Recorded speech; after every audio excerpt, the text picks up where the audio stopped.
All right, we're back once again with this. Oh, it's a 2001, I believe, 36 volt Easy Go that I scored from a neighbor that just moved away. He unfortunately went to a community that doesn't allow golf carts.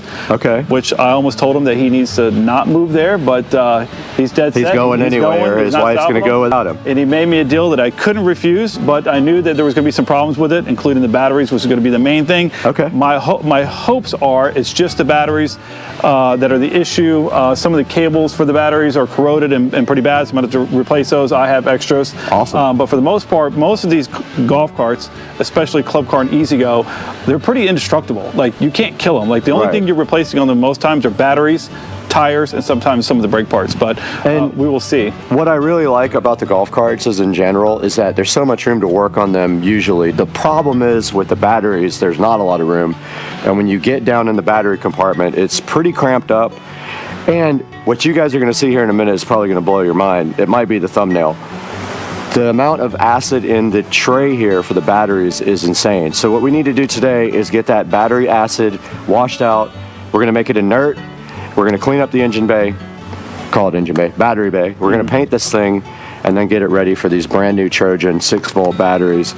Now, I don't even know if they do a lot of the same golf carts today with the 6-volt batteries. Do they still even do these? No, I think it's pretty much 48, they've done away with that. 48 volt is pretty much, I mean, you might be able to find some, but they're 48 volt now. And you're going to see also that the lead acid, the traditional lead acid battery is also kind of going to the wayside for lithium now. So a lot more manufacturers are offering less lead acid and more lithium because of the low maintenance, the long life, the output's better, the shelf life is better. Everything about them seems to be better. They're sealed. There's no acid in them at all. So let's take a look at the battery tray though now and show these guys exactly what's happening. Yeah, and before we say that, a couple things. One, I like most people are kind of on the brink of wanting to get lithium, but the price just still isn't right for me. Right. So for this cart and the price that I pay for these batteries, it just made sense to continue to go with a flooded battery.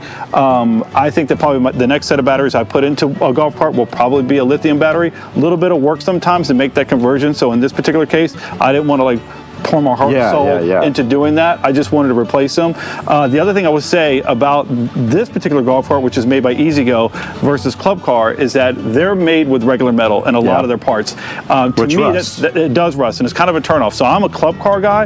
My main golf cart is a Club Car, and so what you'll see is the effects of having lead acid flooded batteries with the overflow of the acid that happens and trickles over onto the metal, which causes some pretty good corrosion and other issues. So we'll see that in just a second. And I think like in the future, we might be able to convert this guy over here, this golf cart, to lithium. And when we do, I think we need to do a frame off restoration on this thing and like paint it and do all the stuff. That seems aggressive. This car's in great shape. We'll just do a simple lithium change out on it. So yeah, let's get it done. All right, let's get it going.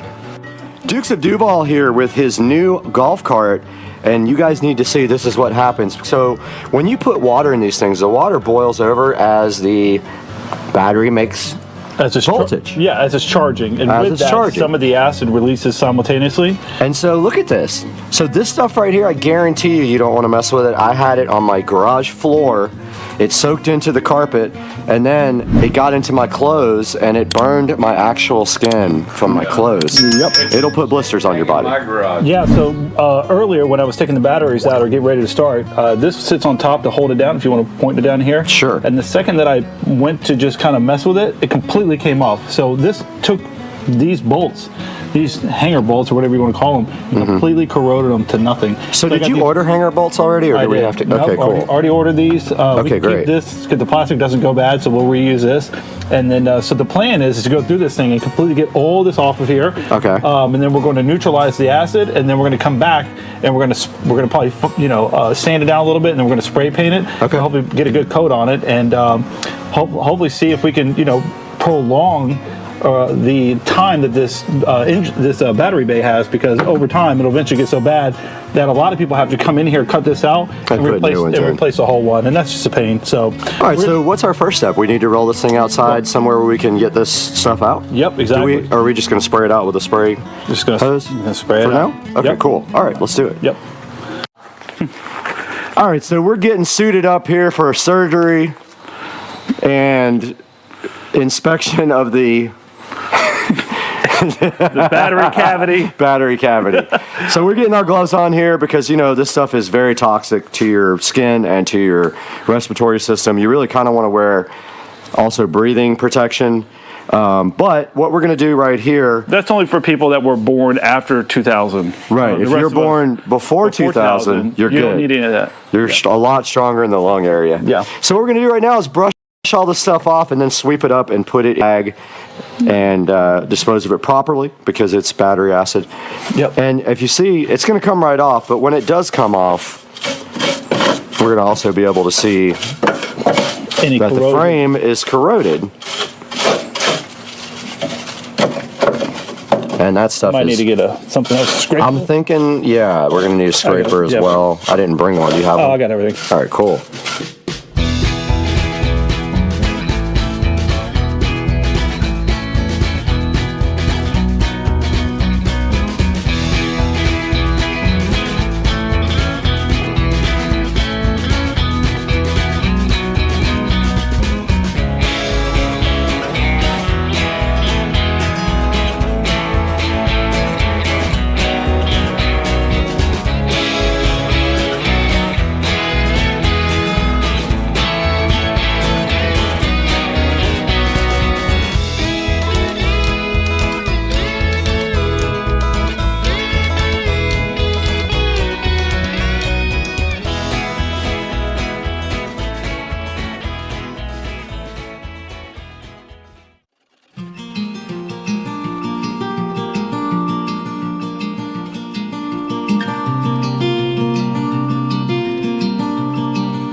All right, so we kind of knocked off the top layer of this pretty thick stuff, pretty nasty. We've got quite the pile of acid debris down here, and now we're going to go back with this stainless steel brush and go ahead and this wire brush, I should say, and try to knock some more of it off. Let's do it. I'm getting away unless you got a mask.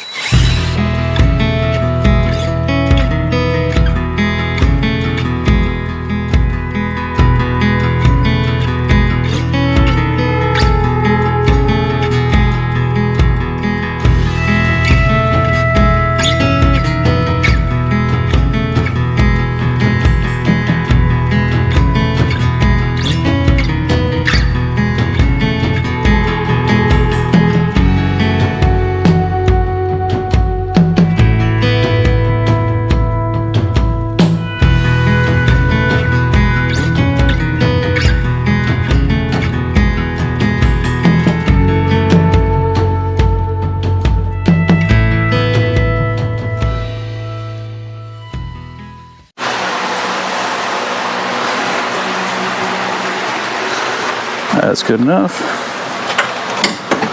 Okay. All right, we're back out here in Dukes of Duval Garage, and we have a whole bag full of goodies here that I brought over to work on the golf cart. More importantly, look at all of this corrosion. So this is what he knocked off of the, and it's hard to imagine that came out of the battery tray. Battery tray, right? Easy go. You got to figure this out. So we're going to send this to all the small children in the neighborhood. That cleaned right up, so that will be put in a plastic bag and be inert now. And then we brought over some stuff. We got some baking soda to make the acid inert. So we'll put that with water, mix it up with water. I bought a spray bottle to put that in. And some black paint. It's engine paint. So we're gonna knock all the rust and acid, inert that thing, and then spray it black. So, Brad, do you want to? I can pull my spray nozzle out. We'll just spray it. I mean, spray nozzle, my air nozzle out. We'll spray that out. This is a family channel. You can't pull your spray nozzle out. This isn't OnlyFans. All right, so now we kind of got it. The top layer, we grinded it down pretty good. I think from this point, we're just going to blow it out with the air chuck, okay. And then from there. We'll see if there's any other bigger spots that need to be addressed, but after that, then we'll neutralize it, which hopefully will be pretty quick, and then let it dry, and then we'll paint it. Sounds good to me. Let's get to work.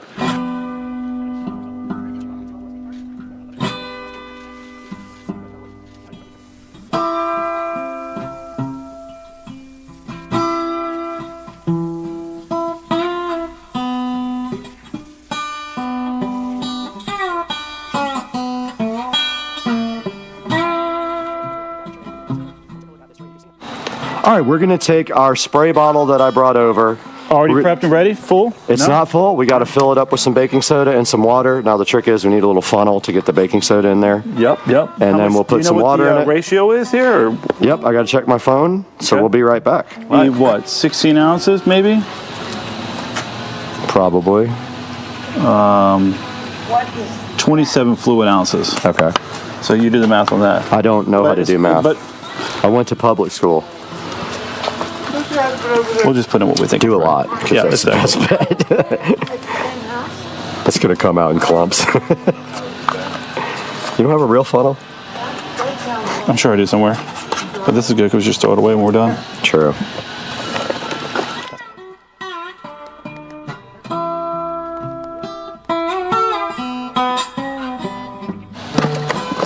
All right, so we're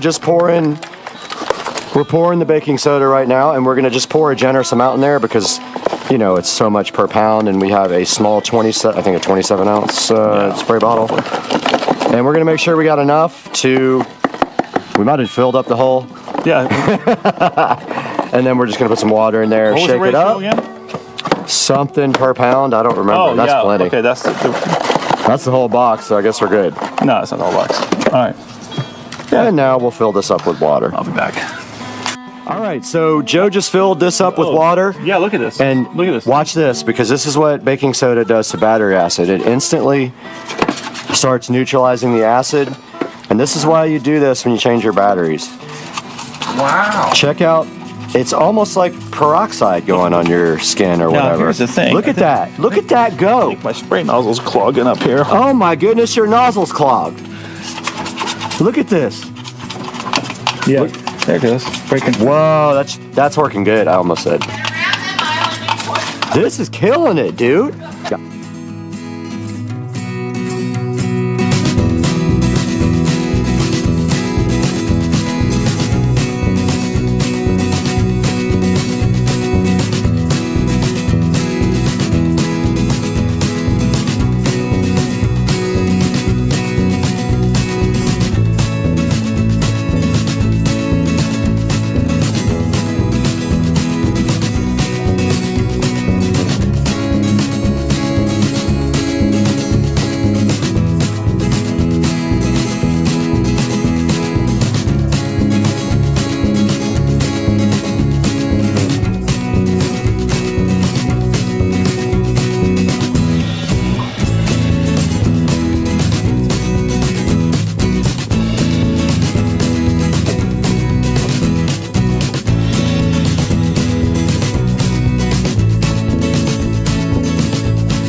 Hi, we're back out here with Dukes of Duval, and Wayne is also joining us, and Carter. And so we've let this thing sit. Yes, and you. And we've let this thing sit for a minute, and look at this. Where are the... Yeah, we need the lights. All right, Joe, look at this. Yeah, pretty impressive that it's eating up a lot of the rust. Carter, look at this. Look at That's this. so cool. That's nasty. Now watch, he's going to just knock the... Yeah. It's really easy. Right? So look at all that come off, and that's after 2 applications of baking soda and water. It's taken all the rust off, all the acid off. Back up. You guys already know it's going to be perfect when we get done. So the next step here is we're going to get the air compressor out again. And this isn't a regular air compressor. Look at this thing, man. I mean, it's not a the best, beast. It does a trick. We're going to blow this off now. Try to get it dry enough to paint.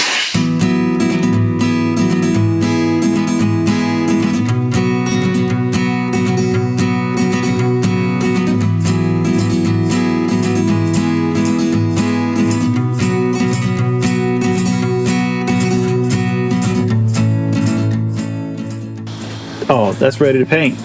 All right, guys, we are back out here in the garage, Dukes of Duval's house, and we have prepped this as best as possible.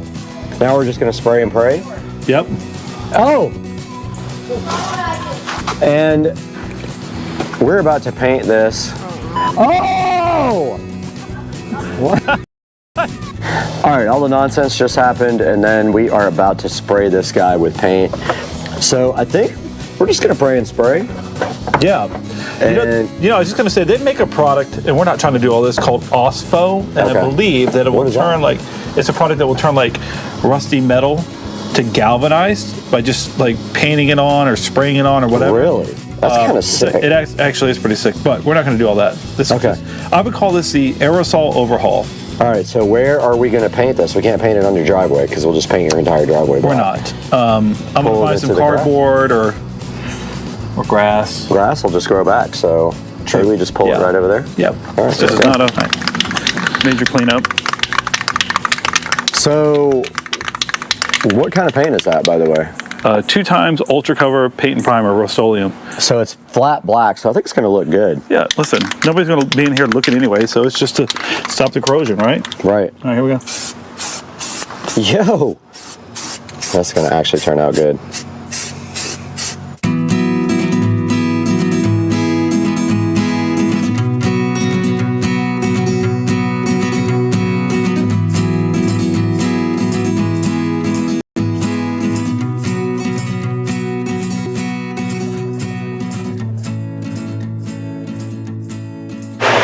All right, so we got this thing drying. It's ready to go. This stuff dries in 5 minutes. So we're going for round 2 right now.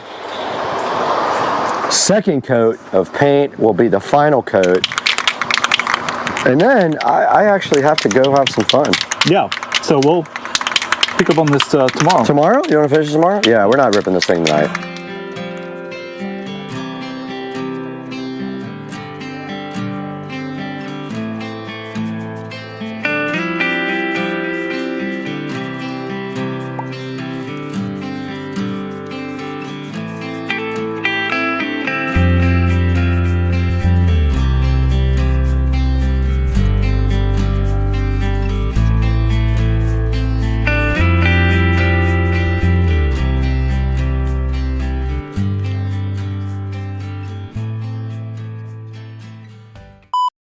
What do you think about this whole story? She's my CEO, and I believe everything she says.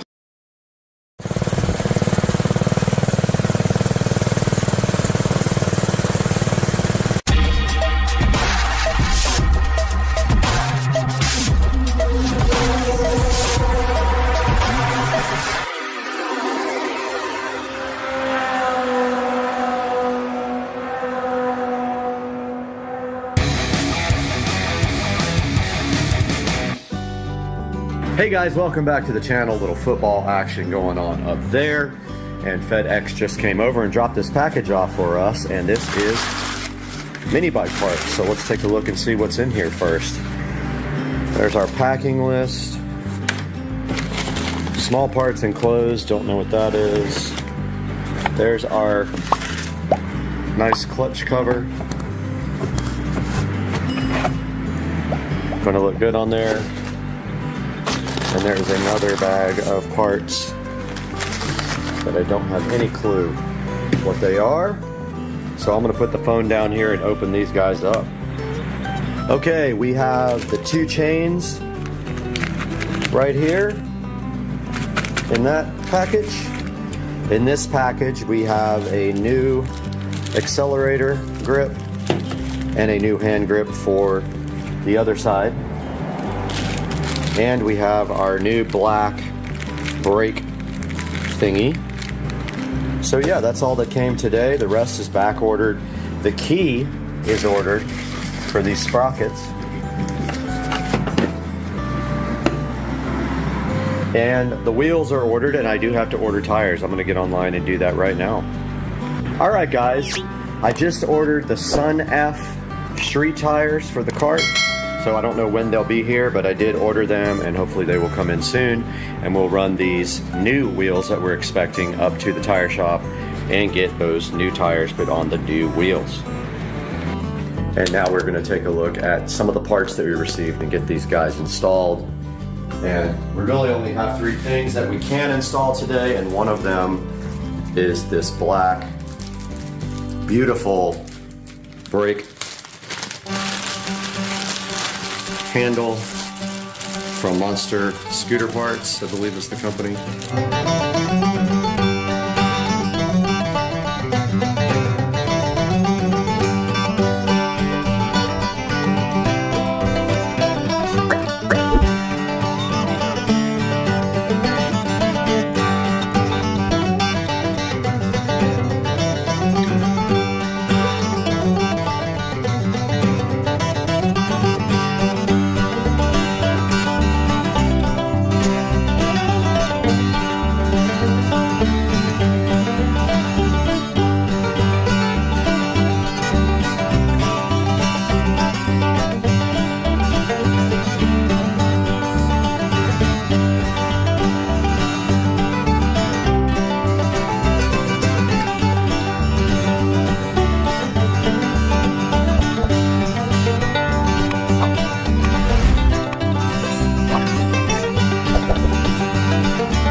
All right, I watched the video again. So it definitely goes on like this.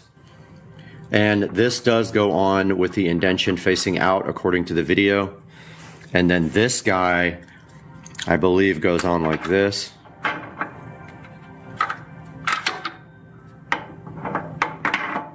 Just like that. And then the key holds everything on. So once we get the key, we can reassemble everything pretty much. Guys, welcome back to the channel again. Brad here with Supercar Street Racing, and last night we got in some parts from Monster Scooter Parts. We have our tensioner, chain tensioner here, and we have our long-awaited key for the bike. So let's go outside and see if we can start reassembling this thing.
This is the current state of affairs with the bike. The chains are all on. The tension seems okay on this. It might be a little tight, not sure. I haven't tightened down this yet. I'm about to tighten down these bolts and then get it off this jack stand. I also got to put washers on the front wheels, which I didn't do last time, so I'm going to do that now.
Okay, so I have never seen anything like this in my life.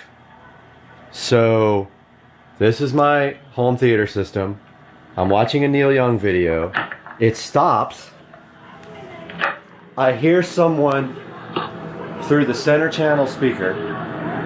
I hear a television. I hear somebody fiddling with a phone. It goes on for a little while and then it stops. I can crank up the volume. Clearly hear somebody watching TV somewhere. Okay? You can hear somebody fiddling with a phone. And then it'll go away. And then if I hit play again, it comes back.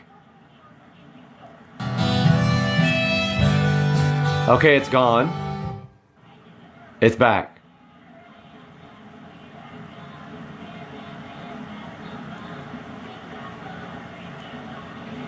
It's still there. Listen to this.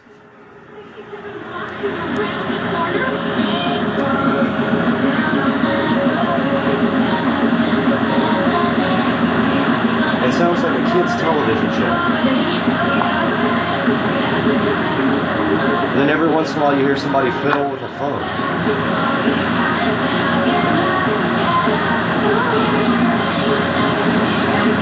This is so weird.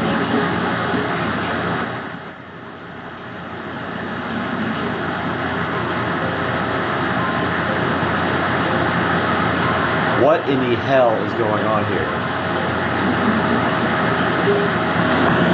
Listen to this.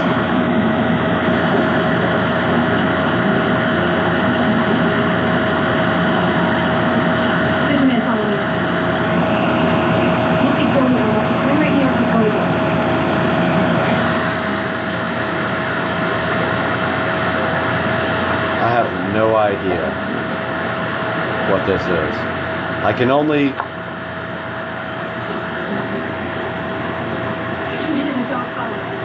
I don't know. The receiver's not on direct input. It's not Bluetooth. This receiver doesn't even do Bluetooth. Wow. This is very strange. Okay. So this just went away. Listen. There's nothing there. Now, watch this. I'm going to turn the volume down so it doesn't blast me. I'm going to play this video. Don't look now. Chuck Norris is right behind you. I heard some heroes read Chuck Norris comics. I heard it. So I'm playing the video. I'm going to pause it. Listen. It's back again.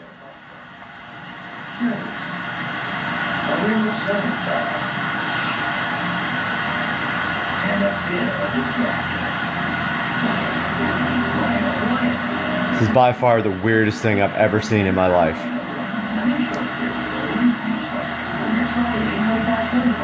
I wish I knew what show that was playing in the background.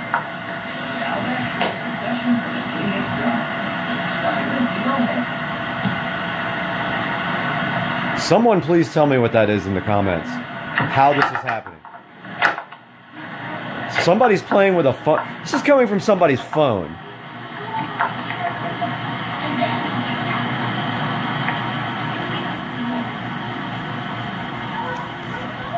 Weird. Okay, let's repeat this weird experiment again.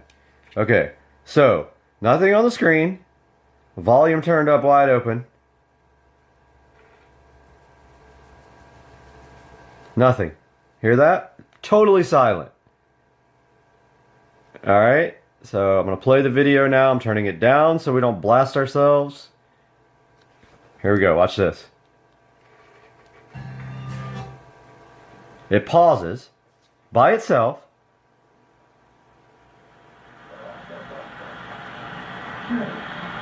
And I hear the fucking neighbors.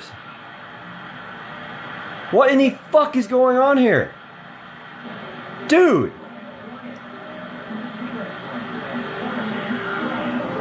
My house is haunted. I don't get it. Someone help me. Hey guys, Supercar Street Racing here. Just posted a video about SpaceX Bitcoin scam videos going around. They are currently live. Wanted to post a new update here with the actual video that's happening now. So let's just switch the camera. So you can see right here this current scam that's going on right now for Bitcoin. Now what this is the actual, I'm going to go ahead and mute the video right now and play it. The actual person has named their channel SpaceX like that. I think my screen is all dirty, but let's try to wipe it off a little bit. And so see, it's called SpaceX right there. It has that you can actually donate Bitcoin and win like more than you actually donate, which is of course ridiculous, and it's a total scam. So what you want to do when you see these videos, now you'll notice if you go to their actual channel, there's one video on here. Obviously these guys are not SpaceX. If you go to About, and then you go to Flag, and you go to Report User, go to Spam and Scam, go Next. It says this channel doesn't have live videos, but it is live. And then put Bitcoin, Scam, and report this so that YouTube can delete the channel. You can also go to the video, go to Flag, Spam, go to Scam, and go Bitcoin Scam,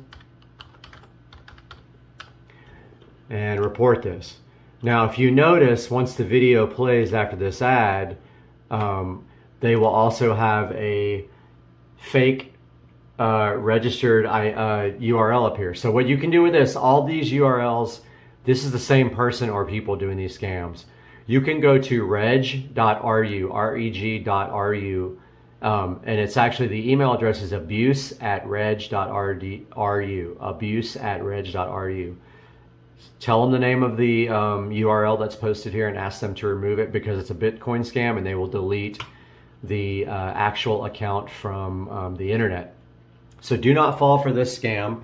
Notice SpaceX is 2 right here instead of just 1. SpaceX is actually 1 word, space, and the letter actually no space.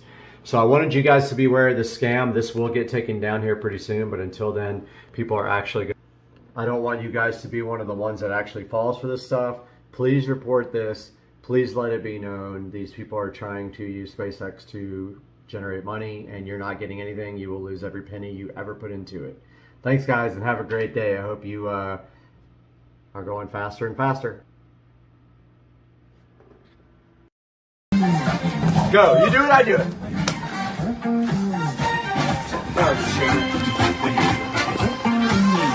We can't do it like him. Do it.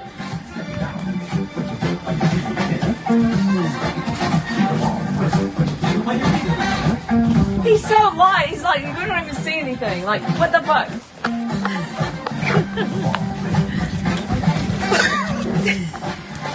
Oh my God.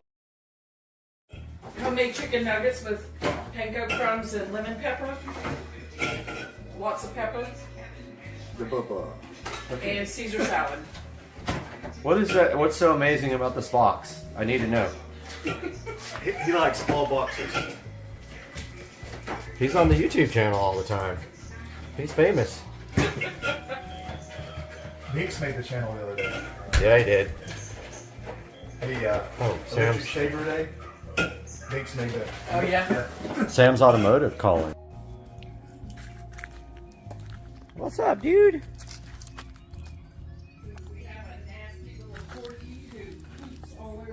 Why do you poop so much? Why? Why? And why do you have to poop on the pavers and now Right? here? Oh, did he tell you? He's did that project. Oh, he pooped on the... Done? Yes. The pool project? He's doing, Yeah, instead of pavers, he's going to do the, what do you call it? travertine. Oh, nice. Yeah, that's good. It's a lot, though. Oh, yeah. I can't afford it. Yeah. Don't make me come over there and swear. Because I will. I can't afford it. I'm poor. Right, puppy? Another foggy day in Florida as we wake up. It looks like it's pretty foggy outside. Today, if you live in Florida, you know that your house and everything outside in your house gets mildewed. Today, I'm going to show you guys how to get rid of all that. It's the most hated job that I have, and it is demildewing my gutters and soffits. And we're going to need a few things to do that today. I'm going to show you guys that in just one moment. Chicken with the preservatives. Okay, good. I don't want my chicken to go rotten. I want preservatives in it.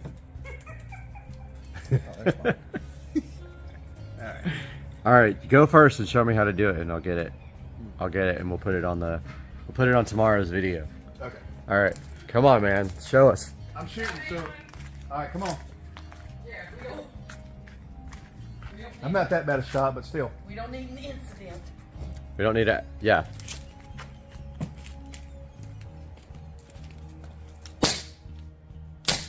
Nothing's coming out. Nothing's coming out, is it? Nope. Oh, That's weird. We did that the other day. this guy wants to be in front of the. Nothing. Yep, it's jammed. Whoop, there you Oh, go. BB just okay. fell Yep. out. One just fell out?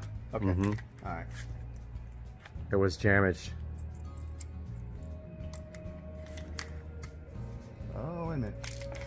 Oh. Okay. All right, now it's good to go. Yep. Is it going? Yeah. Yep. Yeah. Oh, yeah. Right in the red. Heck yeah.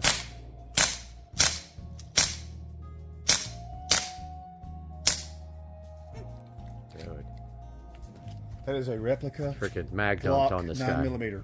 guy. Mag dump. Get some dinner. Are you hungry? Oh, he. Corky's hungry. Come on, let's go. Oh, what? Damn. Ah, it's going for the blue dot. You almost got. Damn. You split his forehead open. All right, guys, we're out in the garage this morning. Supercar Street Racing here. We are doing some demildewing today. What are we going to need to do that? Well, so if you guys live in Florida or anywhere in the South where it's really humid, you know that your house, the outside of your house, gets mildewed. If you clean it about 3 times a year, you're good. So this is Publix Outdoor Bleach Cleaner. Today we're going to be using this, and we're going to be using our sprayer here. It's got some weed killer in it right now that we're going to have to transfer over into a bucket so we don't waste it. I got a bucket right here that works perfect. And then we are going to mix up our mildew stain remover here. We have a brush somewhere, if I can find it. We have like an all-purpose brush. Where did that brush go?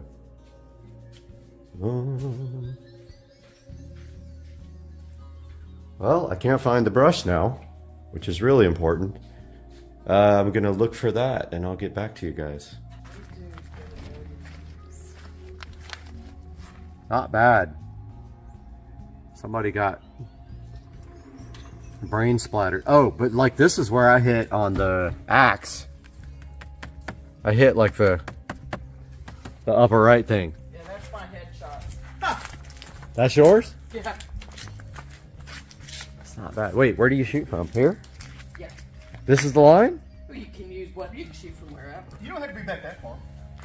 I mean, I can't hit. I'm gonna light one of these bug things.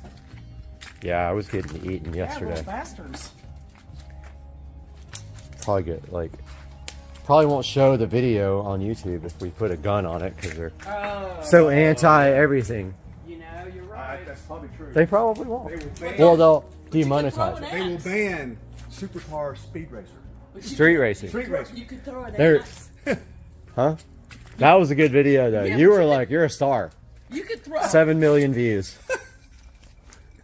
the one where I bent over and I said, "Dude, you asshole." If you put that on there, I You would. put a no. You threw it. You threw a bullseye with this Okay. dead center, Okay. and we were like, "What?" Community was like, "What?" You want to shoot? Yeah, let's do it. All right, you video, I shoot. All right. Is it got safety? Is it good to go? It's ready. It's on. It's on. Okay. All right, is it? There's no safety, right? No. Nope. You're good to go. So, all right. Here we go. Oh, dude, stop it. No, it's like going. Okay, hold on. It's definitely going higher than I'm. All right, yeah.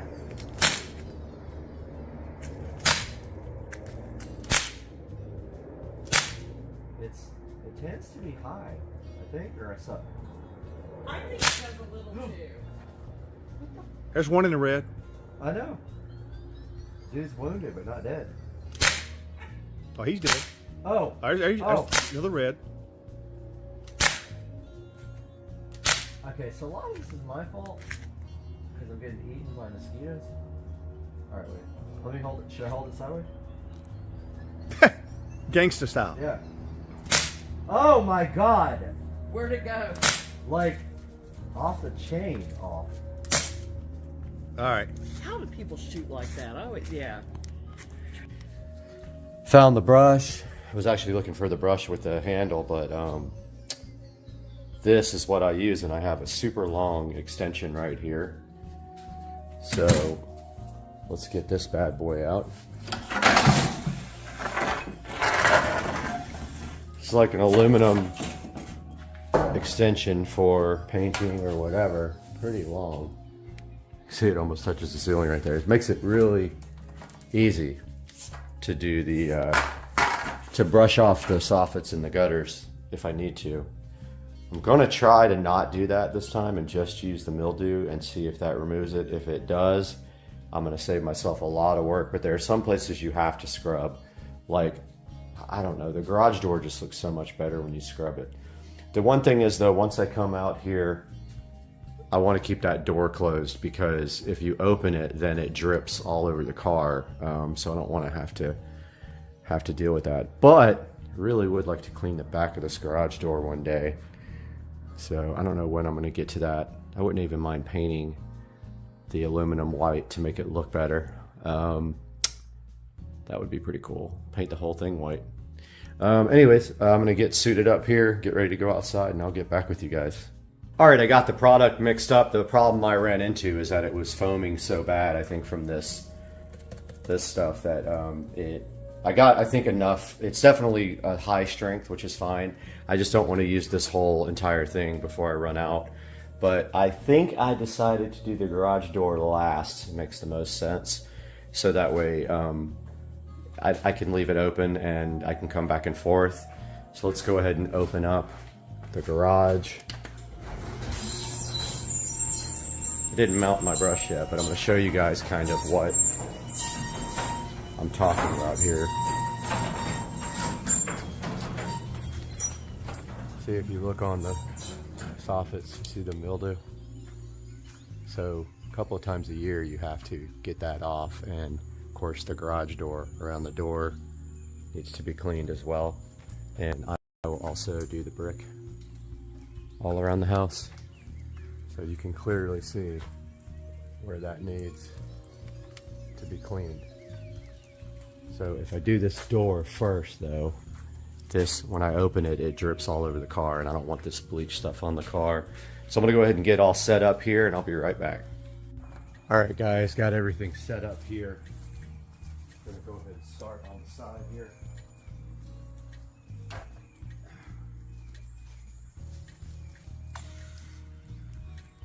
Getting my hose ready.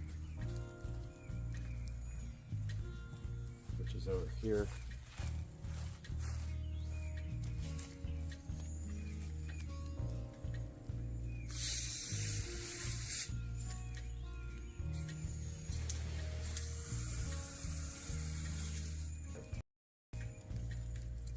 undo my hose a little bit here. Have it ready. Sorry, I'm off camera, guy. But my hole's all ready to go for now. Let's get moving. Start spraying.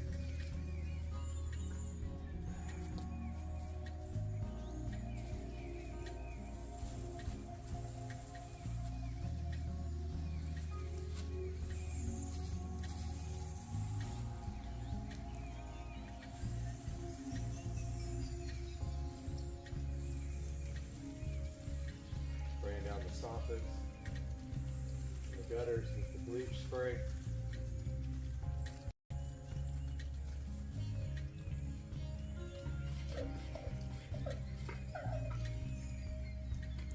Much easier with an electric pump.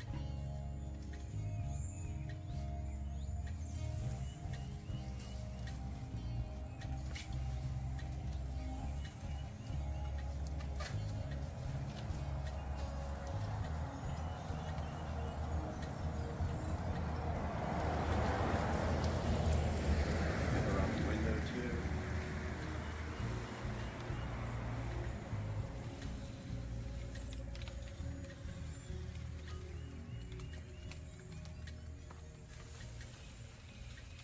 Nice to have a powerful sprayer. You don't have to stand right under it and get bleach all over your head.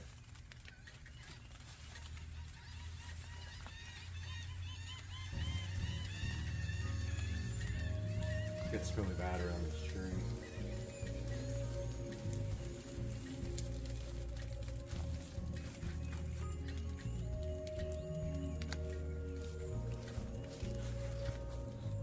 Well, we lost the phone for a second.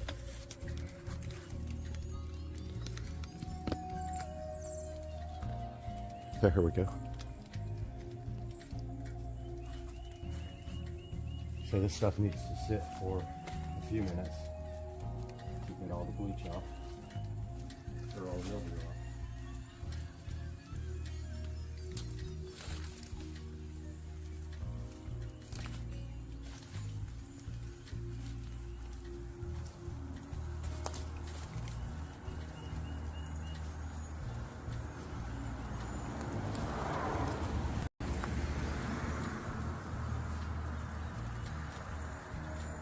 There we go.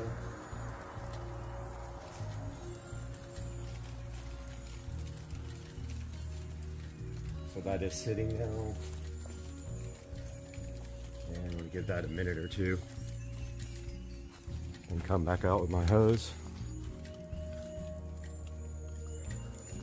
See if that takes it off with just the hose.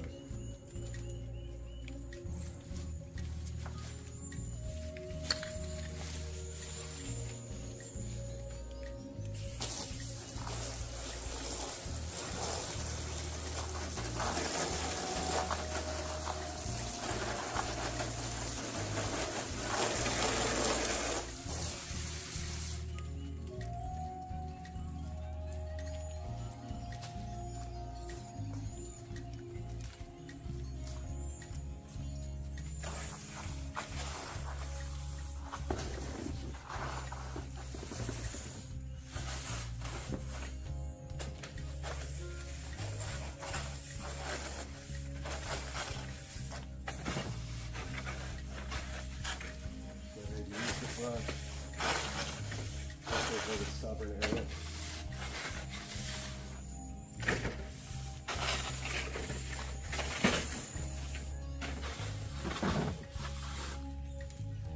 It's working better.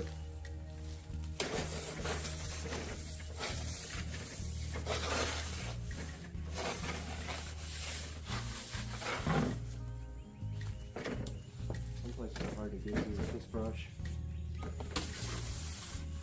Broom works better. It's not long enough.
here a little bit.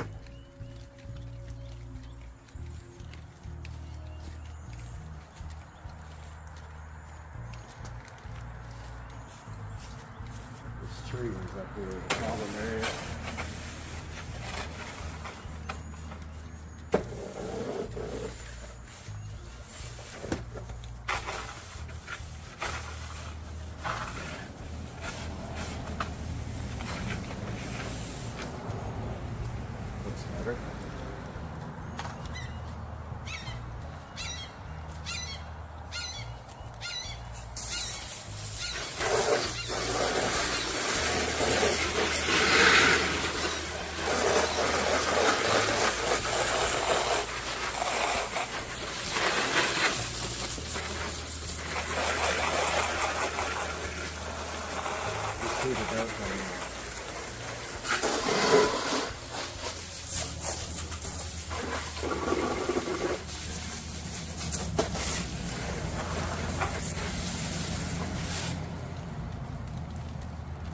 Well, I accidentally sprayed my security camera. Hopefully it doesn't mind getting wet. So this side's done. I'm going to take you guys around front. All right, moving on to the front.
What's up, brother?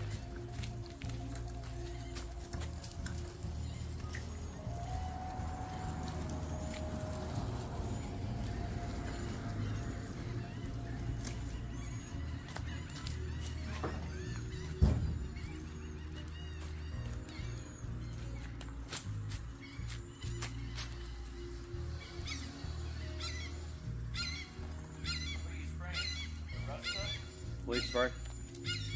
Bleach spray.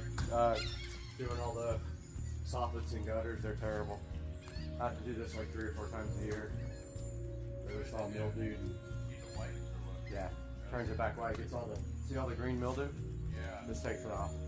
I need to do that. Yeah, and then so I spray it on there, and then I just go over it with this brush like this, and it gets it all off. Yeah, you gotta do this a couple times a year.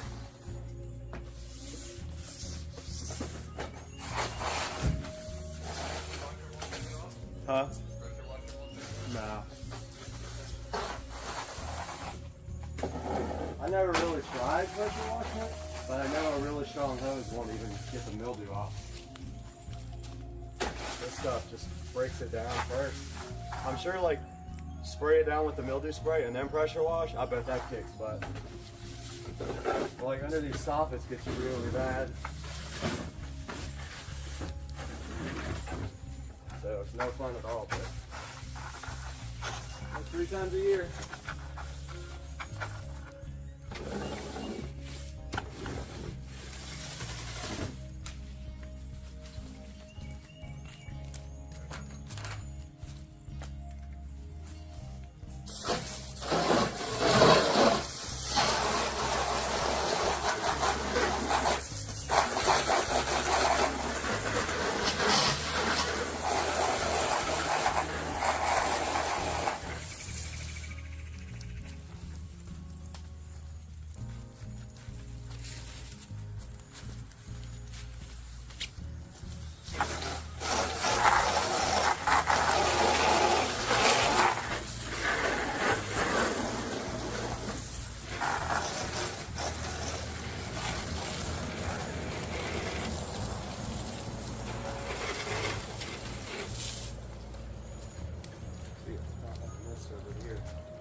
matters.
All right, guys, time to do the front. Let's move the hose over, you guys. Get our sprayer pumped up again. I said I've used half already.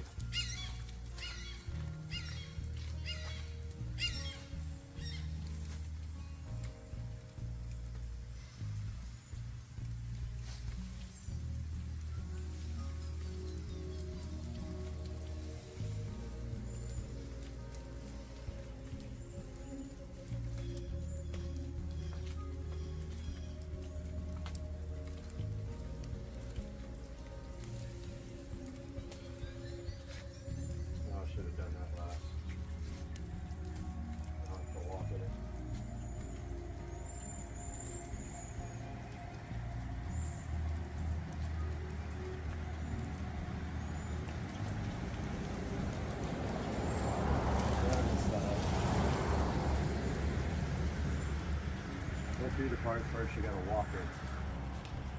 Do underneath that porch.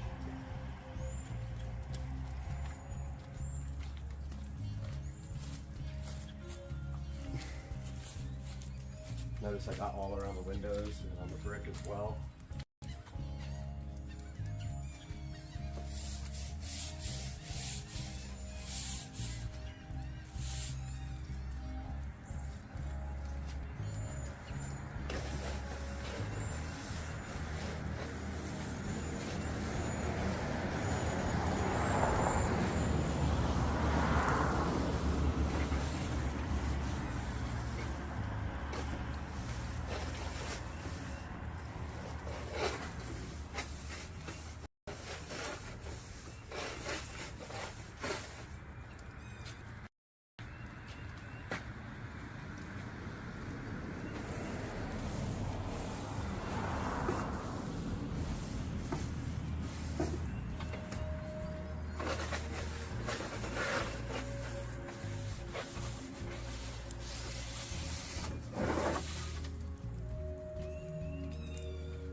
See the dirt coming off here?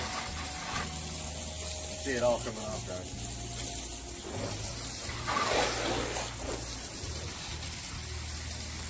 And the brick as well.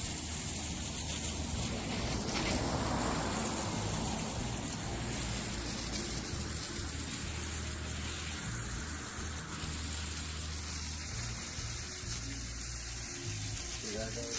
You have to see the dirty outlet. And all that dirt came right off. And all the stuff around the window. Spider webs and whatever. Just way better. Make sure you go from the top to the bottom and get everything.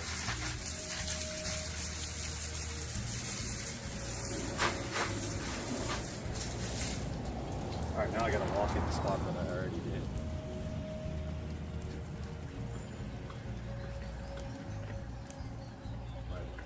security camera in here. It's not waterproof, so I can't really do up there. So that makes it tough.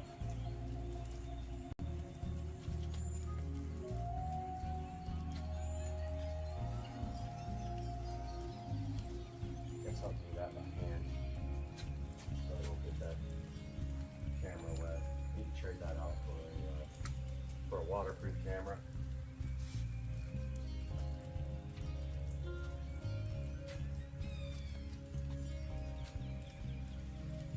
I don't know if you guys could hear that, but I've got a camera there that's not waterproof. So I didn't spray underneath that. I'm going to do that by hand. I've already cleaned it recently.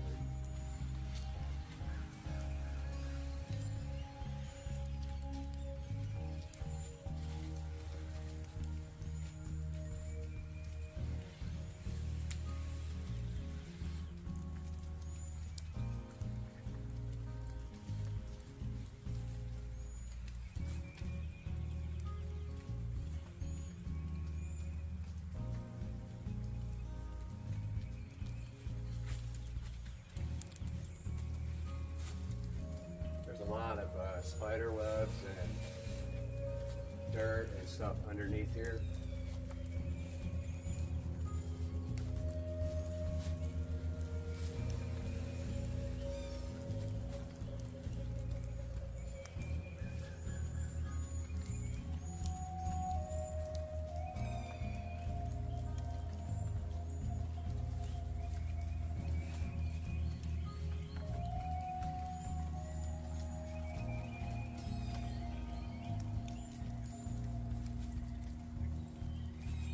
Alright guys, got all that sprayed down. Some scrubbing here.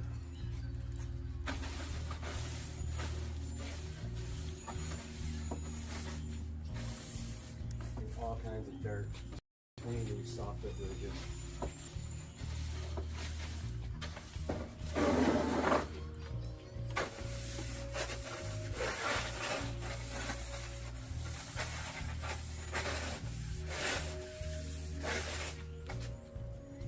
Built up over time. I think just the hose will get it off.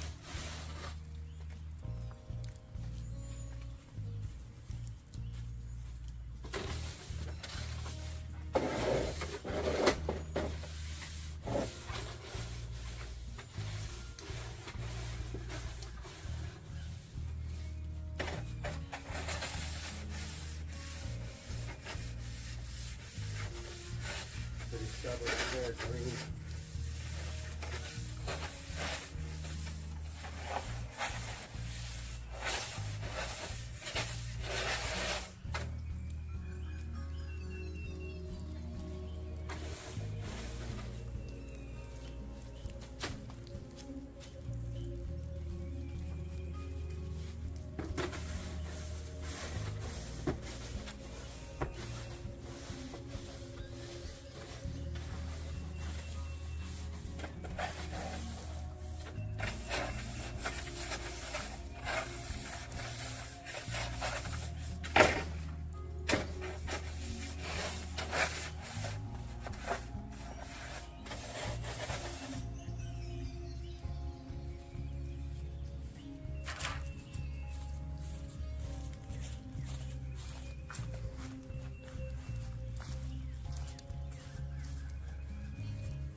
right, guys. Time to move to the side. So the side is one of the more difficult places because this tree is in the way. And I've got a security camera that I don't want to spoil around here.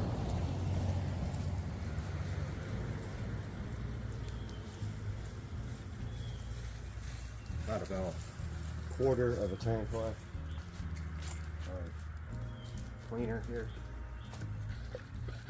Let's go make some more. Try not to spray this camera down. I don't want to directly get it wet either.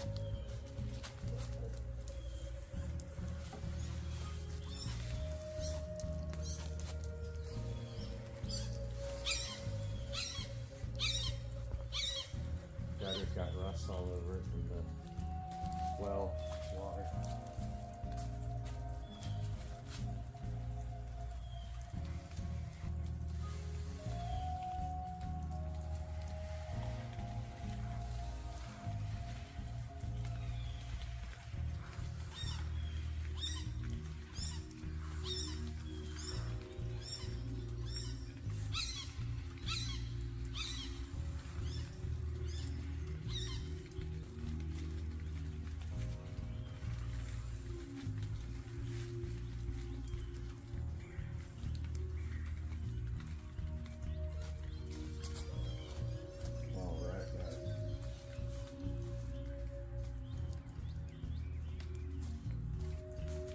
Time to scrub.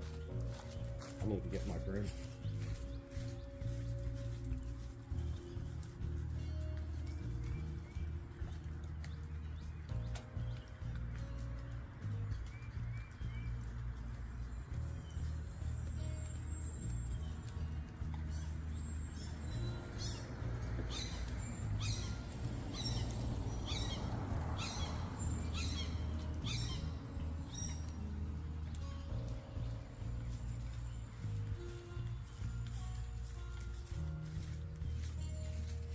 Alright, I got my broom for the hard to reach places.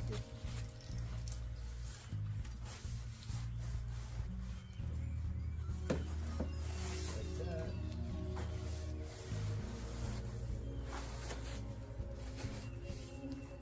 This is where the other one's awkward.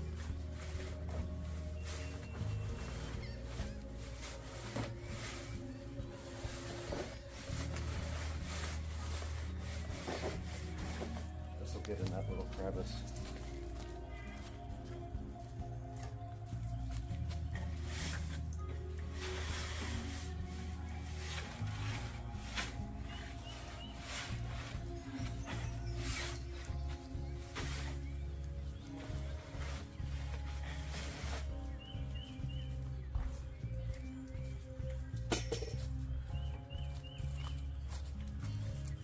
See if we can.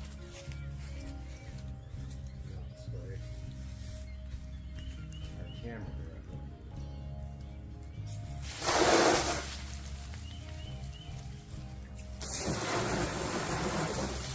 Okay.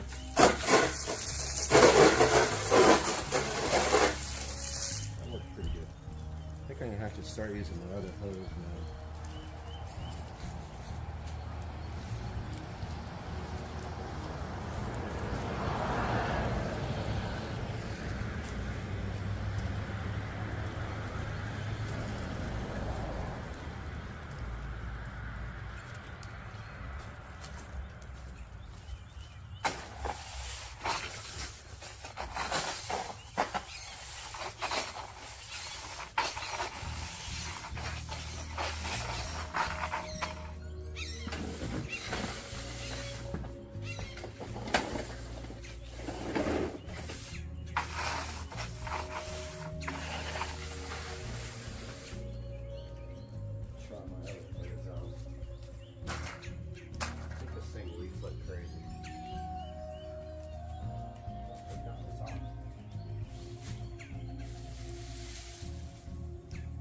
On the whole time, it wasn't leaking.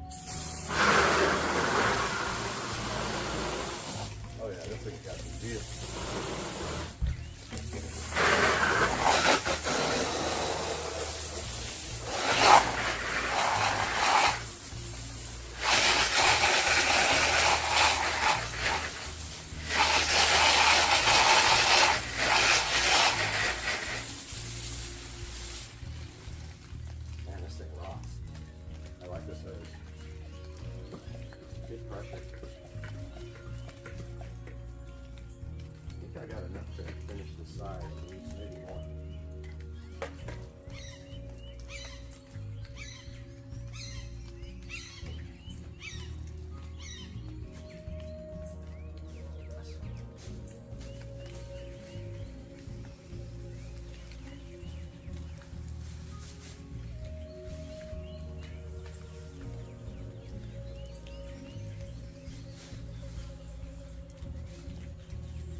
Side is bad.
Side is rough, guys.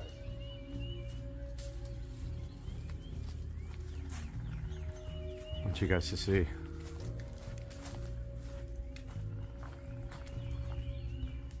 See that?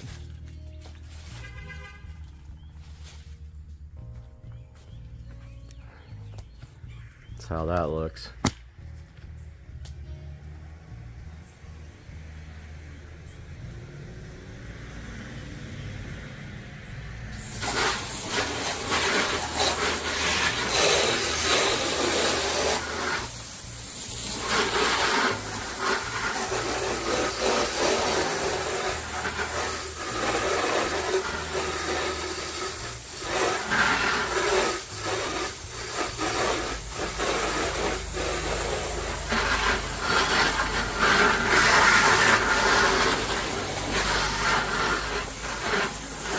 See that dirt from that?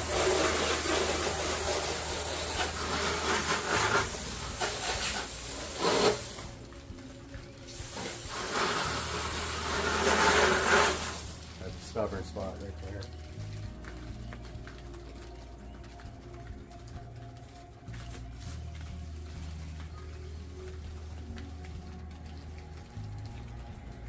Pretty bad right there.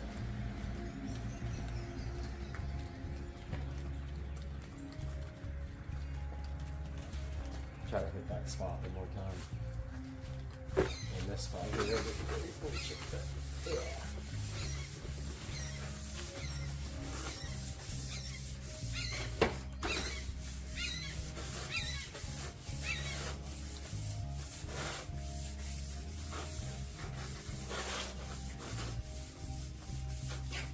Yeah, I think that came off that time.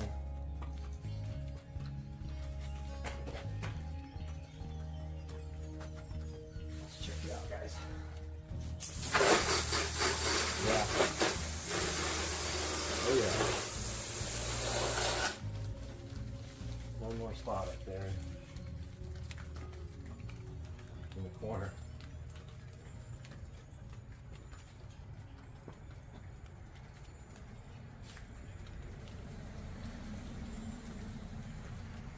Get that spot one more time.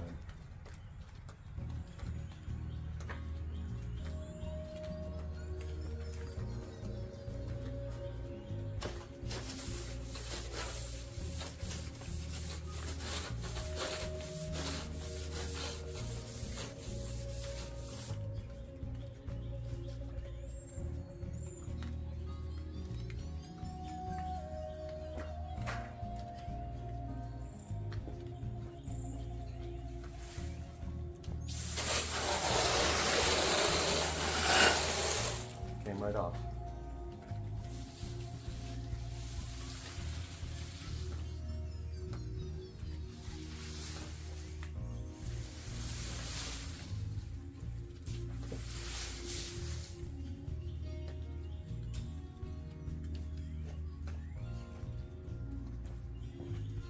Alright guys, let's go to the back. Alright guys, we are around back now. One of the tougher parts to get. Because it's covered with trees and stuff. All kinds of stuff to get around.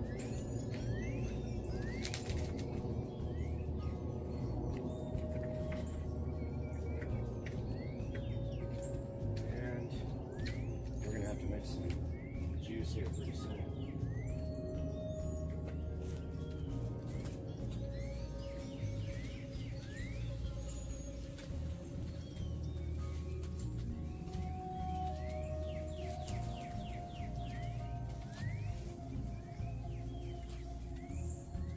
Can't spray too hard around this window because it'll spray right through the inside of the house with the air conditioner.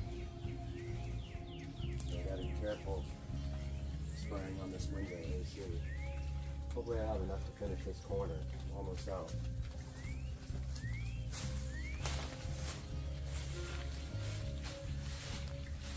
It's really bad back here too, by the way.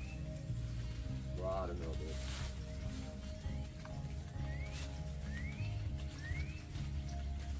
Come on, baby, don't run out. Almost there. We're almost out of juice, guys.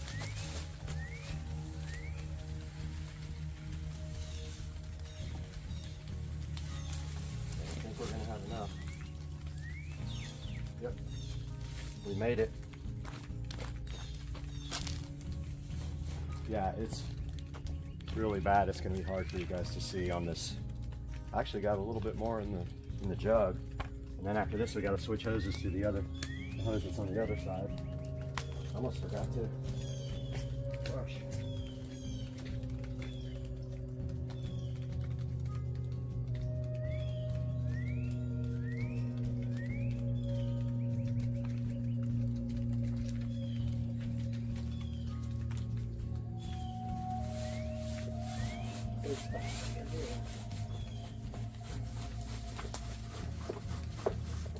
Really bad. And the top of this AC is terrible.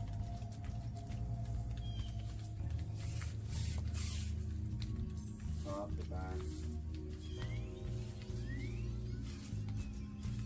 The window. All that.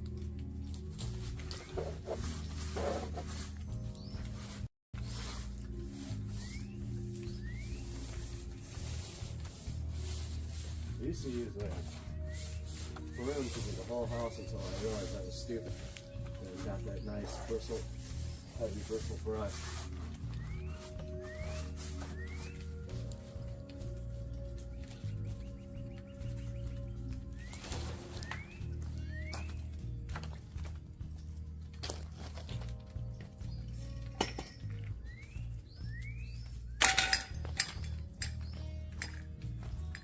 Some bad areas up here with green from this tree.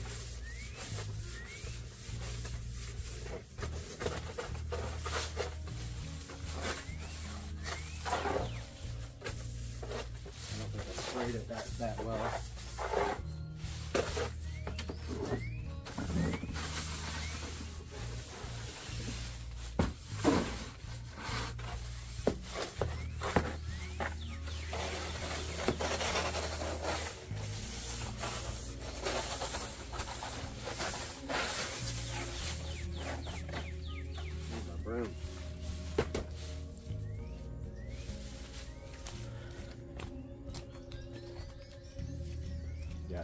works hard, guys.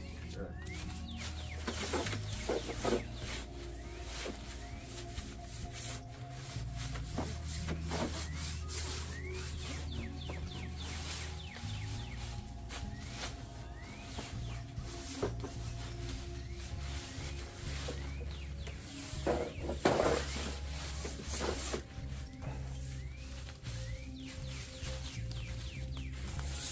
Plus it's wet today, so that's always fun.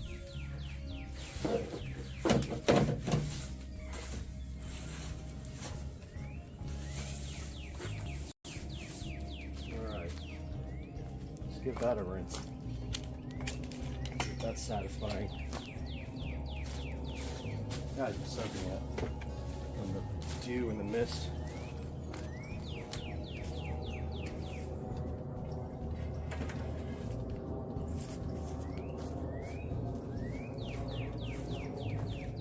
Give her a rinse.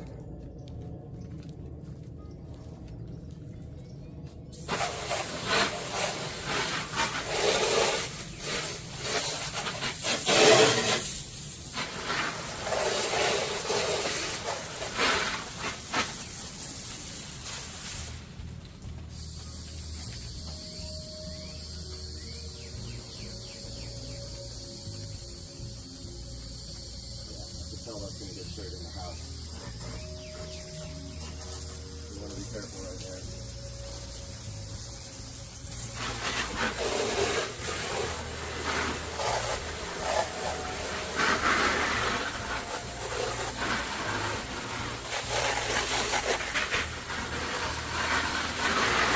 Oh, that looks so good, guys. It's coming out awesome. Hopefully you can see the airplane up there.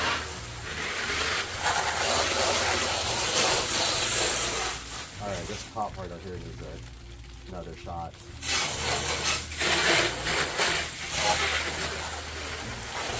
There's some green around the edges. Up here.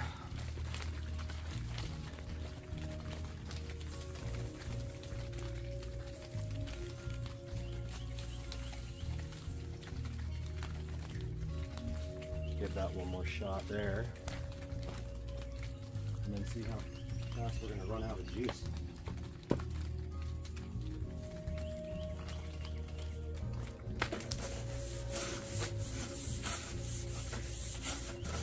Getting eaten by mosquitoes. I need to put on mosquito spray.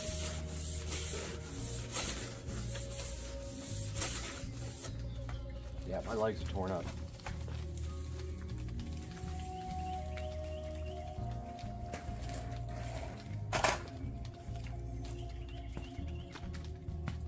Yep, all that stuff came off this time.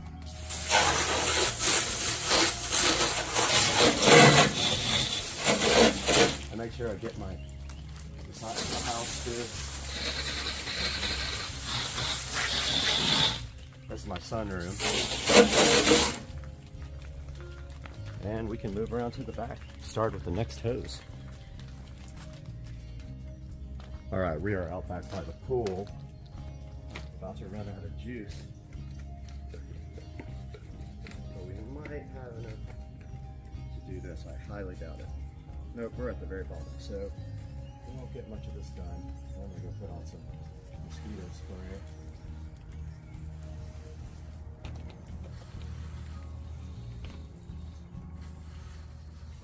The sunroom really doesn't get bad on the side of the walls.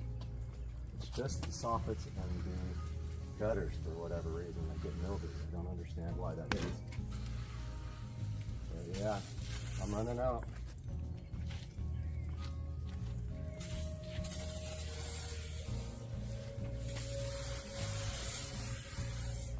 Not gonna make it.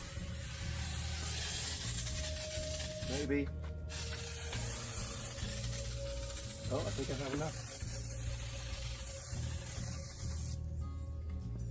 I think I had enough to do it. Let's check it out.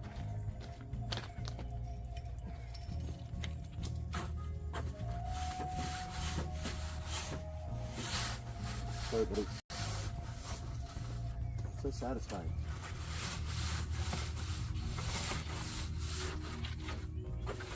Wonder how much of this would come off without. Right in my face.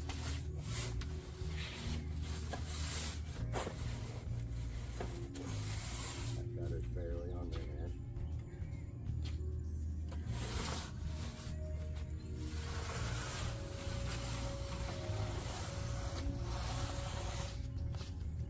Yeah, that gutter's like needs to be reattached, and I paid a dude that said he reattached them. So he lied to me. Hope you guys can see that. How good that's working.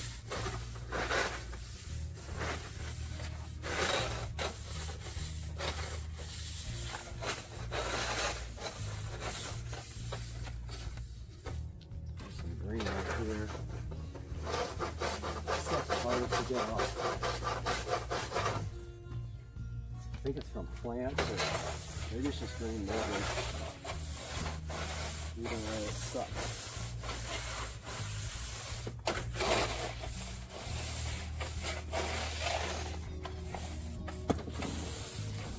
These ones under here are corroded a little bit, so they don't come completely clean. They look dirty, but they're not.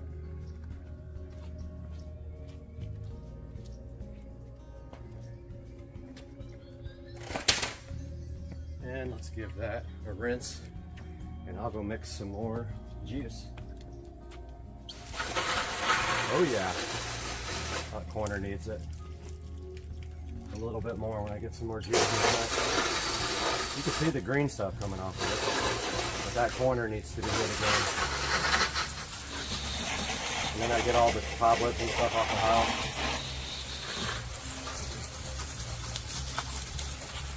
While I'm doing it, see all the stuff coming off the house, guys? All the dirt.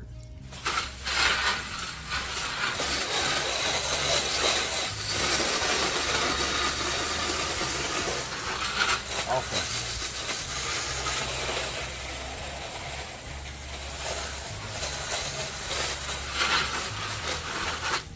Alright, I've got a spot to do there and a spot to do there, but I gotta go mix some more juice and put some mosquito repellent on. I'm dying.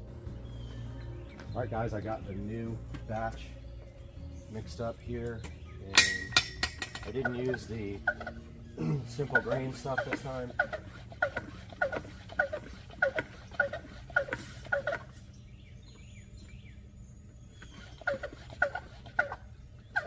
I just used the Publix cleaner. Get that spot.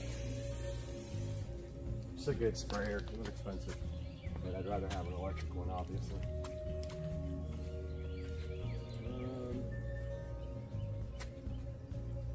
There.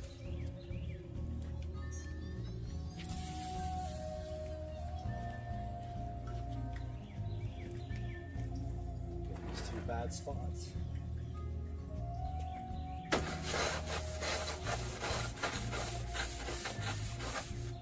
So loose. I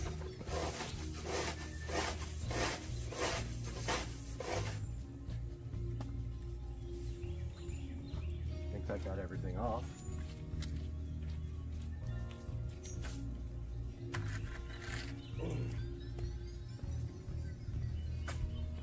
Let's see.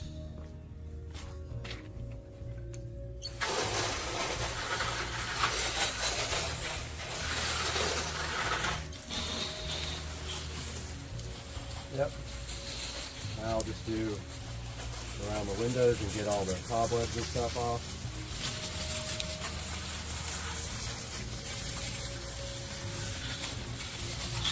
See all that dirt coming off there?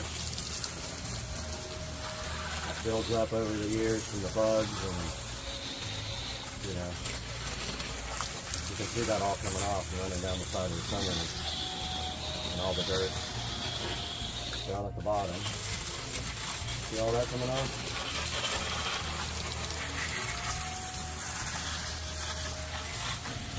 I like that one. What kind of spring? Look at that guy. See all that dirt on this white hammer?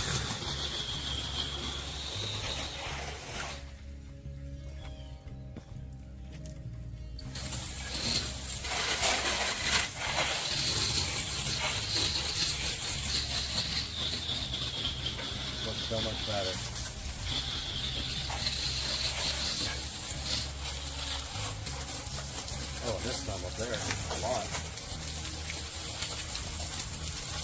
Around these little windows.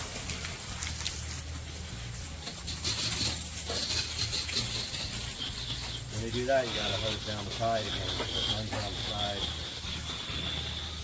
And that looks pretty good, guys. I'm gonna move you guys under the patio here and show you the ordeal now.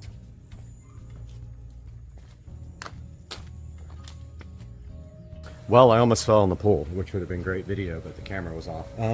This is the worst part about doing this is that I have to move everything, all the furniture out. However, this furniture is metal now. Oh yeah, they aren't Velcroed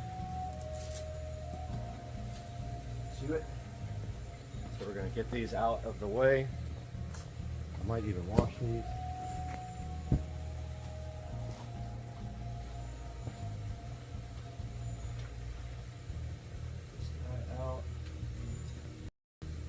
Pretty mildewy. My washing machine can wash these. I think I'll do that after. So the only thing I have to worry about under here is the TV. So I don't spray the TV directly, even though it has a cover. And the reason I'm taking the cushions out is so that the bleach does not affect them. Remember, we are using bleach. Good thing about metal furniture is you don't have to worry about it. It's going to last a while until it rusts away in the Florida humidity like everything else does.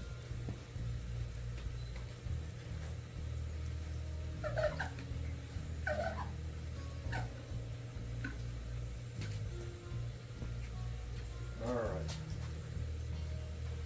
Some dirt on this wall.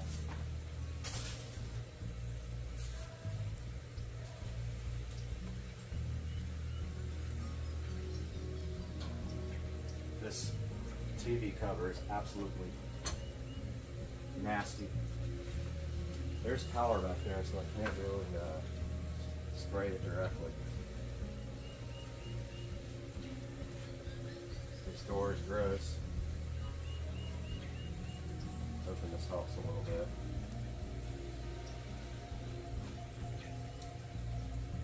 These speakers are shot, I think, anyway, but they are outdoor speakers. So I'm just going to hit top real quick.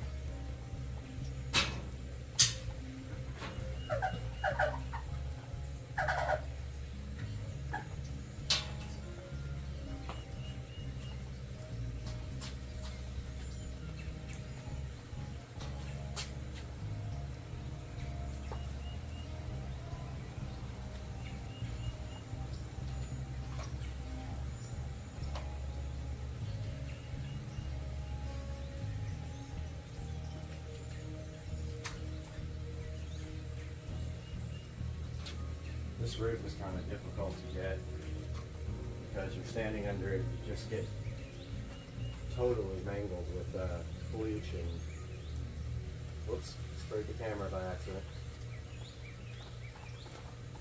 Better rinse that off.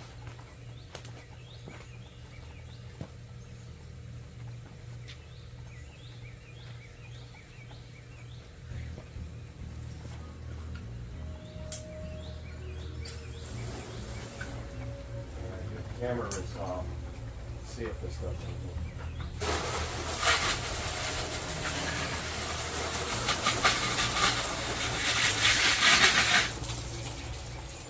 now, there's electrical back there. Kind of don't want to spray it.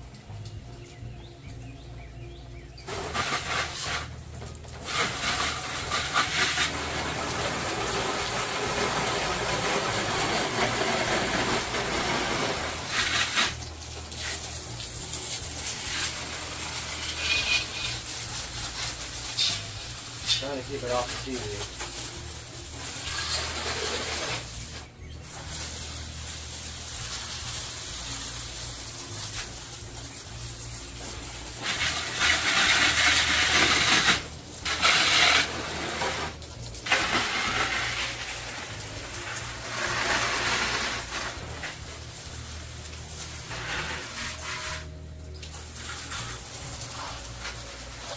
this stuff is outdoor rated except this television.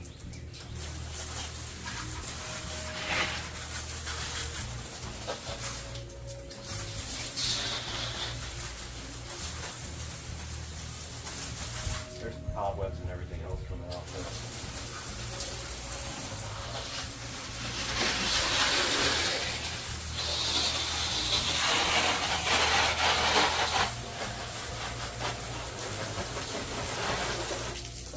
Must. You have to do this a couple times a year. You guys aren't seeing on the ceiling, there's a bunch of bugs or dirt. It's all coming off of the hose.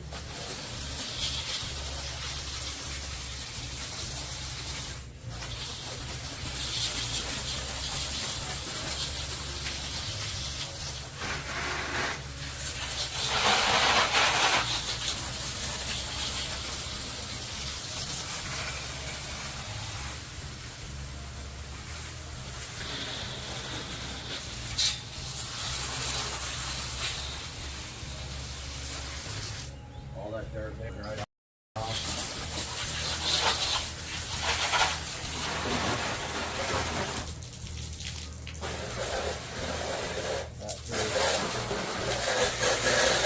Now I painted this roof about a year and a half ago. Now all you have to do really is just kind of hose it off with a power hose. The soffits still need bleach though.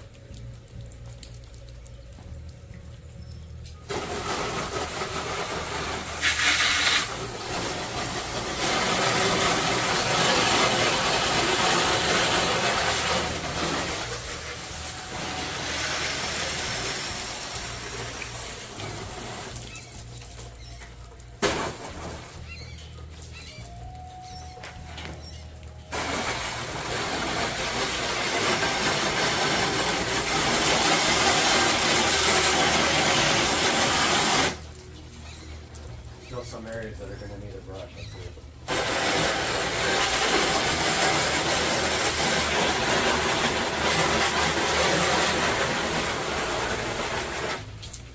Yeah, just a little bit stuff left on there. It'll brush right off.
Spray the phone. Hope not.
right.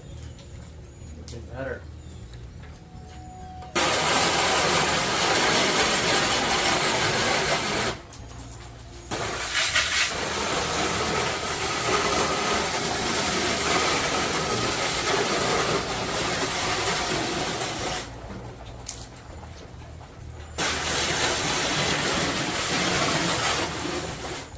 That was awesome, guys. I'll bet it can wash off. Burn through all that again.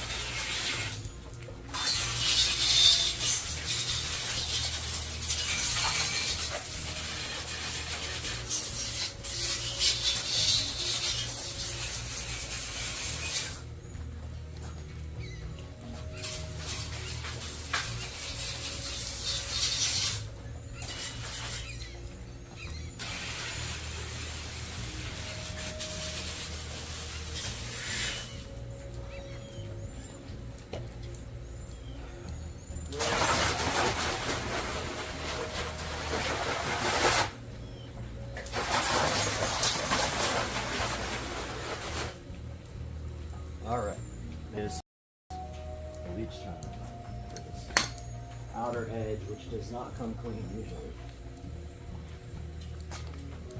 But I'm going to really give it good scrubbing this time. This tree up here is what does it.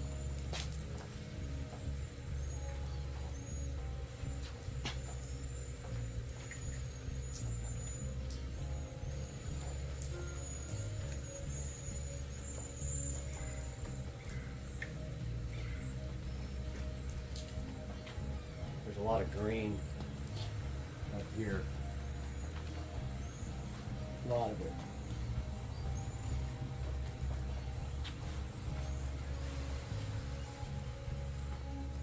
Gutter too. Pretty dirty on this side.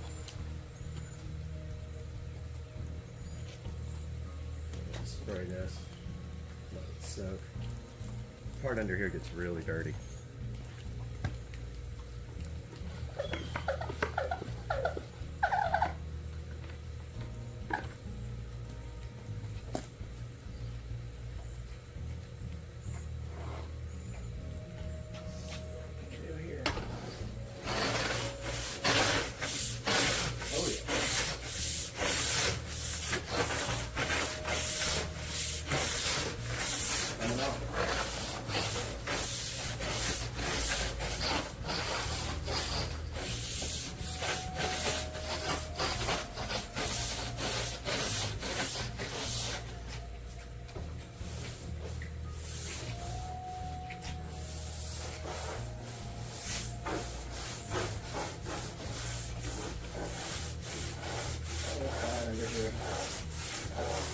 This green,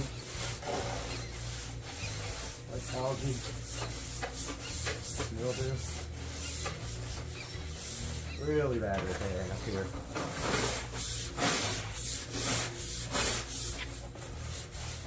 You guys can't see the tunnel.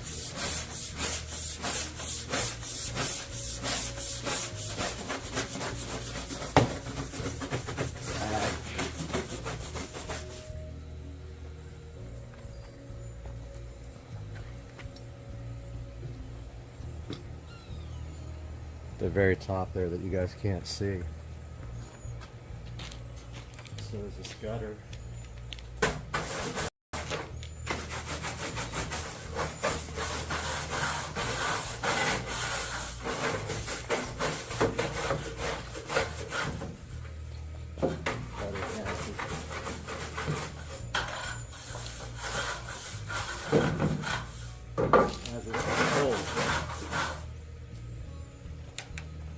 See how that comes off.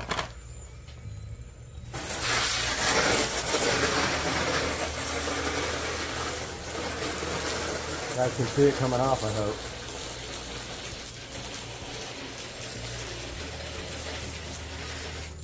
So it got a lot of it off. It needs another coat.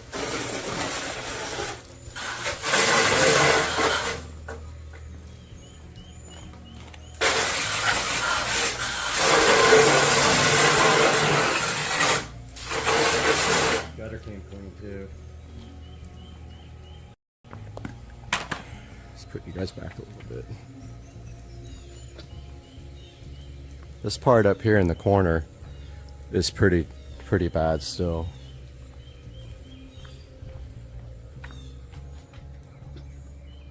Right up there in the corner, I'm gonna get that again.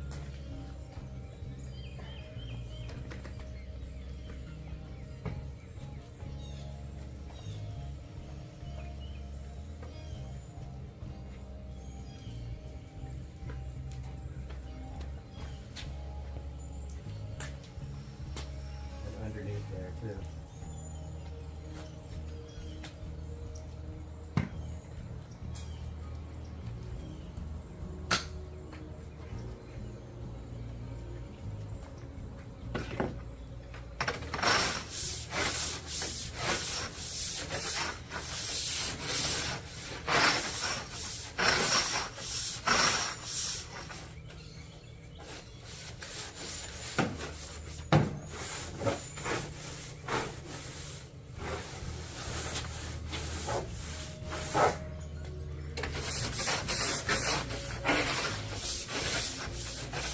This palm tree up here.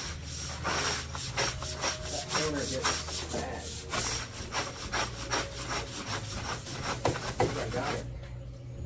I think I got it.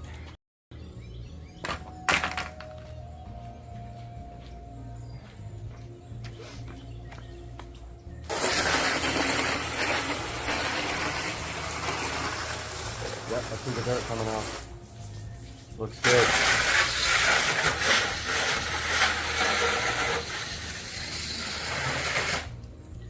Alright guys, the patio is done.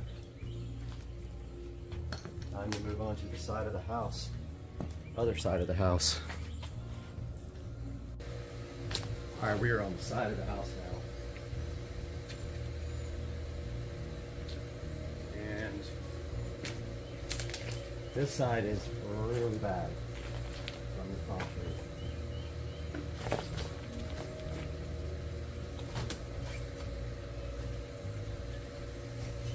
Really bad, the underside too.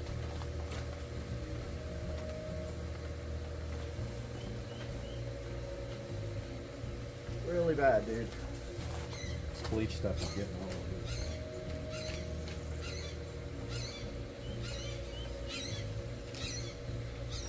I don't know if you guys can see how green that is. That whole thing is nasty.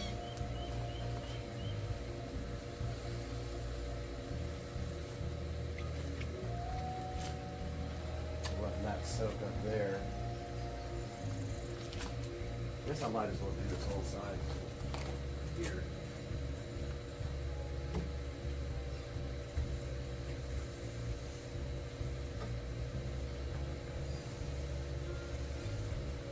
Let that soak for a little bit.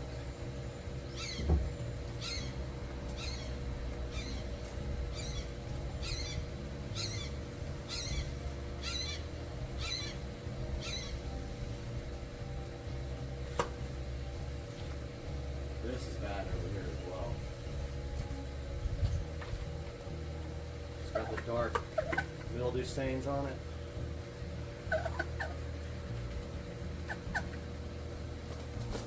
Under the soffits here, pretty bad. Sides up here.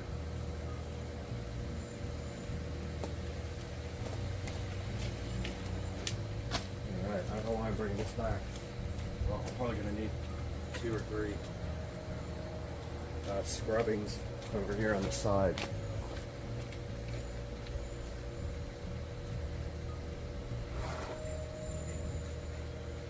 Let's see how bad this is.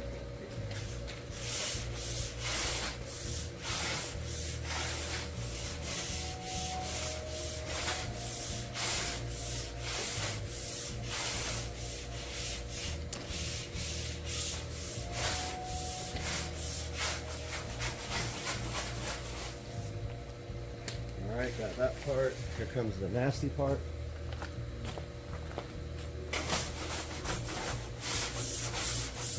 Totally drained.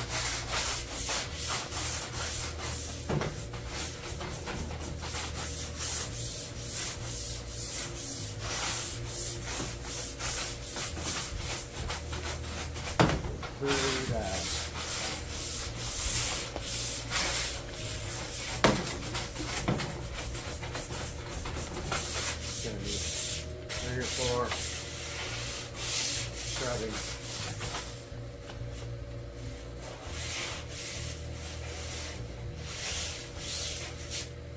And it's coming off, so it's not easy.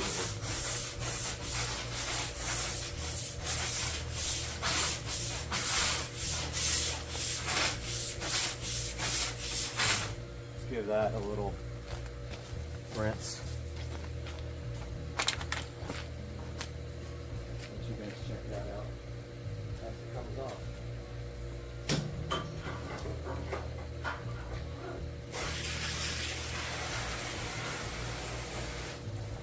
And I can see the dirt coming off, but not all of it. You guys see that green goop coming off?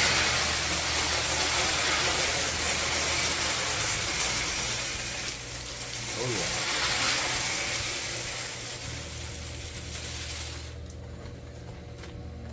All right, I'm gonna spray that down one more time and go do the scrubbing over here while this soaks again.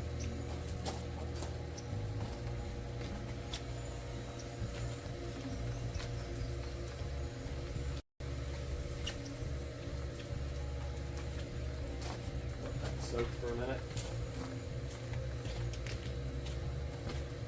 Right.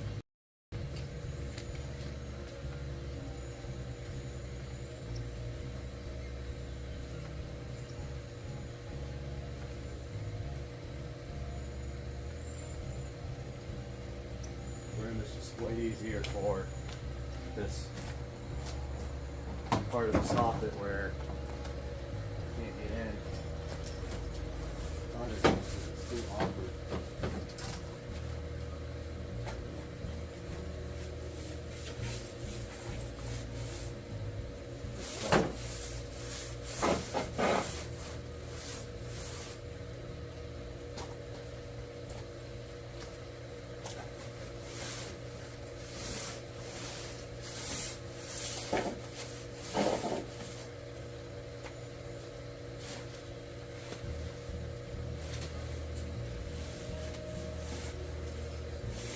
Almost no gap over here.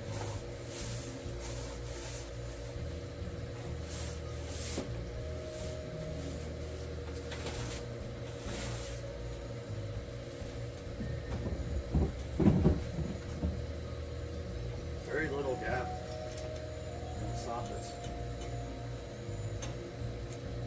Over there, let's see if you guys can still see me. There's very little gap up here in the V of the soffit, so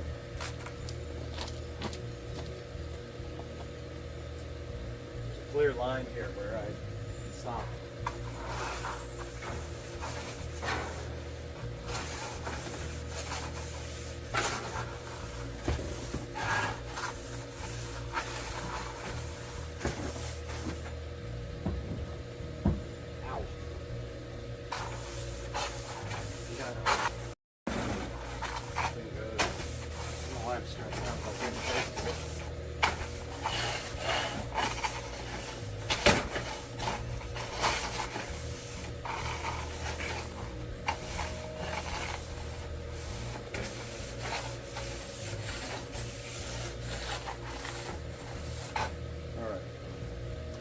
Rub this one again.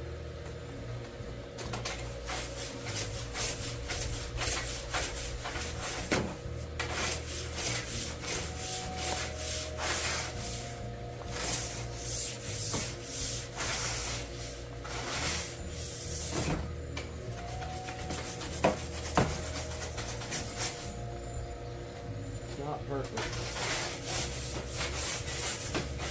Better than Thunder Ritz, guys. And this side of the house is done.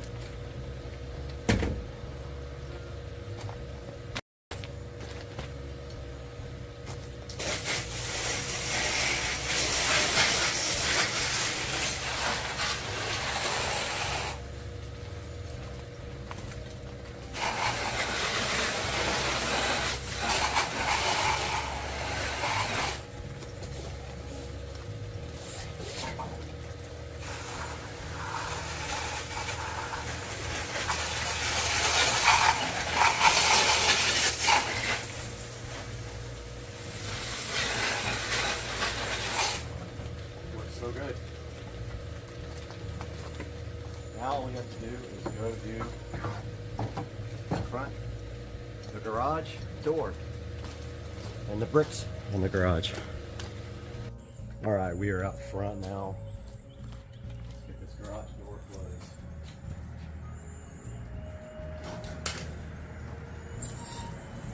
Get some bleach on here.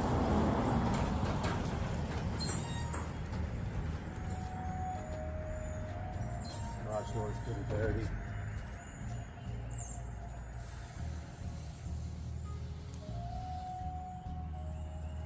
And the brick.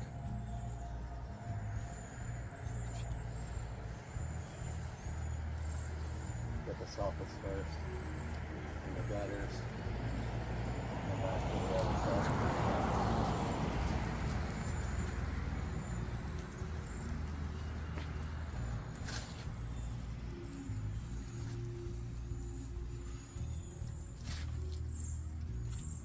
Showed you guys how dirty these are at the beginning of the video. I want you to remember that when I show you the end.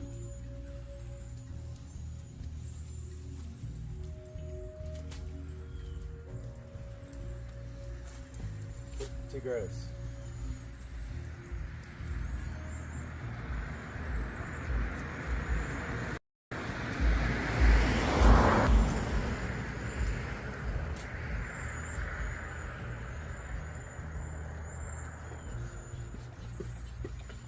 Try and ease up the rest of the stuff on the door. I can already see it working miracles. Door is really dirty because you know I do this on a regular basis.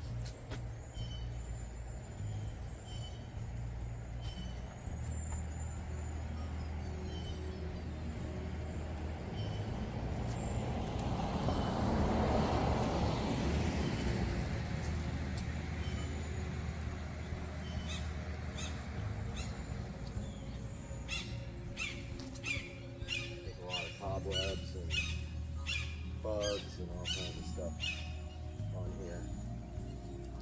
You'll see. Gonna be good. After.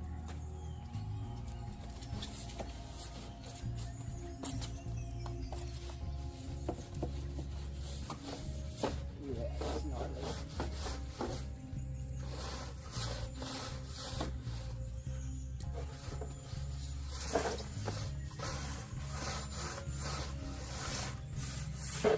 It's bad.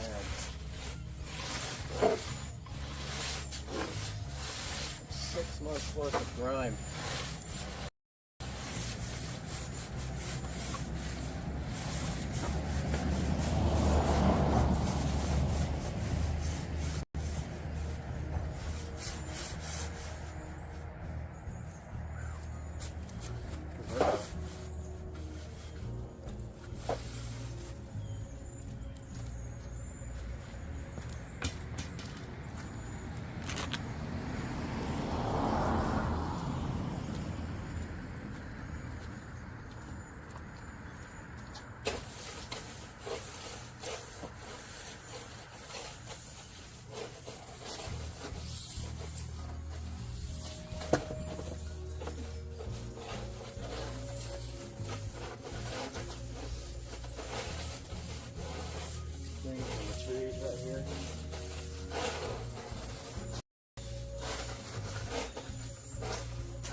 Night and day difference.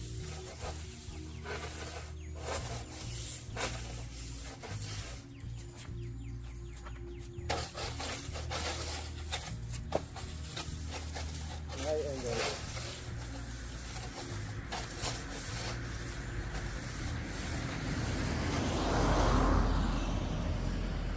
Watch this.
right, guys.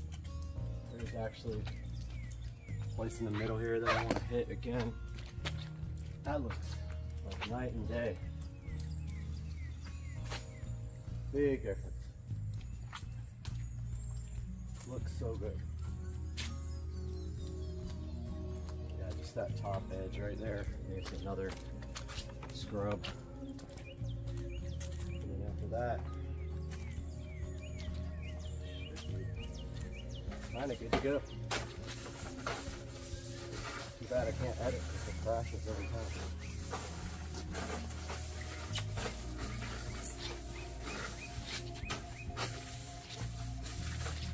Alright, that should be good.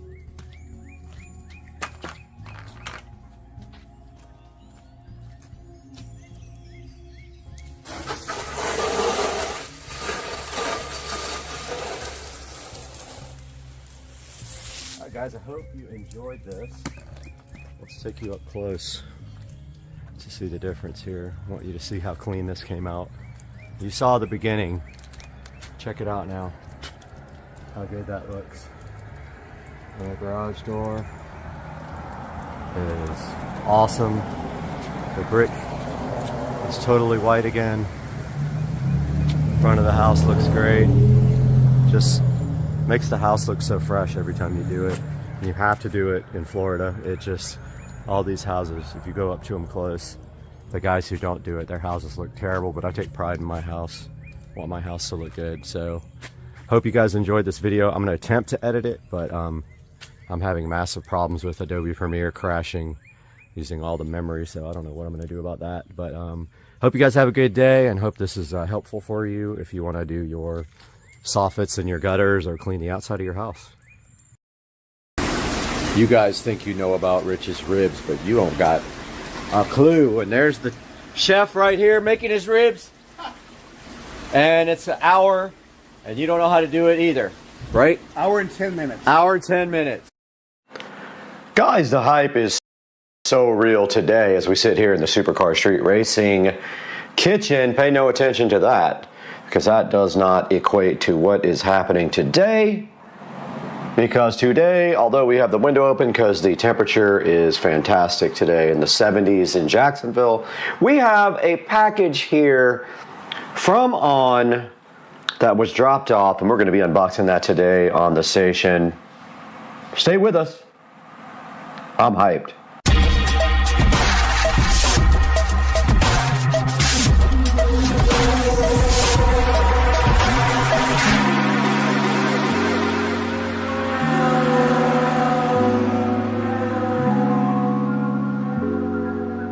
Ladies and gentlemen, sitting before me looking ever so fresh in this nice recycled box here from the company On.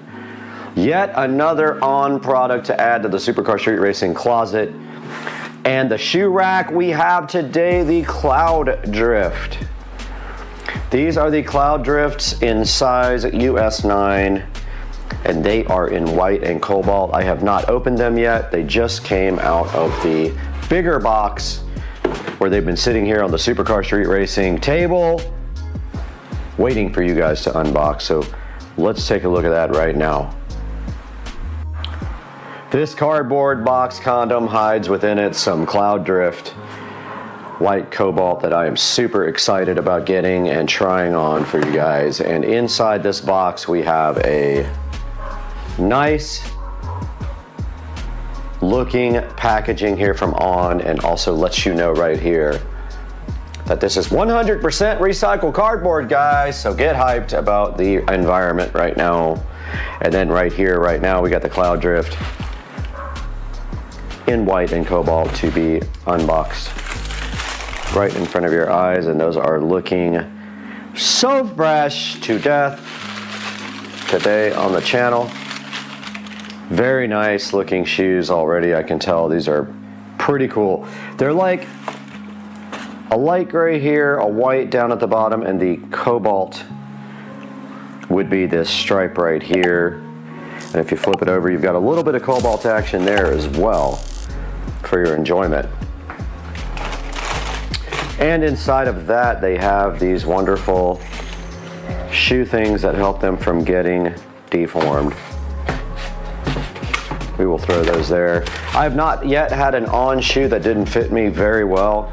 No issues with width. I have problems with width on shoes, but Pumas give me more, Puma, whatever you want to call them, give me more issues than on. So far on have been flawless on the width with my weird feet action happening. And so inside of this protective thingy, we now have some more fuel to burn in the Supercar Street Racing fire pit. And here we have the beautiful on Cloud Drift. Looking amazing. Once again, you can get these right now on clearance. These are last year's model. So they are available now on the on site for a lower price. This video is not sponsored. On does not send me free shoes, unfortunately. That'd be amazing, but it does not happen in my life. But here's a good look at the back. Kind of a grayish thing there, and you can see the cobalt and white splits up right there, and then you have this nice black piece on the bottom. It says the on speedboard there. There's the nice on chicken logo, that's what I call it. And then up top you have these lovely on flat shoelaces and a nice perforated area right there, as well as right here for your shoe to breathe. And then here's the other one looking so fly, and on the side it says Swiss Engineering and has the little Swiss cross there. Nice looking shoes with the little cloud logo right there and the little on logo up on the top. And this is how they look sitting fresh to death on the table. The on Cloud Swift in cobalt and white. Available now for sale on the On Shoe website. It'll be a link in the description because these are last year's model and they are selling them 20% off right now, I think it is, which is not a bad deal. These are one of the best shoes made. They are high quality and they are very nice shoes, and if you can get them for under the stock price, you're doing good. Let's get them tried on and see how they feel. We are in the Supercar Street Racing compound in the Supercar Street Racing living room now with the On Cloud Swift in cobalt and white, and today we have on the brand new ASICs, and these are my workout shoes, so I had those on from working out, and I am going to be removing these and not trying to show you my gross feet. But at the same time, we are going to be trying on these On Cloud Swift, and already they feel a lot lighter than the ones I had before. And putting them on with one hand will be fun and challenging. And they go on really easily. They are definitely unlaced, which I like that. I leave them like that. My feet are very weird. I have bunions and issues, so anything I can do to relieve the pressure on my feet makes me happy. And we have on the Cloud Swift, and wow, they feel great. So comfortable. Let's get up and take a walk with these guys in the Supercar Street Racing compound. Yes, these are amazing. On just has the best shoes I think I've ever bought in my life, and they look great, they feel great. I don't use them for exercising, although I'm thinking about buying one of their top-end running shoes so that when I do, I have the best available. The ASICs are cheap, $50 shoes. These are upwards of $150 when you get them on sale. More than that when they are brand new. And last year's model, you can get them now cheaper. If they have your size, you've got to go on there and get your correct size because they sell out very quickly. A little bit of squeak from them, but that's because they're loose right now. They're not laced up. And if they're not laced up, that tends to make the squeaking noise, which you're hearing underneath my feet. But yeah, these are awesome. They feel really good. They're super comfortable. got no issues at all with these. I love them.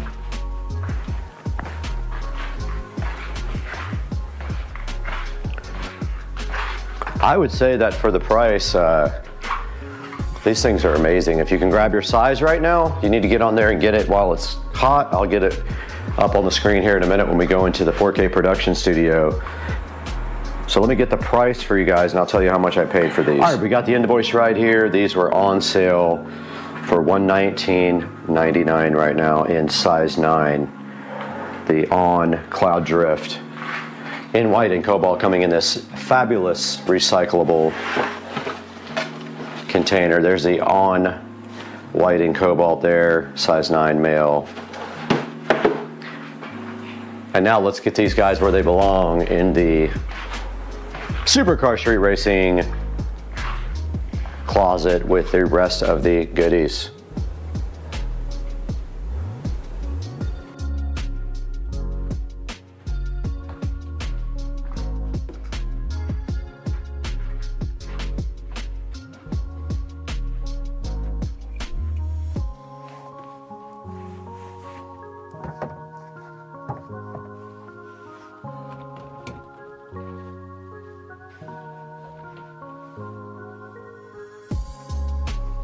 Back in the Supercar Street Racing compound closet, and you can see we have deposited the On Cloud Swifts to their final resting place here on the shelf. And I love the way, compared to the other shoes, they have this black strip right here. Notice the other ones do not have that at all.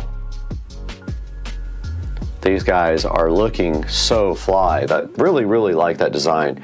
Compare that to the Roger here, and you can see this little black stripe with the Swiss engineering thing there. Not all of them have that, as you can see. Only the right shoe has it on all of them. The left shoe does not.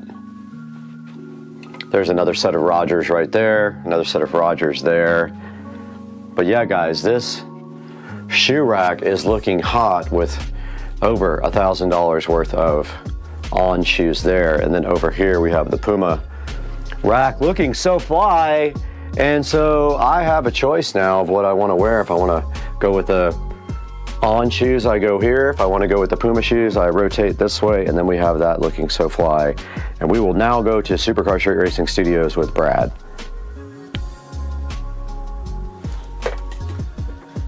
Welcome back to the 4K production studio. I'm Brad, and as you can see right here behind me and beside me, we are out here in the beautiful studio bringing you guys high quality production and looking at some pretty cool products. And today we are looking at the On Cloud Drift shoes that we got on the On website directly from them. They are Swiss engineered shoes, and we have the website up right now. So I want to show you guys exactly how to find these. So these are last season shoes, so they have new models, so you can get these cheaper. So here we are on on-running.com. I'll put a link in the description below. And if we click shop here, you can see that we can click men, women, kids, all that. So we do men, and then when it drops down, we go to last season here, and that will give you the ones that are on discount. And now on last season, you can see here that they have the Cloud 5 Terry here, the Roger still available, the Cloud Swift undyed, the Cloud 5 Ready, the Cloud 5 undyed, and then here's the Cloud Rift, the ones I ordered, which are pretty awesome. Here's the Cloud Tracks, the Cloud 5 Combo, Cloud Undyed, Cloud Easy, Cloud Wander Waterproof, and the list goes on and on. Now the issue here is going to be finding your size, because a lot of the sizes are sold out as they start deeper discounting these shoes. For example, I think we could actually put the size in here if it'll let us, maybe. It will not let us do the size, so you do have to click on the actual shoe. However, we are clicked on men. Now you can also just go to shoes by clicking that. All right, now we're only looking at shoes, and let's go to the Cloud 5 Terry and see if they have our size. And so if we click it right there, they do have the Cloud 5 Terry in my size, and you would want to log in and then shop. But going back to something like the Roger, some of these shoes you're going to find that they don't have the colors that you might want. I'll show you, for example, if we go to the Roger. So that's the Roger Clubhouse Mid. Let's see if they have any more Rogers.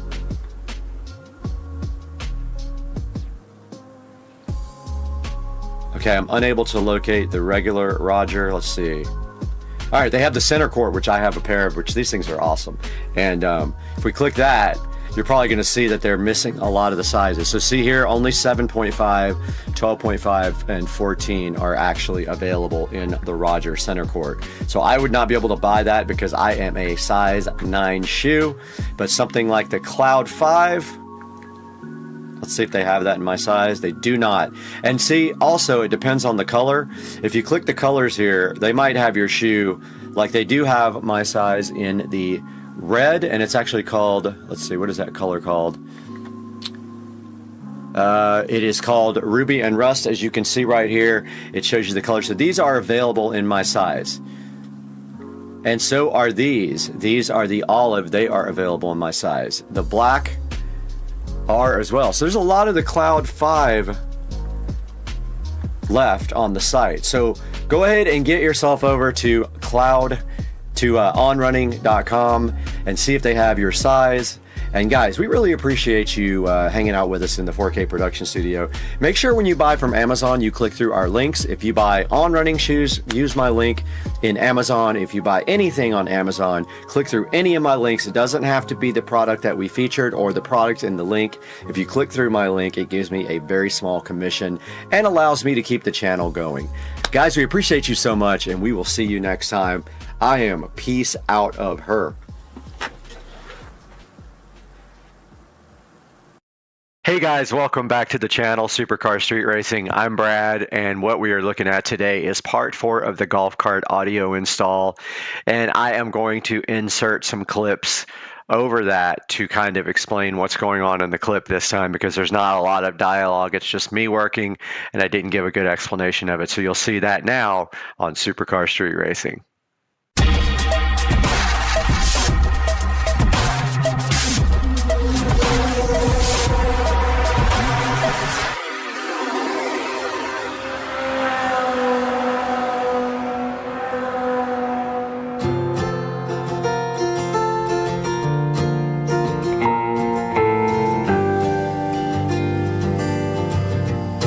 Hey guys, welcome back to the channel, and today, as you can see here, we're going to be working on the golf cart audio system again, and we are doing some electrical wiring.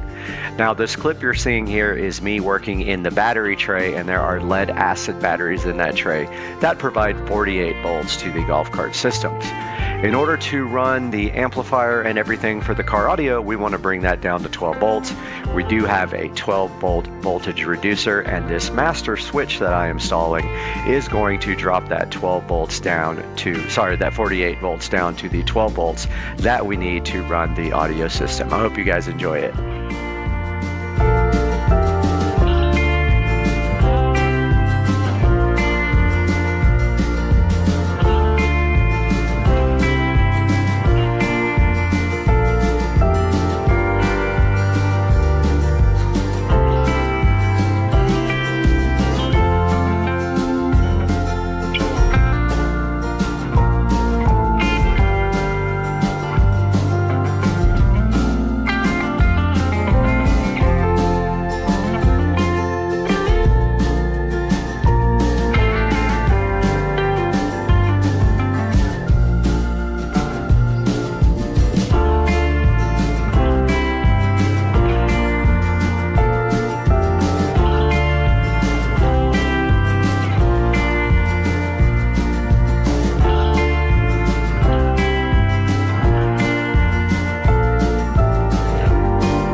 All right, we got the power switch in, and now we're going to do some more work on power and things like that.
Right here, what you're looking at on the screen now is my Blaupunkt Epicenter. Comes with a remote control for the base knob, and it has a little LED on it. Well, I was going to put this in the dash, but I decided to put it in the back because you really don't adjust it that much. I mean, it would look cool in the dash and all that, but I decided to put it right behind me. I could reach back and adjust it if I ever need to. So what I did was I removed the Epicenter volume control from the actual metal mounting plate, and I removed the LED from that as well.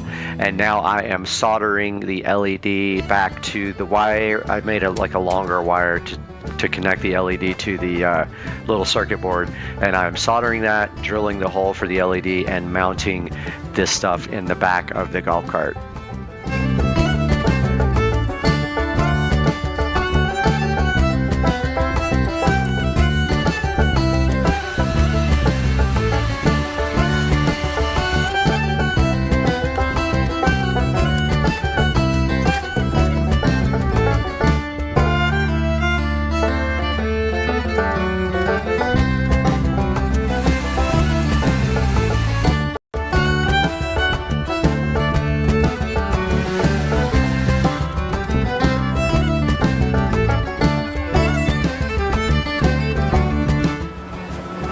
Alright, I'm going to install these bus bars now up front.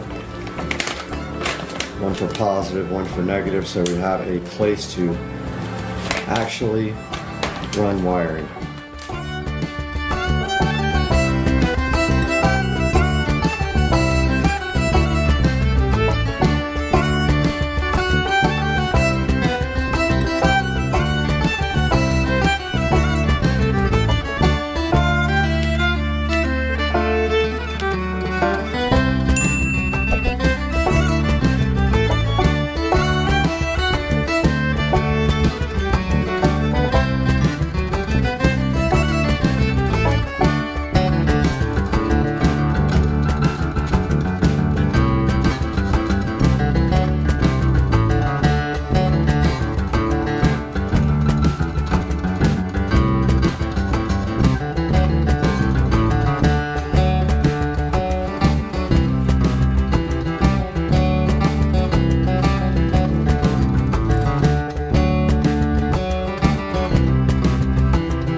Jesus help me. Alright, so to drive it, Where do I need to hold on? you're not going to hold on right now. I'll tell you when. Actually, hold on. Okay, you ready? No. Just keep your heads back. Yeah. Okay, you sure? Pressed again. No.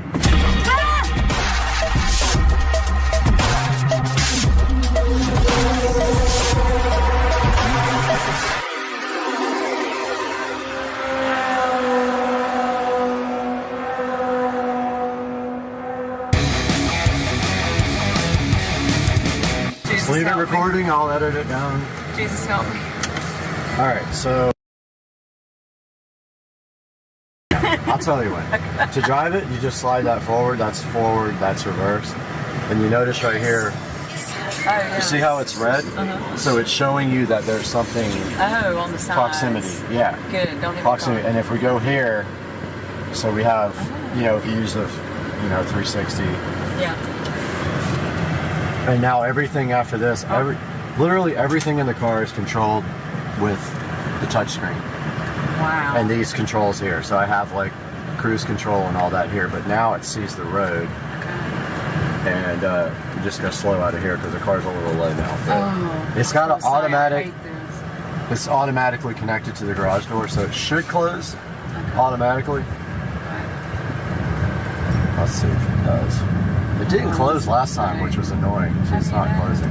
Right there it says it's open, so I just said close. So the whole thing's internet connected all the time, so it has, internet radio or whatever. And then it has like autopilot, so if I hit this, It's so smooth. okay, it won't do it here in the streets too. It only do autopilot on bigger streets, so it won't let you do it on this back road. It keeps saying no. Oh, okay. Too much around. And so like here's the battery percentage, it's at 90%. Okay. And if you try to go somewhere far, like if we try to go to your house, Yeah. it'll plan the route out so we get chargers and all that on the way. It'll show you like how long you have to charge. It'll only do the minimum to get you there. How long does it have to charge when you stop?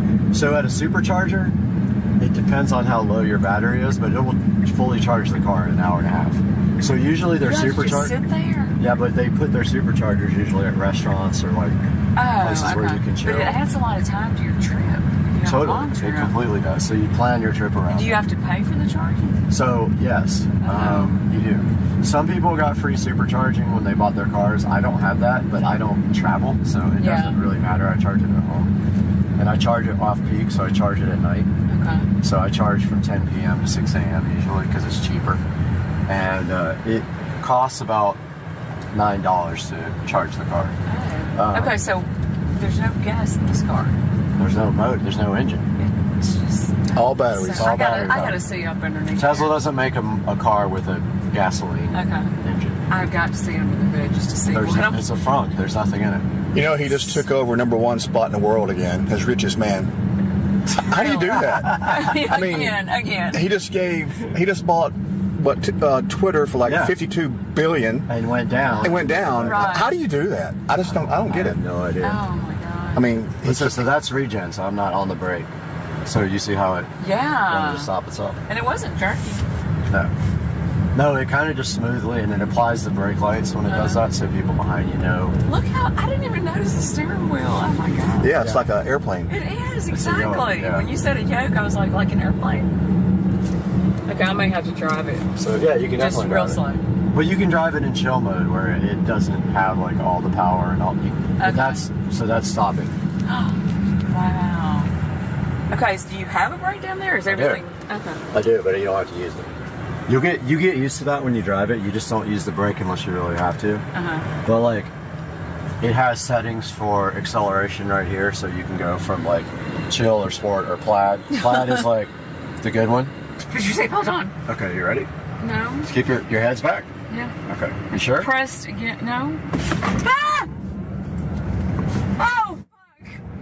Oh. Don't curse. I can't put that on. I gotta bleep that. Oh.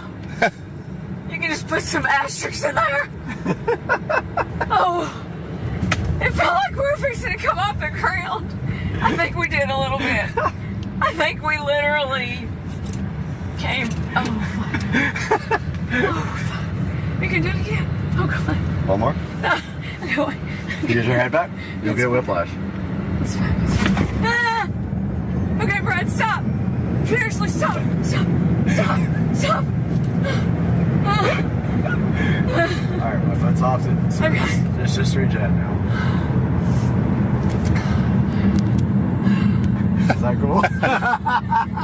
All right, so you just experienced your first electric car ever? First electric car Ever. debatably on the planet. Yes. What do you think about it? I think it's amazing, but You're still in shock? it's, yeah. And I'm hyperventilating. I can't Wow. breathe, but it's in a good way. But like, what do you think about the rest of the car? Is it? The car Is it nice? is super amazing, and I wish I could afford Buy one? because I would have one. Well, you could get a Model 3. You could get like the It's so $40,000 one. freaking cool, like amazing. Put a little charger in at your house on your dryer thing. But I'm still like in shock, and my stomach is in a big knot right now. Literally, you react just like every single other person And it reacts might to take this. a while to get over it. Rich, the first time he was like, I he need said another that, shot. like, Do we have any shots in here? yes, we do. Where's the bar? It's got to have a bar somewhere. Just looked outside and my new Greenworks Pro electric lawnmower got here. Yes, I am going to be cutting my own grass now because my yard people have messed it up so many times that I finally said I fired him. So he must have cut his grass today. I was going to do it with my new Greenworks Pro, but I guess I'll wait till next week to cut the grass when it gets longer. There is the Greenworks Pro sitting so fresh outside the door. Let's get it inside.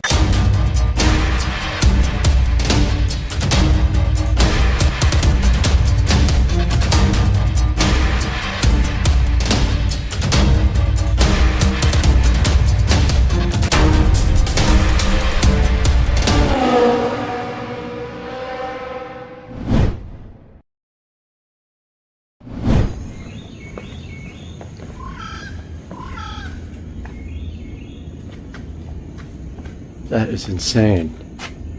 Look at all the bugs. Whoa.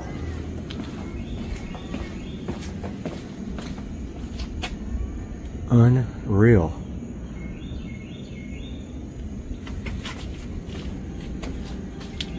There's millions of them. I've never seen anything like that.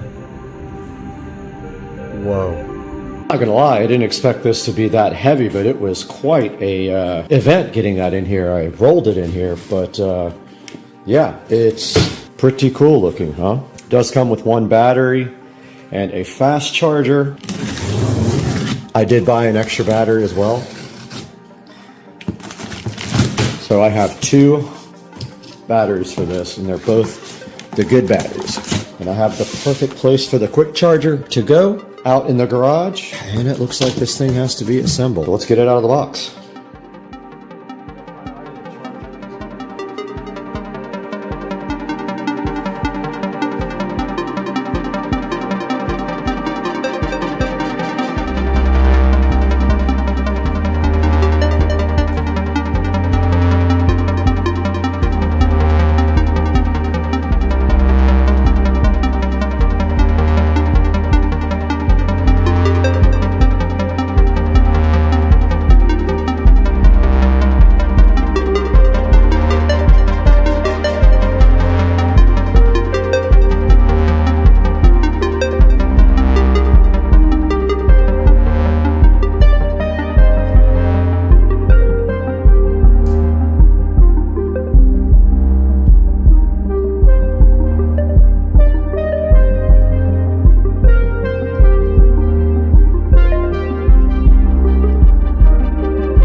All right, the next part of the puzzle did arrive for the Greenworks project, and this is the Greenworks Pro 80-volt trimmer here, and we're going to go ahead and get that unboxed as well and take a look at that today. I did order a blower as well, so I will have all 3, and I can get rid of my gas-powered blower.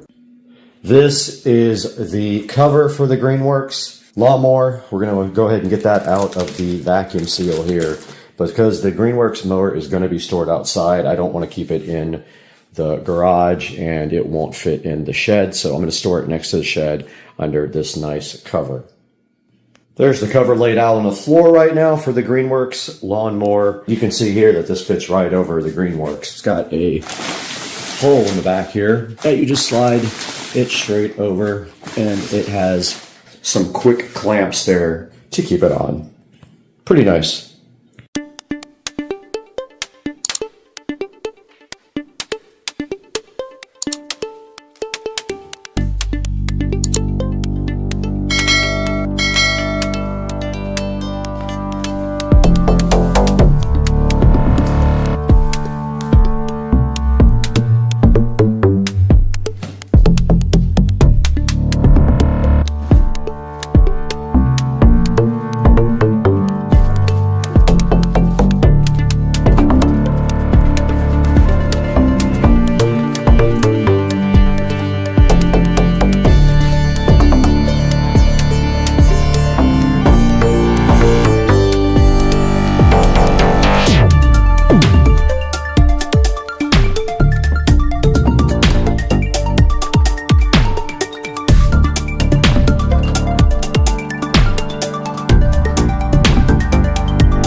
just came back inside and the light was fully green.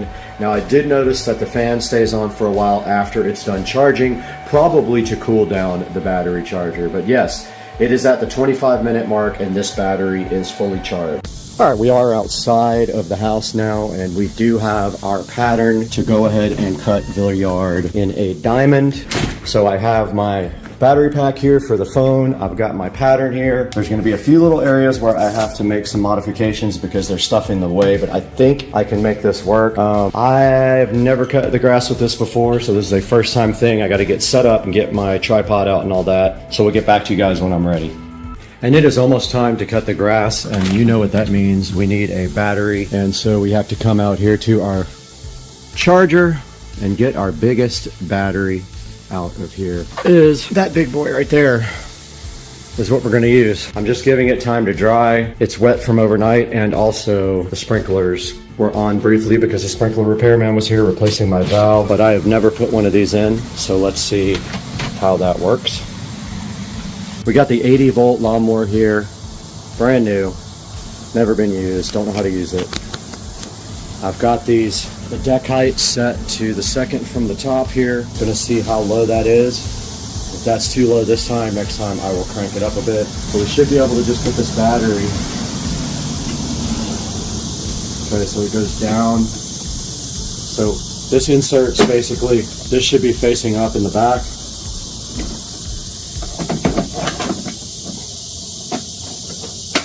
And then it clicks, I guess, and it's in there. And the battery is full. Now we should just be able to push that button.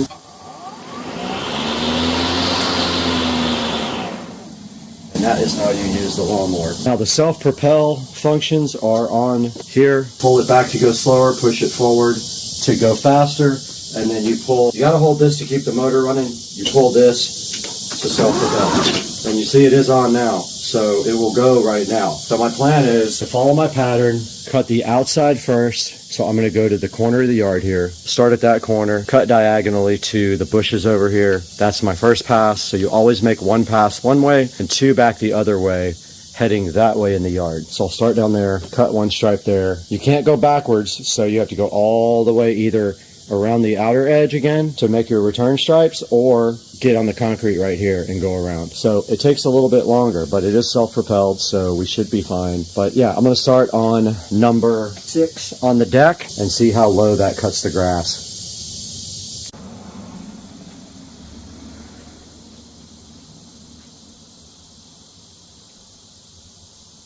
All right, I let the yard dry for about 45 minutes. I know it's not completely dry, but I don't have time to wait. So I'm going to go ahead and start cutting.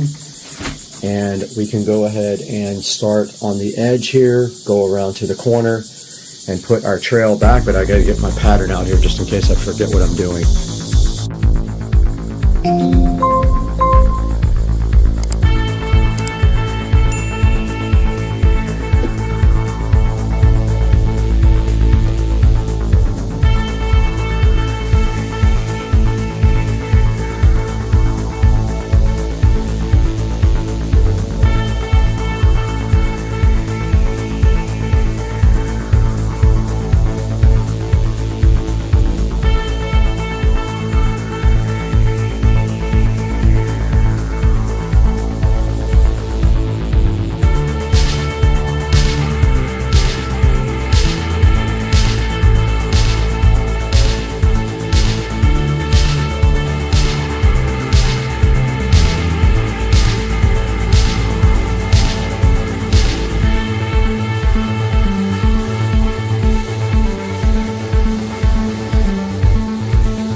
Okay guys, the final part of the puzzle did come in for the Greenworks project, and that is the Greenworks 80 volt blower that goes with the rest of the kit. It is sitting right here, and I was not able to use it the other day when I cut the yard, but I will be using that next time.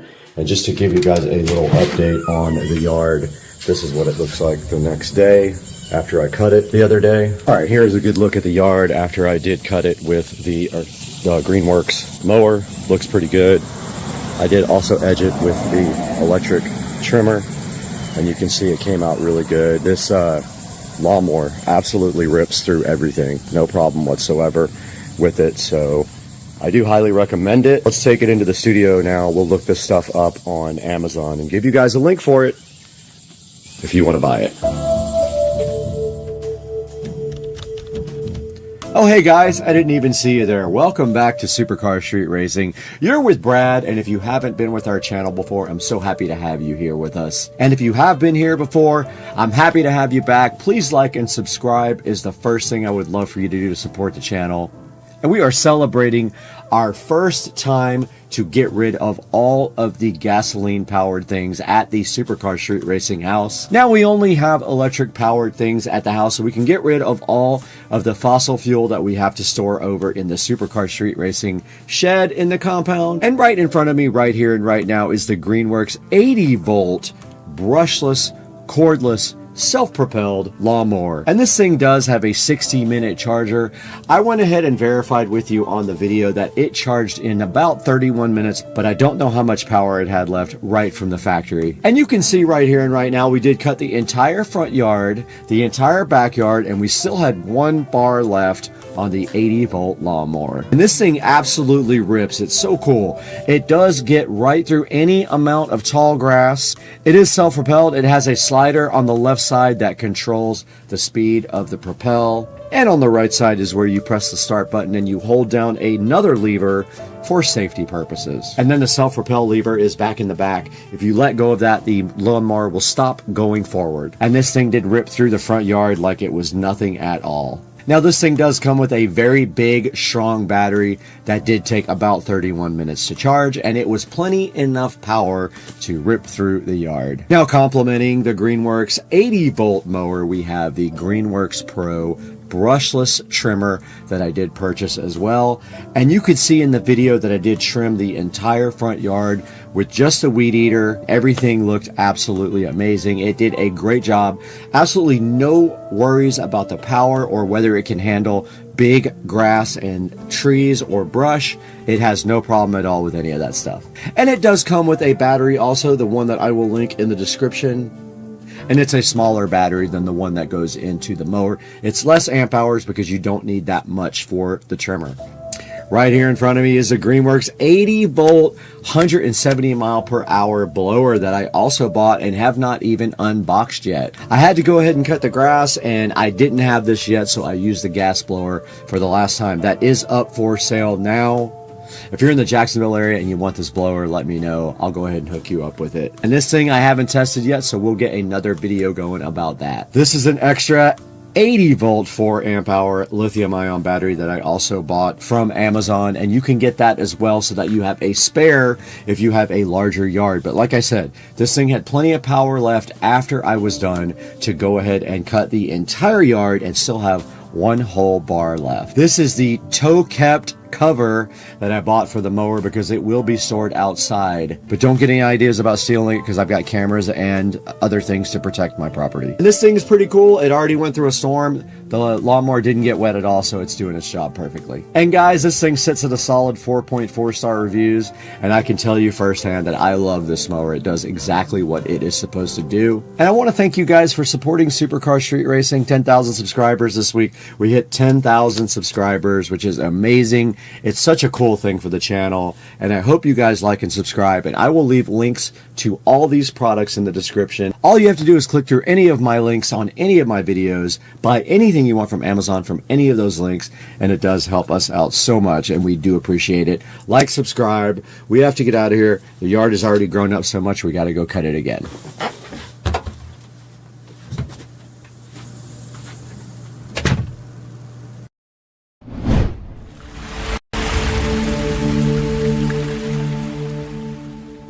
Hey guys, welcome back to Supercar Street Racing once again. You can see Joe and I are out here in the Supercar Street Racing garage. We have everything set up to do an awesome project today. So Joe, what's one problem we need to get fixed on this golf cart? Well, if you guys remember in a prior video, we did a full system in my golf cart, but at the time I had an old subwoofer sitting around. That old subwoofer didn't last very long with the system that we put in here. I have no bass right now. Right, so we did notice that your old subwoofer box, when we did that last project, that box is actually falling apart. I don't know if it's got wet so many times or if it's just old, but basically when we did that last project, there were actually pieces of wood of the MDF falling directly off the box. Now we actually do have that box somewhere. We'll show that to you guys here in a few minutes and show you what actually happened with that. And today we are so happy because we have a new sponsor. That's correct, yeah. So who is that sponsor? That's Crutchfield. Absolutely, Crutchfield decided to go ahead and sponsor this video. So today we have some products by Crutchfield that we're going to be throwing into this golf cart, and we have a piece of wood right here that we're going to be using also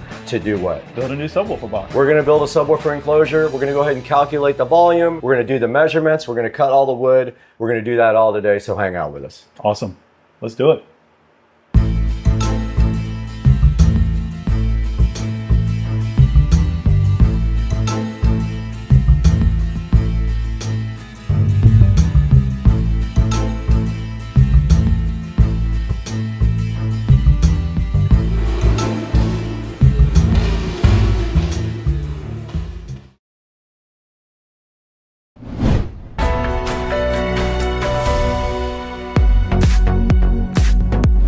Joe, we're back in the Supercar Street Racing garage again. It seems like we're in here all the time. And today we have a cool project. We have to get the base on this cart redone because basically the woofer blew up and the box was falling apart, right? Correct, yep. So what's our plan today? What are we actually gonna do? So as you mentioned, we got this great sponsor by Crutchfield. Right. They've provided us some really awesome products, including a very nice subwoofer. So in this particular situation, although Crutchfield has an enormous amount of subwoofer boxes in very different sizes, for us, we are doing a very unique situation because we're putting it in a golf cart and we need to maximize the space that we have inside there to put a 12-inch subwoofer. So it's going to be very unique. So they supplied us with all the stuff that we need to do a DIY project ourselves. They did. So inside the house, we'll show you guys this in a few minutes. We have a brand new Kicker comp subwoofer. It's a dual voice coil, 4 ohm per voice coil. So what we're going to do is we're going to parallel those voice coils, and that's going to be a 2-in load on the amp that's inside of the golf cart right there. We'll show you that a little bit also later. We also have some carpet, so we're going to try custom carpeting your brand new enclosure. Yep. And then we also have a square speaker terminal thing. So that goes on the side of the box and connects to the woofer voice coils, and that's how we will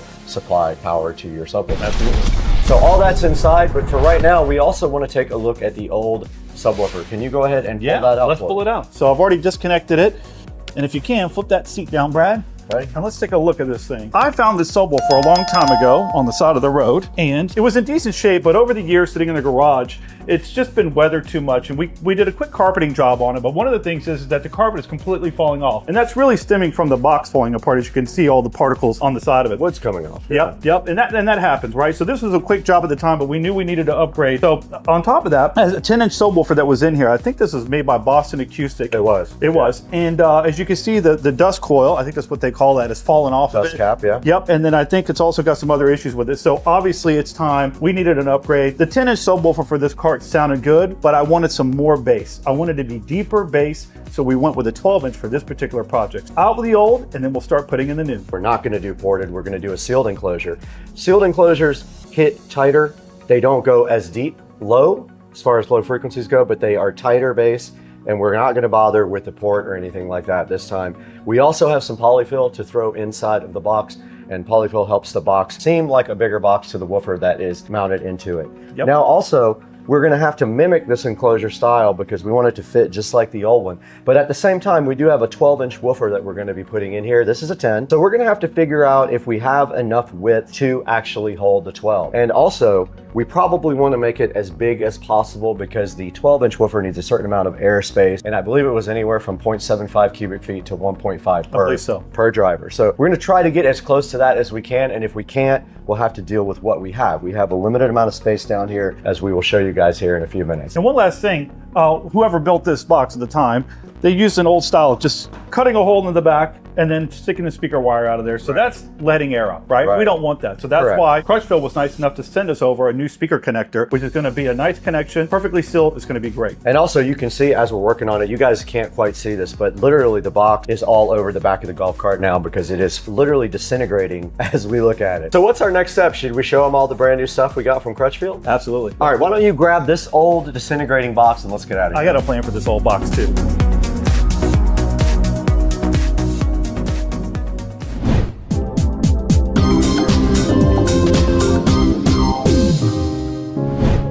Okay, we're back in the garage and we brought all the stuff out that we got from Crutchfield. The only thing Crutchfield did not provide, just because I forgot at the time, was this polyfill for inside of the box. But they did provide this 12-inch dual voice coil kicker comp woofer. This is the CWR12, and I'm really hyped to see what this thing can do in our own custom enclosure. Absolutely. What do you think about this compared to the old Boston Acoustic subwoofer that we had before? It's a different age, a lot newer technology, and do you think that this is an advantage that we have a much newer style woofer with new technology? Absolutely. On top of that, it's a 12-inch subwoofer, right? Correct. So that's going to be one of the things that we're going to be dealing with, is that's why we're building a custom box, but to maximize the amount of volume at the same time. So we have some tricks up our sleeve to get the volume that we need. We do. Hence why we had the polyfill. We'll talk about that in a minute. Also, we got some carpet here from Crutchfield. It's just standard enclosure carpet for speakers. It is black, and we probably have enough to do 25 boxes, so we'll have some extra for the future. And then what was the last thing we got from Crutchfield? Yeah, we got this nice connector here.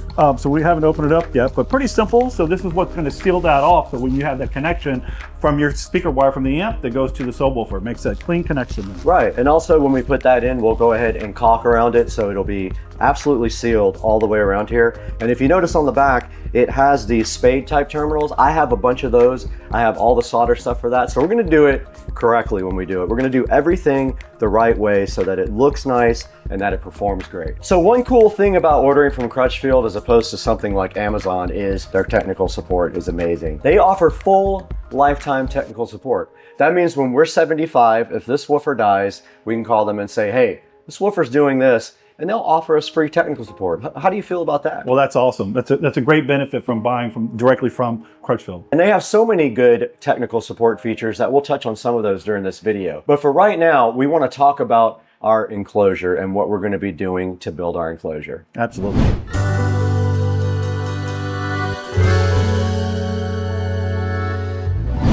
All right, so one of the things that we have to go over is how we're going to build this box, right? So I went out and got ourselves a nice big old piece of 3/4 MDF for us, right? MDF is the preferred wood that most people use when they build a box. It's really good, it's strong, and it holds up, and it makes a great sound at the same time. Absolutely. They recommend not using plywood or anything like that because of the sound qualities of the plywood. You can see we have some MDF over here, and basically all MDF is it's like shavings of wood that are pressed together and glued together. Absolutely. So when they cut other wood, they take that, they press it together, they glue it, and that makes this big, huge sheet of MDF right here. Now, how much was that sheet? Yeah, I paid about 50 bucks for it. So wood prices are a little up, but not too bad. Okay, cool. Yep. So we have this right here. Now, what are we going to do in order to go ahead and measure? Where are we starting? What is our starting point for building? Yeah, so the first thing that we want to do is we obviously want to get down here, take some really good measurements. We want this thing to fit in there really snug, maximize the space because we have a big subwoofer going in. But at the same time, what we don't want is a big bulky box sticking out. So we're really going to get down and take some serious measurements and make sure this box is perfect. Right, that sounds good. And then once we measure everything, how are we going to go ahead and mark that out and cut it on the actual wood? So we have a couple sawhorses that we have set up outside. So we're going to get the MDF set up out there. We're going to take our measurements, and then we're going to go out there, take a pencil, we're going to lay it out, cut to the size that we need. From there, we're going to obviously start to assemble it. Okay. Part of that assembly is making sure that everything fits up correctly, screwing it together while using wood glue to make sure that we got a good bond so it stays together nice. After that, we're going to need to caulk it to make sure that we're sealing up every opportunity that we have so air doesn't escape. So we have a couple of tubes of caulk in there that I found in the shed a few minutes ago. We'll use that in all the seams on the inside. We should be able to go through the actual 12-inch hole for the last board to go ahead and caulk that last little section. We can just use our fingers and run it in the inside. Absolutely. And then after that, do we have a plan for carpeting? I thought I saw you watching a video about how to do like the edges and everything and fold over the carpet. I did. So I carpeted the last box, and that was kind of a rush job, but I wanted to make sure I did it perfect. So sometimes it's not bad to just go on YouTube and watch someone else give you some advice on doing it. So I watched a quick video ago, and I'm going to try to duplicate that, and I think it's going to end up being really nice. And you don't just cut it straight. There's a special pattern you cut, and then everything folds over nice and neat, huh? Yeah, really, really easy. So one of the things we're going to have to do is obviously make a cutout for this to get inserted in there. Yeah, so how are we going to do that? So you have a jigsaw, so we're going to obviously get a template made. I believe that this is going to be pretty simple because we're going to lay this down, do a quick measurement, cut the hole out where it needs to go, and this will sit flush right in the box. Yeah, I kind of have an idea of what I want to do with that. So it's the inner square here that's going to flush mount. So we'll take that, we'll measure that, we'll cut it, and then we'll just take a drill bit, put a drill hole there, and we'll jigsaw this out nice and neat. That'll sit nice and flush. It'll look great on top of the carpet, and the carpet will seal off any of the airflow, so we don't really have to do any caulking on the inside. I don't believe so. Nope. So that sounds like our plan for actually building the box, but first, we got to get a bunch of measurements done. We do. Let's get down here and take a look at what we have and get some measurements done on this cart. Let's do it.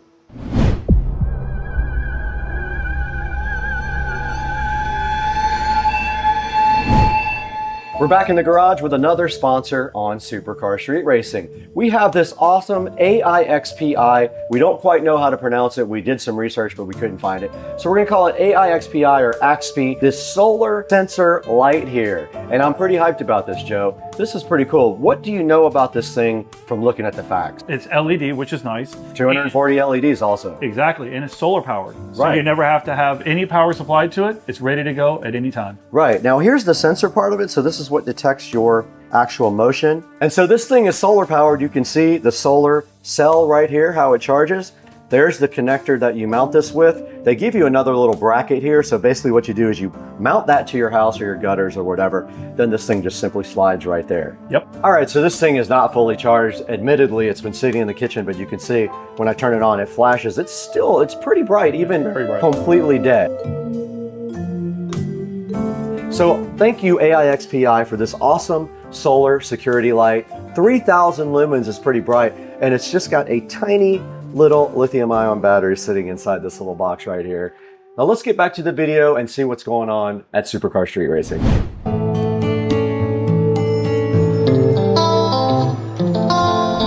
All right, so we're gonna take a couple of basic measurements right now. Right. One of the things that I really wanna do is to get as much space as possible for the volume that we need for the speaker. With that, I also want to make it as clean as possible and flush so that when this box goes in here, we don't have folks that are sitting on the back riding around having the speaker box pushing out. So with that, I'm going to hit the bottom here. It tapers back a little bit towards the top, but I can't worry about that. My measurements need to be where I know it can fit. Okay. So what we're going to do is we're going to do 14 inches deep. Okay. We're going to maximize the width, maybe a little bit shorter. We'll make a call on that, but we can go up to 18 3/4. Okay.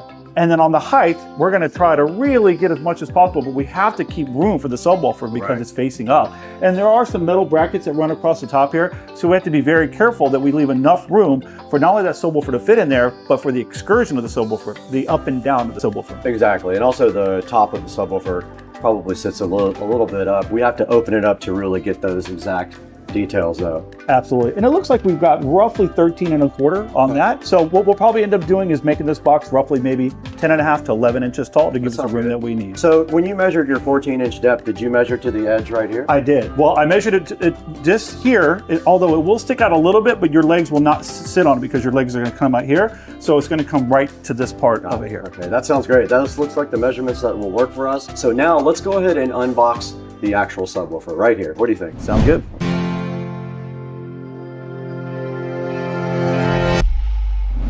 All right, so we're gonna go ahead and pull this subwoofer out, get a couple of basic measurements on here. The biggest thing that we're worried about right now is the height of where it's gonna sit above the box that we build itself to make sure that we have room for the subwoofer to sit on top and to have the room for it to move up and down. So let's take a look at it.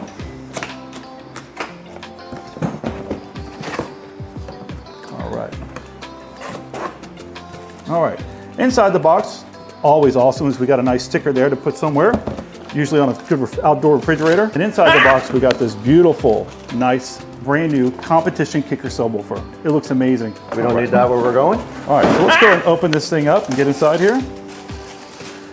All right, I will say, just from the looks alone, this is a beautiful looking subwoofer. The first thing I noticed is that the outside is very strong and it's got this really strong red stitching inside. it's a really great looking subwoofer here. So this is a competition speaker, and although I'm not going to be entering any competitions with this, it's going to drive really good solid bass. So I don't have to turn it up too loud to drown it out. It's going to have really good deep tones in it. On the back, we got a really nice large magnet on the back, and then we have great connections right here. It's a 4-ohm dual voice coil, so there's 2 connections on both sides, positive and negative. One of the great things about this speaker already is the easy setup for putting the speaker wires in there. It's a push connection, so you push this open, slide your speaker wire right in there, let off, and it puts a nice connection. And now we're going to pass this over to Brad to give you some more technical aspects of this great subwoofer.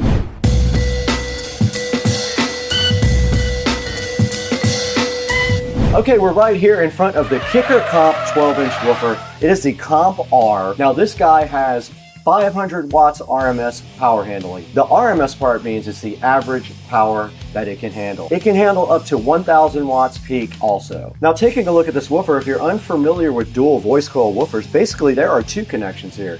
There's one on each side here, and what that means is each voice coil has an impedance level. This impedance level here is 4 ohms, this one is 4 ohms. So depending on your amplifier and what the actual ohm load it can handle is how you wire up this woofer. If you put both of these voice coils here in parallel, it'll be a 2 ohm load presented to your amplifier. If you put them in series, it would be an 8 ohm load. So for our amplifier can handle a 2 ohm load. We're going to take off of this voice coil, go to this voice coil, and then off of this voice coil, go down to the connector. That's going to present a 2 ohm load to the amplifier. We can prove that with an ohm meter also. We can put it on the end of the second wire here as we loop here, and then out we should see a 2 ohm-ish load at the amplifier.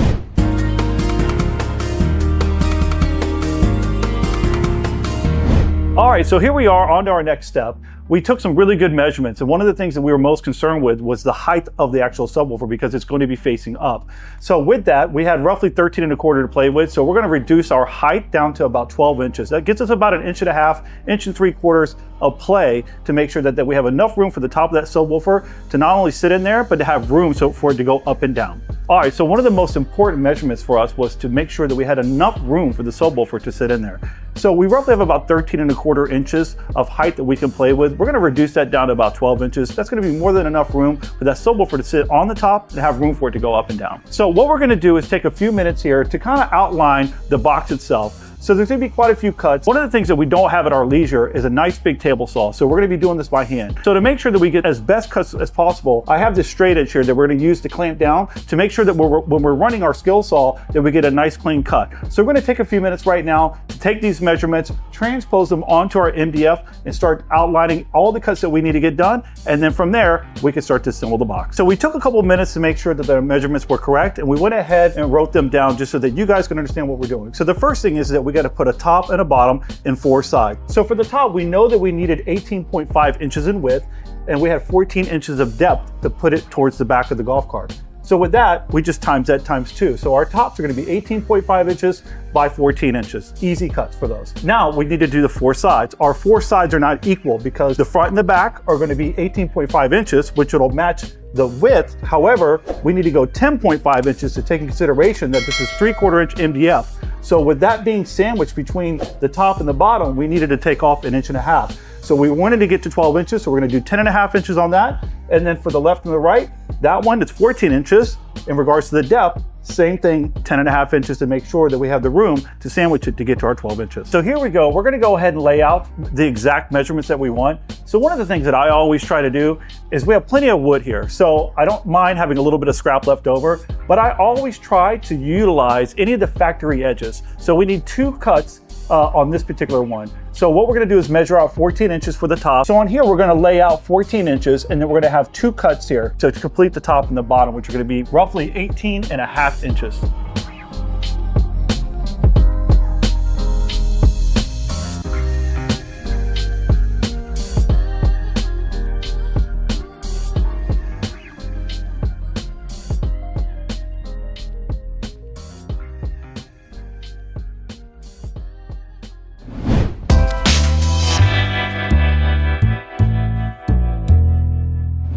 All right, so here we are. We're going to take the time to cut this out. We got a little break in the weather, so we're going to make this pretty fast. Like I said, we had already laid out all of our measurements. So from here, we're just going to make our quick cuts, get back inside as quick as possible. So again, we don't have a table saw. So to try to get this to be as even as possible, I'm going to take this straight edge here. We're going to clamp it down so that we can bump our skill saw right up against it and make a quick, so we can make a quick cut, and hopefully it's nice and straight.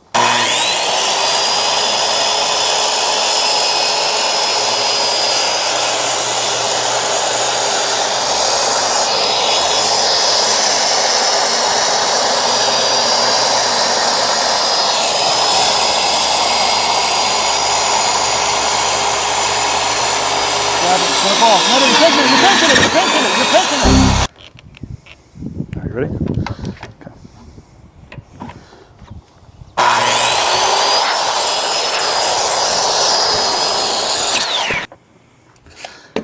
And for the sake of time, I'm turning and burning here, all right? You ready?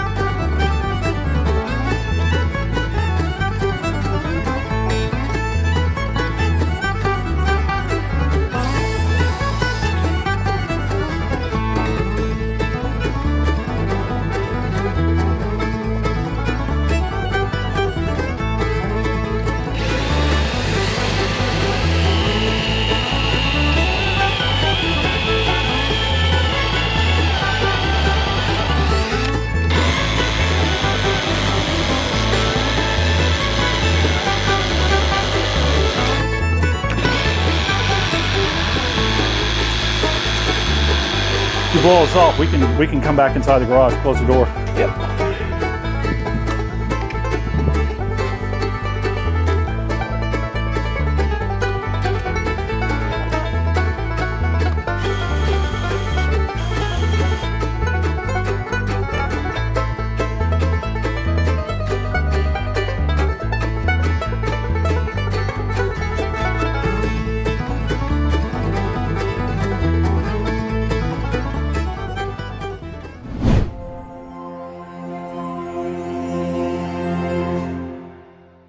Guys, I am so happy to announce Crutchfield as an official sponsor for Supercar Street Racing, and today I want to talk to you a little bit about what makes them special. Now, one of the biggest things about Crutchfield is obviously their technical support. You have free lifetime technical support on everything. You get a 60-day price drop protection at Crutchfield. 60-day returns is also awesome. They offer that. They have all kinds of information on their website, like DIY articles and videos, a huge car stereo database. They can figure out what fits your car. They also offer free custom vehicle instructions, car-specific installation packages, research, wiring, and things like that. They've been doing it since 1974. Check out Crutchfield. I will have a link in the description. Buy what you need from them and support the channel, and let them know Supercar Street Racing sent you.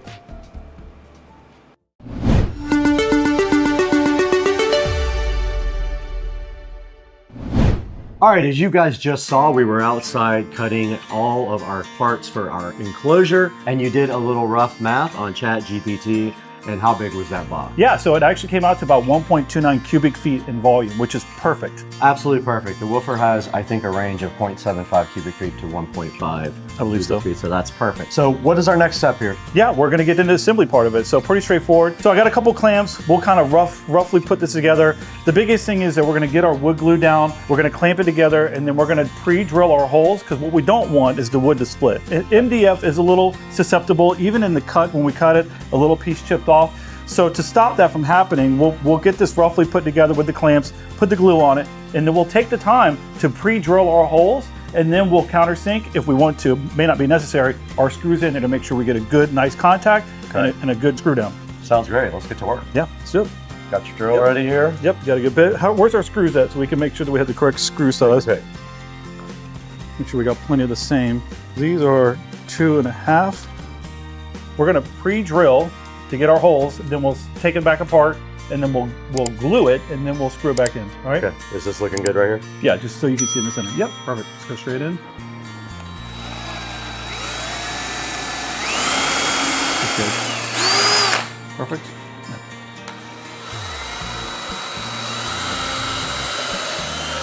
Perfect. All right, so now we'll disassemble, get the glue ready.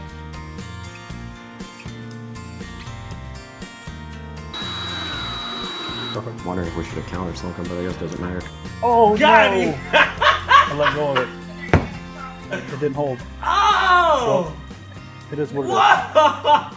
Pop another one in there? Nope, go ahead and screw that one in. Whoa! Yep.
All right, so as you just saw, we assembled the box. It actually went pretty smooth. We did have one little issue where I made one mistake on a cut, but that was very easy to fix. We just had to take a little bit more off. The box went together perfectly. The fact that we were using a circular saw and everything was almost perfect was shocking to me, to be honest with you. And there's only like That much clearance. It is absolutely sitting in there perfect. So our measurements were right on spot. The box is almost perfect. Very happy with it. So from here, what we're gonna end up doing now is removing it and carpeting it. So we are not the best carpenters by any means, but I think we're gonna be able to do a good job on this. So we'll let you guys follow along, but it goes pretty fast. And so far, this project's been pretty smooth. I think we're at about 3 hours in. The majority of our time is really moving cameras around, doing stuff. Yeah. So maybe we got an hour and a half maybe Probably. into this project so far. And once we get this carpeted, put in the speaker in, goes very fast, and we'll be done. All right, should we get this box out of here real quick? Let's do it.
We're gonna do our best here.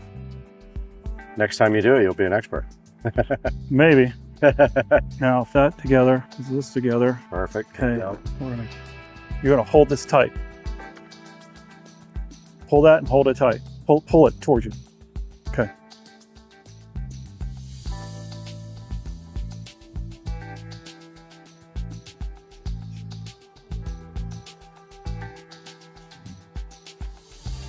That's sick. Should peel off, right? And then that flaps down and you're done. Drape it over it, pull it hard again. It's actually not bad. That's not bad. All right, flip it over.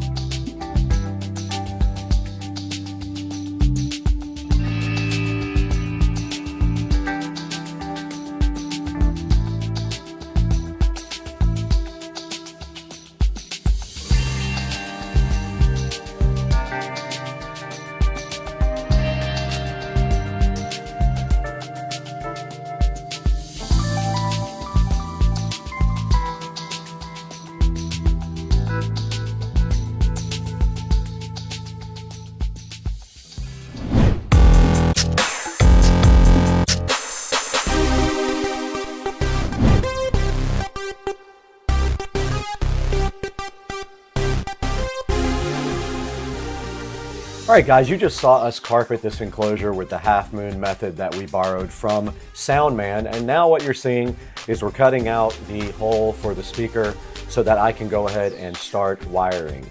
Now, this wiring is going to involve going from voice coil to voice coil, first of all, to make this woofer in a 4 ohm to 4 ohm parallel load will be 2 ohms at the speaker connector.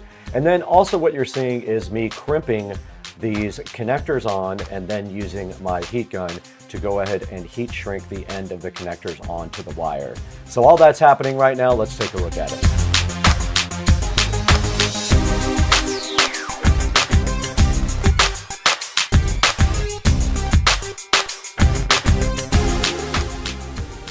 Now what you're seeing here is we are installing the woofer and we're making 100% sure that we are covering up the surround with a piece of plastic while we're screwing in the screws so we don't make any stupid mistakes. All right, we're back and we did install the subwoofer enclosure and we've been adjusting the amplifier a little bit, the gains on the amplifier, just to compensate for a different subwoofer that might be a little bit more sensitive or less sensitive than the other one. We turned the gains down on channels 1 and 2, which are supposed to be the highs, but it's actually, I think, 3 and 4. But turn the gain down on that, and then when volume goes up on everything else, it'll bring the subwoofer level up. Because the subwoofer gains are maxed out on the amp. The amp is pushing as much possible power as it can, which means we also might need a second amplifier. But I was going to suggest, and I will send you a link to this, I was going to suggest we get a 12-volt USB fan and strap it right to the side of your amplifier and power it off of your inverter in there. It's got a USB port. Keep it a little cool. It'll cool your amp off and keep it from going into overheat. Okay, you can see the woofer clearly through the back here. If you ever pull up to a party or anything, all you gotta do is open the back hatch and you've got that woofer. Yeah, and the other reason it's up right now is because this panel, it rattles. So we're gonna probably have to do some dynamatting. Sounds so good, like perfect.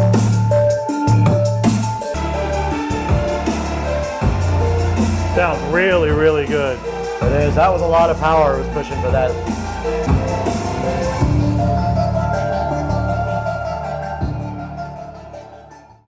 All right, that came out really good, but maybe we can do some improvements. What do you think about maybe improving the amplifier side of the bass? Yeah, I think so.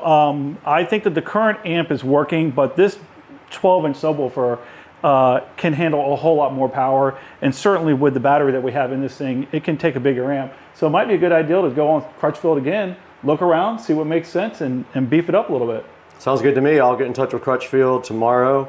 Meanwhile, let's wrap it up from in here and throw it back to literally us. Yeah.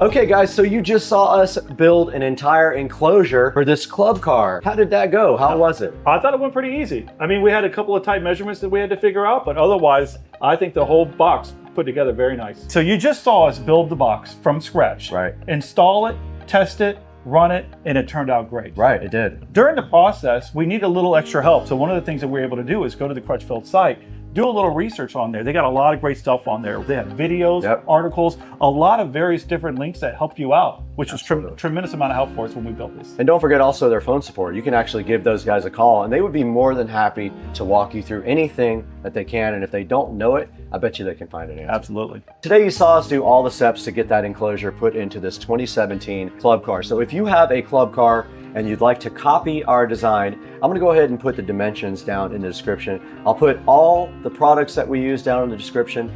Go ahead and click our affiliate links because that helps us out tremendously. Crutchfield wants you guys to use these links so they can see if you guys are engaged in watching Supercar Street Racing.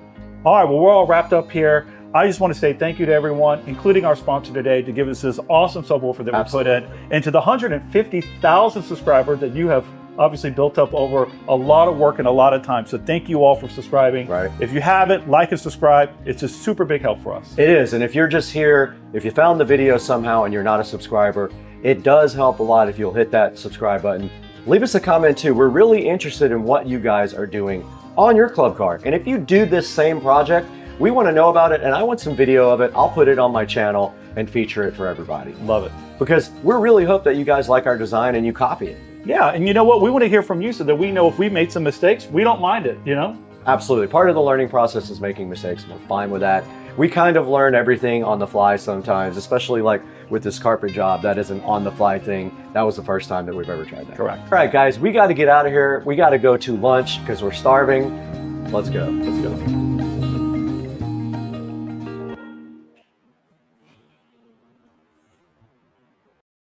Good morning, everybody. Supercar Street Racing with a long awaited update. I have not been doing much with the car. Been kind of out of it in a relationship which ended recently. So now I can concentrate on doing other things with this car. So it's going to be a multi-part video. When the video runs out, I'll start a next part. But what we're here for is the AVEN E90 Android navigation system. So let's talk about AVEN first of all, who is believe a Japanese or Chinese company who has a US office in California. I believe it's in California. I'd have to go back and look. So you can get these same units on eBay. I don't know what the support would be like, and we will talk about AVEN's tech support here shortly.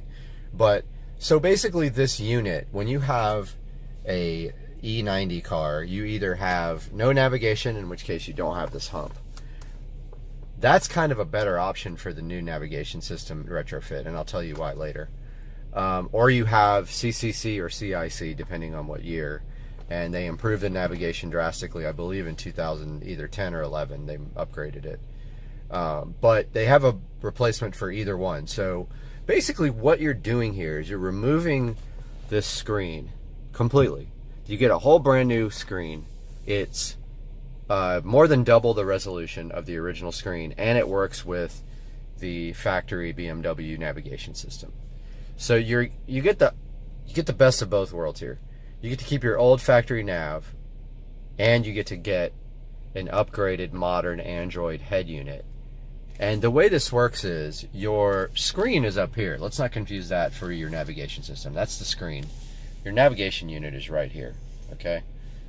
So the cabling goes between here and the screen, and to install this unit, you have to pull, first of all, you have to pull this trim, pull the screen out with 2 screws, pull this climate control system out. I drew a blank there for a second, with these little clips that are on the side, and then you have to pull out this navigation system with screws. They give you a pass-through cable.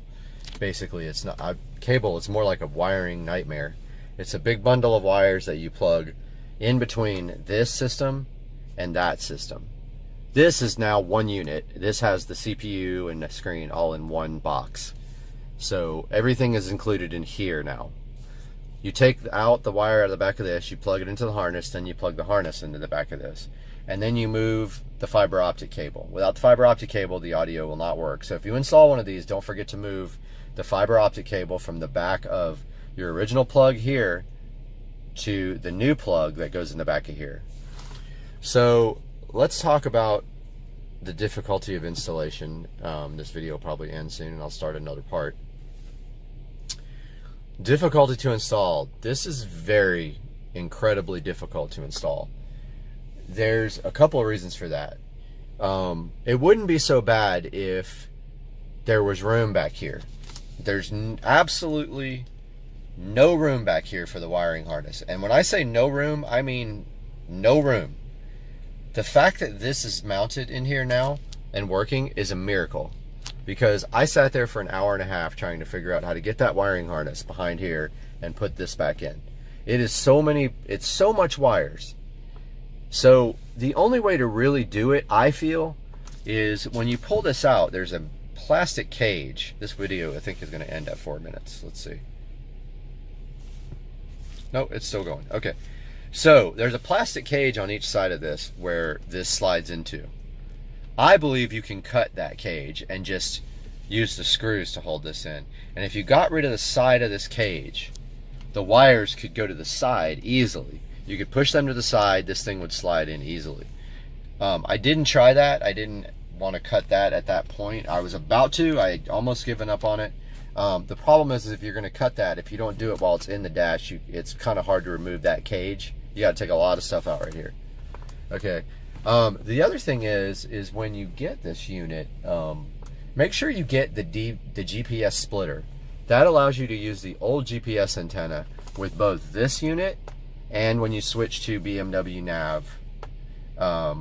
It allows you to use the same GPS, your old GPS antenna. And I do believe this video is going to end at 5 minutes, and I'll start a new one. Let's see. It is Tuesday morning, and I want to talk to you guys a little bit about Bluetooth audio for a car that never had Bluetooth. So the SL65 AMG, obviously, this model started in 2005. And of course, back then, Bluetooth did not exist at all. So there are ways to get Bluetooth in this vehicle. Now, unfortunately, for whatever reason, Mercedes thought it was smart to not put an auxiliary port in this car. They had them before this year, but they deleted it on this year model, which makes 0 sense. So in order to get Bluetooth in this car, there is a device installed called the Stream Blue. Now, the person who owned this car before me paid a ridiculous amount of money for that, about $1,200 or $1,300, I think. You can actually buy it for $400, and I will be selling the one that's in this vehicle because I'm going with an aftermarket head unit. So let me show you exactly how this Stream Blue works. First things first, well, I do have the keys. I was trying to figure out if I had the keys. When you get in the car and you turn on, there's the factory command system. I'm going to flip this around real quick and show you.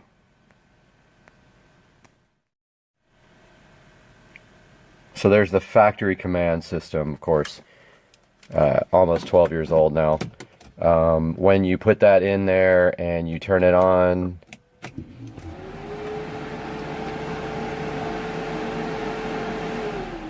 now, the only thing I have figured out is what that no iPod thing is. Now, to get Bluetooth audio on this, all you do is press the audio button till you get to this screen. And then once it's on that screen, on the phone, there will be a Bluetooth that says Stream Blue. Now, I will include a screenshot of that. And then once that's on, then you have Bluetooth audio. And there it is. So that is Bluetooth audio playing from my phone right now. There's the old school navigation. If you press audio. I don't know what this no iPod means. Not figured that out yet. But steering wheel controls work only for volume, nothing else.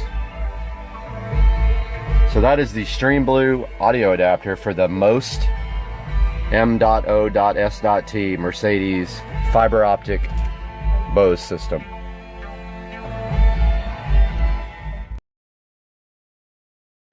What are you guys doing with Cat TV? Bubba? That's a squirrel. And it's bigger than you. Bubba, get it! Cooper, get it! But no, you got that phone holder thing. Yeah, so the camera overheated, of course. That's what happened. You have to take off all this corrugated crap or it won't fit through the hole. Oh, it won't? And then you got to go all the way to the top, and then the dash goes on after you put this through the hole. Where's your stool? Oh, I'll put it inside.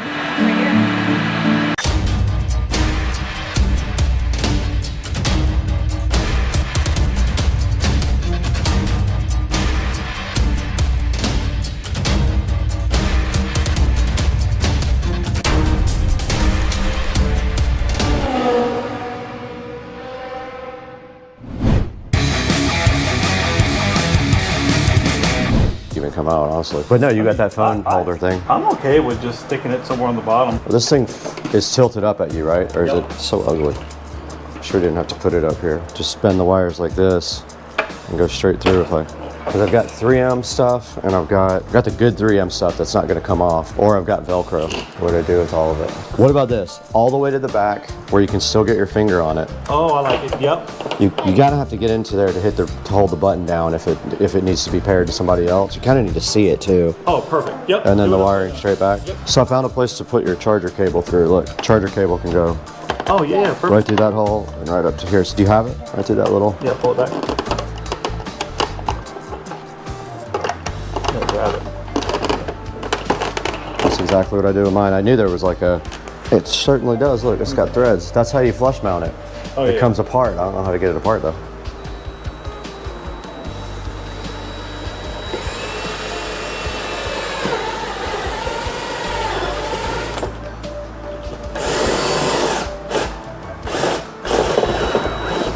That's a couple times.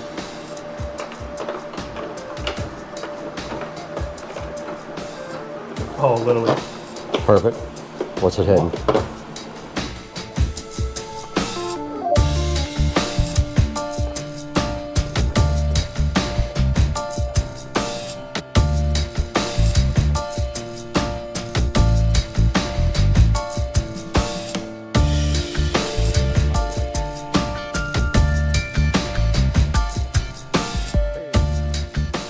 All right, I'm working on this Bluetooth again now that we've got the bass knob already mounted. I cannot find a good place for this, to be honest with you. All right, I'm drilling a hole in the bottom of this for the RCA cables and the power wire to go through.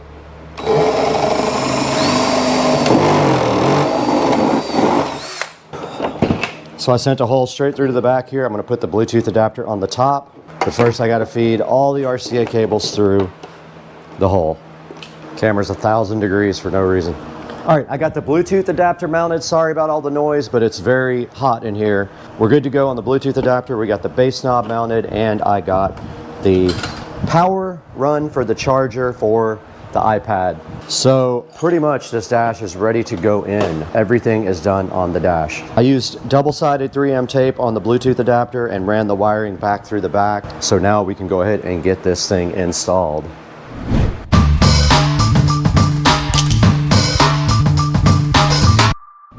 Okay, I'm gonna clear everything out and go ahead and try to put the dash over the steering wheel. To install the dash, you simply slide it over.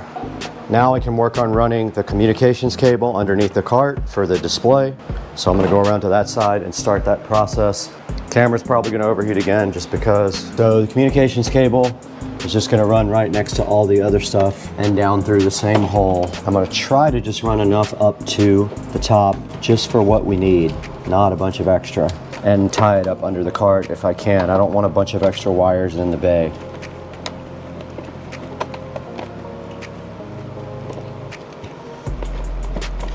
There's plenty of wire, that's for sure. Okay, I have to get under the cart to do the rest. Got the first zip tie on. Now I'm just following these other cables and I'm gonna zip tie to them. It's got its own hole to pass through though, the one that I drilled.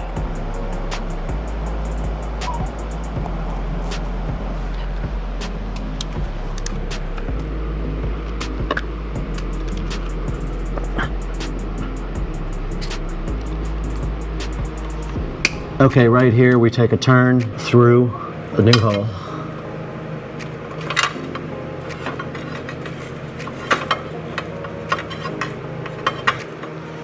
Okay, I got the comm cable run into the bay here. I'm gonna try to pull some of it all the way over here so it's not all in the bay. Let's see what I can do here. There's so much slack.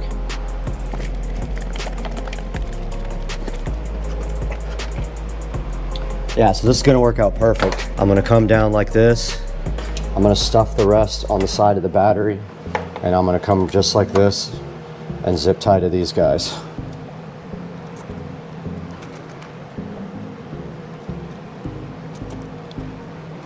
The comm cable is done. That means the display should work now. Our display's on, we're good to go with that.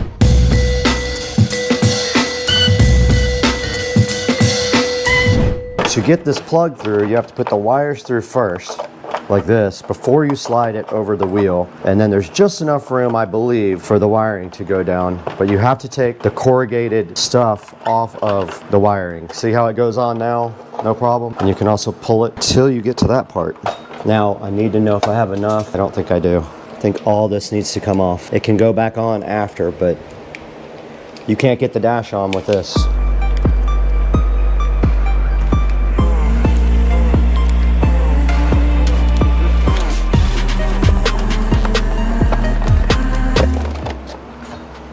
That's how you do it.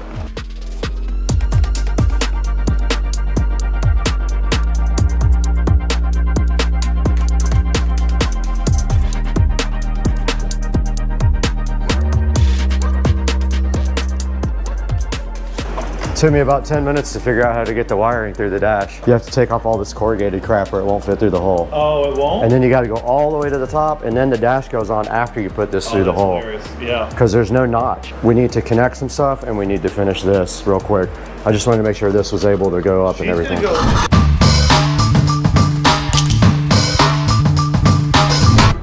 All right, so here we're back, gonna work on the subwoofer. Found this thing actually on the side of the road. Somebody had a sign that was just said free stuff. So I found this subwoofer along with an amplifier, and it's been sitting in my garage now for probably 5 years. So I'm like, perfect time in, break this thing out, clean it up, get it working. The porthole was rattling around in there, so I'm gonna take the time.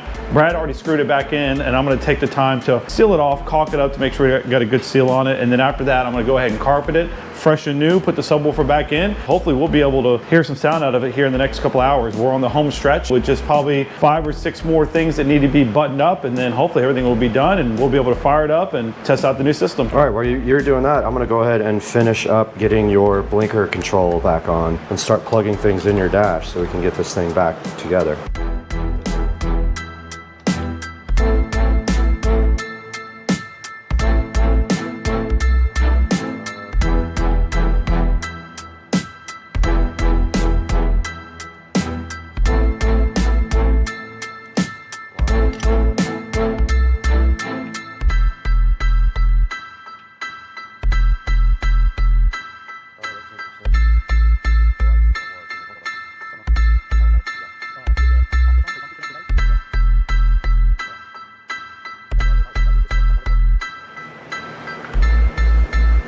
Are you signed into your Apple stuff on here? Yeah, I think it should cool. be, yeah. Where's the SCSR whatever scissors? These nuts. Oh, that's a good sound. That's going through the speakers, isn't it? Mm-hmm. Trying to get the pair. Yeah, I just don't know how to get this thing in Barry mode.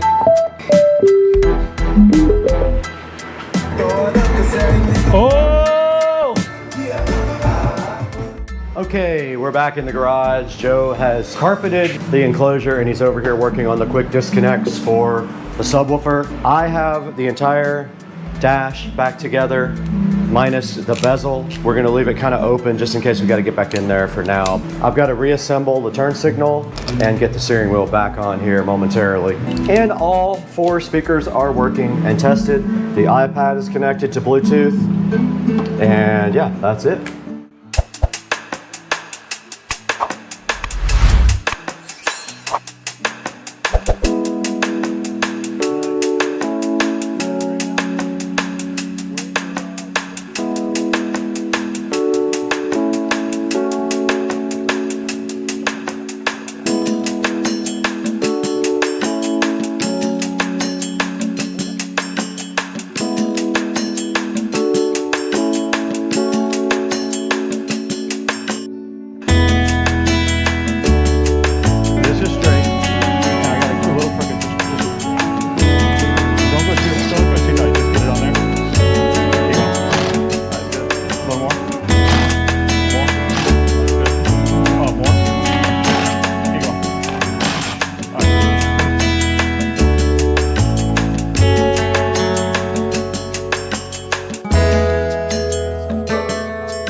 Let's go.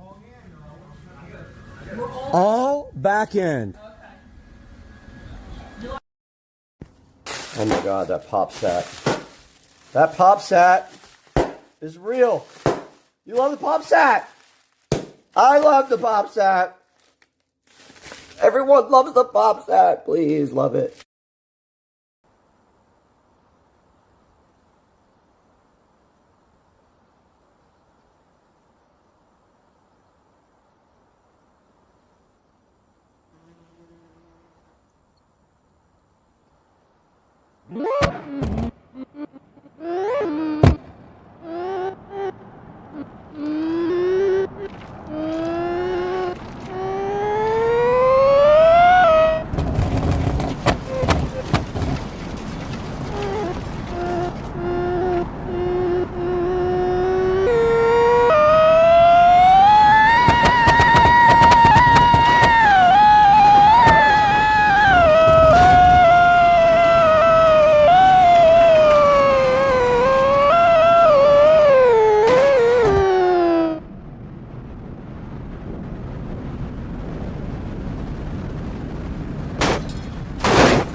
Welcome to part 3 of the Avon E90X install video.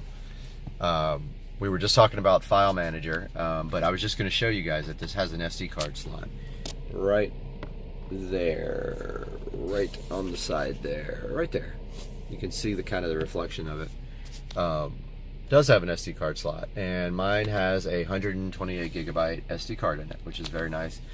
Yes, you can move applications to the SD card. That was my biggest thing, being able to move apps. So File Manager is ES File Explorer.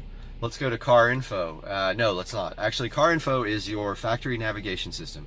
If you want to go to that, you hold down menu for 3 seconds and it switches over to your factory nav where everything works like it did before. So we hold down nav or menu 3 seconds again, we go back to Android.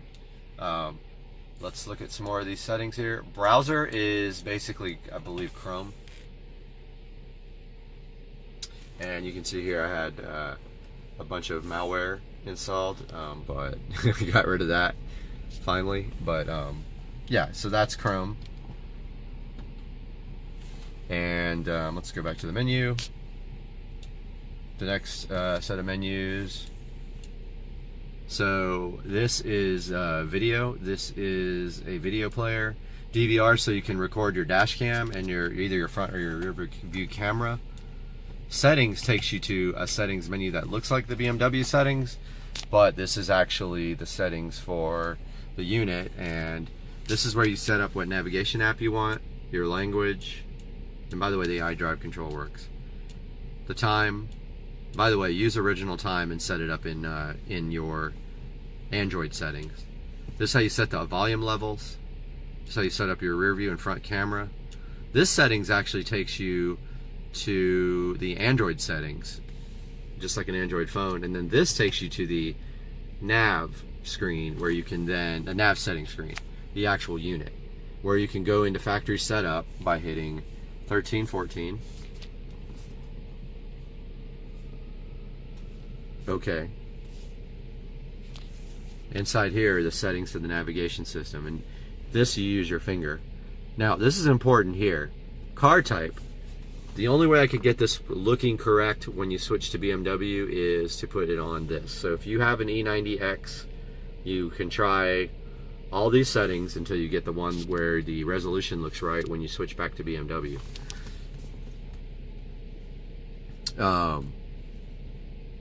There is also a boot logo change screen here. This is where you set up the GUI. I have it set on Evo New, but if you set it to NBT, that is the new BMW look. So let's go to menu again. So dashboard is interesting except for one thing. So dashboard is where you get information about your car, and you can see it actually works. But the problem is that it's in kilometers per hour and liters. I mean, come on, dude, get this working correctly. This unit is for the US. It doesn't. You need a switch for miles per hour. Okay. So hit back. Phone link is where you use your telephone, and apps is just like it says. It's your ta-da Android apps, and you can see some of the stuff I've got loaded on here. I did try to root this. I was not successful, and in the process I installed a billion malwares on it, which I removed later. So yeah, I have all my BMW apps here. The iDrive does not work on this screen, but so you have a BMW, you probably, and it's an E90, you probably know about MHD, and you probably know about XHP. So let's talk about having MHD available to flash the car. So let's hit that. Of course, resolution looks weird until it boots up. Now here's MHD. Now let's look at, now every time it boots up it asks me if I want to use a USB cable, which is annoying, but it does it every single time. So let's look at where we would flash. So here's the maps, and I'm using that E85 mix down at the bottom for corn. And let's hit the back button. So yeah, this is the MHD flasher, and in the next video we're going to talk more about that. Hey guys, welcome back to the channel, and today we got this gift from Greg and Danielle. And this gift from Greg and Danielle.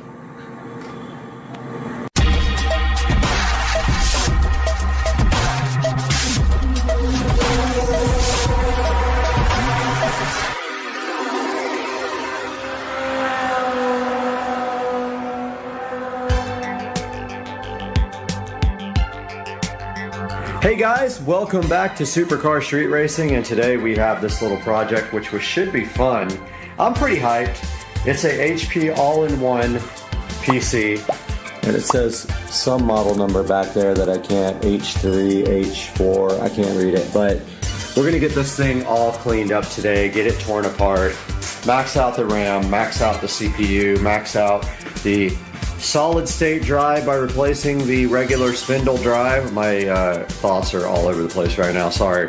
yeah, we'll rip out the regular spindle drive, we'll put in a solid state drive, rebuild this thing, put Windows 11 in there, and see what we can do. But for now, the first step is cleaning this mess up.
Alright, I found a solid state drive, and so we are going to be replacing this drive in this computer, and I have no idea how to do it, so we're just going to go for it here, people. So I have a towel here for protection. Always use protection. And let's clear the table off of all this other garbage. So first thing first, we are going to replace this drive.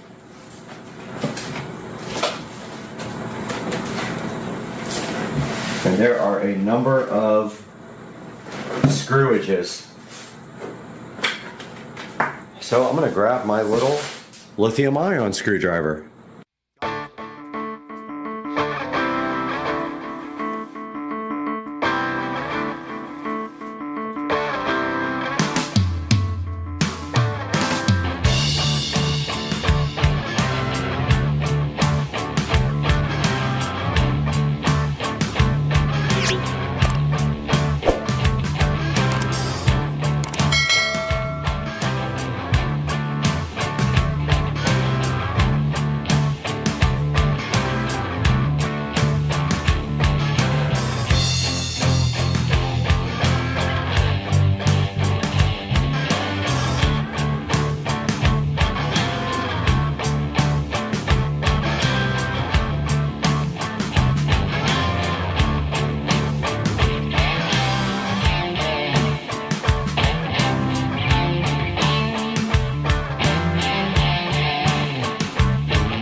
We got our Kingston SSD now, 120 gigabyte drive going in here, and I don't know really how we will secure it, so let me figure out if I've got some double-sided tape for this. Okay, I decided just to do a little hot glue action here, just letting my glue gun warm up here, and then all we have to do is put some hot glue here and just hot glue that boy right there, that hot boy. So I'm really curious about the RAM in here. This is some kind of shield that doesn't need to be there. And if we can just eliminate this completely, we will.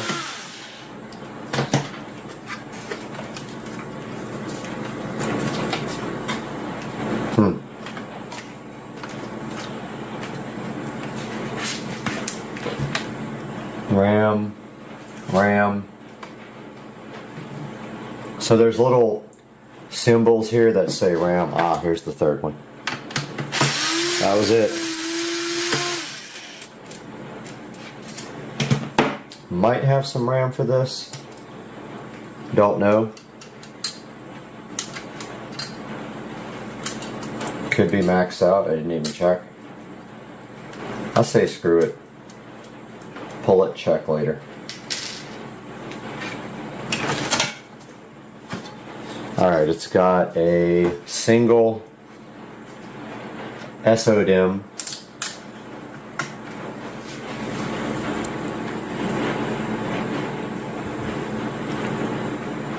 And I'm going to have to take a picture of this to see it.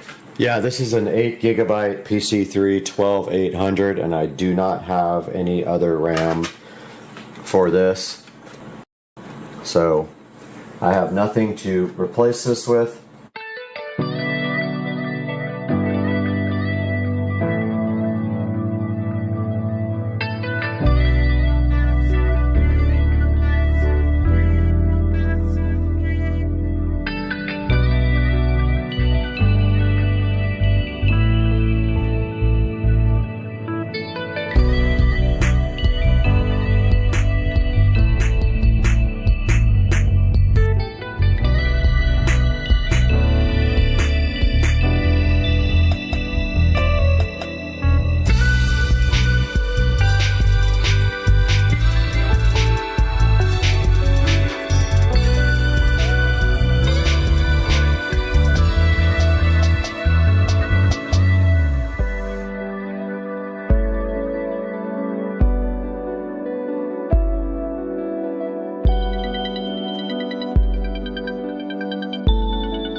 Okay, I'm pretty sure I wasn't that aggressive, but I had to bend the memory module clips back together to get the memory to seat correctly and get no beeps. But hey, if that's what you gotta do, that's what you gotta do.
So it's probably going to reboot now, would be my thought. I'm going to go ahead and click restart. I don't know if I need to take the stick out, but I'm going to see if it'll boot off the drive this time. I'm assuming it will. That's what it's supposed to do. There it goes.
Good morning, everybody. So we are back at it with the HP all-in-one, and we have an issue. That is, every 3 seconds or so, the video freezes up and the mouse freezes up. And did some research online, and apparently it's the graphics driver. I did try a solution that someone else suggested that worked for them, but it did not work for me, and that is an older version of the AMD driver for HP. So now I'm just researching, trying to figure out if this is going to be fixable or not, or if I'm going to have to back down to like a super old version of Windows or go to Linux or whatever. But for right now, I'm just kind of playing with different versions of AMD drivers, trying to see what I can do to get this working. I'm digging around on Reddit, and I found graphics driver 17.4, I believe it was, and there is a good chance that that worked. Oh yeah, look at the smoothness. Heck yeah, I'm hyped. Alright, now we can get some software installed on this beast.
Alright, a little status update on the PC. We got it all working now finally with the AMD Radeon drivers that we downloaded that I got off of Reddit.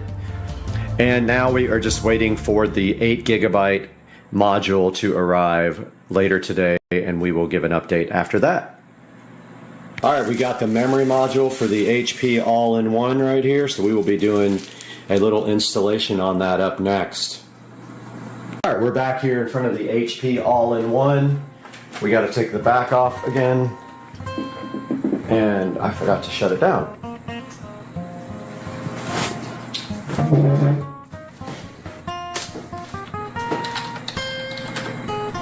Let's go go ahead and shut this thing down.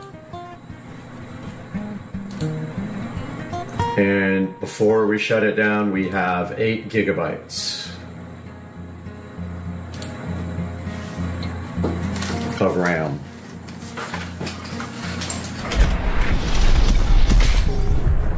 And right here we have, hopefully, another 8.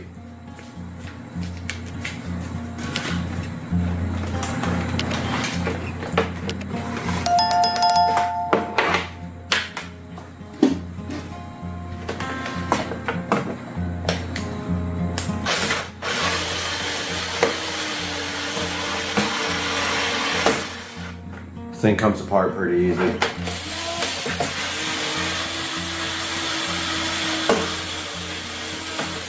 Really takes itself apart.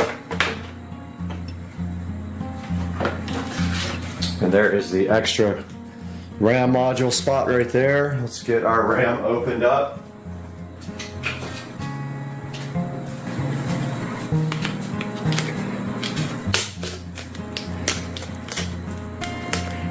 SP power RAM.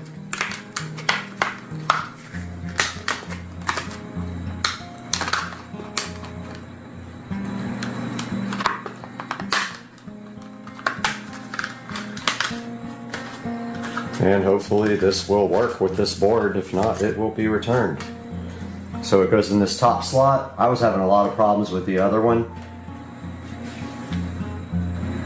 Interesting. That should be it.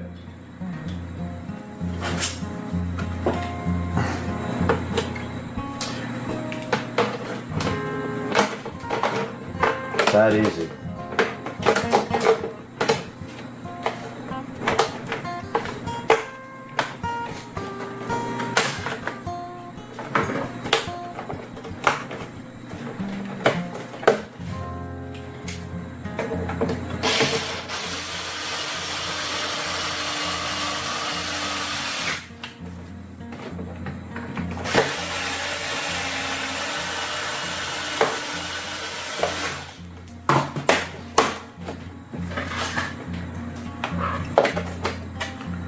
See if she'll boot up or if she gives the dreaded beeps or doesn't see the RAM.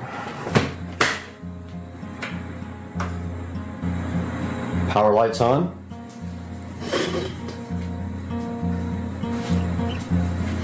Aha, we have HP. I didn't see anything about memory. Maybe it just goes right to Windows. We will see.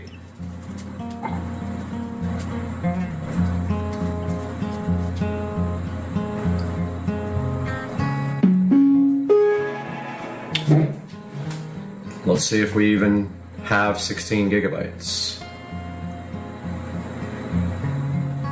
We don't have video. We do now.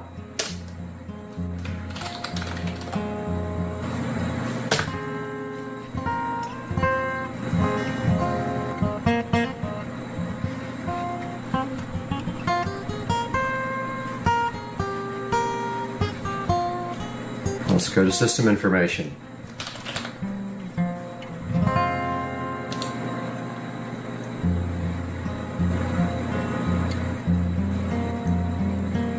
$16 gigs of total RAM. Right here. Awesome. Let's open up Task Manager.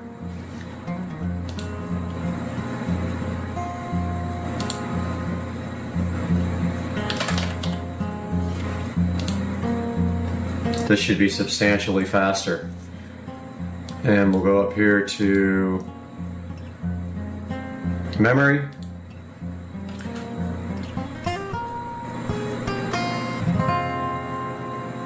$15.4 gigabytes, 16 gigabytes of DDR3 RAM right here, and 12.7 available, which means more disk cache, more memory for applications, and just all the way around better.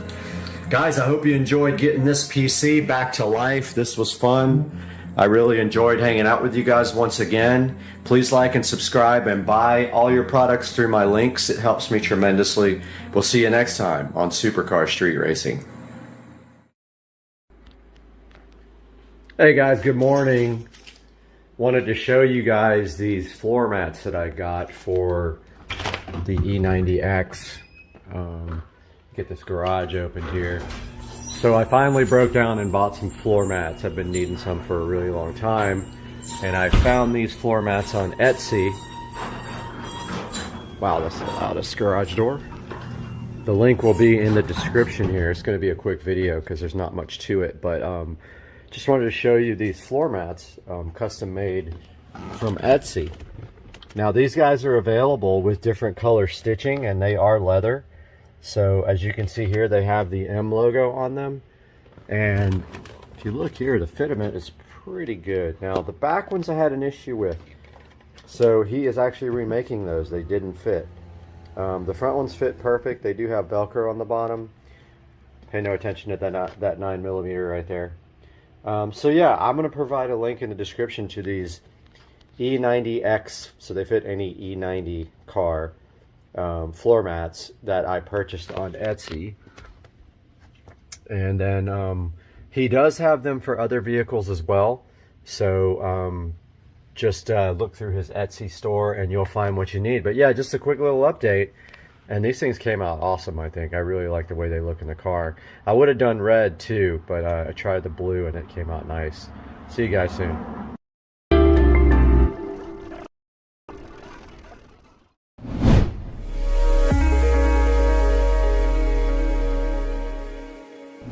Now we would like to welcome back a great sponsor of Supercar Street Racing. Charge has been a long-time sponsor of us for a while. We did feature their power bank in another couple of videos and it is sitting directly on my scooter outside, but they wanted us to take a look at this charger because it is kind of unique. This boasts to be the first QI. Everybody, it's Saturday morning. So on my last video, I did pick up my SL65 again out in Virginia. Drove it back yesterday. I took a one-way rental car out to Virginia yesterday, picked up the vehicle and drove it back to Florida. So here is the car sitting there desperately needing brakes, wheels, and an audio system upgrade. So today we're going to take a look at the audio system upgrade. And I've got all my tools laid out here on the bench, things I may need. One or two things I'm really worried about is running the GPS antenna, running the microphone, and also a constant 12-volt power source. I have no clue where I'm going to get that. I'm hoping I can take the factory radio off and just use my voltage tester and find constant 12 volts on the back of the radio, but I don't know if that's going to happen, so I may have to get the fuse box. I'm not sure. Radio is right here. It's my Joying Android head unit. Got all the accessories here. I've got the Scosche dash install kit. I've got the antenna adapter. I've got the Mercedes Most fiber optic adapter. The Mercedes system is fiber optic from the head unit to the amplifier. You can either replace the amplifier with an aftermarket amp, which I'm going to do later, or this system plugs into the fiber optics right there. Right there. And the other end has RCA cables, and you connect this to yellow to constant battery power. That's my one problem here that I'm worried about, is finding constant 12 volt on the car. So I don't know if it's behind the radio. The cigarette lighter is accessory power on, which that was another thing I was worried about finding, but apparently I can get it there because I tested that yesterday. So I will update you as I start taking off the dash panels. The first thing you're going to want to do is get yourself some of these dash kit tools. These are essential for not breaking the clips. See how they have claws on the end? You're going to need these for anything you do here in the any vehicle for doing audio work. So in the SL series car, that's pretty much all the cars. The procedure is going to be the same thing. First, you want to put the seats all the way back and all the way down. So as far back and as down as they will go. It'll make it easier to get the side panels off. I thought I had the seat as far back as it would go, but apparently it will go back further. No, it won't. Okay. And it's down all the way. Okay. So once the seats are back and down, you want to open these cup holders up and take off the front covers. Those are the covers right there. So I couldn't figure out how to get those off. I just pulled hard enough and finally they did come off. Then push the cup holders back in. Next step coming now. Next, take your plastic tool, pop it in there and pull these side panels off. This is why you need this. You don't want to mark up your $200,000 interior. Pop both sides of these off. So while you're doing this, some things to remember. Have a good place to lay out your car factory pieces so you don't mess them up. These are very, very expensive pieces. If you break these little trim pieces, you don't want to know what it's going to cost you to buy replacement ones. If you like paying the Mercedes tax though, be my guest. So online it says that you're going to need a T25. I was missing mine, so I used the next smallest. But if you look under here, there's 3 screws supposedly, but they're not these big ones, but right next to them. I already took this one out. There's one in the center right there, and there's supposed to be a third one, but some idiot didn't put mine back, I think, right there. So you want to take those screws out. It might be helpful if you have a small screwdriver like that. I love those things. And I happen to have some Torx bits in my toolbox, which I was surprised. Lift up your center console. Take your, do not try to use anything but the real plastic dash removal kits. Pop that up there. It should pop right out. Okay, so also turn your key on, put your stick all the way to the back. Pry this up. It'll pull off easier if you pull towards you like this. So get it all the way out just like that. Now you should be able to pull up on your center console and turn it like this. There's enough wire for you to turn it, and then once that's done, you can move on to the next step. Take the 2 Torx screws out of the side of the cup holder and slide it out. Do not do what I do and let one of the screws fall in there. Now I've got to find it. I wish I would have got this on video. I was having a tough time trying to figure out how to get this command unit out. The best way I can tell you is online it says that there's 2 tabs to push down on the plastic at the bottom. I just pulled up kind of hard at an angle and pulled, and it popped right out. Then you want to disconnect the wiring in the back here. There's going to be a fiber cable and then a I'll show you when I can get back there. So if you're like me and you're expecting a wiring bundle back there, you are going to be disappointed. The only thing connecting to that radio is that harness with fiber optic and a few little pins. Now, I don't understand how this is going to connect to my adapter, so I have to figure that out right now. Okay, so I just figured out that there's a little retaining clip on the side of the back. You pull it, it's like on the very edge of the connector. You pull it, and while you pull it, you can pull this most connector right out. And then this box, this most box came with this little adapter. I'm not sure what that is yet. We're about to try to figure it out. But here's the most box. So you got that. Let's see if I can get some light in here. You've got this. So if this will not connect directly in there. So they gave you this little adapter. I'm going to show you that in a moment when I get it on. So the adapter goes in, and then the fiber optic cable goes right into it. Now the challenge is finding a 12 volt constant on power source. I'm going to start probing this, whatever the hell this thing is, and I'm sure there's no power in here. Who knows? We're about to find out. So you always want to have a good voltmeter available. And what you want to do on your voltmeter, of course, we're working with 12 volts DC. So you want to find a DC setting on it. And then you can check for hot or accessory power. I'll show you once I've got everything set up, and we will put this on the pins in there.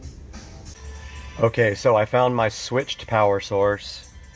On the cigarette lighter, brown is ground, green is switched on. But now I don't know where to find constant power on. I have to deal with that right now.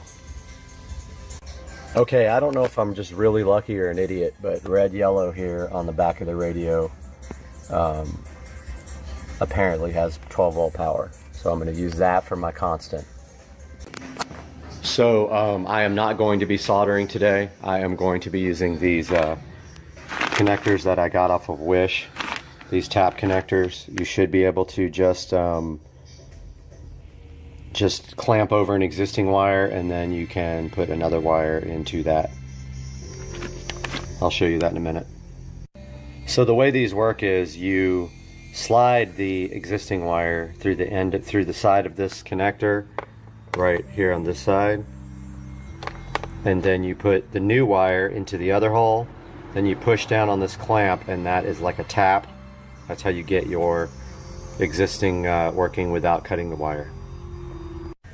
So I have the battery always on source crimped to a wire. I have accessory and illumination crimped to a different one, and now I'm going to do ground. So I've got the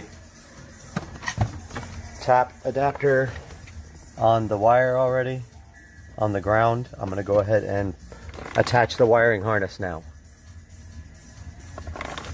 Okay, I just tested all my wires. Everything seems to be working properly. Now the big surprise here is that I thought on the back of the radio there was an antenna adapter. And guess what? There is no antenna adapter. I don't listen to the radio, so screw it. So I turned the key on and the radio did power on. Everything appears to be working. Now I have to plug in the most adapter and see if that actually works.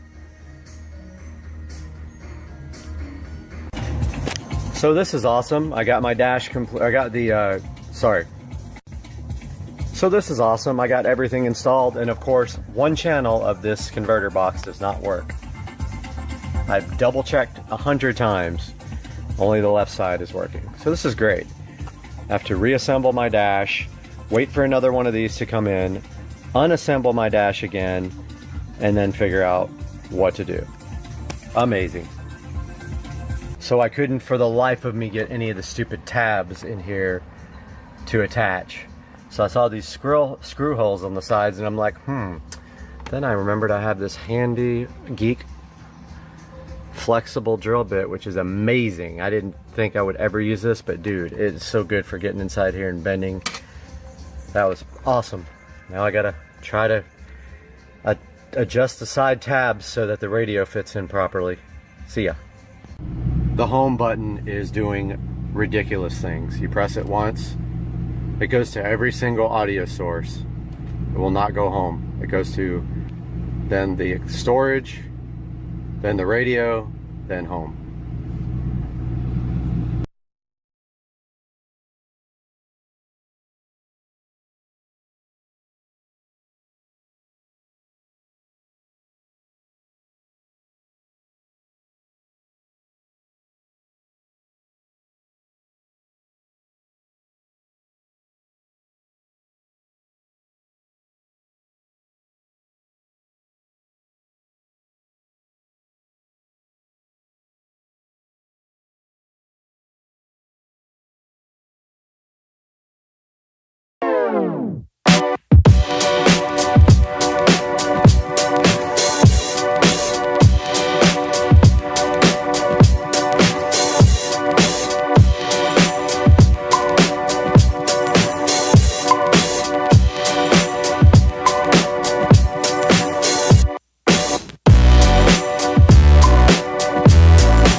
What's up, everybody? Supercar Street Racing Brad here. Little update, quick update on installing the battery tender junior. You can pick this up on Amazon, very cheap. I think it's like $25, and it comes with a end that has alligator clips like this. But what we are doing today is we're going to permanently install these, so that all I have to do is plug it in to charge the battery. I'll show you that here in a second. Got my socket wrench here. I'm going to pull this top connector off the negative. There's that one. Pull this one off the positive. That is very tight. Very tight.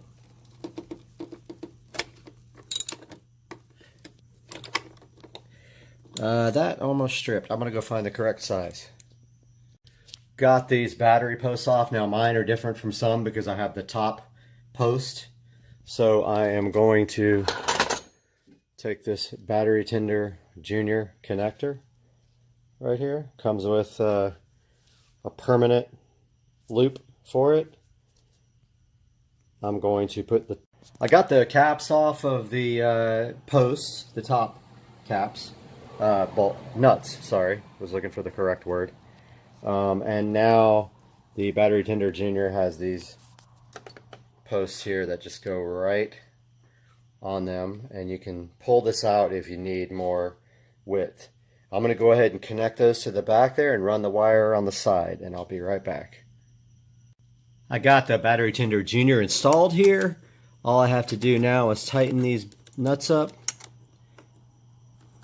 and shouldn't be a big deal after that to run the wiring back behind there. I'm going to go ahead and tighten these two up, and then I'll show you guys how I am going to route the wiring. Alright, we got our battery tender junior hooked up right here. So this is $25 on Amazon. I will leave a link in the description. You can see the red light on there. That means it is charging. It will flash green, I think, when it's 75% charged, and then solid green when it's charged. So that means this battery needs to be topped off. Right here we've got that permanently wired to the posts. It runs around the back of the battery and zip tied to the side there. Now all we have to do is just lightly close the hood, and this will keep our battery topped off because I don't drive the car very much, maybe once a week. So good mod for the IS300 from Supercar Street Racing. Chillin'. Oh, people are hitting me up trying to come over and hang out in the backyard. I'm like, all right, you can come over. Talking about the environment here. This is a Toslink cable, optical cable, and this one right here is a HDMI cable. You got all those cables for free included, and that's kind of a great deal, to be honest with you. Not a lot of companies give you free cabling. And in this box, oh, you've got some awesome banana plugs. They gave you banana plugs for left and right, and they look like they're high quality banana plugs too. USB type C to USB type A included, and then here is the WIM remote right here, which is very fly. Now, unlike the WIM Ultra, they have changed the remote to silver. The WIM Ultra remote is black. And then here is the main unit, and it is sitting inside of a condom that we have to take off, and it does just peel right off. And you can see how cool these guys are. They are very high quality. Now notice in the back, these are made for banana plugs. You cannot use regular speaker wire on these. It comes with banana plug connections ready to go, so do not think that you're going to use regular speaker wires. You need to use these banana plugs, and these do assemble very easily. You simply unscrew them, put the wire in there, and then just tighten it down, and they push directly into the back of the WIM amp, and we will be able to add this to the app that we already have. And that's going to conclude the unboxing of the WIM Amp Ultra. Why don't we go ahead and get the WIM sub set up and see if we can add it to the app that we already have.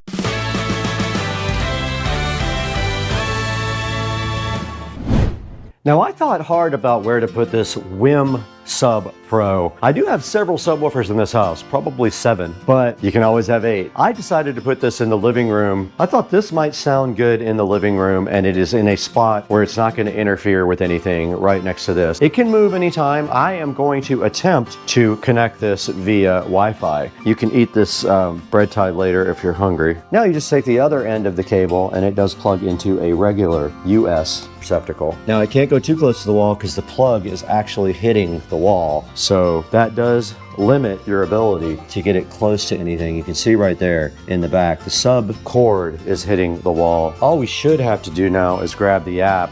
We have my phone in front of us along with these Fly Costa gold glasses. To get going, we need to open the WIM app and we need to hit add device, and let's go see. And it found it immediately. I love that. How many times have you done this and it doesn't find your object or your device? Let's go set up. Connected successfully, let's go. And it's going to look for firmware. Update complete, we click done. Select or enter a custom name for your device. Living room. Select a device to connect to your WIM Sub Pro. Next, we did our WIM Ultra. Now it's going to analyze the room. Let's do that. Okay, it wants me to point the mic at the sub. Sit at the sweet. All right, this is day 39 of the weigh-in. Let's see what's up with the weight.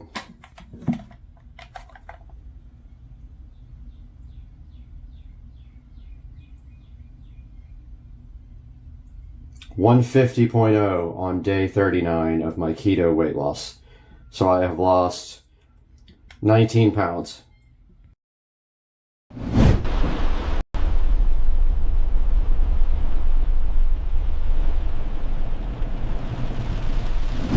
What's up everyone, and welcome back to Supercar Street Racing, where we push tech and machines to the edge. And today we're taking a first look at the Alcatel WP100 Titan. This thing is an absolute beast. It's got a rugged build and a 33,000 milliamp hour battery. It's also got a cool camera setup that punches way above its weight. I'm just giving you a little bit of a taste of this now because in the full video coming up, we're gonna stress it, we're gonna test it, and see if it actually lives up to that Titan name. Now let's get into it.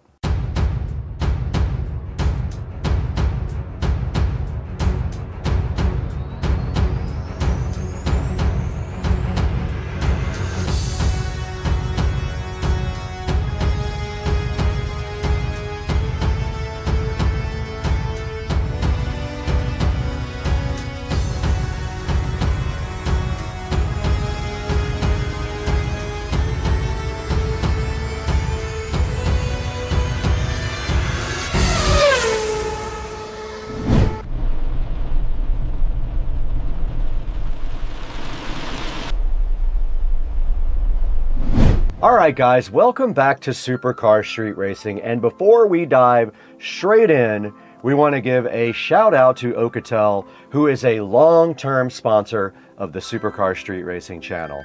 And they just dropped one of their craziest rugged phones directly on this channel, the WP100 Titan. Now let's break down what makes this thing such a monster. Now first up, let's talk about the battery in this thing. That is the largest battery ever created for a smartphone. Now what this means for us is when we're out there on those long days shooting on the road, like Las Vegas CES on January 6th through the 8th, we'll be there. We're gonna have the WP100 Titan with us. We won't have to worry about charging the phone for days. It's gonna be so nice to have that available. Now you would think with a phone with a battery this big, it would take forever to fill up, but this guy works very quickly and can fill up in a fraction of the time.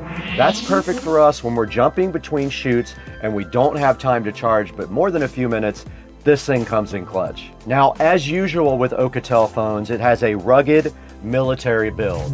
It has IP68 ratings, IP69K ratings, and it has MIL STD 810H. And in plain English, it's dust-proof, drop-proof, and it's waterproof. Now, we've had phones die on shooting days before. It's not gonna happen with this one. Now, I've got it right here in front of me, and it has a 200 megapixel camera out back, and it does actually have night vision as well, This is perfect for both regular light and low light situations. Let's say we want to go on a car meet and we want to shoot some of it in a parking lot at night. We've got the perfect night vision right here for that. And it's even great for night drives. And another big one, the Media Dimensity chipset. This isn't some slow CPU in a rugged phone. Apps load fast, 4K playback is silky smooth, and even gaming won't choke you out on the WP100 Titan. And now let's talk a little bit about the display. This thing has a 6.78 FHD screen with a fast refresh rate. It's big, bright, and smooth. It's great for navigating, watching back footage, all when we're out scouting new production locations. Now, something that I really like that Alcatel added to the phone is the dual frequency GPS and the expanded navigation suite. Let's say we're out in the middle of nowhere filming off-road shots or scouting new routes. This phone actually locks onto satellites faster and stays accurate even in wooded areas or around tall buildings. And it's one of those features you don't usually appreciate until you've been lost with no signal, which has definitely happened on this channel. Also, speaking of being out there, this thing also supports reverse charging. This thing isn't just for charging itself. This thing can top off cameras, mics, drone batteries, even another phone if somebody on the team needs charging. Plug it in right there and they can get a charge from you. So it basically doubles as a power bank for those days when you need it. Now let's talk a little bit about the durability. You can actually feel it when you pick it up, but this thing has an aluminum frame. It has shock absorbing corners right here, and it does have Gorilla Glass right out front. What that means is you can drop it, scrape it, slam it in a car door, whatever you want to try. This thing should be up for the task. It is definitely a beast.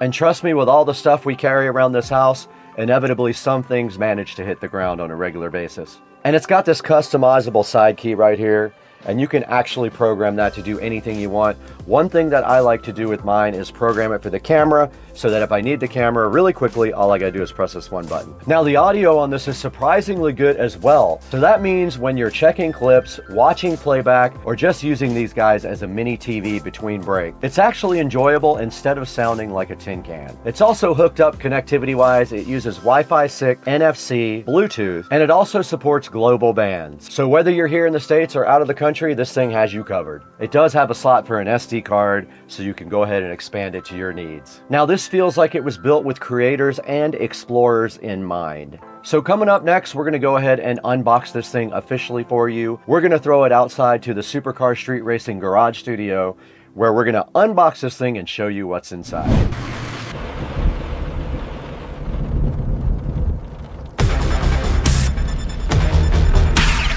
Okay, directly in front of me, we have the Alcatel WP100 Titan that we're going to be unboxing today on Supercar Street Racing. Let's go ahead and get this thing out of the box. All their boxes look about the same. They all have like an AI logo.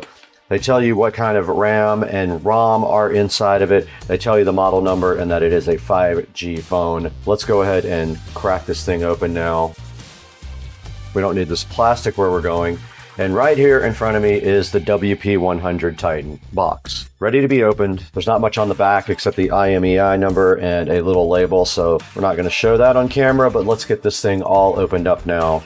And there is the fly and fresh Alcatel WP100 Titan in the case. It does have the Alcatel brand on the little cover. Now this thing is heavy, guys. Now I am telling you right now, this might be the heaviest smartphone that I have ever felt, and there is a reason behind that, and we will get to it in the unboxing video. But there is the WP100. Look, it is made of metal there. You can see, look at the buttons on the side here. Very cool. You can definitely tell this thing has some weight to it.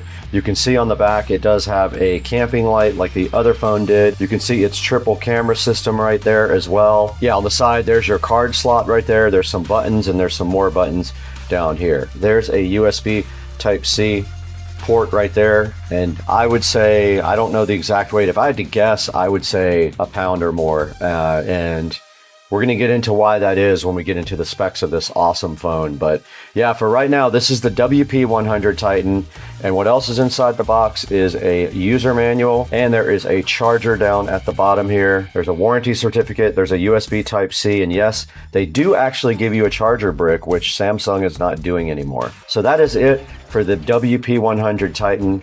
Let's get that thing back in the plastic now. It's very heavy and very solid. What a phone. This thing looks like it could last through a war.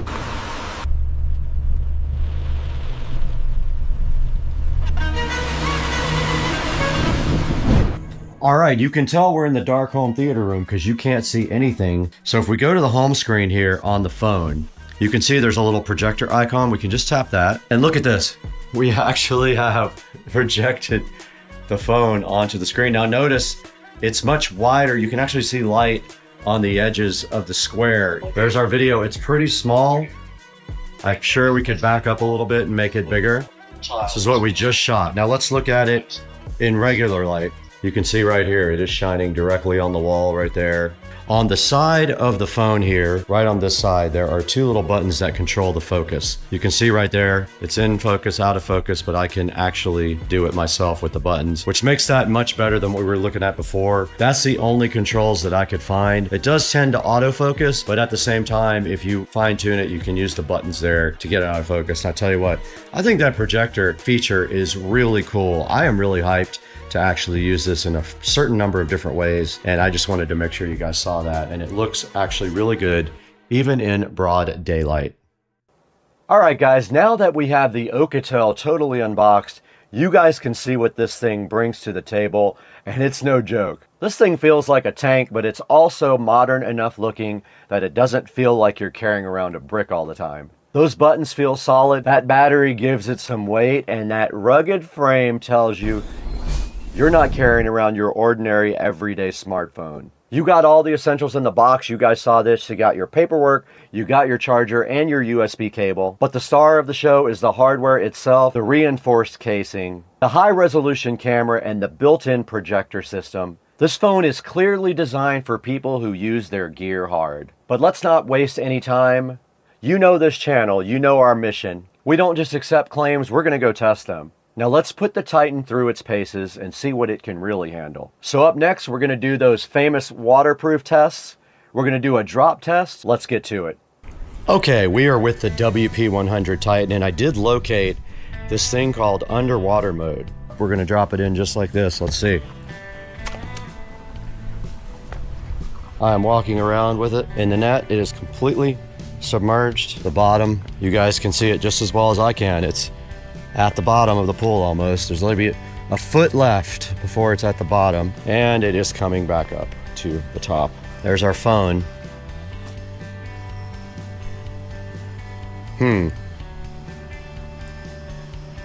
I don't know when it stopped recording. It is recording still. It's recording. All right, great. All right, we put the WP100 Titan through our normal test in the battery test, a whopping 47 hours playing back on YouTube, and we still had some percentage left. In the drop test, we dropped it 3 times from 5 feet, right on the screen, no issues whatsoever. It performed well in this test as well as do all the Alcatel phones. And in the water test, we drug it through the pool. You guys saw the results. We drug it all the way through the pool, and the screen came right back on when we were done doing that as well.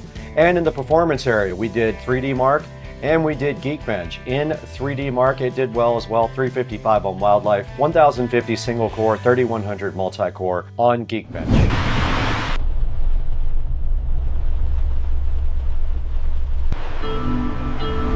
All right, guys, we're back here in Studio B, and that's going to wrap up the Alcatel WP100 Titan review. This thing is an absolute beast. It is very heavy because it has a 33,000 milliamp hour battery. It has a projector, which is very cool, 1200 lumen camping light, and it does pretty much everything. Has a very nice camera, very detailed, great color. Loved all the pictures and photographs from the camera as well. You're going to see some of that at the end of the video here. But that's going to do it. Go ahead and order your WP100 Titan from the link in the description. And thank you, Alcatel, for being a long-term sponsor. We got to get out of here, though. We got 1,000 other phones to review right now. All right, we're out here taking video now on the WP100 Titan. We got it set for 4K, 30 frames per second. This is the compound here, and you can see the alligator right there chilling, so fresh and so fly. And I just wanted to get you guys an idea of what the video quality was like. But yes, there is the alligator right there. There is the compound. There's some green grass for you guys. There is the pool. Should be looking nice and blue. There is the pool tile. And then of course we want to go ahead and look at some red colors. There's some nice reds and purples for you, and another look at the compound on the WP100. Let's get some pictures as well.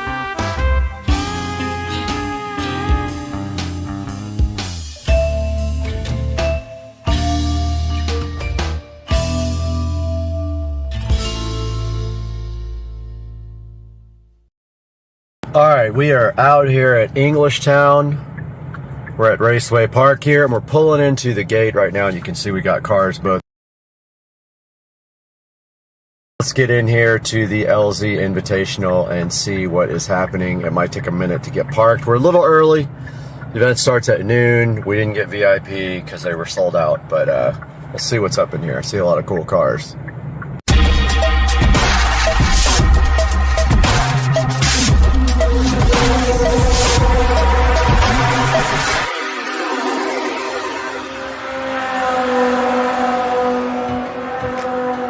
All right, we're pulling into Raceway Park now. Check out all the people here. It is absolutely insane today. I'm kind of hyped about seeing some of this drifting and seeing some of my YouTube guys out there. You can see right here, we are heading into the drift event now. LZ Invitational, Englishtown, New Jersey. Let's do this. Englishtown. All right, we're out here, LZ Invitational, checking out some of the cars here. Tracks over there, cars here for the car show. Good turnout, a lot of people.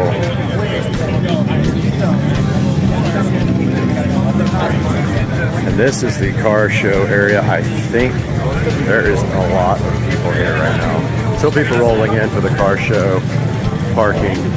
There is like thousands here. We're gonna go over here and check out all the booths. I see the Motion Auto booth. I see LZ MFG over there.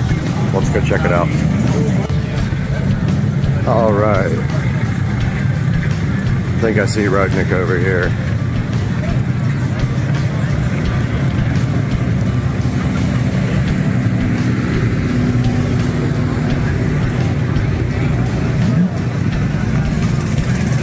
Over at the Chrysler Miata shop.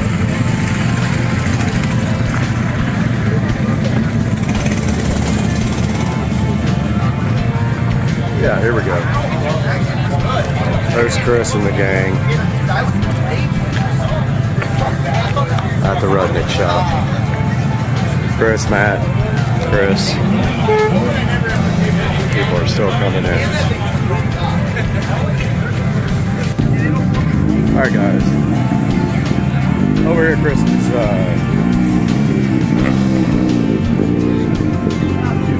fellow YouTubers. Out here with Chris. Chris, stop by and say hi. Alright, here's a look at the Clean Culture car show. And maybe we'll do a little live segment here. Briefly, but there's tons of cars out here. Tons. All right, here's Chris's Z.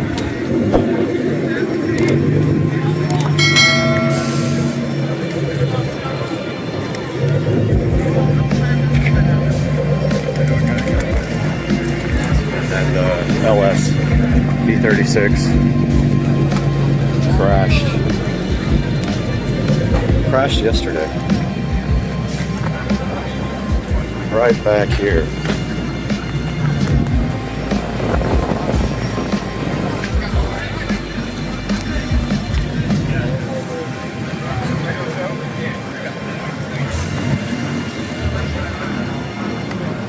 Beef. You're a fucking weirdo. I'm a weirdo, nigga. You're arguing me out of it. I told you if I catch you, I was gonna do something. I'm here, and I'm here. So then do you want to fight? So then do you want to fight? He's gone. Are you gonna send me all the money you sent me? Like I had to send you? Are you gonna send me all the money I had to send you? Bro, Joe. You're not gonna do shit. You're a pussy. I'm still standing right here. That's everything. I had to fight somebody else. His girlfriend's hot. I don't care what he did. Still waiting for that video too. and on everything. If you guys want to see it, like I said, I have full receipts. I really just had a fight for this. We had our popcorn, that's all. We were just watching. I suspect the video.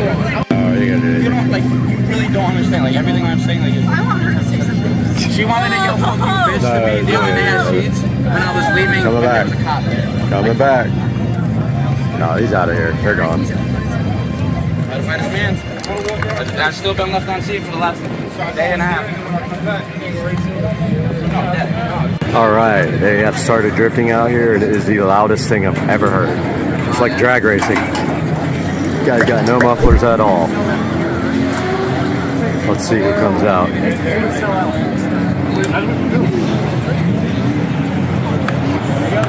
There we go.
other camera. Let's rotate.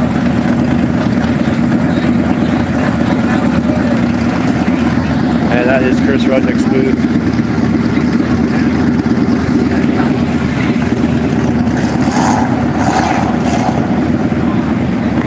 There's a lot of action going on here. There's Motion Auto. There's everybody else in the world is here. And I was going to say hi to Chris, but it's really busy, so probably leave him alone for now and go walk around and check out some of the car show.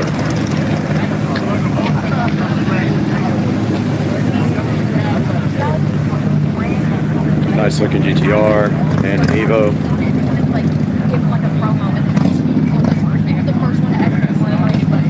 That guy has so much money, he's literally shitting it out.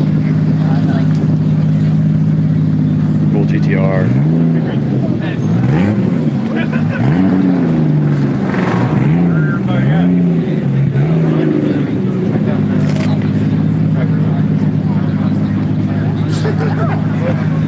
And we were just walking around checking out all the goodness here. And then I saw that one. We'll wait till I start drifting off the And I guess we can go back to the back. They're not restricting access to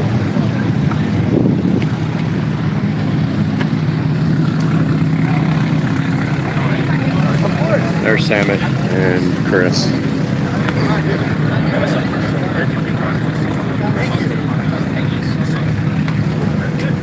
And Matt.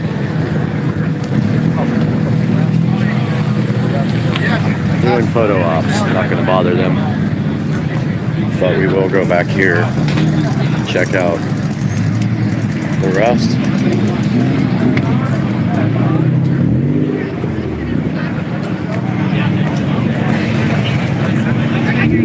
Trevor's drift car.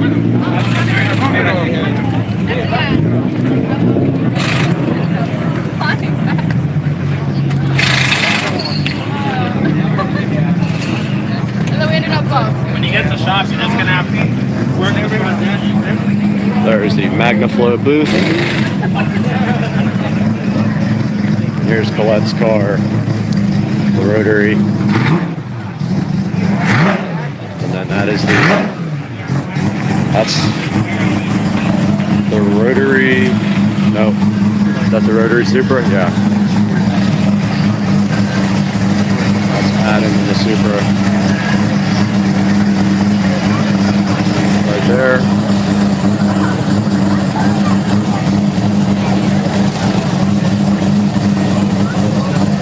Doing a little bit of texting and tuning.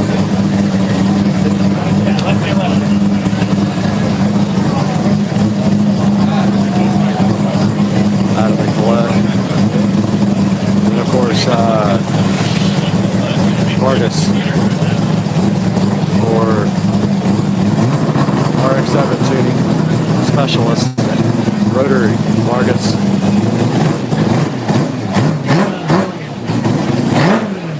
Thanks, Wicked.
diff.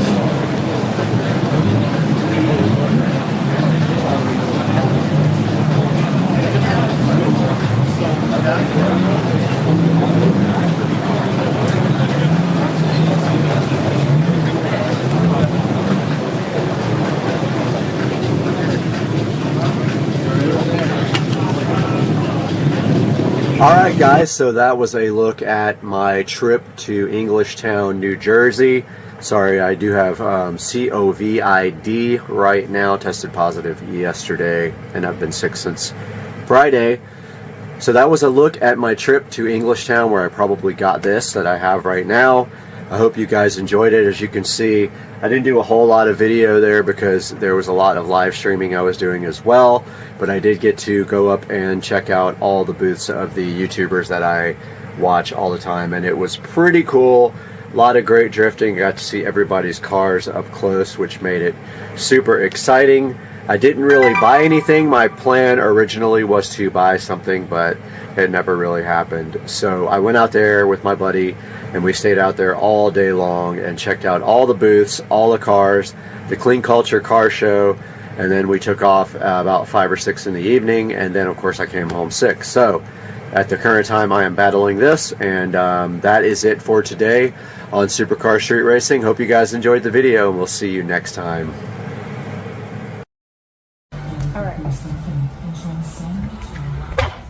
Oh, yes! This is you if you break in! Yes! All right.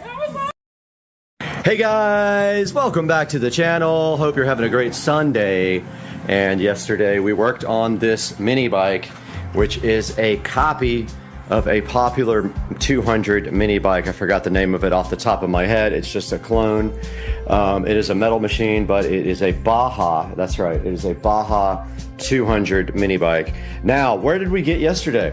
So you probably saw in the video that we did get this started. What we did is we put seafoam in the gas tank, and we put a full tank of gasoline, and this thing started right up with some starter fluid. Today, now actually after that part, I could not get the thing to run anymore, but I did find that the starter linkage is broken on this thing. It's not the starter linkage, sorry, the actual accelerator cable linkage does nothing to the carburetor. So not sure if I need to buy the whole entire section right there, because it does nothing at all. It looks like some of the springs are worn out, but today we're going to wrap up this video. We might try to start it again, but the first thing we're going to do is slime this tire, so at least I can move it around until I can get a brand new tire. So we're going to do that now.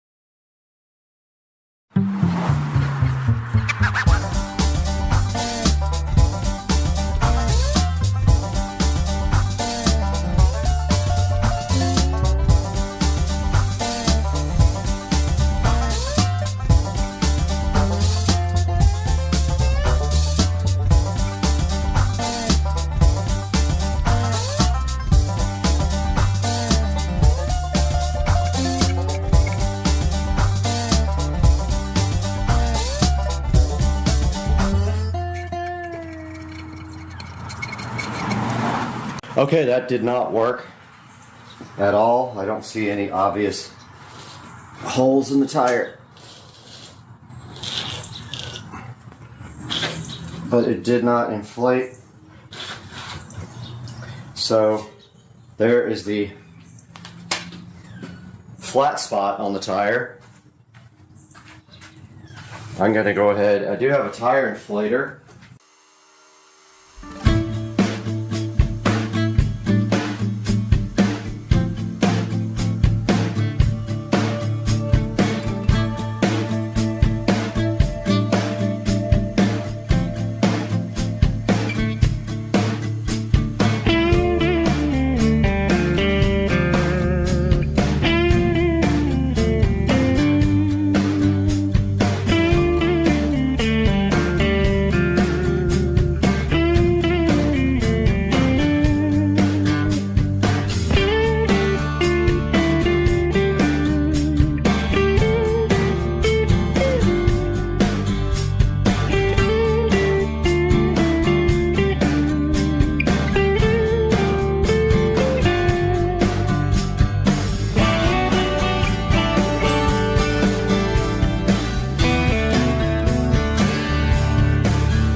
All right, I know nothing about these throttle linkages or how they work, but it is painfully obvious right here we have a problem.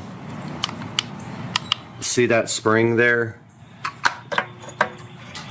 It is connected to nothing. Literally nothing, and I have no idea where it goes, what it does. But there's a little black, like, rotating assembly right there that I can rotate with my screwdriver, and when I did, the cart or the bike would either rev full speed or not start at all. That's part of the assembly there, so I don't know much about it. Apparently I need a whole new throttle assembly right here to connect to the carburetor, but I'm gonna keep on playing with this right now. Doing some more research, apparently this is a very popular motor. It's the 196cc, and it has a name right there. Pride. And there are plenty of parts available for this. I'm actually going to order a high performance carburetor for it and ditch this whole setup and a new throttle linkage cable. Go ahead and get, I don't think I need a new gas tank. I'm gonna pull this gas tank, drain it, and refurbish it. And then just start ordering parts for this guy. I could not air up the front tire. I tried a million times and nothing happens. I'm thinking this valve is jacked. It does nothing. So I need to order tires as well, front and rear tires, but I'm not gonna go with knobbies. I'm gonna go with street tires. And we have the mini bike here. We're gonna start disassembling this.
right, we are back in the garage here with the mini bike, and we have almost everything disassembled off the top of the engine here.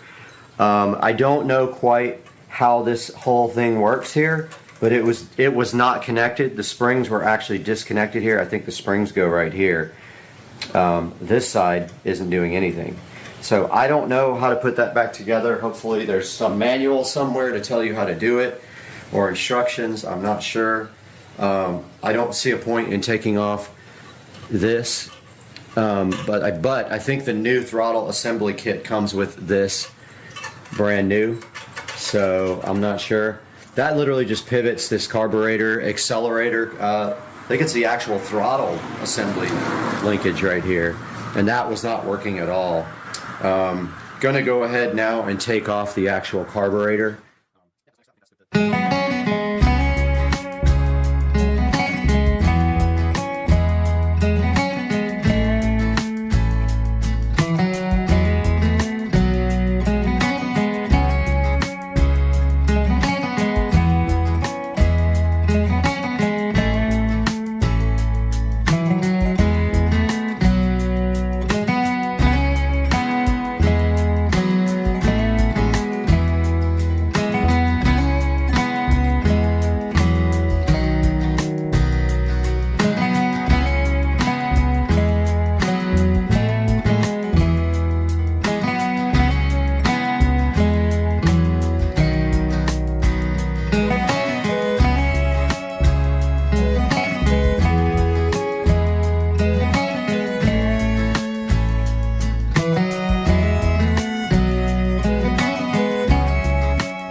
All right, a final update for part 2.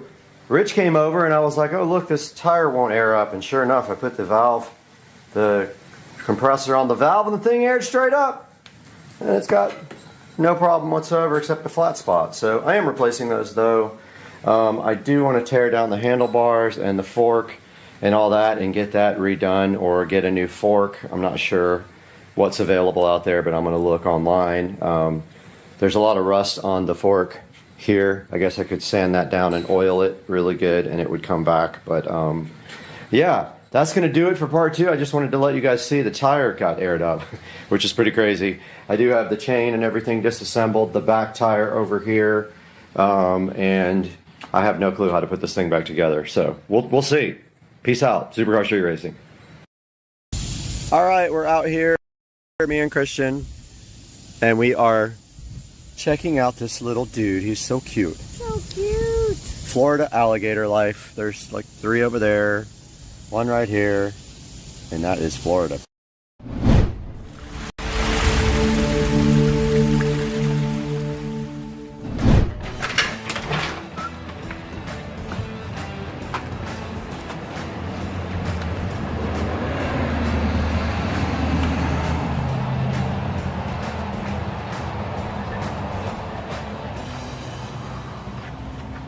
Florida life.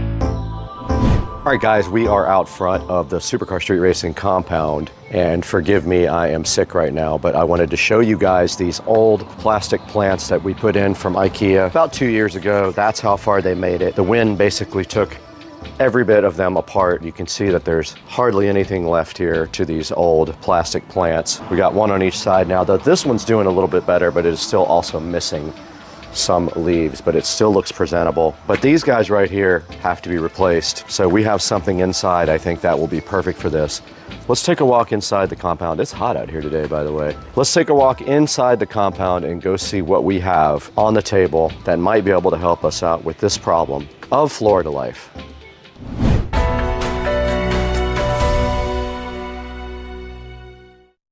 Guys, we are interrupting this program for a message from Priority Chef. Now, Priority Chef did contact us a few weeks ago and asked us to go ahead and take a look at their 6-piece mixing bowl set. They did send me a set of these and they are absolutely awesome. I love them. I'm gonna go ahead and give them to Trish across the street so she can make some awesome dishes with them. But just so you know, this is a 6-piece large mixing bowl set. It does come with lids, non-slip bases, and it does have 3 graters that go right on top to help you grate right into the bowl. Check it out, guys. Right in front of me here, you can see a variety of colors, including black, red, light blue, dark blue, gray.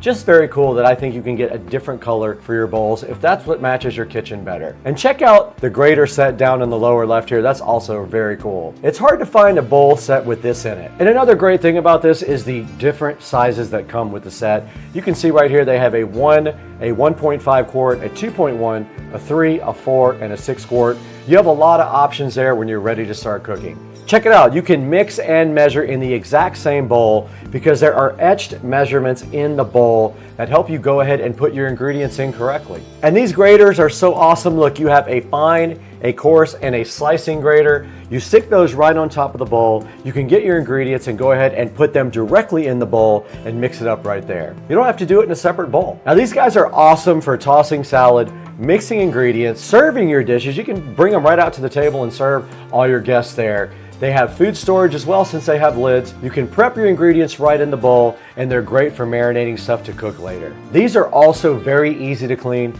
Stick them on the top rack of your dishwasher. Let let the dishwasher do all the work so you can enjoy the food later. And of course, this is a good choice versus other products because it is a silicone base to stop the scratches. Other products are metal, they'll scratch your worktop. These have an inner measurement scale. Others do not have that. That's a great plus to have. These guys have airtight lids. Other cheaper ones have no lids at all, or their lids don't fit properly. Guys, go ahead and go in the description. Check out the official link from Priority Chef. It will be a Levanta link. If you click that, it will take you to Amazon. We'll get a few dollars from this. It'll help us out. It'll help them out as well. And thank you for supporting the channel. Now let's get back to the video.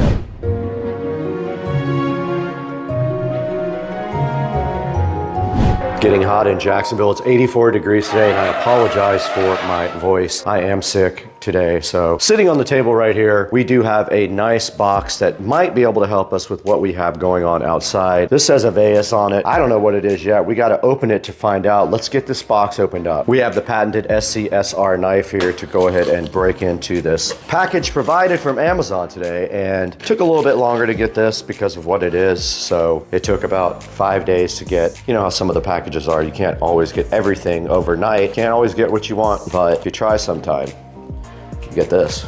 Do I have to build this thing? All right, well, inside the box we have a couple of palms. These are artificial palm trees to replace the ones out there, and apparently I have to build them. Apparently inside of the box we have palm fronds, another set. Oh. Okay.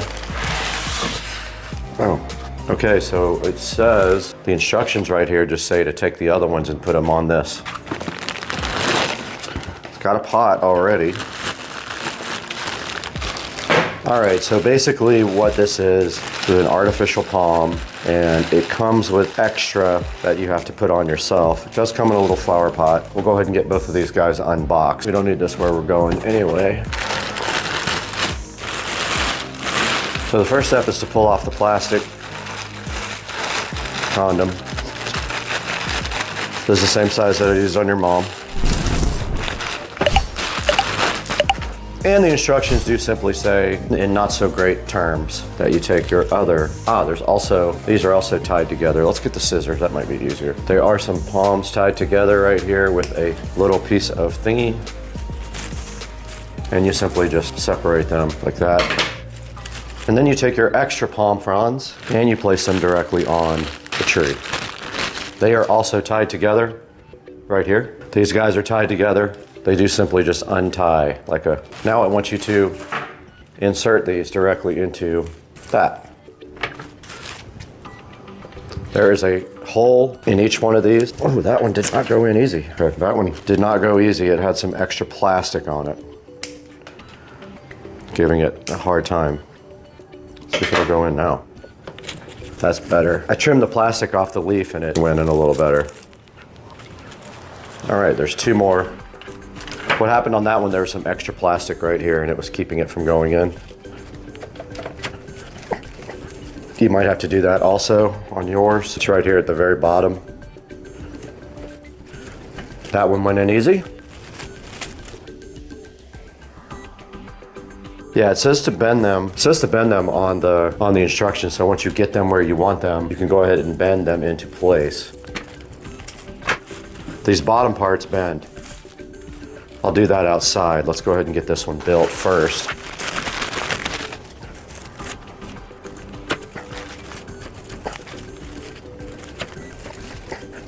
That one was hard to get in. That's what she said. That's what she said.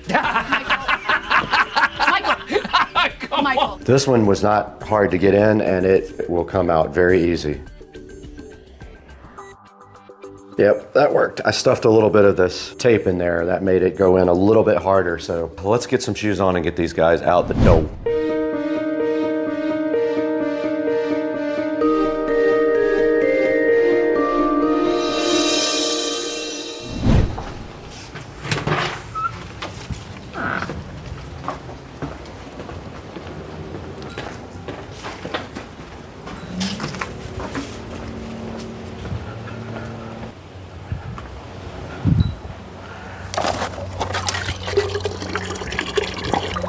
Peeing.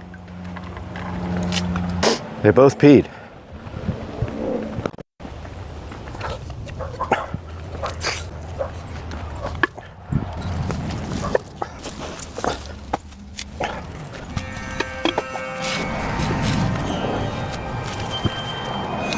All right, guys, we did get the new plants put out here. All you have to do at that point is go ahead and bend them whichever direction you want. So if you want them to be shaped a certain way, you just grab the root here and you just kind of look at the base of the stalk and you just kind of bend it and it should stay. And then you can bend these to whatever shape you like. See how they just kind of stay where you're going? And then once you get those shaped out how you like, should be good to go. They look awesome. This one I never kind of fanned out. So if you just kind of bend them, they will stay in that position. And if you don't know how, get somebody who does to help you out. Just like that. And we do have 2 plants ready to rock.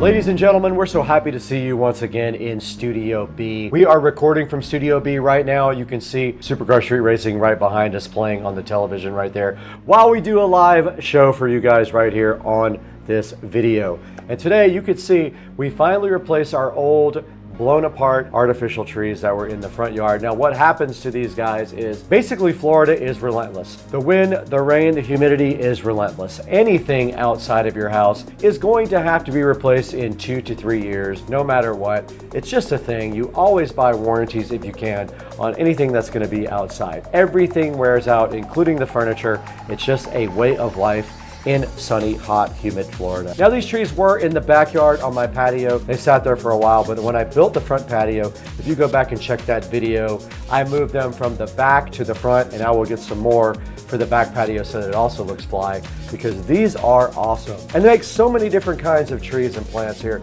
I want to show you a few of them. Now these are the 5-foot artificial palms right here. They are $118. They also have this bird of paradise right here. They have the cedar topiary in both 3 and 4 foot versions. They also have these 5-foot cedar topiaries, and they are quite expensive, $269 for 2. Make sure that's what you want. I think I might buy those for the garage, right on each side when you come up into the driveway, right against the garage. Now this is a artificial Dracania. Looks pretty cool. It is 4 feet tall. It's $64.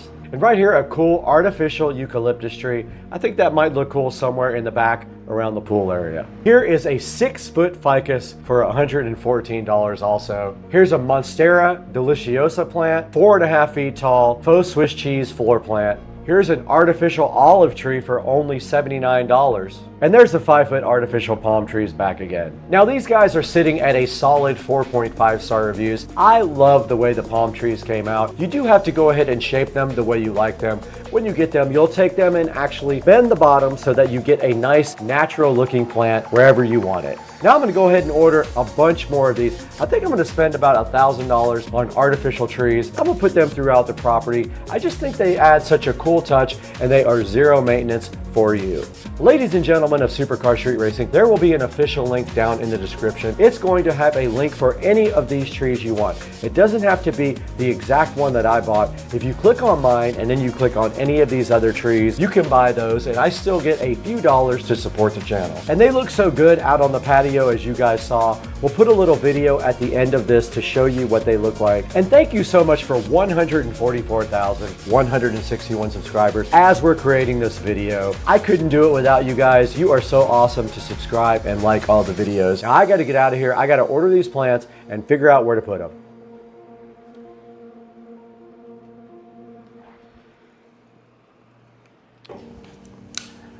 You guys thought we were all done having fun. I thought the video was over. I already edited it, I uploaded it, and then this showed up. Let's go ahead and see what we have inside of this wonderful, wonderful box here.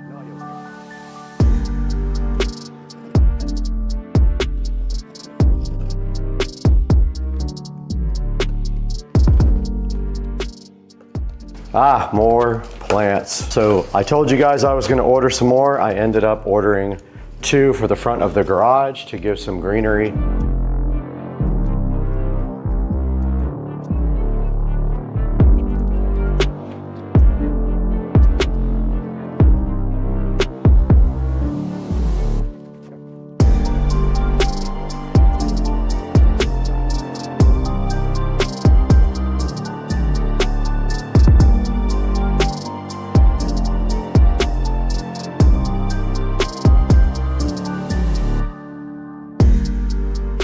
So we need something at least 6.5 inches.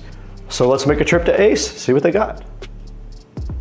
Okay, we did go to the hardware store, and as you can see, we found two nice little white pots for these. I'm hoping these don't blow over and break. They are kind of heavy, so I'm gonna go ahead and take a chance on these two right here. And I feel like right here next to this light, or either right in front of the light, just a little bit. Oh, these are definitely gonna fall over. I might have to put a brick behind there. All right guys, I got my plants in place. That's kind of what it came out like. Forgive the garage door, it does need to be cleaned off. But I guess it looks okay until it blows over and breaks the pots, at which point I'll figure something else out. For now, that's what we got. As soon as the wind blows, that's gonna definitely blow over. That's it guys. We'll see you on the next one.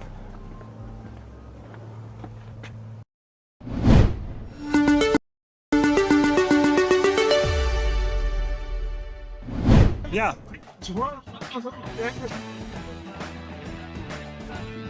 Please. And hopefully.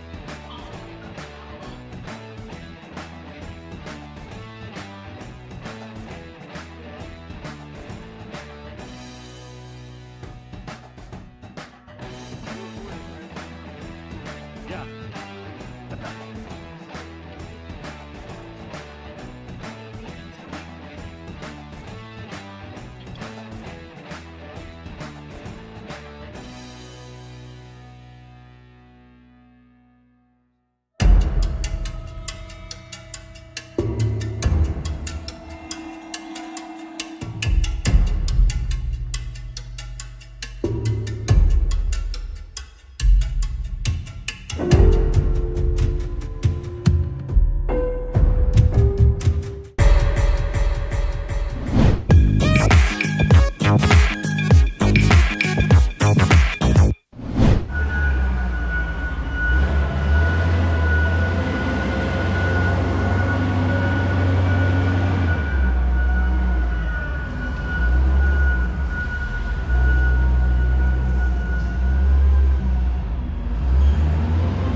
About to get electric bikes too. Nice. We're talking about it. We're trying to figure it out. There's e-bikes. While we rip. How do you get this seat up, by the way? You pull it forward and then pick it up.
Now, we would like to welcome back a great sponsor of Supercar Street Racing. Charge has been a long-time sponsor of us for a while. We did feature their power bank in another couple of videos, and it is sitting directly on my scooter outside, but they wanted us to take a look at this charger because it is kind of unique. This boasts to be the first QI2 power bank with active cooling. It has this really cool, sleek, transparent design. I'll throw some pictures of it up on the screen right now. It offers 3x 15 watt max charging on the wireless side. Now it can do 30 watt two-way charging over the USB-C port. So you can charge this guy and charge other things with that port. It has an integrated foldable kickstand, as you can see right there. And it does RGB, which I love their products, how they always have something really cool on them. Now, when this thing actually starts charging, you will see the RGB light up right there.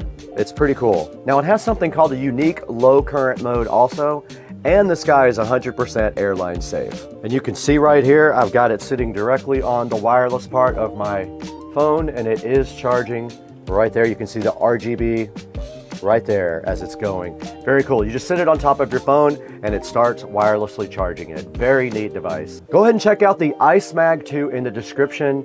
Buy from our sponsors and tell them Supercar Street Racing sent you so they come back to us.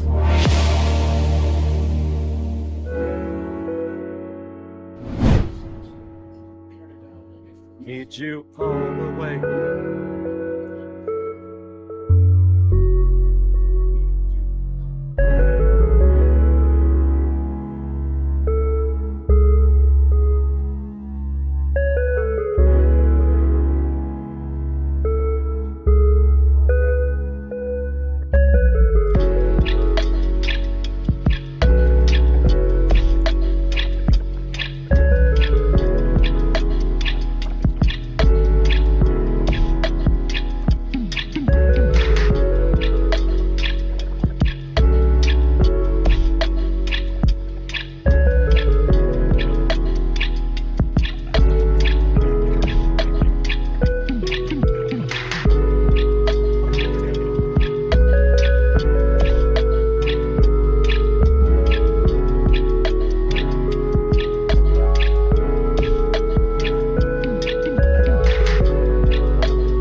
volume up on your phone or something? Because you got control of the radio.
Hey guys, welcome back to the channel, Supercar Street Racing.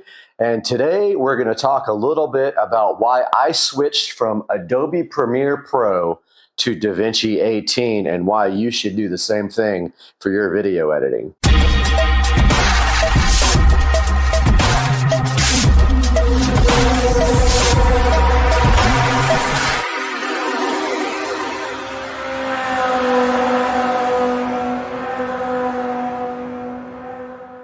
Welcome back to the channel, Supercar Street Racing, and I hope you guys are having a wonderful day today, and I'm glad to see you back on the channel. Go ahead and do me a favor and hit that like and subscribe button, and let's help grow the channel so that we can enjoy looking at some of our favorite things here. And today we are talking about why I switched from Adobe Premiere Pro to DaVinci Resolve 18, which you see running right here and actually rendering our video for the Amazon Fire TV experience on the Amazon Echo Show. So backing up a little bit, I started using Premiere Pro several years ago, probably about, I don't know, it must have been at least 10 years ago. I've used it since the very beginning. However, most recently when I started growing the channel, I was able to get a much better editing system. As you see here, I have an RTX 3080 TUF, and I was finally able to do some good editing on this channel and try to bring the channel up to a standard that will get more views and actually generate some interest. To make a long story short, I have a brand new computer here with a 12-core AMD processor. I've got the RTX TUF 3080, and I've got two monitors here that aren't even 4K. That will be the next upgrade to the channel, some 4K monitors that I can edit on. For right now, these only do 1080p, but you can see back here in the background, DaVinci Resolve running amazing, doing our rendering for our new video for the Fire TV on the Echo Show. So what's the first reason I switched over? So honestly, I had a lot of issues, first related to my old computer system because I was running an older video card and I had not made the investment yet to a nice modern RTX series graphics card. So I was having a lot of issues with that, renders crashing and things like that. I did eventually figure out that I needed a new video card, of course, because I was also taking hours to render my videos, and I needed to speed up that render time and try to figure out what all those bugs were for. Ended up buying this whole editing rig. I've got the RTX 3080, as I talked about before, and I attempted to use Premiere Pro. Now, one thing I noticed immediately about Premiere Pro was that even with the RTX 3080 and using the H265 codecs for NVIDIA, it would still be a really long time to edit a video. As you can see in the background right here, we just edited our Fire TV video in DaVinci Resolve 18. We did render that in 4K, and it took it about 13 minutes and 20 seconds to render a 4K video, 4K 60 frames per second in DaVinci Resolve, and the video is actually over 17 minutes long. So it's actually rendering it, you know, less than a minute per minute of video. This same video in Adobe Premiere probably would have taken a little over an hour to render, even with the RTX 3080. And one thing I would also notice with Adobe Premiere Pro is that when I had the Task Manager open, it would be using way more CPU than GPU power, which doesn't really make sense. Now, some things don't use GPU to render, but a lot of things do. And so now I notice with the DaVinci Resolve software, almost everything uses the GPU if you look at the Task Manager or you look at GPU-Z. So talking about the ability to learn in DaVinci Resolve, if you're used to Premiere Pro, you're thinking about making that jump over to DaVinci Resolve. I'll tell you from experience that I learned pretty quickly on DaVinci Resolve how to do the basic things to get a video up and going. It is a little bit different from Adobe Premiere Pro in that you have tabs for your different things in editing. You have a colors tab here at the front. Here, that's the colors.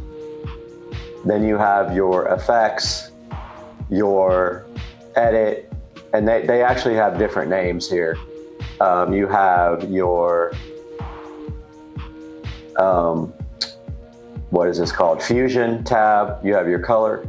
This actual first one is called media, not color. You have media, you have cut, where you add transitions and effects and everything. You have your edit, where you have your actual timeline. And then you have your color tab, your fusion tab, your Fairlight tab, and your deliver tab. So deliver, basically, if we go over to that tab, is where you do all your exporting, which would be like Adobe Media Encoder, except it is way more intuitive and way easier to use.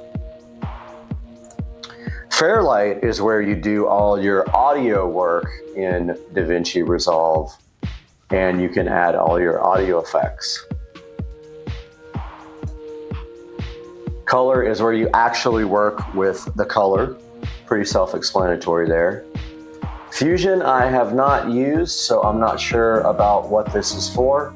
I will have to do some research on that and get back to you, but so far I have not had to use Fusion for anything. Of course, you got your timeline here, which is, if you're familiar with Adobe Premiere Pro, the timeline here on DaVinci Resolve is similar to Adobe Premiere Pro, but a lot of your shortcuts and everything are going to be different. The one thing I haven't figured out in DaVinci Resolve is how to free transform an object. Let's say you're going to layer an object on top of another one. In Adobe Premiere, if you double click that object on the timeline, you can actually drag it with the mouse to move it around the screen and place it. I have not figured out if there's a way to do that yet on DaVinci Resolve. I'm still working on that. There's also a couple of other differences that I haven't figured out, like cutting and pasting transitions is not available as it is on Adobe Premiere Pro, but you do have the copy and paste attributes, which I use frequently to copy things like audio volume, audio effects, and placement of objects on the screen. That is all done here in the timeline. You just have to get used to a little bit of a difference in using selecting things to work with them. They're all up here in the right-hand corner under the inspector. You can, let's say you added an effect on the screen next to this in the cut screen, then you would click the actual clip and go up to effects in the inspector, where you can actually adjust all the different attributes on that effect. Or you can do video transforms up there, audio, you can actually adjust the audio levels and audio attributes in the clip from the audio tab up here, things like volume, pan, pitch, things like that. And then your transition, you can actually adjust the transition up here in the transition of the inspector. And then over here on the right side, which you may or may not see in the frame, we have our clip bin here that shows all our clips. We have all of our edit timeline. We have our audio mixer over here as well, and our toolbox and clip details and metadata.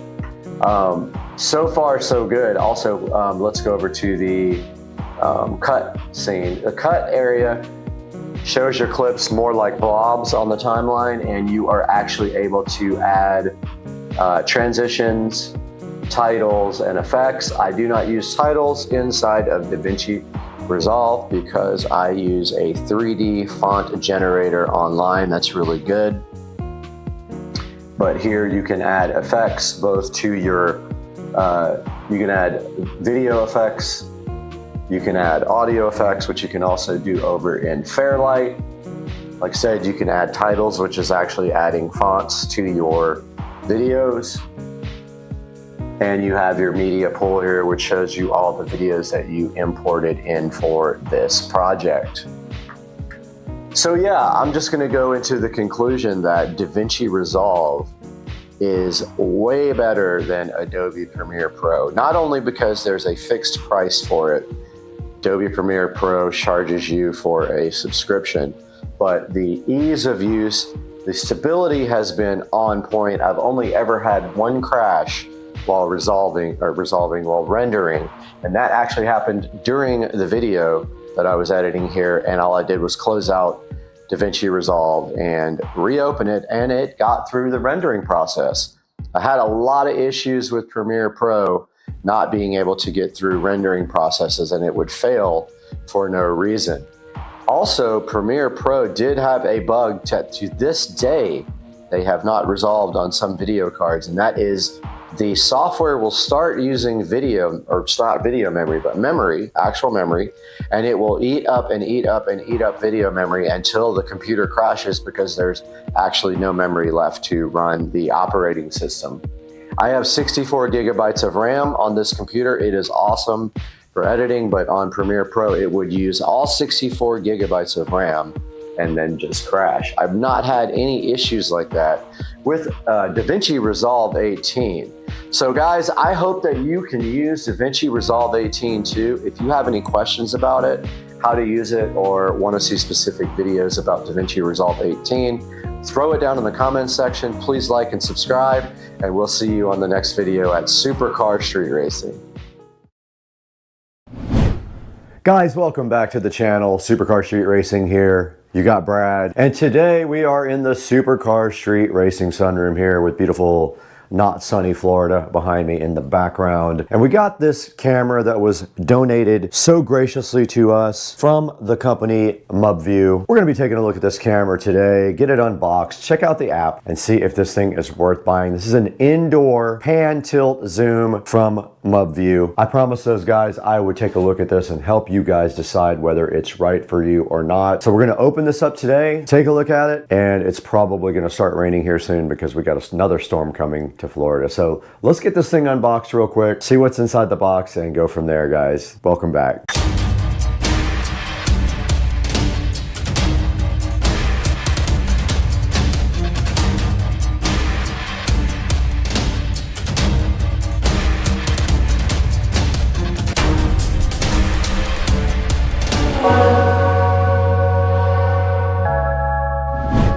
Guys, welcome back to Supercar Street Racing. We're out here in the beautiful SCSR sunroom to show you this Mub View pan tilt zoom indoor camera. This is a good look at the box right here. We're gonna get this thing unboxed in a few minutes, but I wanted to go ahead and talk to you about this. Outside of this box, it has a couple of things on it that are interesting. So it says it has two-way audio, so I guess you can talk back and forth to the camera. It has motion detection. It has warning and playback, whatever that means. It does have night vision. It does panoramic views, uses Wi-Fi, and does cloud storage. It has an activity zone, so you can mask off where you want the camera to actually check for activity. It says something about ONVIF. I'm not sure what that is, but we're going to dig into that today when we get inside of the box for the Mub View Smart PTZ indoor camera. So let's get this thing opened up now and figure out exactly what's going on, and I'm so happy you guys are here today. All right, a few things on the front of the box also that we didn't check into before.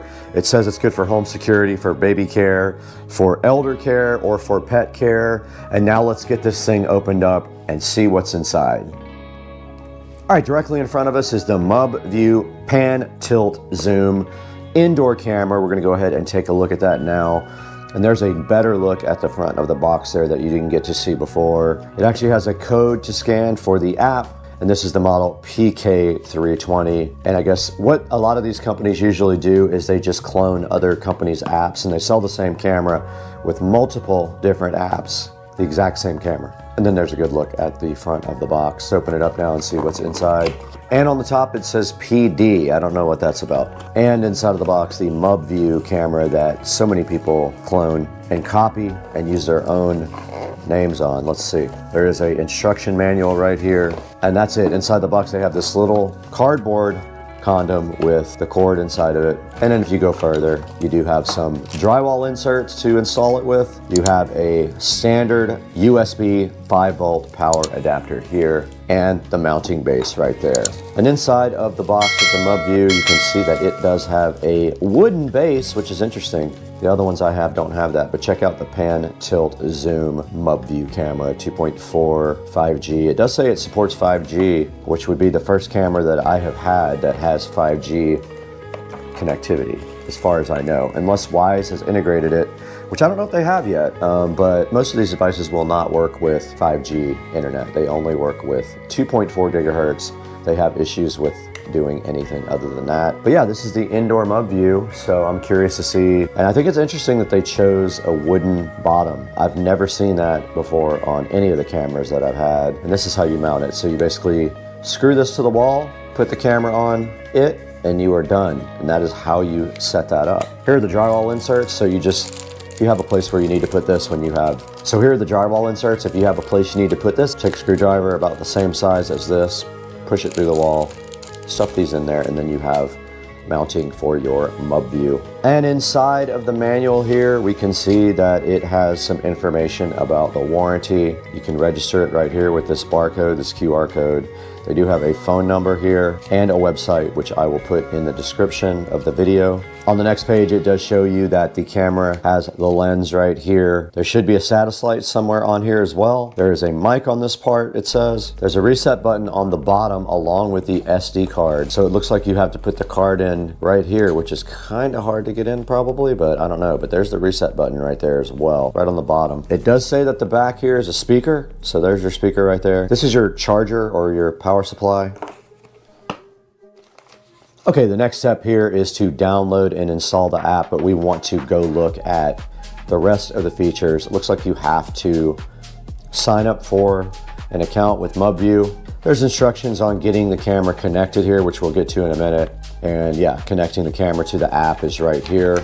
And then more instructions on how to get the camera connected, which when we go to the phone, we'll be able to see that. And there's ways to share this with people. If you want your family or friends to have view rights on the camera, or they could also control it, you can do that right here. That's inside the app. And then there's a bunch of facts. So if you have issues with the camera, read through a couple of these, see how that works out for you if you have any problems there. 2 pages of facts. That's about it. So I think what we need to do right now is get this camera set up. So for that, we're gonna get to the phone here momentarily. Let's do that now. All right, we're back with the MubView Pan Tilt Zoom camera. And the first thing we need to do today is go ahead and download the app. So to do that, they have a QR code right here. So let's go ahead and scan that QR code on the phone, which we are also recording on. And we do see here the app is called Cloud Edge. And if we were to search for MubView, so Cloud Edge comes up, but it doesn't say MubView, which is interesting. So let's go ahead and install that. Go ahead and open up the app, Cloud Edge, and we have to sign up. All right, I'm gonna go ahead and sign up, Supercar Street Racing. All right, so now we are ready to add our camera, but it is not plugged in, but I do have my trusty battery pack right here. So let's go ahead and power the camera up. All right, the camera came on and did sound. You saw that. It is still going crazy. It's doing a little dance for you guys. All right, let's add device.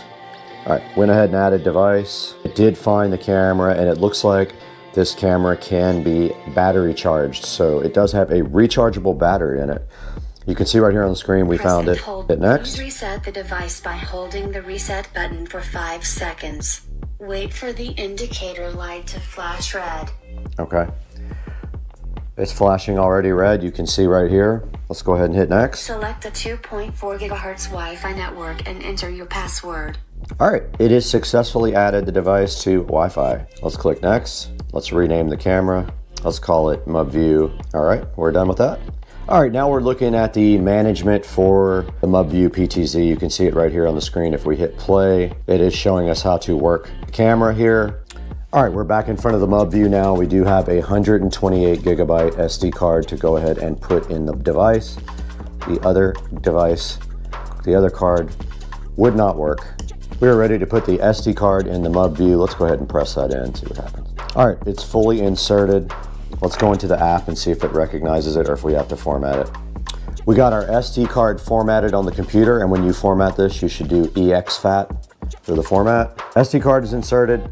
Let's back out and go back into recording management. It's saying, wait a moment. It's trying to figure out the SD card. It is doing something, 10%. It's getting the SD card ready now. You can see it right here on the app. All right, it sees that the SD card is 128 gigabyte. It has 117 gigabytes free.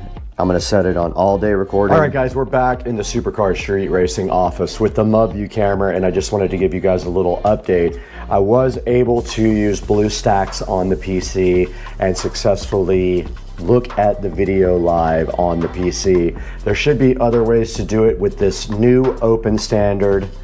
It'd be a way to call it up on multiple programs with this new open standard. It is called ONVIF, Open Network Video Interface Forum. So that gives the ability to use a lot of different types of programs to monitor this camera. Now I did use the camera on a live stream for about a day and a half, and I am gonna put some of the video from the camera up right after this and let you see what it looks like both in the daytime and at night, pointing out at my backyard. Now, our sponsor would love if you would go check out the MubView camera. I'm gonna put a link in the description to that. And make sure that you buy all your Amazon products through our links. It helps us out greatly, as the channel doesn't make any money. So it just helps us get by a little bit and bring better products to you to review. But like I said, the MubView here, it's a nice camera. It does come with a little mounting plate on the bottom there. You just screw the mounting plate in somewhere and then you turn the camera onto it. It comes with a USB brick, a 5-volt USB brick, plugs right in there to a standard USB Type A port as well. And the quality is about 2K is what it says on the box, and that's what we observed. And we will show you that now. And then right after that, please go click through the links in the description.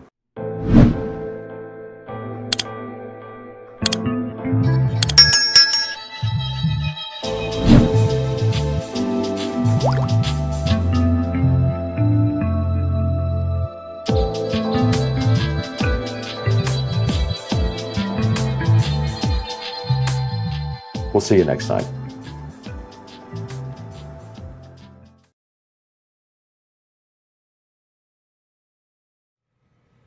Good morning, guys. It is Friday morning, and it is kind of a sad day today. I am selling the 335i today. There is a guy coming from Kentucky to pick this vehicle up. He will be here any minute now, and so it's kind of a sad day. The car is amazing. I am letting it go, however, so I can concentrate on the SL65, and I have not been driving the 335i at all. So that car will be leaving shortly. You guys will see a video of it right before it's driven away. And until that time, I'll be crying inside. So this car is officially sold, unfortunately. Say goodbye to it. That's it. Goodbye, car. All right, guys, as you saw in the last video, the 335i is gone. You can tell now that I have room in my garage for something else. Look at all the space that I have now. So what's coming next? That's a good question. You'll have to wait and see. Tomorrow, I plan on bringing you guys some footage from the Cars and Coffee event. Me and my buddy with the Porsche will be going, and we will have an update then. Please like my video, subscribe to it, and you'll see what's coming next.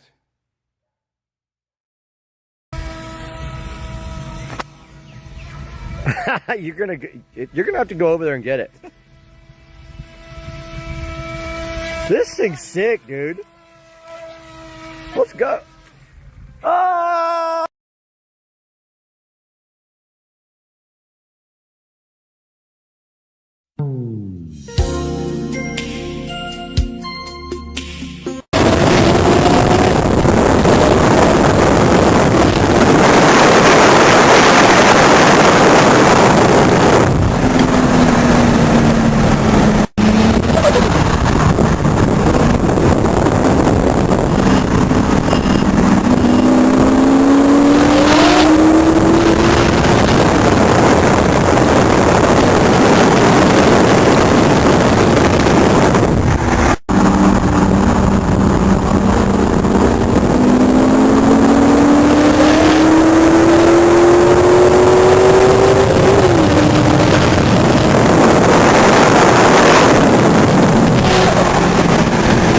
There never was much hope. Just a fool's hope. Okay. Where is that, Brad? You know where it's at? Hold on. Yeet! We don't need that where we're going. Hell no.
we'll just pull it tight.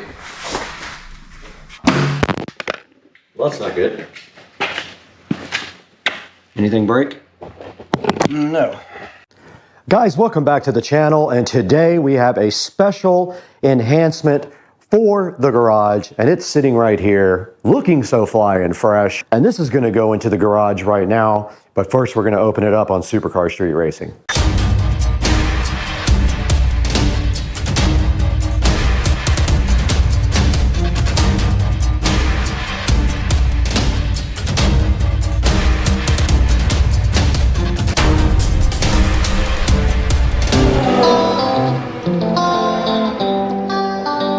All right, guys, sitting right in front of me is an LED picture light for the garage to go over our Supercar Street Racing banner. And let's get this thing unboxed. And inside here, and right now, you can see the LED light looking so fresh. And basically this light just uses USB power. It is very light. It probably won't need anything except drywall screws to hold it in. We will see. Does come with drywall inserts though, if you need them, and this little telescoping arm. And here is the mount. So basically you put this on the wall. It's almost got like a hot shoe mount. This comes out over and you can redirect your light any way you want. And it does come with this remote control as well, but you now shall not receive batteries with this.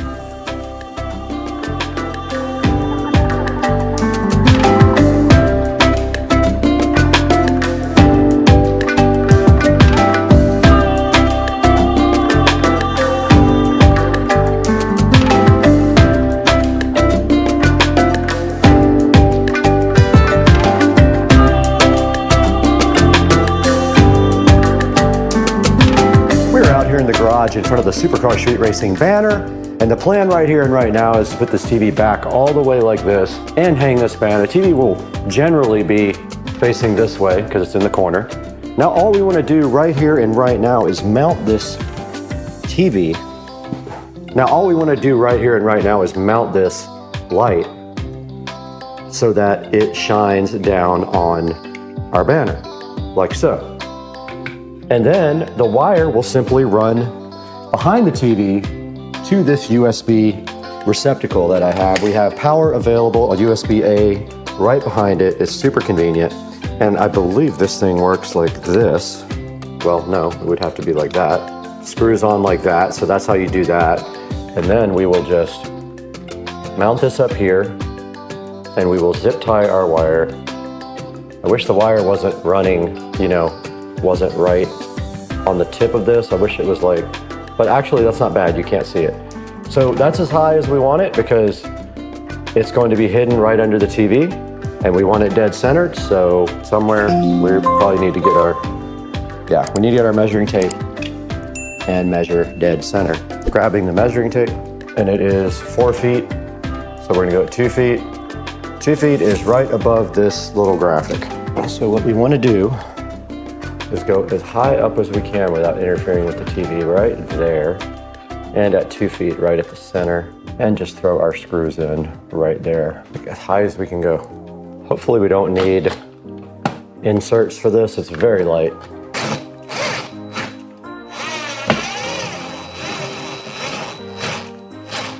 Screws are very long and it's very light. And now we will just try to level it out so it doesn't look crooked, right there.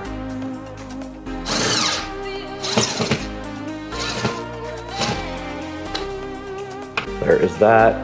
This thing is fine, it's not going anywhere. Light is very light. Get it? Now we'll zip tie this to the little neck. We'll run the neck right there. And all we have to do now is give this thing power. And there is a USB type A connector on the actual receptacle back here, which makes this very convenient. And it is plugged in and on and freaking out. It is oscillating. Oh, it's audio based. Nice. Okay, it is on music right now, but so eventually it's going to come up like that and you won't see it. We will tie it straight up like this and it's completely hidden by the TV. But for now, it is on music mode. So I'm putting it on auto where it is doing a nice RGB effect, as you guys can see, We can put it on color, and that is white. That's as white as it's gonna get. It's sort of a cool white, but you can see how it lights up the Supercar Street Racing banner right there, pretty cool. And then back on, and that is the brightness level. You can do dim or bright with the remote. That is full brightness. Now back on auto is where it oscillates through the colors. Looks pretty cool, guys. And I'll get another shot at night, and we also have to deal with this banner at the bottom not working right. But we need to get some zip ties and finish up our work. And the light is on, and the wire is completely hidden, guys. Check it out. Looks fly and fresh. Well, that's not good. Got it! Got it! Anything break? No. Yeah. Well, I broke my microphone connector. That's wonderful.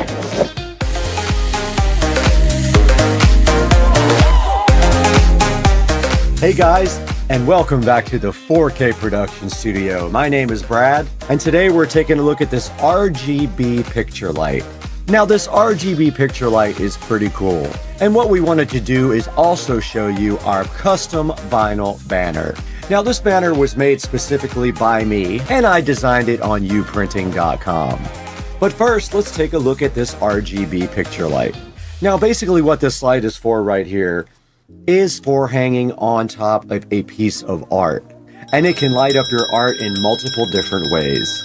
Now we are using it for our Supercar Street Racing banner out in the garage, and you can see it right here on the screen where it says RGB picture light with remote, and this thing does work with USB, so it does have a USB Type A on the end of the plug.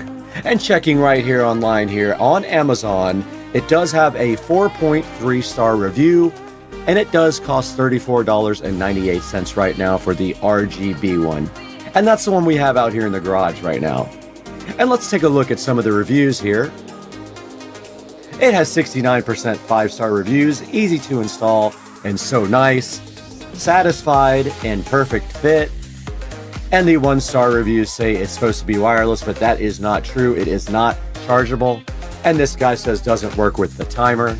And the other guy says just cheap, which yes, it is very cheap, but it does work fine. And now taking a look at some of the pictures here, you can see there is an app for this as well. I didn't use it. And here we have the different colors that you can switch it to over your artwork. And right here, right now, you can see on the app where you can control the music as well. And right here is what's in the package. Basically, it comes in pieces. It has some drywall inserts and screws, the neck, and it has a small remote control on the actual wire so you don't have to use the app. And you can see a picture of it right here in someone's living room with the RGB effect. And that's what I had turned down, as you guys could see in the video, out in the Supercar Street Racing garage. And right here it has the remote control feature, the button control feature, and also you can control it with an app on your phone. And now we're taking a look at the custom banner that I ordered on uprinting.com. Now I did design this myself. I'm pretty good at Photoshop, as you can see on some of the videos. So I did design this myself, and I used Photoshop to design it, and then I uploaded it to uprinting.com. I chose 48 by 36 because of the area I wanted to cover up. And you can see right here, right now, it was $29 for the subtotal here for my custom banner, which is not bad. Now, the other two banners I ordered were very large, and they were much more expensive.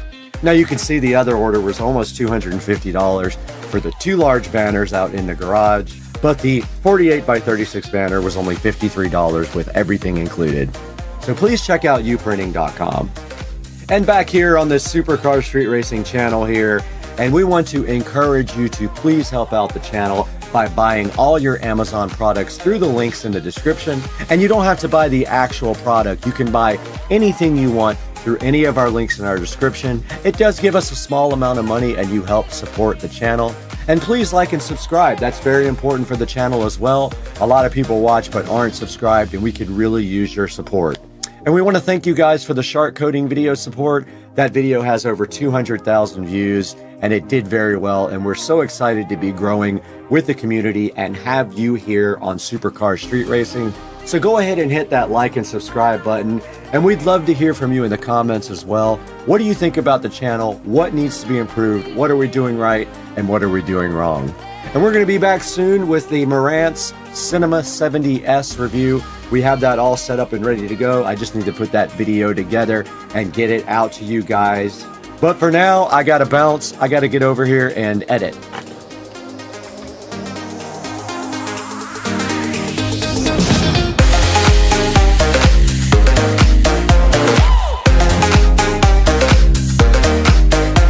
Out in the Supercar Street Racing garage, and of course we are recording on the phone, which has better low light video. We got the garage lights set to purple, but I wanted to show you guys the art print light that is chilling so nicely over the Supercar Street Racing banner, and it is set to a cool white, but we have this remote here that can do whatever we want. We can go red, green, blue, yellow, light blue, purple, and back to white. Or we can do oscillating colors, which looks fly.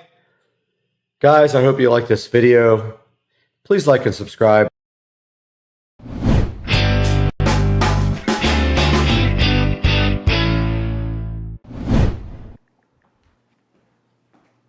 Hey man, what are you doing? Learning calculus again. Why? So I just got a notification on my phone that I think we got a delivery. We might want to go get it from out front so it doesn't get stolen. Should we go out there? I mean, it doesn't fit in the mailbox. Oh, well, since you have a camera, I guess I have no choice. Let's go. Must be something good. All right. Let's go check it out. They lied. Gotta be here. Oh, wait a minute. There. Oh, what's this? That's a scooter. Big box. This is a nice scooter. Looks like it's a nice scooter. Let's drag it through the house and into the garage. Oh. Get it unboxed. Drag it to the garage. What's that? This ain't your... Bro!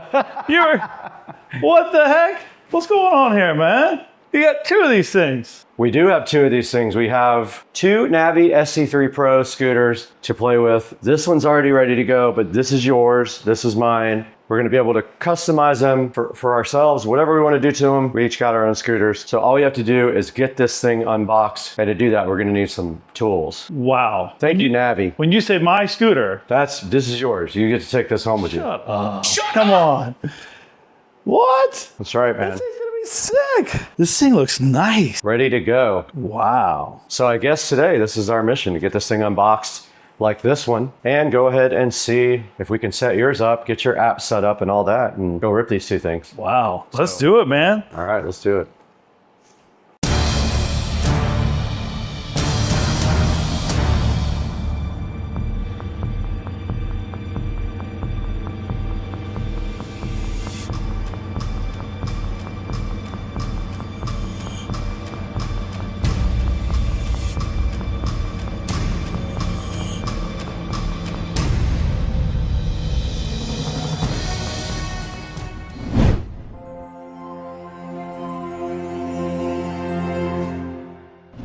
Hey, what's up everybody? We are in the Supercar Street Racing compound garage right now with something special from Navi. They reached out to me a few months ago and said, hey, do you want to take a look at our ST3 Pro scooter? Joe, take a look at what we found outside today. What is this thing? Well, yeah, I was obviously surprised when we went out to the front door to see this sitting there. From the quick research that I did in a few minutes in prepping for this video, like, this thing is awesome. This thing has a lot of bells and whistles, including the first thing I love from a security standpoint is it has a built-in AirTag from Apple, which is great. I'm an Apple guy, you're not a big deal, but I'm gonna be able to take both scooters and add those to my account. So if this Wait a minute. What other scooter? What are you talking about? Well, you already showed them that scooter.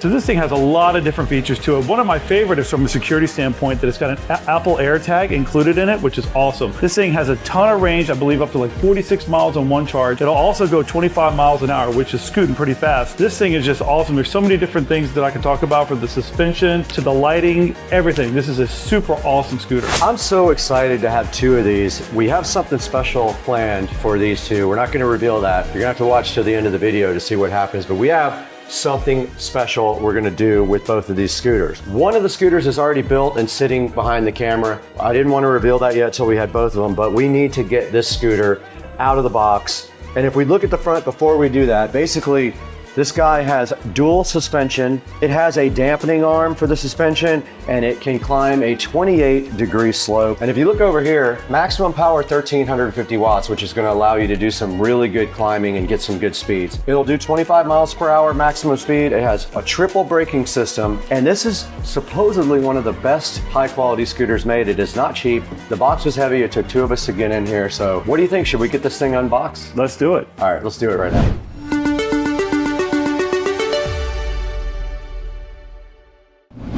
All right, I'm here with Dukes of Duval, and we're in front of the Navi ST3 Pro scooter, the best scooter made, in my opinion. And we're gonna go ahead and get this thing unboxed now. Are you ready to do it? Let's do it. Get the knife out, let's go, the Black & Decker. Okay, so the first thing is we just had 2 straps holding them down, and we have now some tape to deal with. Looks like that's about it. We got some styrofoam, and it looks like in this one, Joe, we have a charger. Yep. So this looks like the charger for it. Just like a regular power brick charger, nothing substantial. And then there's a bag here with a power plug for the charger. That comes also with that. A little bag of screws and a wrench. So we're gonna have to assemble this. It's not much.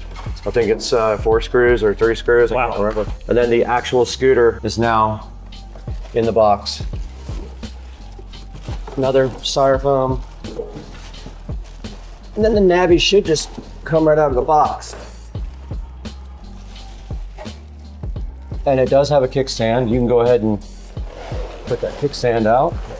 Man, I tell you, this is really nice to come almost fully assembled. Almost like ready to go, right? Yeah, it really is. All we should have to do from memory is lock the front in place with that lever. Locks right in, that's easy. Should be it. And now this stuff here, there's gonna be one wire that's gonna go down into the front fork right there. So all you do is tuck the wire in like this, the neck in there like that. All right, so now we're just gonna go ahead and install the 4 Allen screws that go in here. They give you 1 extra one just in case you lose one, but it looks like this is the only screws that you have to use on this entire assembly to get this thing put together, which is awesome. And it looks like there's some thread lock that's put on there. That's the blue stuff that once you tighten it down, these should stay in there pretty nice. So there's 2 in the front and 2 in the back, correct? Correct. Yep. Okay. That is going to be the entire assembly, which I love that. You really don't have to do anything. I got to be honest with you, for something this nice, you know, you think it's going to take a while to put together. It does not. It is very quick. That is the fastest I've ever put anything together. Now there's going to be a couple more steps after that just to get this thing completely unboxed. We're going to need to go ahead and cut off your tag here and take off the plastic and the deck down here. So, all right, so we're going to go ahead and take the tag off. Okay. Here, got some plastic we got to rip off. Just underneath the wheels, huh? Yep. Okay, looks like you're going to have to take off this protective deck cover as well. Rip that off. This thing's unboxed so good. All right, looks like the display screen has a little bit of protective film on there with some information for, looks like maybe downloading the app that goes with it.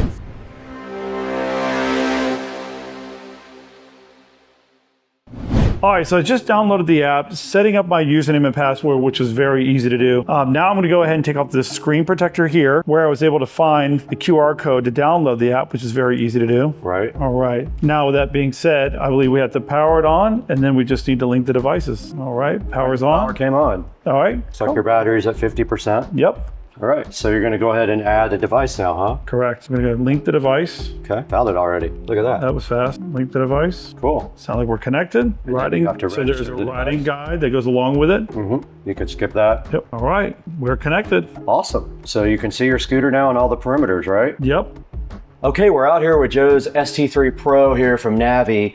And we did power it on and pair it to the app. What's our next steps here? Yeah, so it's charging right now, which is pretty easy. I think we're gonna let it get to a pretty good charge before we take it on its first official ride. Okay, yeah, and then here's the actual charger. So it's a power brick and it comes with a separate power cable. And basically here, when the bike is charging, it will be red or green when it's fully charged. It'll turn fully green. Now there's some other things you can set in the app, like that has to do with the lighting and the acceleration and the rate of acceleration right off the rip. So all that stuff can be set up in the app, so I'll show you guys that separately. But we're already good to go on this thing. It was literally a 10-minute setup, and now it's just got to charge for a little while. It took more time to get it out of the box, than it did to assemble it. That's how fast it was. Absolutely. Now let's go get the other one and put it right next to this one while they charge. Sounds good. Okay.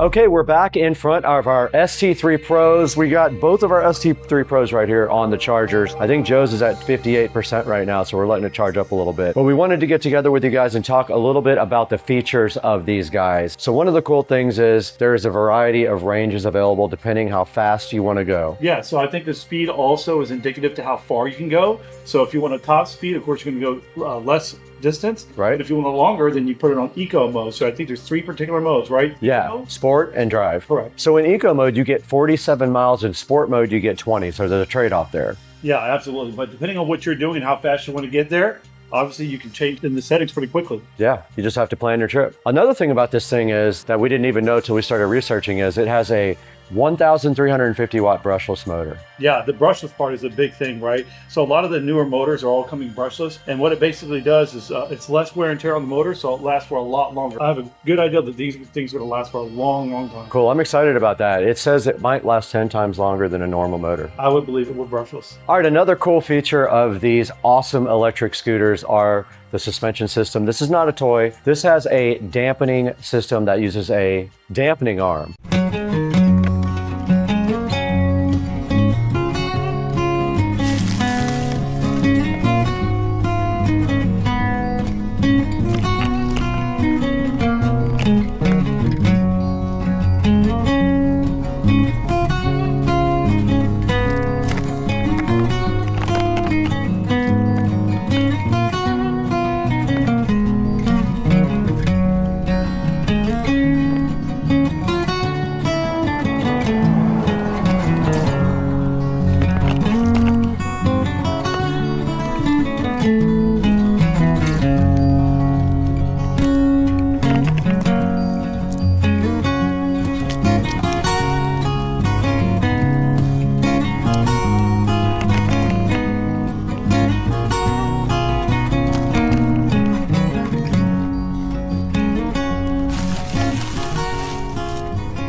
Yeah, and actually there's 2 of them. There's one for the front and one for the back. That's so awesome. It's so much smoother. It really does. I've ridden them, and what we initially, I think, thought was the bike trying to like pop a wheelie was actually the suspension moving on acceleration, which is very cool. Now these things also have cool lighting effects. Now they have regular headlights and taillights and a reflector up front here, but they also have ambient LED lighting. That's true, yes. I think it's multicolor depending on what you want, correct? It is, and you can control that all with the app. So as long as you have the headlight and the taillight switched on, you can turn on the ambient lighting with the app, and there's this cool stripe on the side that we'll show you guys on video later. And also to mention is that it has a working brake light. So if you apply the brakes, the light is going to get brighter, which is awesome. That is very cool. So, I mean, it literally has street legal lights on it, even though, and another thing we should talk about is these are legal in the state of Florida to be ridden on Florida roads without any kind of registration, and you don't need a driver's license. So let's talk about the other cool thing about this bike, the braking. Yeah. Now, this thing has 3 types of braking. Yeah, it does. Yep. So you have braking for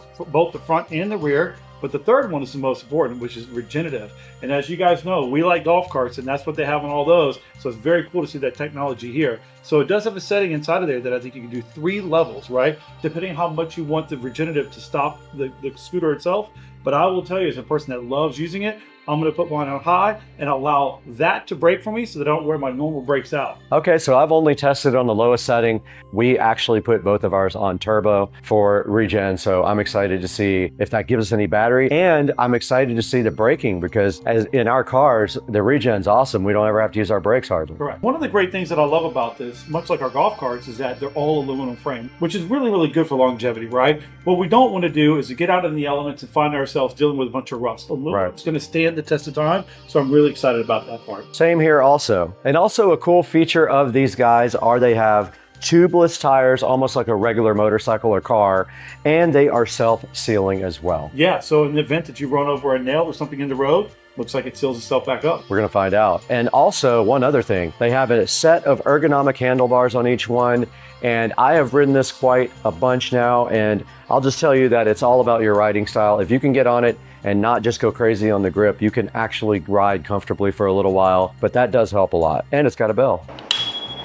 So one of the great features about this is that it has a thumb throttle, which makes it very easy. So you can still hold on with a nice grip on it as you're riding. So you can use your thumb to accelerate when needed. Also, it's also kind of a safety feature because on a bike with a twisting, you can actually lose the bike and turn it wide open and it can literally fly out from under you. With this, when you let go, the acceleration literally stops. So that's a good safety feature. So one of the other great things is that it has a very wide deck on here, which is good to get your feet in the position that you want for long-term rides. You want to be comfortable, which is great. And it's also rubberized. Very good. Yeah, that does help a lot when you're riding. And it does also have your heel kick right there in the back, as you can see. So this thing also has ABS and it has anti-skid acceleration too, so you don't spin the tires, and it's all configurable inside the app. So another cool feature about this bike is the display here. So this thing has all the information you need to ride. It also is interactive, so it can work with the braking system and the power button to set some of the features on the bike and also to unlock it. And it shows you everything from like Bluetooth to your speed and your battery charge. And I know we talked about this before, but this thing has the ability to unlock and lock from the app. And the fact that it has a Find My app built into the scooter itself. So for your Apple users, you know how great that is. So if you lose this or it comes missing, you can also track it down very easily. Absolutely, and you can do 2 forms of locking also on the bike. You can set it to unlock with a password, which is configured and unlocked on the actual bike, or you can set it up with a Bluetooth unlock so that when you walk up to the bike, all you have to do is do a certain couple of things and the bike unlocks for you and nobody else can steal it.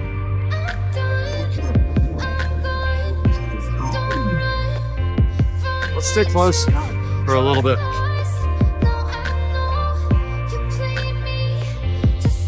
Dude, I did pop a wheelie.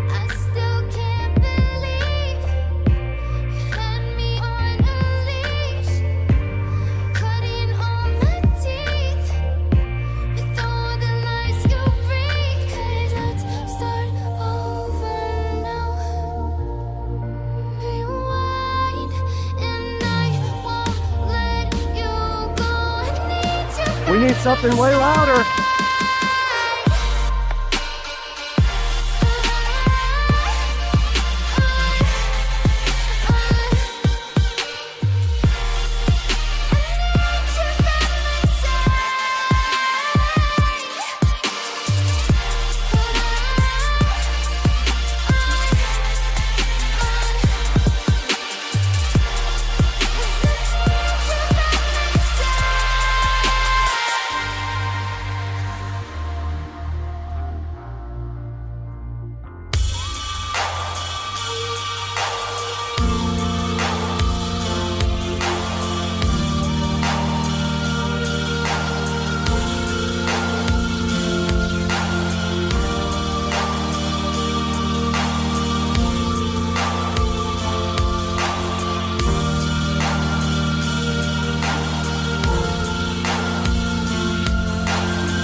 All right, you guys just saw Joe and I test out these awesome Navi ST3 Pro scooters. We did a very long trip on these and it was awesome. We had a blast. Now it's time to see what these guys can do off-road. Let's check me out going through the park right now on the Navi ST3 Pro.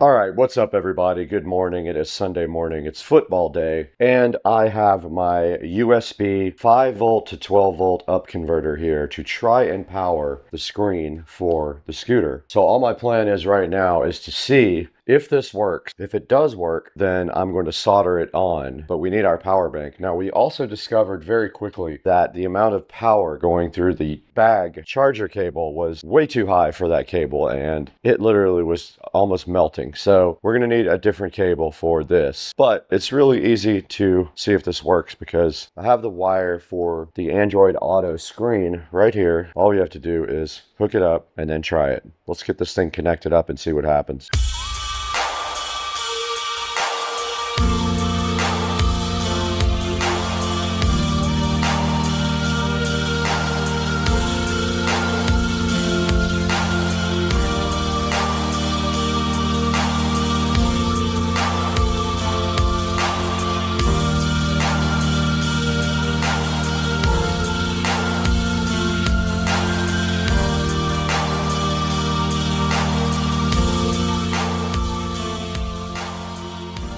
This is our USB 5 volt to 12 volt up converter. So let me see if this will power up our Android Auto screen. Here's our power pack, but I want you guys to see firsthand if this thing comes on. I've got my power pack right here. It is on. All right, it says 12 volts on the display of the power pack. Is our screen on? It is. It is on. Wow, that's so freaking cool, man.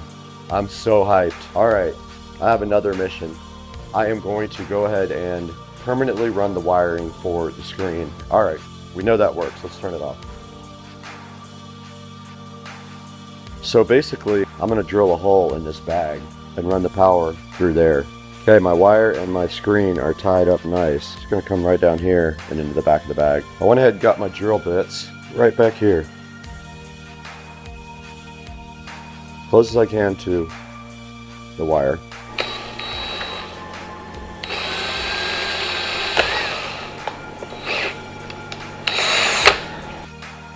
It is very tight, so I like that. I'll just put a little bit of black silicone sealer on the inside around it to keep the water out, just in case I get caught in the rain. But step up converter.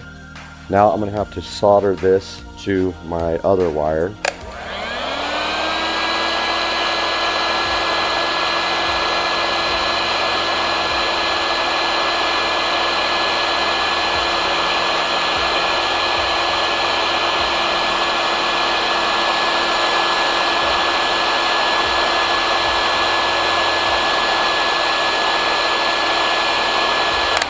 Done. There's our battery bank, the power came on, and our screen is turned on. We're gonna go ahead and heat shrink around this as well. All right, we got our screen installed, we got our converter installed, our battery pack is inside of here powering the screen. The Bluetooth speaker works as well, and we are using Android Auto from my phone, and you can see Waze right here. Okay, so here's some of the things on the home screen. Android Auto, CarPlay, Bluetooth setup, and then setup of the actual tablet and a calendar.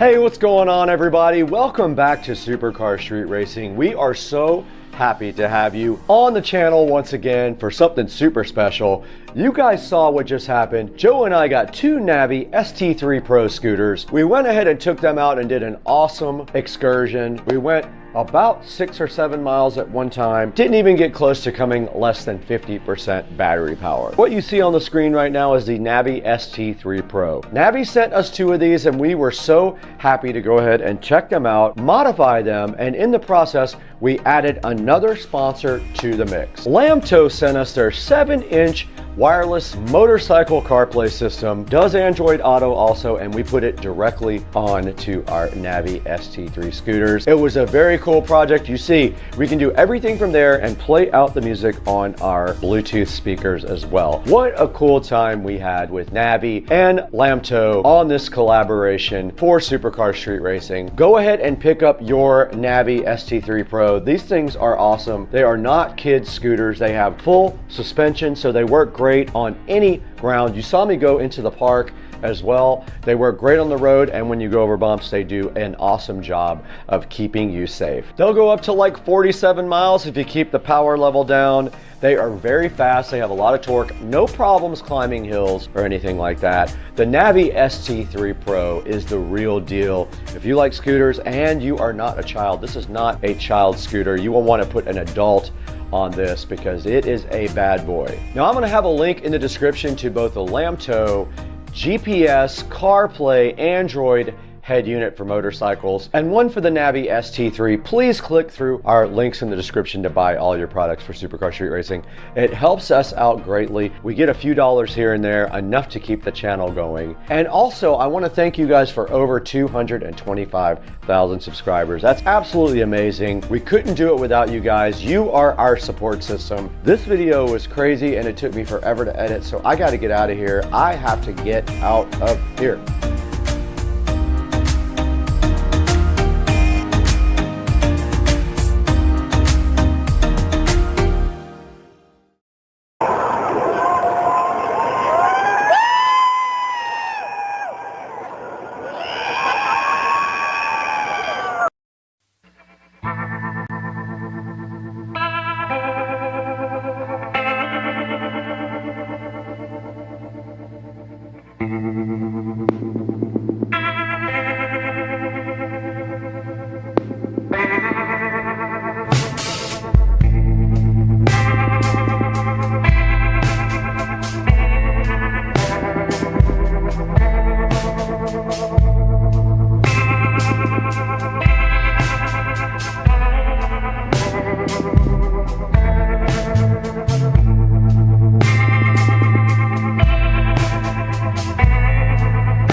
All right, what's up guys? Welcome back to Supercar Street Racing. Today we got Dukes of Duval in the studio today.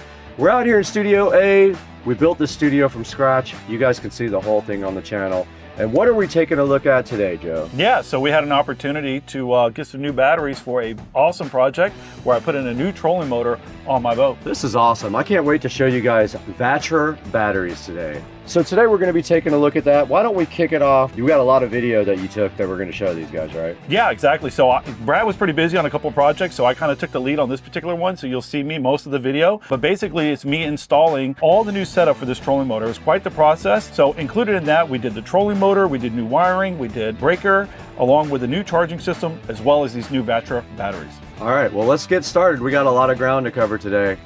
Let's do it.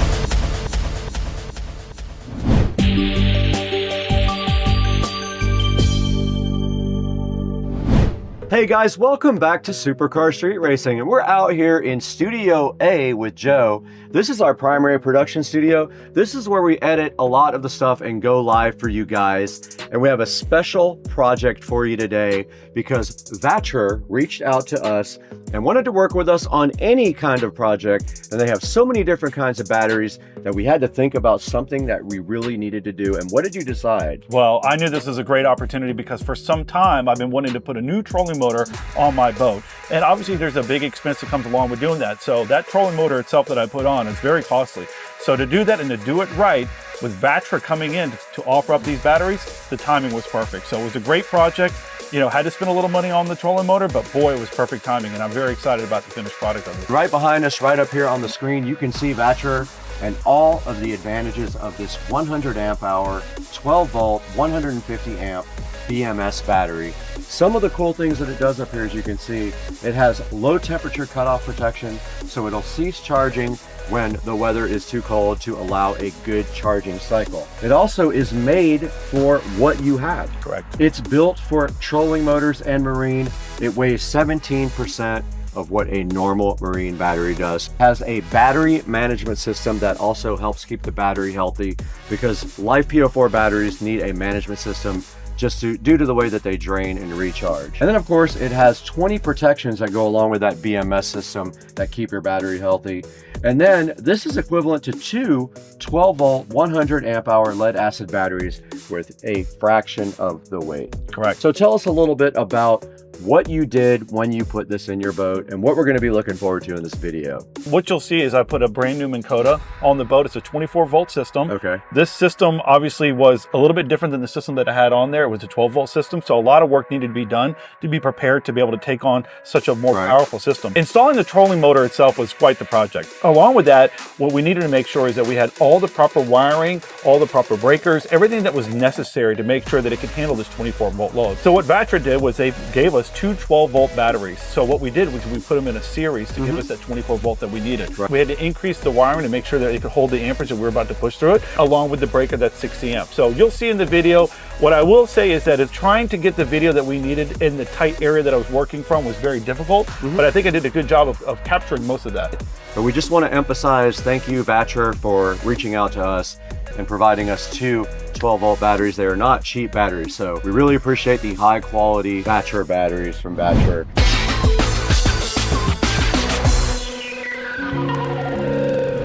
All right, so I'm going to take a couple of minutes to show you some of the things that we're going to be installing today. The first one is the trolling motor itself. This is a brand new Minn Kota 24 volt Tarova trolling motor. My prior trolling motor was a twist style. This one is a lot newer, a lot more technology. So the good news is that it's got a remote that you'll be able to use to be able to position it wherever you want. It's got another feature that allows you to do spot lock, which will be able to hit a button and lock the boat in position, which is really, really nice. So with that, we're going to be doing a couple different things. One, we're going to start by installing this new quick release bracket. This is very important if you're a boater and you have a trolling motor and you keep this outside your house or you travel with it. This is a great feature so that you can remove that trolling motor easily to put it in your house, so that in the event that somebody walks by and doesn't walk off with it, this will stop it from doing that. With that, I'm going to be upgrading the charging system. So I found this particular charging system on Amazon. It was a great deal. I think I spent about 150 bucks on that. I'll find the link and we'll put it on the description. What I currently have is a 4-bank charging system. It's a much older charger and it's time for a refresh in that department too. If I'm going to go ahead and spend the money on this nice trolling motor, I want to go ahead and make sure I've got a nice charging system to go along with it as well.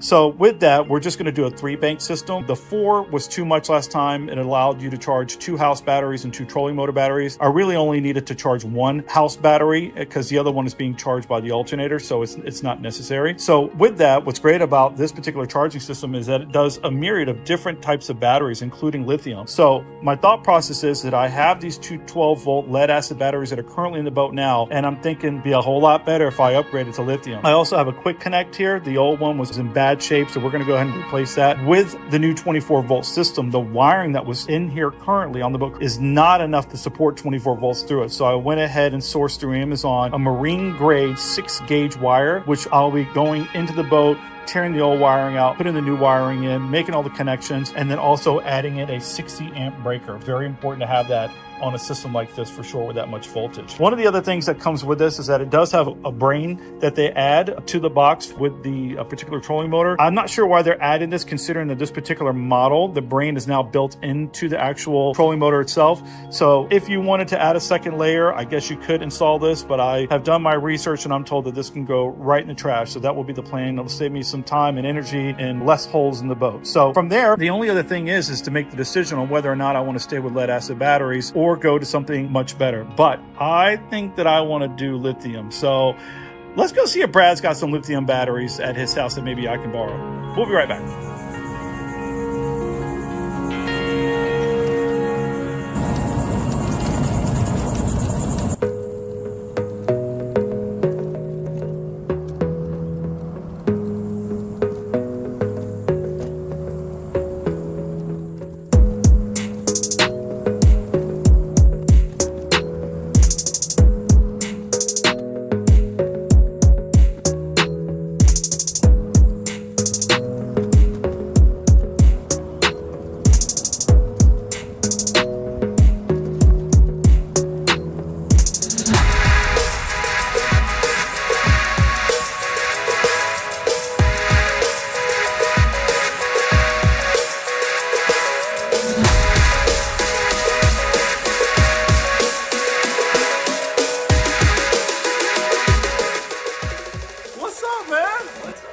Dude, I'm working on this project.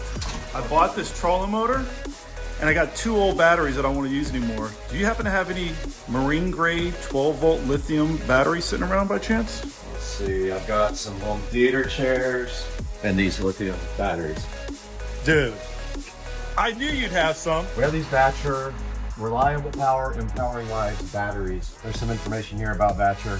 They sent us these for you, so you're in luck. These are for you. I haven't opened them. I think we should break one open right now while you're here. I love it. And take a look at it. Let's take a look. They're awesome. All right, let me grab them. Okay, we got these Batcher batteries from Batcher, batcherpower.com if you want to check them out. They asked us if we wanted to team with them to do some stuff with their batteries, and we said of course, and Joe has a perfect project for his trolling motor. So these are going in the trolling motor. What voltage are these? These are both 12 volt, but we are obviously going to put them in a correct series. That was a trick question for Brad. We want to increase the voltage. So we have 2 12 volt batteries that we're going to go in series for my 24 volt trolling motor. Look at this, man. This thing is sick. Good. That's nice. Look at the carrying strap on top. I guess let's get it out of the package. And it's not even heavy. That's what's so cool.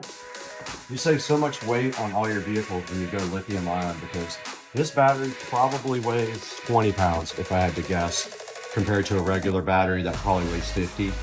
And look on the front here. So it's 100 amp hour Life PO4, 12.8 volt battery. It's used in houses for like solar applications, RVs, and in boats. And there's all the certifications and the warnings on it. It's got low temp cutoff protection, and it's perfect. It even says trolling motor on it. Love that. It's perfect for that. So we have 2 of these to wire up in series to make 24 volts. And back of the battery just says, there's a caution, there's a model number here. So if you guys are interested in the same battery, there's the model number, DXD. We'll put this in the link in the description. DXDC00206X. There's a URL here, and then it tells you again that it's 12V100 TM US, and some warnings here. And so this is going to be cool. We have a new partnership with these guys. So if this works out, we might be able to do another golf cart or something like that with their bigger batteries. Yeah, because they have a large selection of lithium. They do. They have 72 volt batteries too, so we could do that.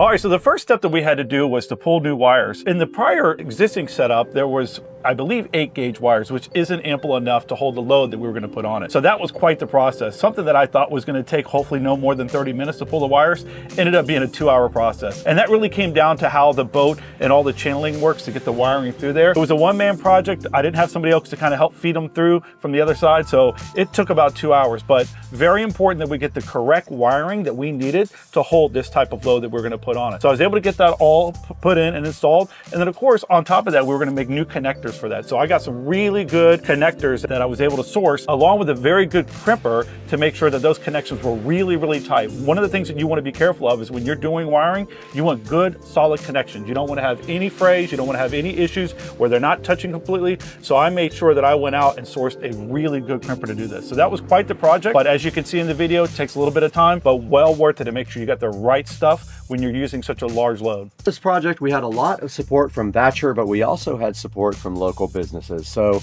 tell us about who helped you out locally. So I was able to reach out to my buddy JB Mitchell that works over at St. Augustine Marine Services. That's a great group of guys over there that do quality work for electronic works on boats. I highly recommend that if you're in the Jacksonville area and you're needing to source a new trolling motor or any electronic needs, reach out to those guys. Yeah, so if you guys are not in Jacksonville or in driving distance, we have a couple of ways for you guys to support the channel. You can buy it directly through our Amazon affiliate link, or you can use the YouTube affiliate link as well, and that does give us a few dollars here and there to turn the power on at the house, because look at this.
All right, I took a quick break to grab some lunch, got back and started working on running this new 6-gauge wire. Admittedly, this was quite the job. It took me about 2 hours to figure out the best route to get this from the console area down, around, back up in front to where the quick connect's gonna be. Worked through a couple of shirts and a couple of hats already. It's pretty hot out here, but ultimately I saved you guys a bunch of time watching me try to work this wire all the way down, around, and back it up. So I've got plenty of slack on both sides to do what I need to do to start making connections.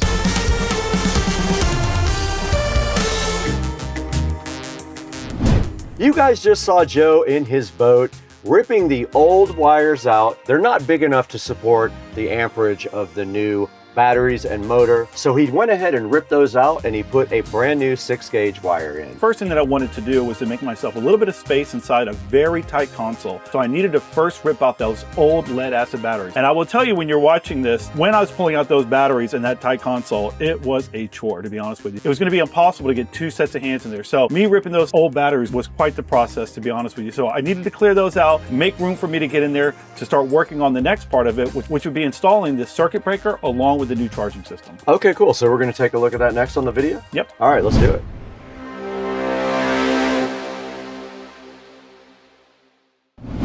All right, so here's a little update from inside the console. So one of the things that I was going to attempt to do was to remove this old charger. Unfortunately, I did everything I can to figure out how to get inside there to get what appears to be nuts on a bolt. I spent probably 15 minutes alone trying to figure out what size, what to get in there, and I could not figure it out. I just cut all the lines off of it, or all the leads off of it that go to all the batteries. Then I cut off the power supply that I will be reusing for the new one. I also took out the 2 old batteries in the trays. I'm going to clean those trays out and put those back in and get ready to seat the new batteries in there. I have this 6-gauge wire here. This is going to the trolling motor. This is what's going to feed off of those 2 batteries for 24 volt. As you can see, there's a chase down here that goes through here. That was part of the fun, is getting it through here amongst these other wires. And over the years, you know, between the manufacturer, other people installing stuff, it has just become quite the mess of wires here. So that's going to be one of my projects in the very near future. I'll work on a little bit of it while I'm in here now to get that all organized and put up. So one of the things that happened was, I mentioned this earlier, was that the hole was cut too big, so they had to make a plate so that the actual quick connect could seat to the plate, and then the plate would seat and be screwed down to this part of the hole here. Luckily, I was able to keep some of the old plate. It was starting to fall apart, so I was able to use partial of it to create a template with a new one. I already made a couple of cuts and got it identical. I just need to drill some holes for the new one, so that's what I'm gonna be working on next, and we'll get you set up to watch that.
right, what you just watched was me installing the new quick connect for the trolling motor itself. So from here, the next steps are going to be installing the new 60 amp breaker. This is very important for anybody that's going to be installing a trolling motor. If you're dealing with large loads of power, you want to make sure you have that protective measure in there. So the old system had two 50 amp breakers because they were running two 12 volt batteries separately. So with this particular setup, we're going to be running, again, two 12 volt batteries, but not separately, in series. So we're going to bump that up to 24 volt. Make sure you install the correct wire and the correct breaker so that you don't have any issues with potential fire hazards or anything of that nature. Absolutely. So you need the correct size wiring and the correct size quick connect. We'll have a link in the description to that, but if you're in Jacksonville or St. Augustine, support our local businesses. St. Augustine Marine Services helped Joe out in this project. Do us a favor and help them out also.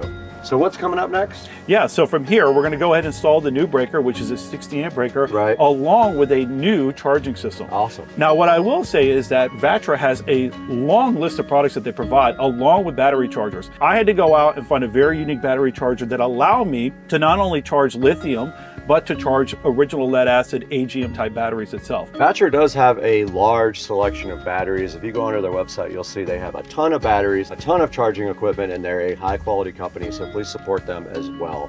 Now let's take a look at what Joe did next right now.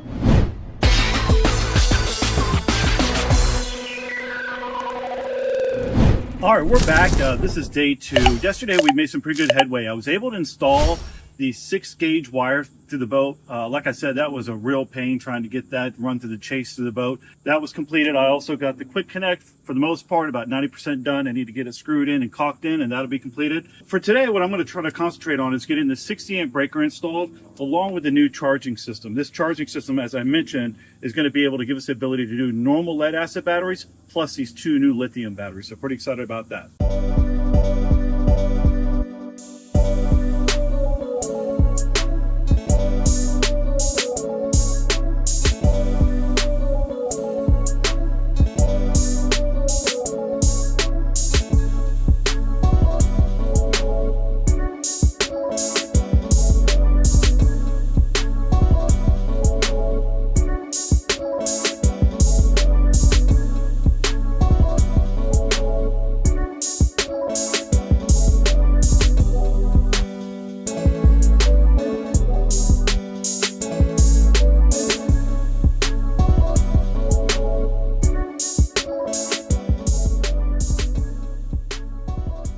All right, so just an update here on the inside. It's a little hard to get the camera in here to see what's going on, but I went ahead and installed the 60 amp breaker right here on the side. I've got it somewhat wired up now. I'm going to do a little bit of cleaning up here with the wires. Also went ahead and reutilized this old plug here that's going to allow me to plug it in. I got to obviously get these wires sorted and zip tied up. And then on the other side here is where I put the new charging system on. Went in fairly easy.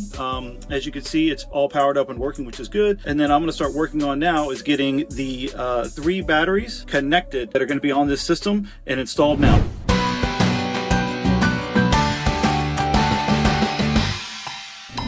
All right, what you just watched was me installing both the 60 amp breaker and the new charging system itself. So the next steps are going to be getting the new batteries in and then getting those all connected as well. All right, awesome. Let's go ahead and take a look at that now. And then of course, we'll have links for everything in the description if you guys want to go ahead and check out what Joe did on his boat.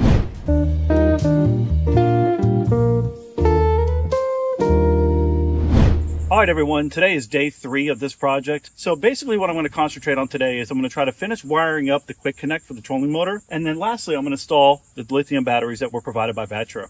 This should be a fairly easy process. I've got a couple of cables that I need to make to get everything connected to make this a series 24 volt system. Shouldn't take too long, but hopefully we'll be able to wrap up this project in the next couple hours.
All right, everyone, got the batteries installed. Very easy process from the standpoint that moving these batteries inside of this little tiny entryway to the console was much easier than taking the old batteries out. They were more lightweight, easy to maneuver, and that made it very easy. I got the charger installed. I got the settings set for lithium on the 2 lithium batteries, and then I'm only charging my second house battery, so that setting is set as well. So the install went pretty easy in regards to the batteries. Very fast, very smooth. In regards to finishing this up, I'm about 95% done. I've got to put some marine caulk around it to seal it off. I'm waiting for that to come in, but hopefully they'll be here in the next day or two. But in regards to this is pretty much done. Need to do a little bit of wire management, and then also going to put the caps back on the top of these batteries so there's nothing that can get to them to do any sparking in case something comes apart. But for the most part, I gotta tell you, this turned out really well, and I'm going to test the batteries out now with the trolling motor for the first time, and I'm excited to show you that. Hopefully we'll be able to get a little break. It's been pretty nasty over here, but we got some storms coming in, so I'm going to try to get this up and running real fast, and then I'll show you how it goes.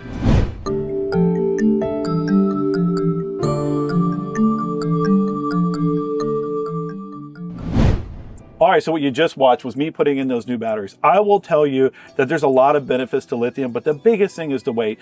And just me putting those batteries in was about as easy as it can get. It was just super simple. I was able to put them right in. I had to do a little bit of maneuvering because how tight the space was, but because of the weight, it made it so much easier to get in there, manipulate it. Very happy with that part of this whole process. So once I got those batteries in, made the final connections to get everything complete as a whole, ran a quick test to make sure that I was getting power back to the trolling motor, and everything looked great.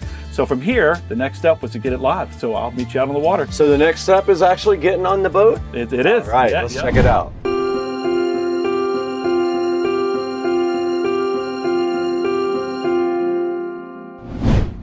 All right, here we are out in the middle of the St. Johns River underneath the Dames Point Bridge. We have it locked in. It is working perfectly. Right now, if you see, it self-adjusts depending on which way the current of the wind is taking it, but it is keeping us perfectly locked in. Plenty of power. We are not going anywhere. Gotta love it, man. Thanks a lot to Vatra for those awesome batteries, man. They are working perfectly.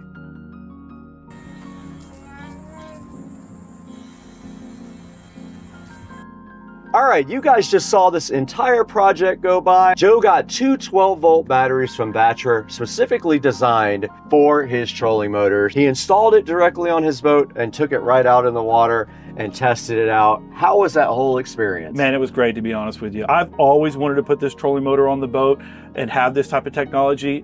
Being paired up with great lithium batteries, I couldn't be any happier. I bet it was an awesome experience. I know it was a lot of work.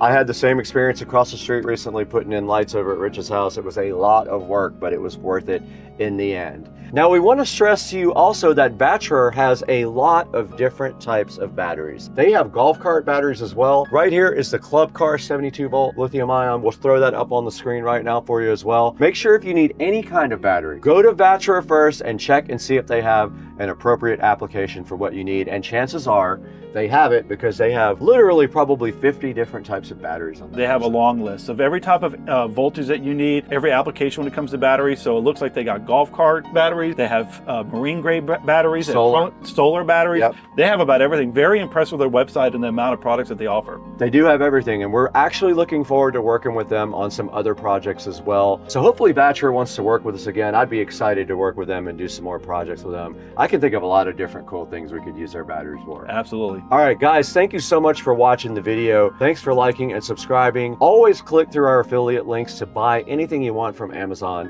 You don't have to buy these batteries, but I hope you do. But if you click through that, you can buy anything you want, and it helps out the channel greatly. Thank you for 200,000 subscribers also. And we'll see you guys on the next one. We got to get out of here. I'm like, where the hell is he going? I got out of here. All right, that's good. Now all we got to do is add it. That's good.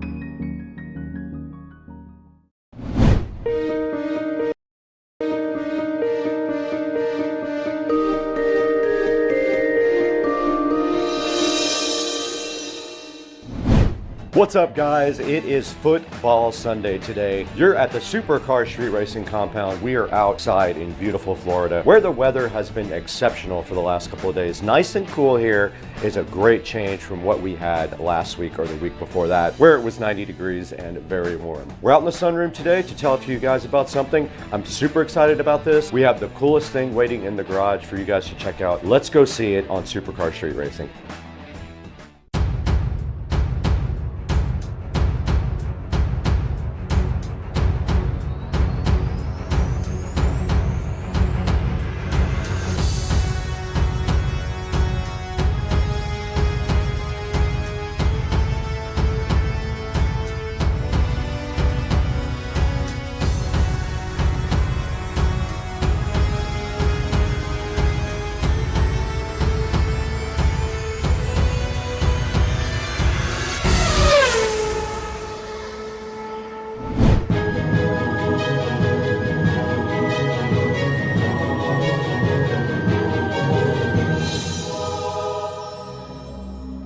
We're out in the Supercar Street Racing beautiful compound garage today with something very special. I'm hyped about this product. Easy Era sent us this awesome digital clock to check out. I'm shooting some video on the other camera of that right now. Now this thing is very cool. It features lots of cool things on it.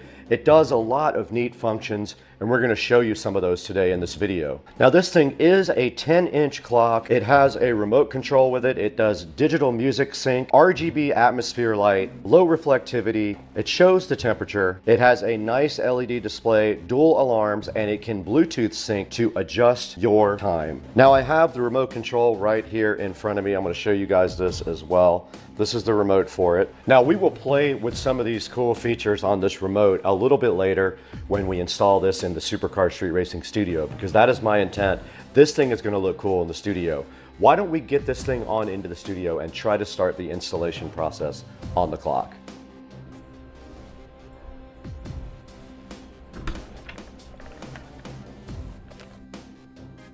Okay, we're out here in the Supercar Street Racing studio with all the cool lighting. Let's go ahead and turn on this one. But yes, here is our cool lighting inside the studio, and my plan is to put the light right here, but it needs power. I'm going to run power up here to this power and then run the cord down through the wall here between these sheets, so it'll be totally hidden. So it's going to sit right here. Might be good right there. All right, I got some screws, and you can also, when you do this, you can basically run the wire right below these acoustic tiles, and this should be straight if I just go in here like this, but I just don't know how far apart they are. Let's see if this will work without doing anything extra with just the foam. Now before I put this clock up, I just want to show you guys that there is buttons on the back to do some of the functions as well. Now let's see if I got my screws in the right place. Let's go ahead and run our wire first. So like I said, it's just USB. I'm going to go right in the crack there. That is the best thing about having these tiles.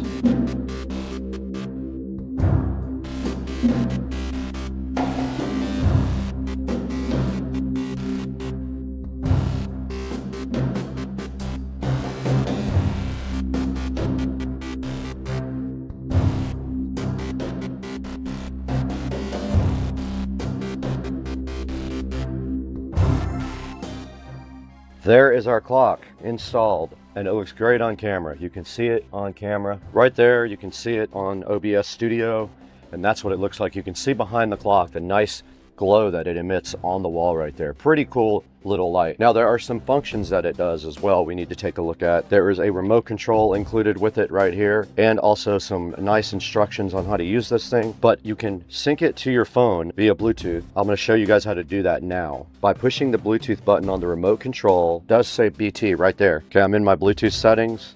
I'm going into details, and I'm looking for the Easy Era. There it is down there. I'm hitting it, pairing.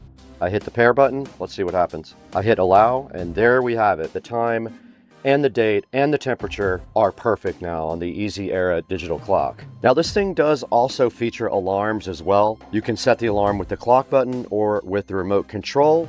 You can also set the volume of the alarm. Here's the button right here, lower left. And those are all less bright. I want it most bright, so L1 is the highest you can go. L2, 3, and 4 are darker. Okay, if you press the light schedule button on the remote, that lets you schedule, you can actually schedule it to turn off and on. Now there is also a music sync button. If you press the music sync button, it is this little music note here. You can adjust the sensitivity. You press and hold it again to return to the previous state. So for example, now we are on music setting, and you can see the back of the light responding to my voice, which is very cool. I love that. There's the next setting right there, and then there's back to normal. There's also a count up timer that you can run on it. There are 12 and 24 hour switches on it. Now you can also change the display color by pressing the display color button on the remote control. So let's find that button. All right, it went to green, blue, purple, white almost, yellow, red, light blue, green. Oh, and then you can go through all the other ones. You can individually set, oh, that's cool. And that one's going through all the colors by moving up and down through them. That looks awesome. I love that. So that's a look at the Easy Era clock. Really cool thing from Easy Era that they sent me to let you guys check out. Go ahead and grab one in the description of the video, and we'll see you guys later.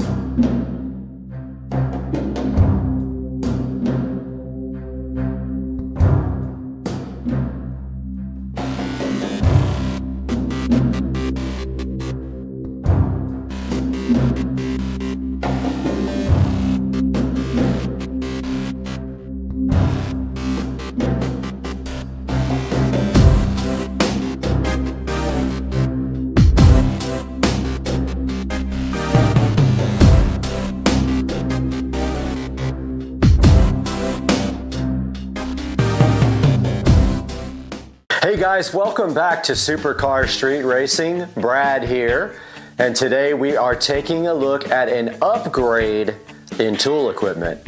Today we have right here in front of me the DeWalt DCK24OC2 drill and impact set, and we also have the DeWalt DCS334B jigsaw. Taking a look at that today on Supercar Street Racing.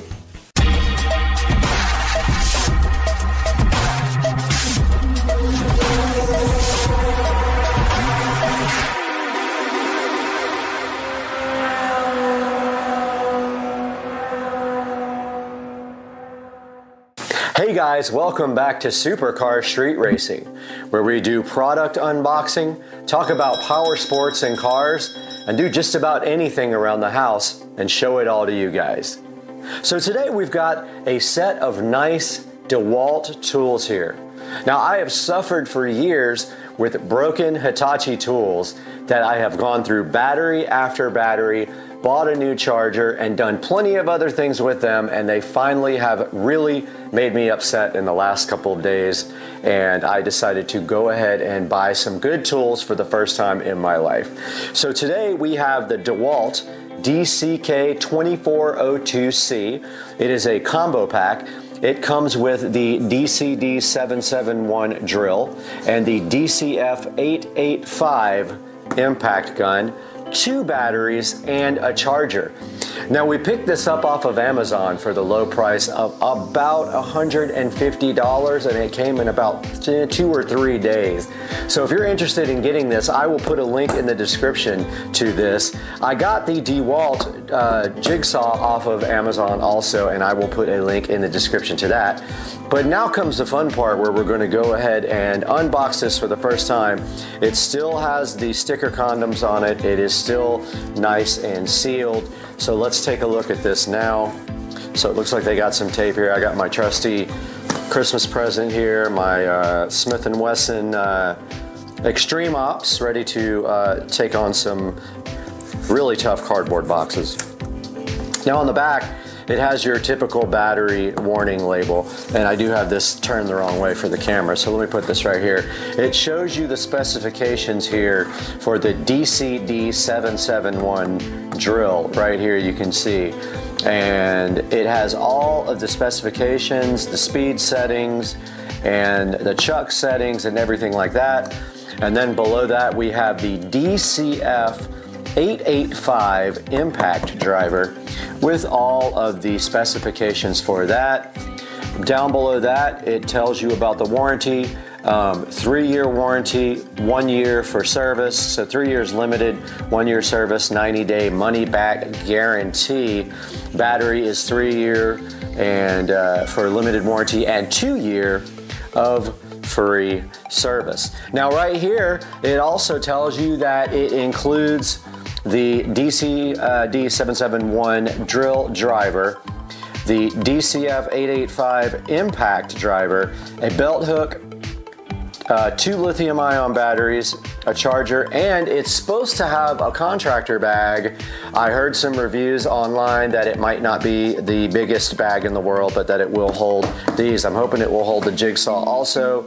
Don't know yet. I might have to buy a new bag for both of these. So that is the back of the package, and the side is the same. It just shows you pictures of the drill and impact with the model number for the kit, and that it is the 20-volt max kit. Now let's take a look inside the box here. So first things first, we have a bag, and I think the tools might actually be inside. They are. So this came everything inside the bag, and it looks like it might be big enough also for the jigsaw here. Now I bought the jigsaw because I do a lot of work with speaker stuff and woodwork and stuff, so I needed a good jigsaw, and I haven't had one in years. So here's the bag right out of the gate. It does feel like a high quality bag. It does have these hard plastic things on the bottom so that when you set it, it doesn't deform. It is a zipper bag with 2 handles, no shoulder strap, which isn't even really necessary for a tool bag. But yeah, so let's go ahead and open up this DeWalt bag and see what's inside. Dun dun dun. All right, first thing we have here is the user manual. Now this is a user manual for several different pieces of equipment here. I don't know which one this is for right off the bat. Looks like it's for the impact gun, so we will put that right here. And then we have another one right here, and it's got a little insert with the wireless certification, so this must be the drill. It is. It's the DCD771 drill manual. Looking further into our bag here, let's take this out and just get a good first look at this. Now, my buddy Joe does have these tools, and that made me want to purchase them. You've seen Joe tear up all my cars on all the videos. He breaks everything I have and doesn't care.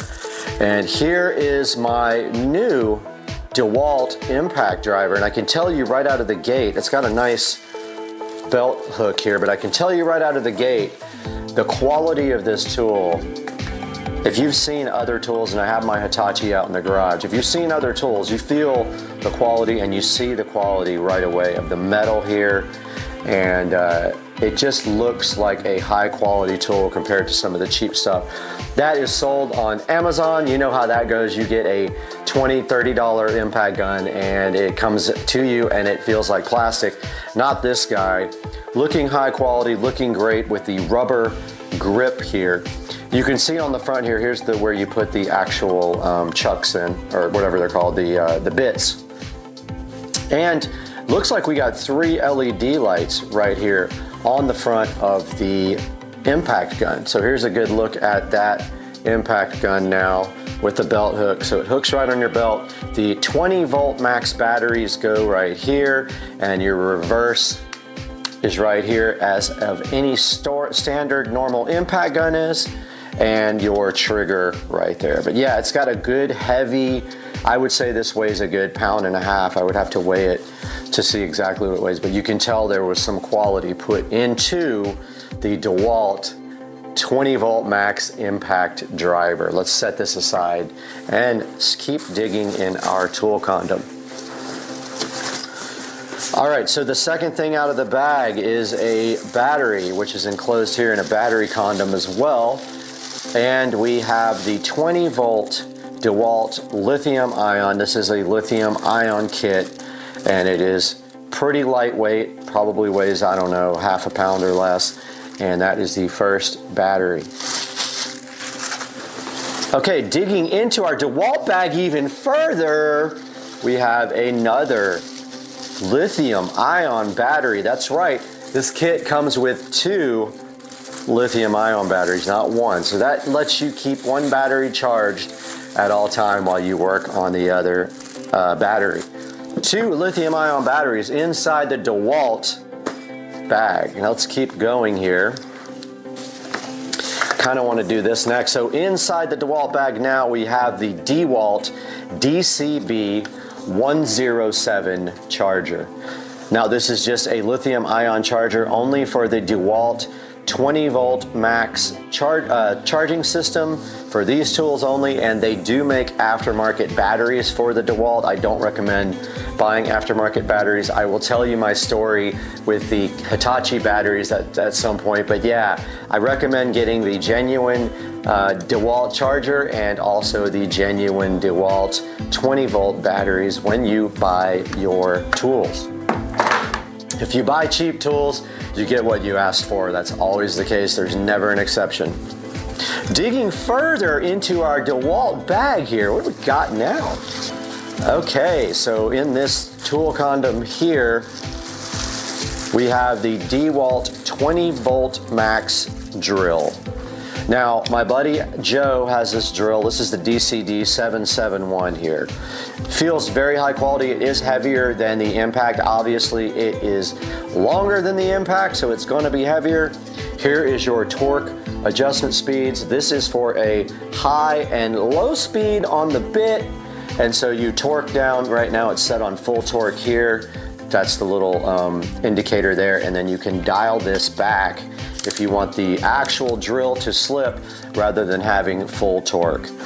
Looks like you've got an LED on the bottom here, which is really nice that you can see when you are actually working. It lights up your work area.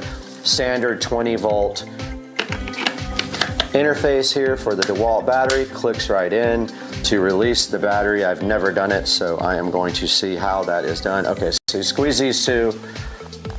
No, that's not it. How do you do this? Oh, this front thing. Okay. So you push down on this front thing, the battery comes right out. Not sure what this is on the side here, but yeah, there's 2 holes here. It looks like that just might be screw holes, but that is the DeWalt 20 volt max drill.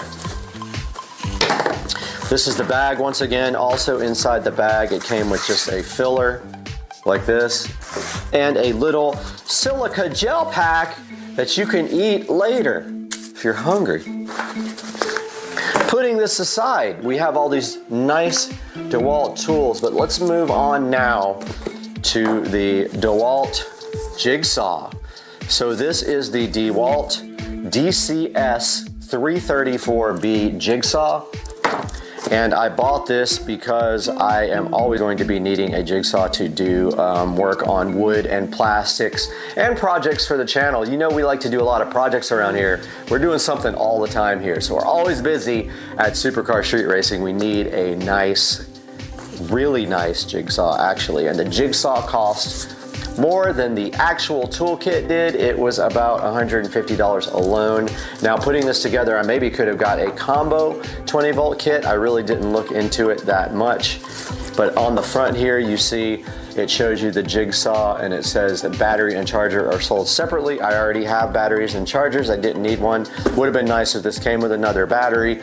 If you need more batteries, you can always purchase them, and I will put a link in the description to new batteries.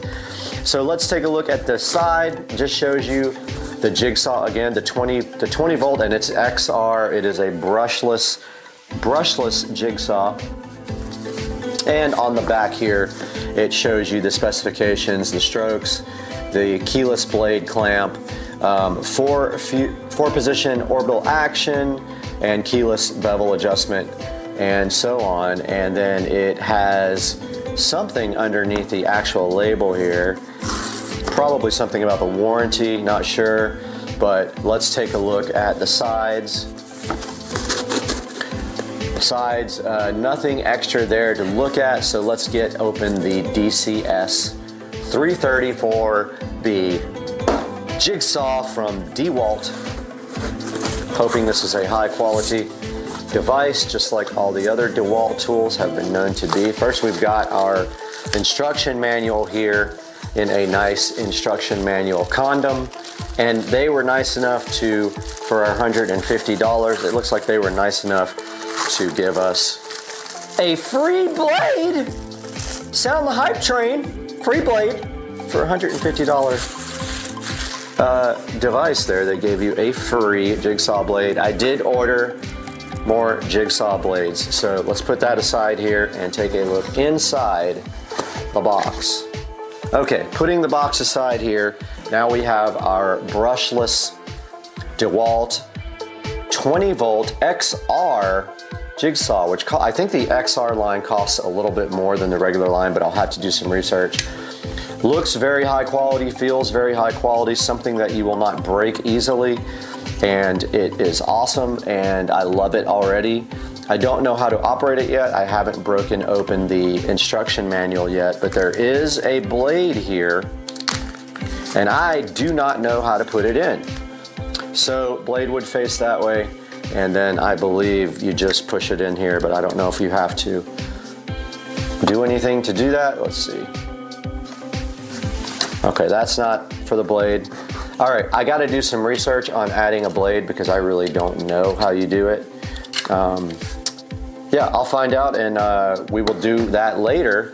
But that is a look at the DeWalt 20 volt XR jigsaw, and of course it takes the standard lithium ion batteries right here in the back. Fits on just like the other tools. And when you're ready to pop that battery off, you just push the yellow button and you pop that right off. And now we're going to show you guys how to actually load a bit into the DeWalt jigsaw, but I got to research it first. Okay, welcome back to Supercar Street Racing. I did some quick research inside the instruction manual, and now I'm going to show you how to load a blade into the brushless XR DeWalt jigsaw here. So the first thing you do, you need to release the DeWalt latch here. This is the latch that opens up the blade acceptance shoe or something like that it's called. You pull this open, it will be opened up, and then you just take your blade here, push it in. It has to be a T-shank blade. Once it's seated, you let go of the latch, and now your blade is in place. It wasn't quite there, but now it is. It's got to sit on this little guide right here. So that is how you load the jigsaw blades into the drill, or the jigsaw rather. And there's some other instructions on here that tell you what everything is. I was kind of curious as to what this black thing was. So it's right here in the manual, it's number 6. And that is the orbital action lever. And not sure what that does yet. We will actually look into that and let you know at a later time. We are back here at Supercar Street Racing. You got Brad here, and I'm ready to show you this DeWalt DC-B107 charger here. So we have the charger all plugged in, and now I wonder what this little thing does. It doesn't look like it actually moves, but we are going to go ahead and take one of our DeWalt batteries and place it into the charger. And we can see a red light flashing here on the charger, and I don't know quite what that means, but let's take a look at the front here. So it looks like the flash is okay, so there's 2 LEDs here. The left LED flashing means the pack is charging. The left LED solid means that the pack is charged. And the 2 LEDs together, if you see that, that means that your charger has stopped charging because of a delay in the heat and cold. It has to be a certain temperature in order to charge the battery packs. So that is a look at your charging system. I do have 2 batteries here to charge, and I will let you guys know how long it took to charge this battery pack as I edit this video. Hey guys, we are out here in the garage, and I did time the charging of both batteries was around 45 minutes each. And this is my tool cabinet here, where when I redid my garage, I went ahead and I put an outlet in the back. Let's see if you can see that. Yeah, of course you can. So back here in the back, I made sure I put an outlet in so that I could charge tools in here. And what we are going to do right here and right now is go ahead and connect the charger inside the cabinet. But when we do that, we need to tie the cable up nice and good. So let me grab some zip ties.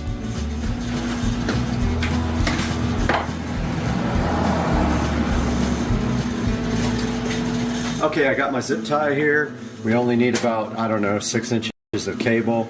So we will tie up all this really nice. Right here on top of this $5,000 worth of washers and dryers. But we only need to get to the back of the cabinet, so that would be fine right there. We're going to go ahead and tie that up. Just like this. I know it might be hard for you guys to see. Oh, dryer always comes on when you touch it in the front. Turns on when you touch it. That's what she said. Gonna grab my scissors real quick.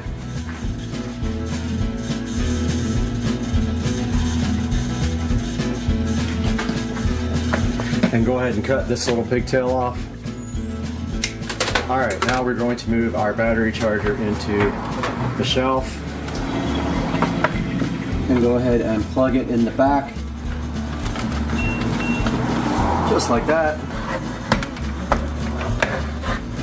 And now we have our nice organized, so the battery wasn't quite done charging. I just plugged it in maybe 20 minutes ago, but the first battery did charge in 45 minutes. Got a nice chuck there for our mechanical drill, our wire drill. Now I'm gonna go grab the tools. Okay, we are back here and I have all of the tools. There is the drill. There is the impact, nice and organized. The jigsaw is going to live up here, and the extra battery can live right here.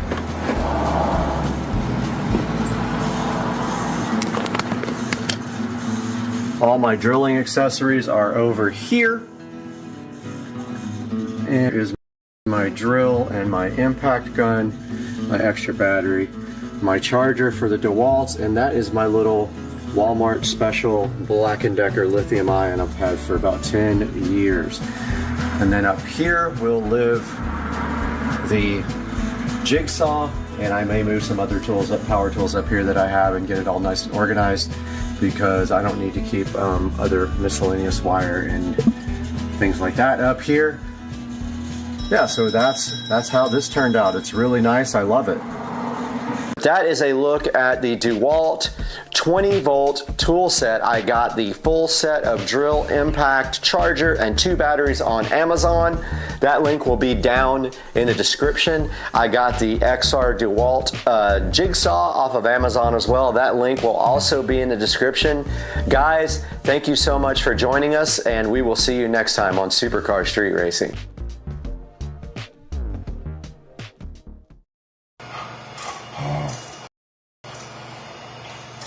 Papa has cat TV.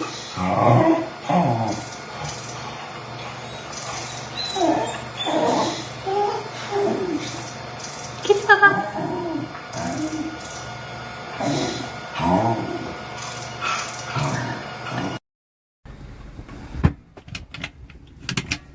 Yeah. Where's the liquor cabinet?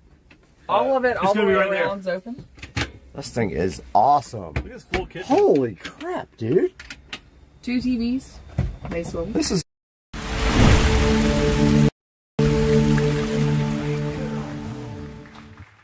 What's up, everybody? We're back in Studio A with Supercar Street Racing, and Windbridge reached out directly to us to see if we wanted to take a look at this cool little guy right here.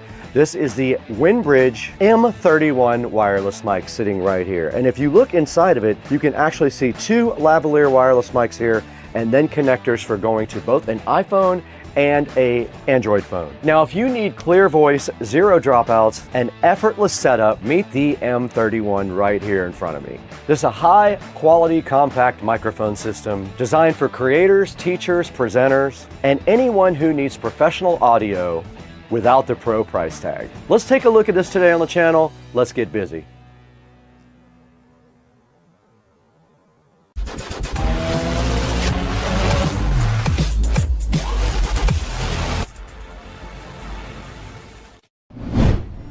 I think we have the mics covered. Welcome back to Supercar Street Racing Studio A. This is the studio that is outside of the main house and where we do a lot of our editing. It is our most powerful editing rig and we do a lot out here. Welcome to our studio. Today we have the Windbridge M31 to show you guys, and the first thing we're going to do right off the top is go ahead and start listening to the way it sounds. We are using the DJI mic right now. We're gonna move to the Windbridge, but first we have to get it out of the box. And inside of the box, you do find two lavalier mics. It should also work on your camera if your camera accepts USB mic audio, which my Insta360 does, and it is sitting in the wings right there waiting to record for us. So let's go ahead and get out the USB-C adapter. It is right here. I did notice that the mics were charged up to, I think, 90%. There is a digital display on the bottom of this thing that shows you a 90, and I'm assuming that is the charge level. Now all we have to do is plug this into the side of the Insta360. Let's get that done. I think we have the mics covered. So we got the M31 microphone successfully mated to the Insta360 X5. We cannot use it with our big camera. We cannot use it with our Canon R5C. That does not accept a USB Type-C microphone input. Only the small mini jack will it allow you to put in there. So we're back in Studio A now. We want to talk a little bit about the features of the transmitter and the receiver. They're both very lightweight, sleek designs, and they can fit directly on your phone with no problem whatsoever, and they're very light. They're both matte black. They look pretty cool. I will show close-ups of them right now. Now they're designed for convenience, no battery packs, no wires, nothing like that. And we're using it right now. You just plug it in, pair them up, and they're ready to record. Now the Windbridge is able to deliver great sound quality with noise reduction as well, so your voice stays clear and front and center. Opened up this egg carton today from BJ's. Totally gypped. Missing one egg right out of the freaking packaging. Got gypped. Egg gypped.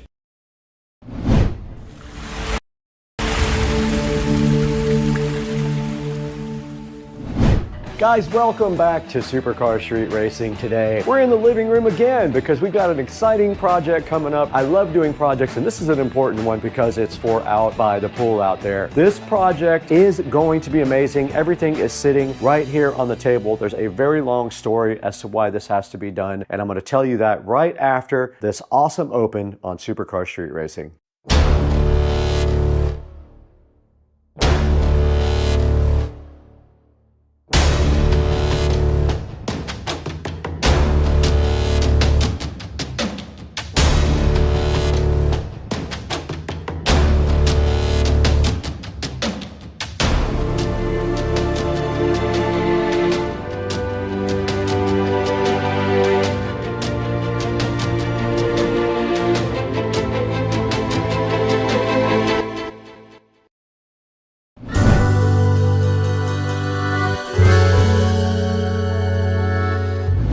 Guys, we're in the Supercar Street Racing living room. It's a place you've seen before, and today we have a special project, and the whole reason for this project is due to one thing, and that is because the nice company of Amazon has decided to rob me of the ability to use this dot right here to feed the speakers in the house with the home theater feature on the Fire Stick. Now, you used to be able to do that. You used to be able to have a Fire Stick somewhere in the house, and you could transmit that audio over Wi-Fi to one of those devices there, and that was what I was using to let audio come out of the TV and onto the patio outside by the pool. They robbed me of that feature. I can no longer do that, so I have to do this a different way. I could use Bluetooth and then Bluetooth to this whole home audio system over here, but I actually want to put a subwoofer and an amplifier outside behind the TV. So right here in front of me, we got everything we need to do that. Let's take a look at what we got right here.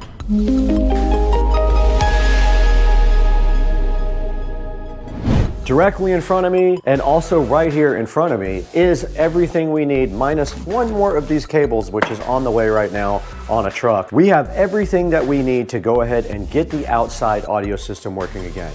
Now, another thing that broke is the right channel speaker outside is not working. I have not figured that out yet, but I believe the wire has a short in it. So I have to pull a new wire in order to reconnect the right from this whole home audio system back to out by the pool. Meanwhile, we have a nice big television out by the pool that does not have Bluetooth or anything, and I want it to be able to play different audio than this system right here does as well. So what we're gonna do now is we're gonna go ahead and fix that, and we have a few things here that we need. Right here, we have a Monoprice 8-inch powered subwoofer, and there is a reason that I only went with the 8-inch, and you'll see that soon. It is due to where this is going and the space. We'll unbox that here momentarily. We also have a FOSI audio amp. I thought it was much bigger. It's 100 watts per channel, but it is very tiny. And then anticipating problems with heat, I have two fans. One is for this amplifier to strap it right on the back to blow some air on it to keep it warm.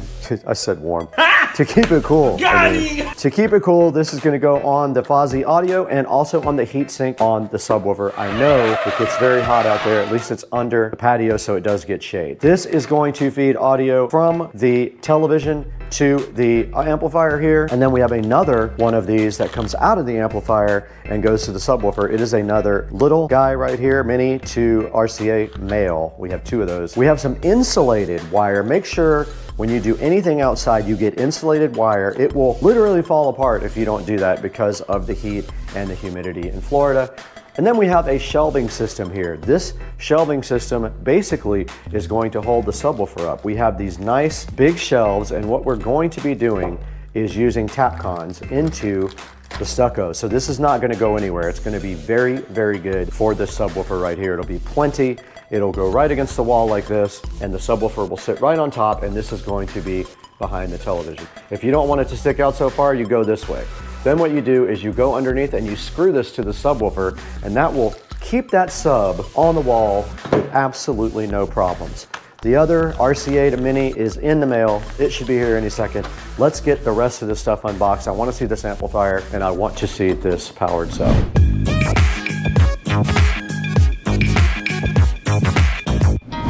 The FOSI audio, or FOSI audio, depending on how you like to pronounce it, is sitting right in front of me here. And what I plan on doing right now is going ahead and unboxing it. Let's move these fans. Now we can go ahead and unbox these now, I guess. These are USB fans, so it'll be great and easy to power up, and they should keep enough airflow on our products to keep them cool. Now, if I have a problem with the amplifier staying cool, I may do some modifications to the amp, and I'll show you that in a little bit. But here is the first fan. Pretty cool. It just has a USB connection like that. We can plug it into any USB connection, or we can do a power brick into the wall. So I have two of those, one for the amp here and one for the subwoofer. And on the back of the sub, there is a heatsink that we will put that on. Now here's the FOSI audio and the FOSI audio power supply.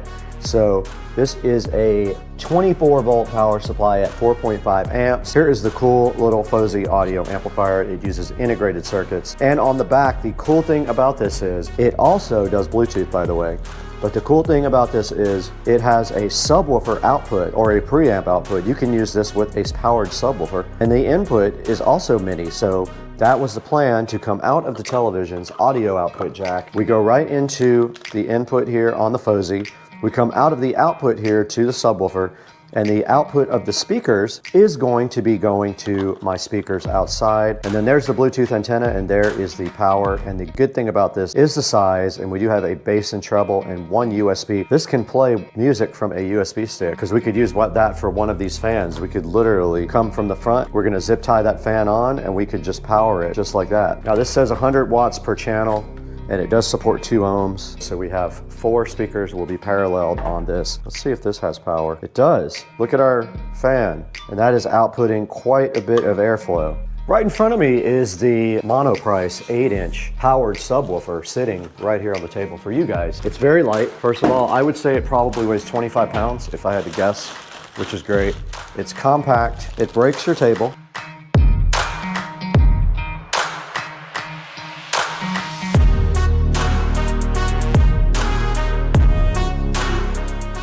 This project is over for today. The subwoofer's broken. I was unboxing the subwoofer. Joe called. I pulled the grill off the front of the subwoofer to show you guys, and a screw fell out. And I thought that was weird. Where would that come from? And then I started looking around the woofer, and the woofer had 2 screws pulled out, and the wood was like separated from the actual enclosure there. So this is broken. I'm about to hit the return button, and I'm about to drive it over to UPS store.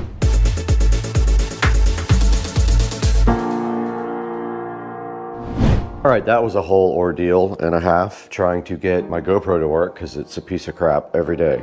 We did get a replacement subwoofer in today to get unboxed after the first one was damaged. Now it was damaged on the actual woofer itself. A screw fell out and I saw that happen when I opened the box, and then I basically opened the front grille and 2 of the screws were ripped out of the wood that hold the woofer in. I returned it immediately. Let's take a look at the new Monoprice subwoofer and make sure it is not damaged. It looks good to me. Much better condition, no problems. You can see the 8-inch woofer here with the port.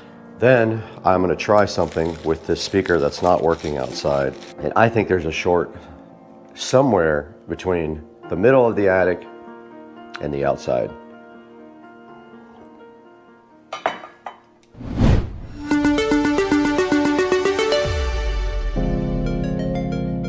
Audio is on only to this speaker outside, and I do have my test speaker in my pocket. No, nothing. I'm gonna try to pull a wire through, but it is... that's worse. Got it! So much for that part of the project. Okay, we're not doing that today. We're gonna have to use the fish tape and pull a new wire up, and we're gonna need another person for that. So this part of the project has failed again.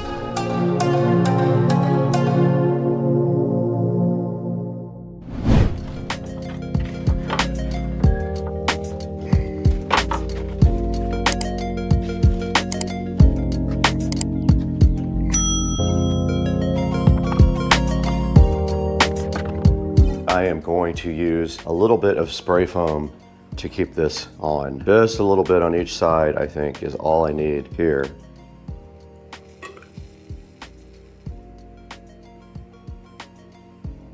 Without making a huge mess.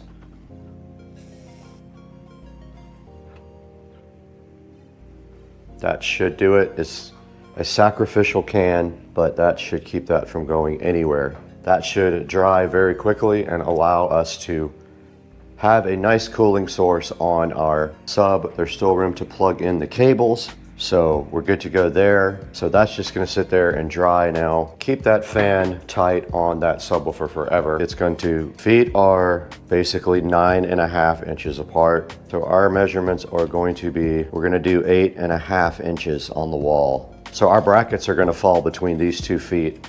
The sub's gonna sit right on the 2 brackets. It's gonna sit like this, right behind the TV, this part on the wall. For that, we have Tapcons. Now let's get you guys back outside. We're gonna go look at this.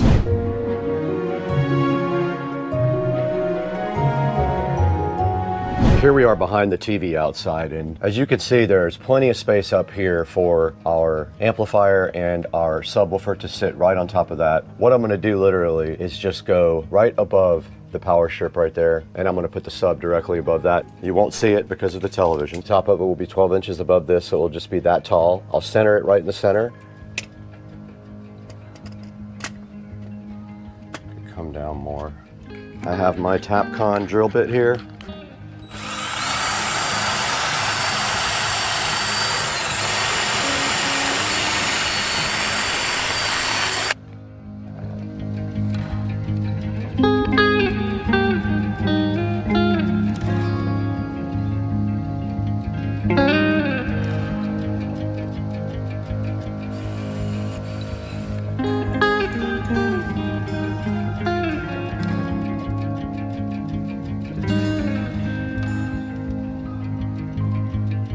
That should be level.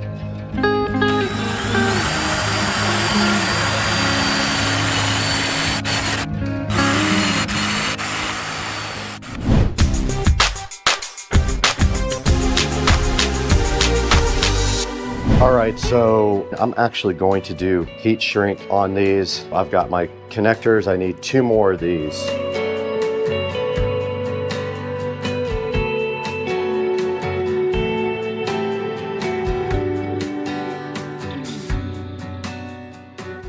just going to put these on the end here. So I'm gonna make sure that they are oriented the same way. And then crimp. You use the color codes, so you use yellow, just like that, and then you heat shrink them. Will that work? Yep, that'll work right there around the power cable. First set of cables here, the U-green cable. There's also, we gotta not block these on the back, and the other one goes right there. One of these feeds a subwoofer, one of them comes from the television. Our fan will plug directly into the front. We gotta get our fan mounted to this. Our fan will plug right here, and then our other fan will need a brick for our subwoofer. It'll need its own brick. That's on there, see if it still works. Things ripping. That's awesome. Check it out, guys. It's just zip tied to the side of it. And that'll give a little bit of cooling to this thing when it's outside because it gets very hot. And I don't know if that doesn't work, I'm gonna drill holes in the top and the bottom and get some more airflow.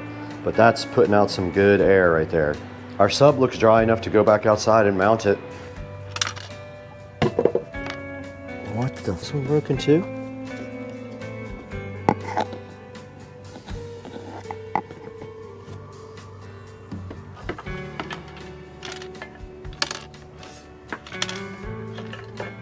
The screw. Got him! Got him! Fucking screw rattling around. There's a screw rattling around inside of this that I know is going to be annoying. Now I got to take the woofer out. This is crazy. This is the second one I got that had issues. How in the world can they make two subwoofers with problems? I don't get it.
All right, I took the feet off, but now I'm putting some screws back in where it left a hole so there's no air leaking out there. I don't want to use caulk on this part.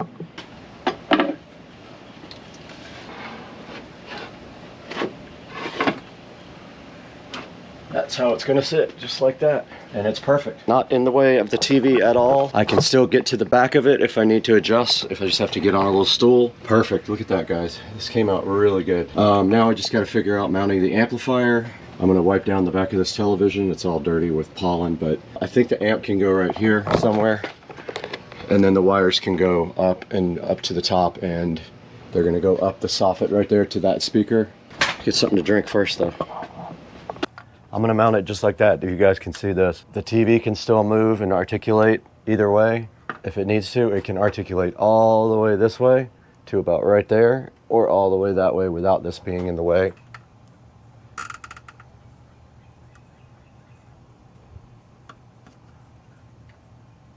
Our fan should be on the back of our subwoofer now. It's cooling the sub. So I do have enough power right here. I've got enough power for all three. Now the next step is to get this wiring up and over.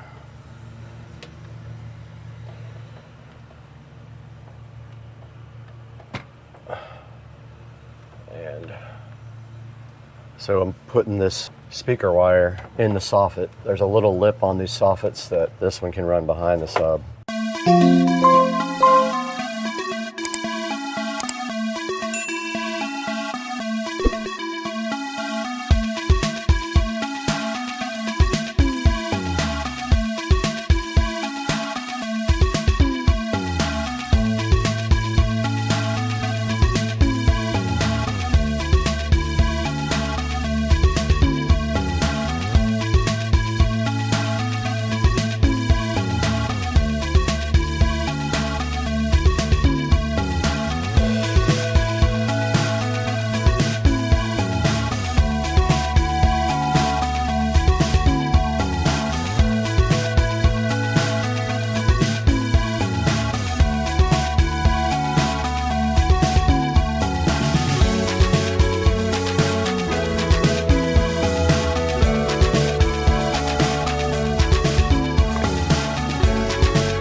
That side's done.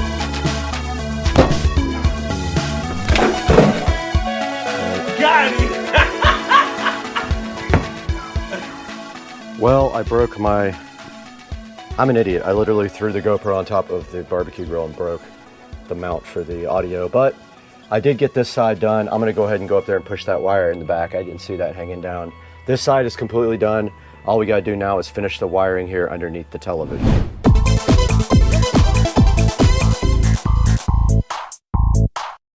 I'm gonna go ahead and plug everything in and give it a test real quick before I do anything else right now. So I'm gonna give this a plug in real quick. All right, we're watching Supercar Street Racing. The audio does work. I was the power. I had to get the remote out and do power with that. Everything is working. Those speakers are on. I have not heard the sub yet, but I'm gonna probably try to test that out. I can't play music with you guys on here, so it'll be copyrighted. So I'm gonna check the sub now.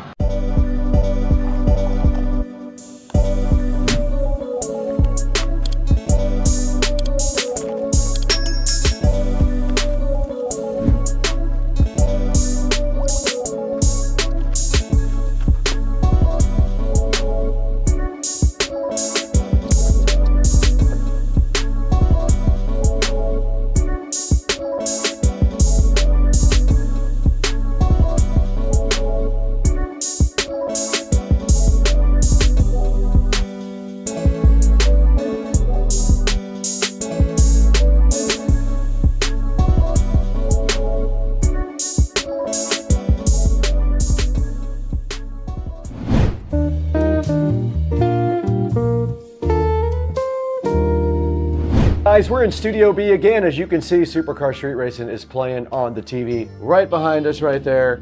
That's actually us on TV, but today we are live in Studio B to show you this project that we completed for the outdoor speaker system for the pool. There's a big TV outside that Joe Dukes of Duval gave me. It's a big Vizio TV, and I wanted to put sound outside. Now the full home audio system sound is broken to one speaker. I think there's a short in one of the wires, so I have to pull that again. But meanwhile, I wanted to get sound from the TV outside and also add a subwoofer. So we did add this monoprice 60-watt powered subwoofer here. And as you saw in the video, I had to get one return and the second one was also bad. Both of them were damaged. One of them had screws missing in the woofer. The other one had a nut inside the actual amplifier loose. But I fixed the second one rather than return it for a second time. There's the monoprice subwoofer. I have not rated it yet. I'm gonna rate it appropriately for being damaged twice when I got it. Now it is 60 watts and it does sound great outside, I'm not gonna lie.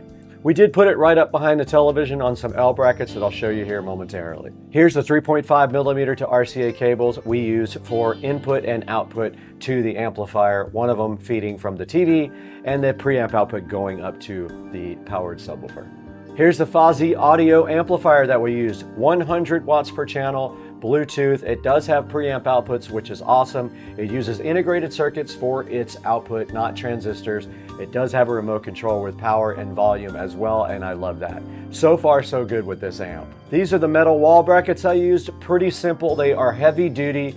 No problem supporting the subwoofer, and I did just screw the subwoofer right on the bottom of the L brackets there. That holds the sub right on the wall. This is a speaker wire I used. Anytime I use speaker wire now, I use this insulated speaker wire. I learned my lesson outside. Regular speaker wire in Florida will deteriorate after about a year. This sub helps keep the speaker wire more protected. All right, guys, you can see right here on the dashboard that we have 165,675 subscribers on the channel. We couldn't do that without you though, guys. Thank you so much for liking and subscribing to all the videos. Buy all your products through our product links.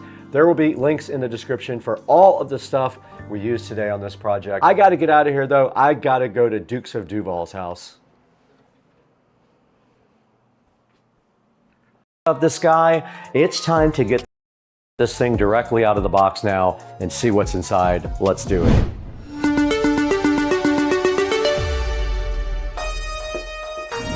We're back in front of the Navi XT5 Pro now, and it's time to get this guy completely unboxed, and that is pretty easy. There are instructions on the top of this for unboxing it. It looks like the first thing was remove the straps, which I already did. The second thing is to pull the box lid off. It folds out like this. You just squeeze and fold out, and it should come right out of the box. Now let's try it. After I destroyed the box.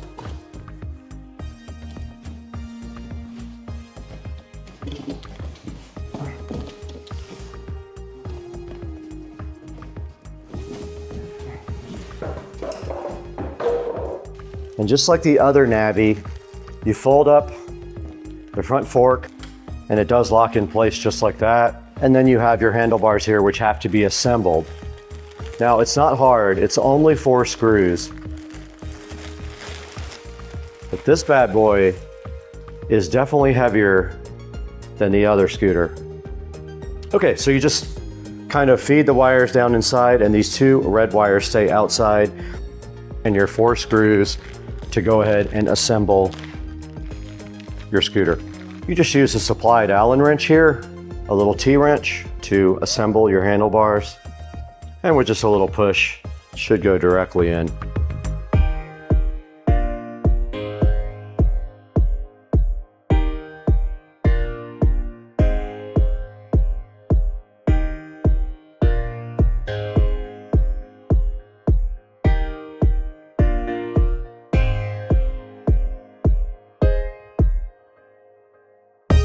Hey guys, welcome back to the channel, and we've got a huge update for you on this wonderful Friday evening in the Supercar Street Racing studio.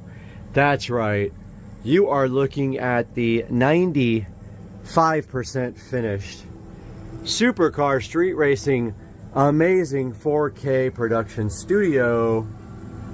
And I cannot wait to give you guys an official tour, but let me tell you what we have done since the last update. So we got the switch, the Netgear switch, mounted on a nice board, and you can see there I finished it all in very nicely with the foam tiles. It looks awesome. I have 100% finished, except for the door. We don't know what's happening with the door yet. 100% finished with all of the foam tiles in the whole studio. Some of them are falling off, so I have to glue them back as they fall. I put extra glue. That's okay. That's gonna happen because I didn't use a ton of glue everywhere, but yeah.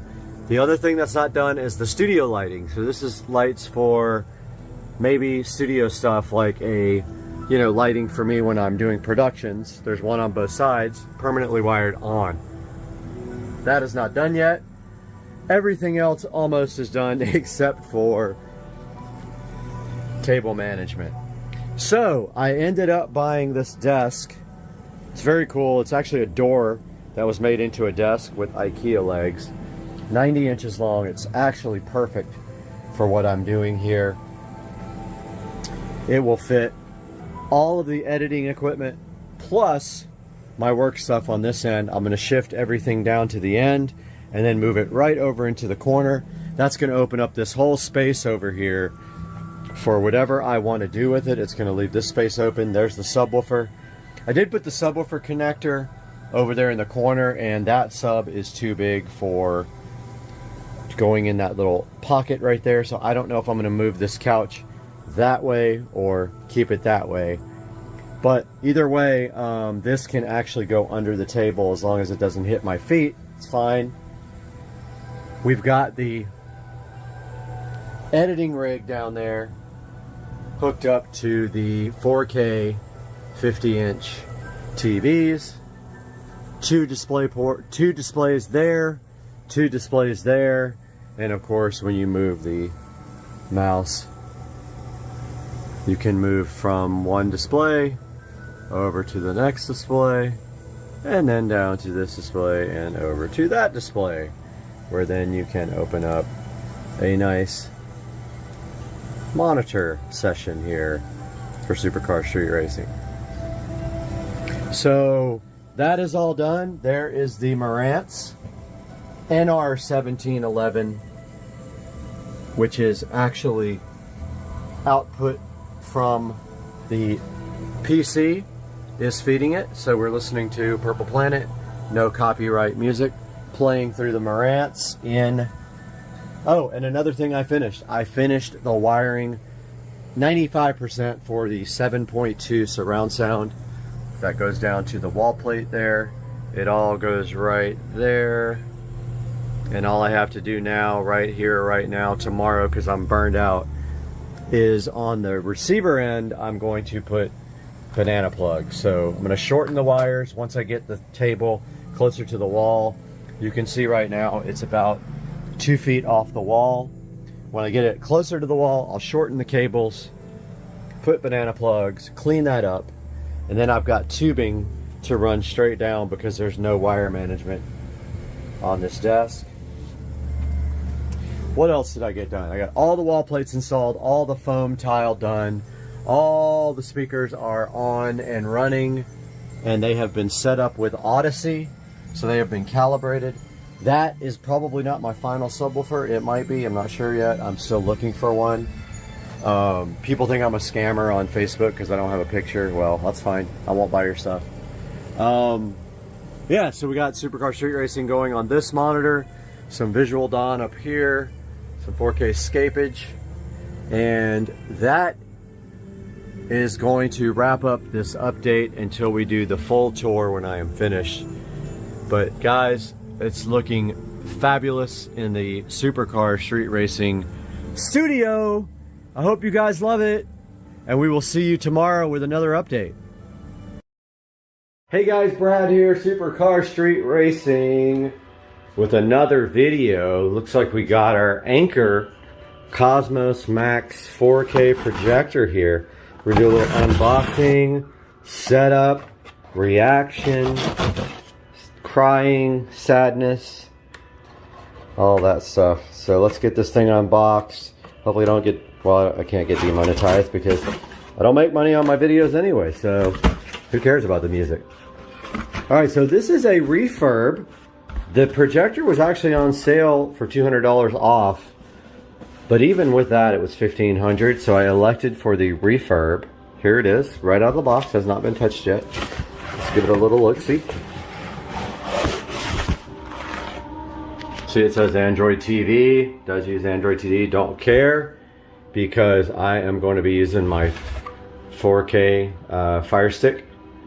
Does support 4K. It has a 4K, native 4K projector. I believe it uses pixel doubling, but it's 1500 ANSI lumens. If you're used to 3000 from a regular bulb, you might be disappointed with this guy, but this is why I am getting the room all prepared to be completely blacked out, because I know that the brightness level is less than my last projector, which was eco mode all the time for 7 years before the bulb burned out. Let's get this dude over here. I'm listening to my favorite internet radio station, Soma FM, Deep Space One, because, you know, everything's space. So here it is, first impressions. The box is kind of beat up a little bit. You can see the edges here. I read a review from someone who got one that was still logged into somebody else's email address, which is pretty crazy. Kind of like Amazon, hello. So I'm trying to figure out how you open this. The edges are kind of beat up. Yeah, there's no obvious way to open this, so I think it's this side. Here, I'm gonna work on that. I'll get right back to you guys. All right, I'm an idiot. The thing just literally picks right off the thing like a suitcase, and then this is underneath, and it's got a little open me thingy here. Where's my knife? Let's go ahead and open this guy. Well, this is renewed. This is supposed to be used.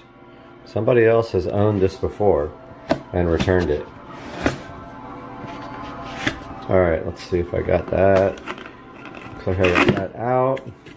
So guys, this is a 4K projector with built-in sound, which I'm not going to be using. But apparently it has really good built-in sound, and it also has an LED star field on the top. So my plan is, it's on a glass shelf. Oh, my oven's ready. Time to put the chicken in the oven.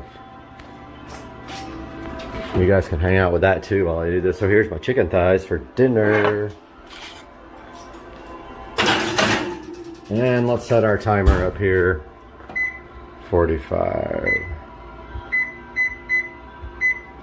All right. So look at this presentation, man.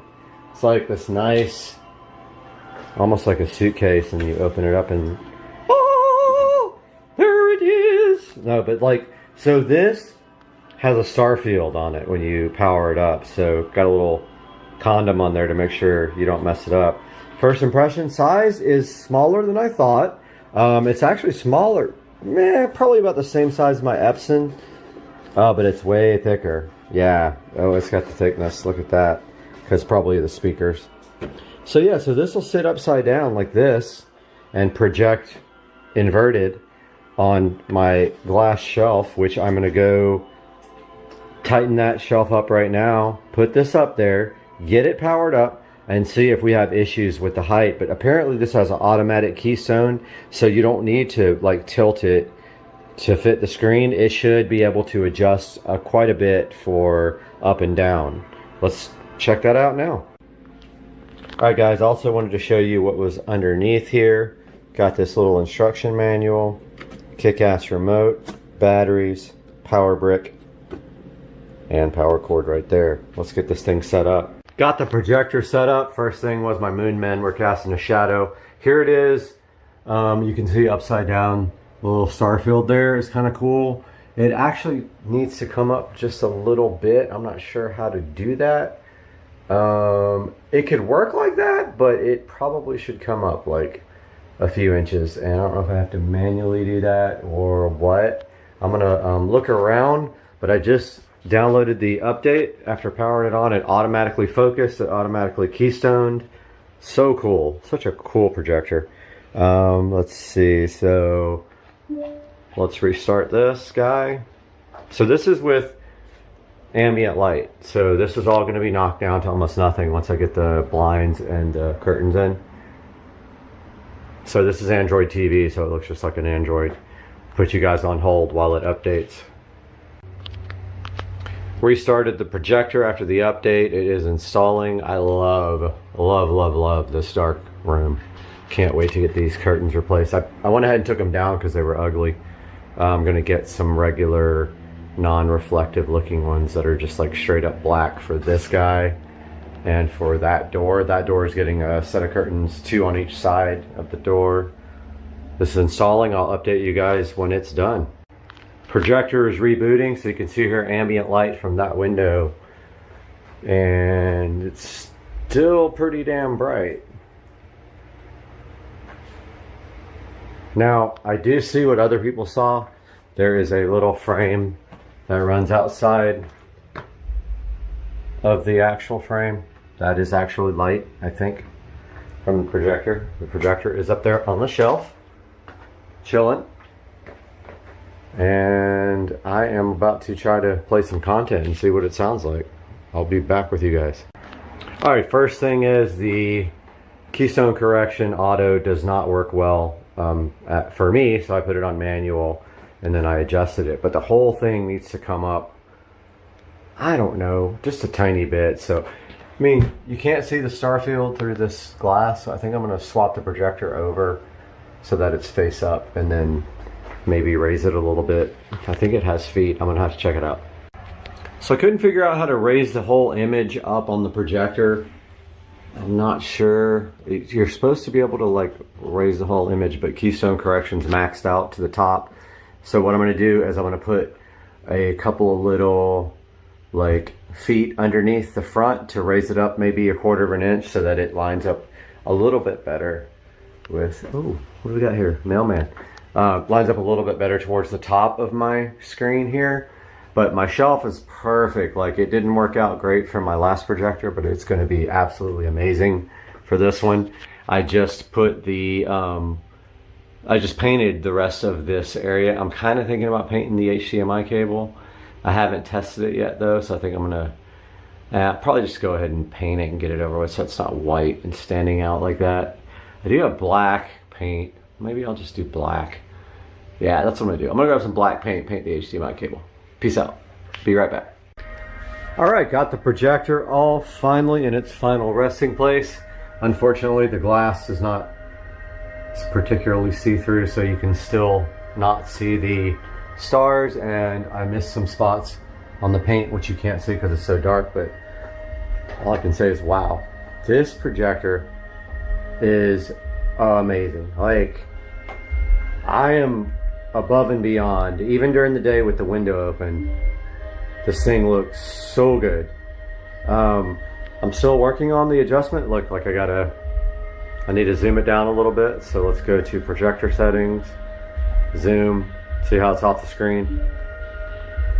Now, one thing I will say, it does have some light that spills over outside of the screen, and I saw some people complaining about that. It is true that there is a little bit of ambient light that kind of spills over out of the screen size. So it's really hard to see on camera. Screen stops here, the light spills over to here. So about another 6 inches worth, I think. So let's take a look at some 4K, which has blown my mind, honestly. I like how it says 8K, but YouTube doesn't support 8K. Cutting your burrito? You're such a Virgo. Oh, we gotta do ads. Let's see what it really is displaying at. Yeah, 4K. Yeah, you're not playing 8K, liar. So, just off the bat, I gotta say the picture quality is unbelievable on this.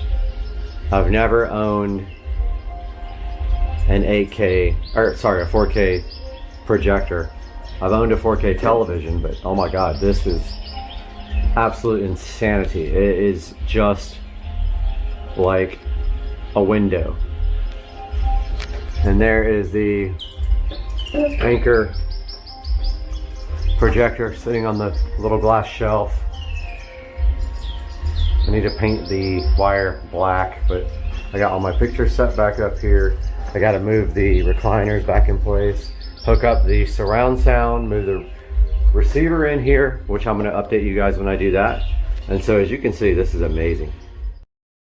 Guys, I might have figured this out, and I think we're going to be able to install this now.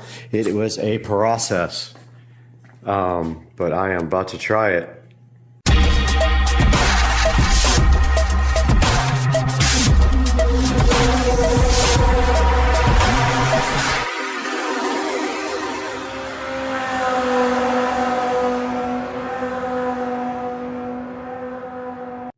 Hey guys, welcome back to the channel, and today we're going to show you how to install Kodi on a show device. That's right. You didn't think it was possible. You thought you were locked down, but guess what? If you got one of these, you can put it on there. Back in front of the Show 15 now, where we're going to show you guys how to install Kodi on this device. So the first thing you have to do this is a Show 15. I'm not going to say the name because it will wake up. Once you have the Show 15, you will get a prompt that asks you if you'd like to upgrade your experience to the Fire TV experience. You go ahead and upgrade this device to the Fire TV experience, where you will come back and you will see this little dot right here. See that? Right there. Once you have that, then you're well on your way to getting Kodi. All right, let's quickly go over what you have to do to install Kodi on your Echo Show 15. First, you go into the Fire TV. You go ahead and go to Find. And you search for the developer menu. Developer tools menu there. Here it is. Go ahead and open that. It pops up this little window. You can just hit the back button on your remote or either on the display remote. You're going to have Toolless installed as well. So go ahead and do that, and you're going to have File Explorer installed as well. When you press on them, you should be able to install them. Now let's go get Kodi TV. So we can hit back button here or back on the remote. So we will need the downloader for that. So back to the home screen. Go to Find.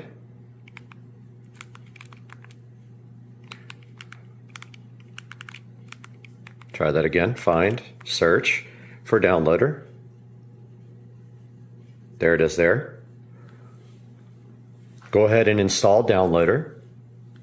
Once it's installed, open it up. Now it's telling you that there's limited functionality for touch. So now, once you have downloader installed, you browse to either this full link or you go to Kodi.tv. And remember, this is limited touch. So if we just go to Kodi.tv, if you don't want to type in that whole link, you're going to have to get the 32-bit version. Go to the little menu here. Go to download. Go to Android, the little Android robot. Get the 32-bit version. The 64-bit version will not work. It will go ahead and download. Once it's done, it's going to attempt to install, which is going to fail. This doesn't work because when you hit settings, it's just going to disappear. So just click done on downloader. Or actually you have to use your remote. Again, the touch doesn't work on a lot of things. Click the home button here or on the screen to get back to your Fire TV mode. Go into your apps. Find your developer tools menu, open that. Just hit the back button to get out of that. Now on File Explorer, you have to use your remote. Again, see how it says limited touch? You're going to want to go to your downloader folder where you downloaded that Kodi. Select the one you just downloaded. I have a couple in here. So just select it with the middle button or on the screen. Click Cut. Hit the back button either here or on the screen remote. Go to Download and paste it. Once that's pasted, go back again, go into Toolless, right there. Toolless, or whatever it's called. Open that. Find your download folder. Find the app you just copied. It's one, these are old. I've done it a couple of times now. But open up the Kodi app. It will then say continue, and it will install, and it will finish. And then once it's done, you will see that if you go to the home screen now, and you go to all your apps, you have this wonderful Kodi. There is proof that Kodi works. Go. Oh, let's go.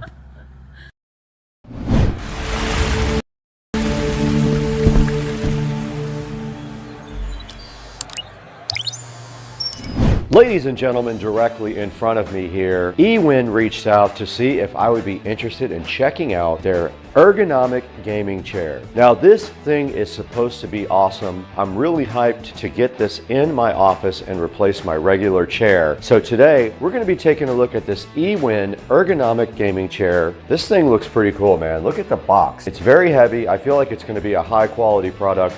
It's one that I'm really looking forward to getting out of the box and checking out. Now, hopefully this is good enough to replace my old beat up office chair and we can take that thing and set it directly on the curb. That would be my goal. So today, let's get this thing opened up and see what's inside of it. It's gotta be something awesome, right? Let's do it today on Supercar Street Racing.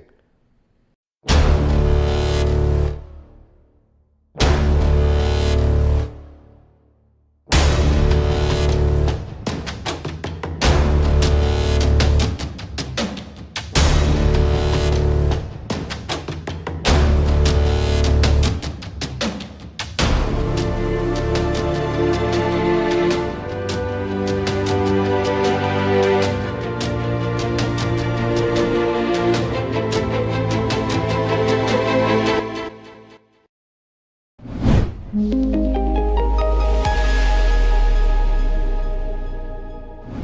I don't know where I got this old chair from, but I've been using this in my office for a while. Right here in front of me, this office chair will hopefully be replaced today. So my goal is to get the eWin out of the box, directly out of the box right now, so we can go ahead and get this thing built and put over in the Supercar Street Racing office. But to get this out of the box, we have the trusted SCSR patented scissors. Let's go ahead and cut this box open. eWin reached out and asked me if I would want to take a look at this. I said yes. Now, honestly, I've been running behind because I have so much happening with YouTube scheduling that I was late, so I owe them an apology for that. But we're gonna go ahead and do this right now because I can't wait to put this in my office. As soon as we open the box, we see crazy good packaging, which I always love to see that with these content creation videos. And this packaging looks so cool. Check it out, guys. Shows you all the features of the chair. Drop test, it passed. Stability test, backload test, overturning test, swivel test, mechanism test, vertical armrest, and packaging drop test. All done before the package got here. And over here, there are some funny little things that you're not supposed to do. Don't sit on the edge. We are here in the bedroom with the brand new Bi-Cold smart mirror that we are about to unbox. Should come on when we do this.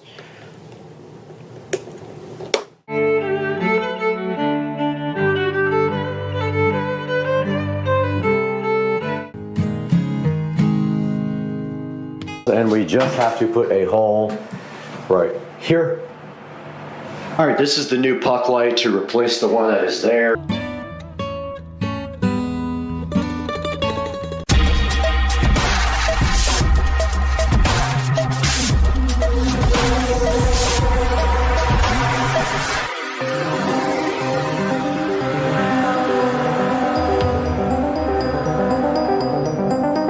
We are back and we finally got our replacement smart mirror and we are ready to go ahead and hang this.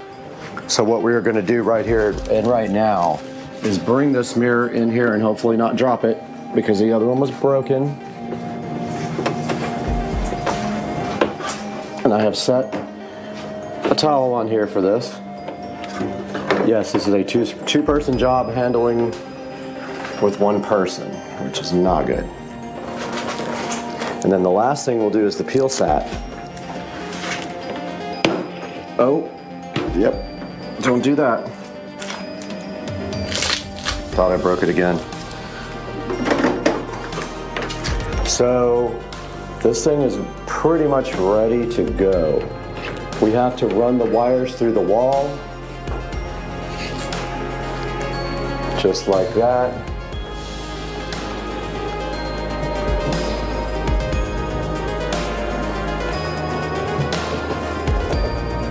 And then we also have our LED strip connection power right here as well. So all we have to do right here, right now, is pull this wire through, connect it to. So once this is up, we can then pull our cords through. All right. So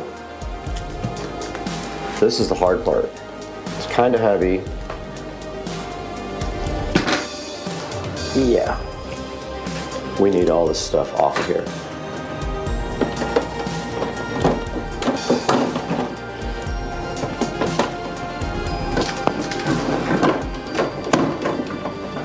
One side.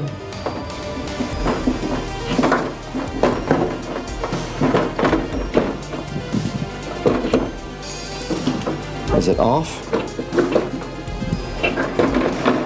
Two side.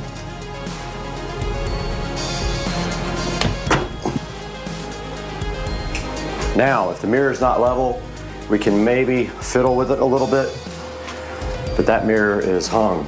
Let's go get our level. Looks pretty good. We got our level. Let's see how good we are. Oh, it's way off.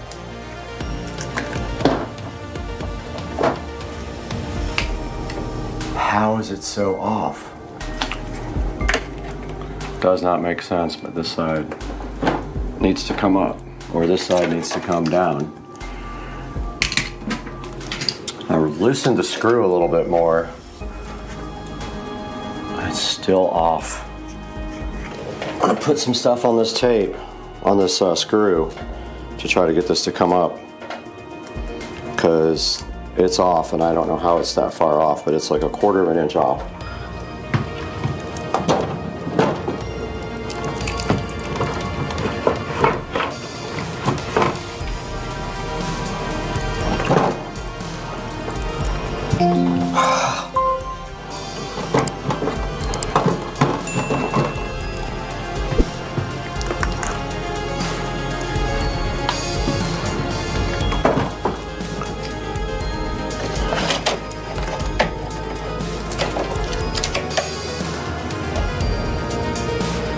Perfect. Fixed. Fixed. Yeah, dog. Let's go.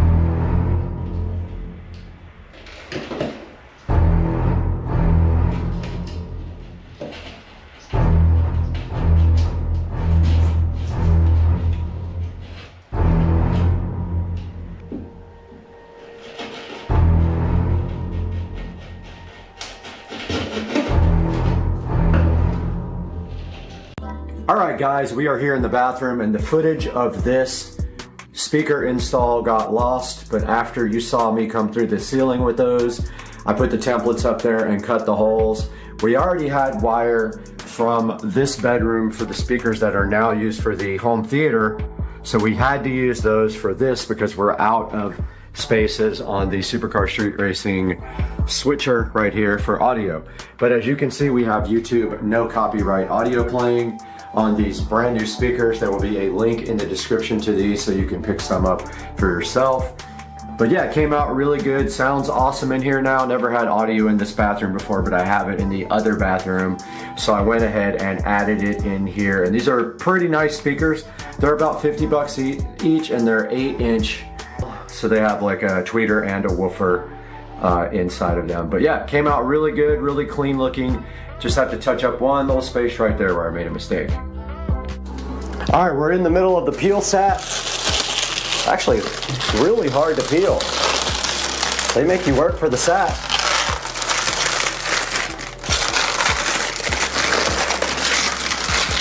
And there is the mirror peeled with the sat. And now let me walk around the corner and plug it in while you guys watch.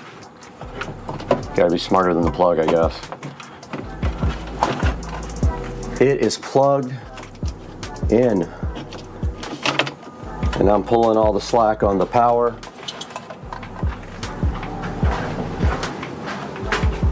All right, now all we have to do is open the app and get this thing going. We have the Wise Mirror app going in right now. That is the app that you need to control the mirror. And let's see if the light works on the mirror. It does, very cool. So this has a built-in white light, but we added a Govee LED strip, which we have not even initialized yet. So we made it easy to get to the strip back here so we can push the button. And I believe the mirror has 2 switches. It has a switch for warm and cold, maybe not. Yep, there's the warm. So we gotta click add. And then we gotta find the, oh, I'm not on Wi-Fi. Okay, we gotta connect to Wi-Fi, find the mirror, and set it up. And I'm gonna go ahead and connect to the 2.4 gig network. Okay, it wants us to allow Bluetooth, and it says press this if you have a join or if you have a scan, but ours says join. All right. Looks like we found the clock. And it needs to be set up, so we got to go to the settings. We don't want the 24-hour clock. Day, month, 1210. Celsius, no. High brightness, yes. We have that on already. Basically, we are set up. We have to put our, it already knows our location. Cool. Night mode. Nope, we don't need night mode. Firmware. Got the latest firmware. And that is it. This guy is set up. And now we have to set up the Govee LED strip. So let's go to the Govee app.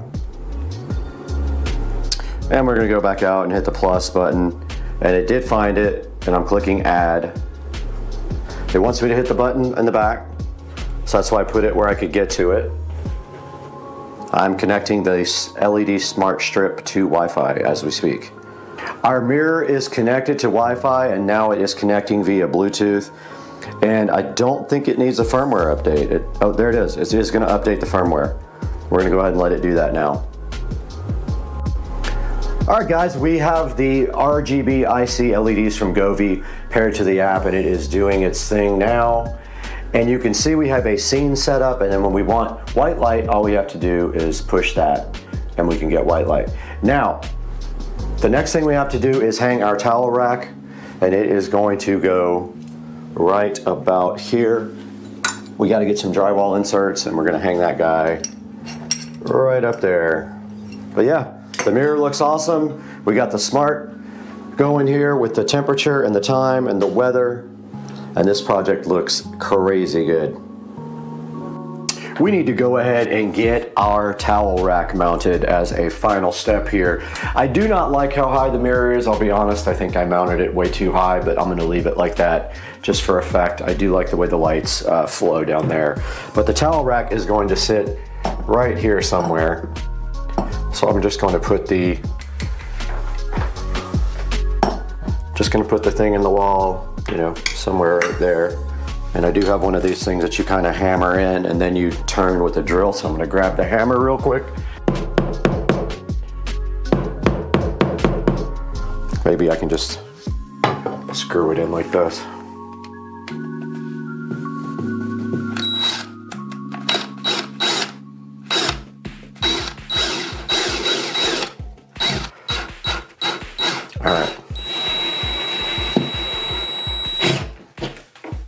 It's in there.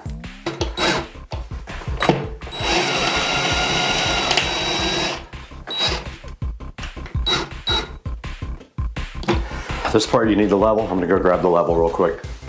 Could not find another type of insert like that, believe it or not. I do have 1,000 of these, but yeah, looks level. Now this is the tricky part.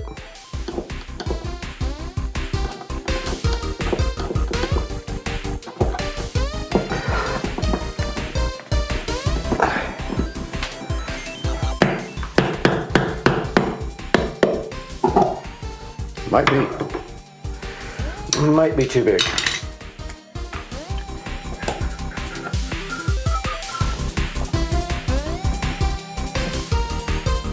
No, it's kind of perfect.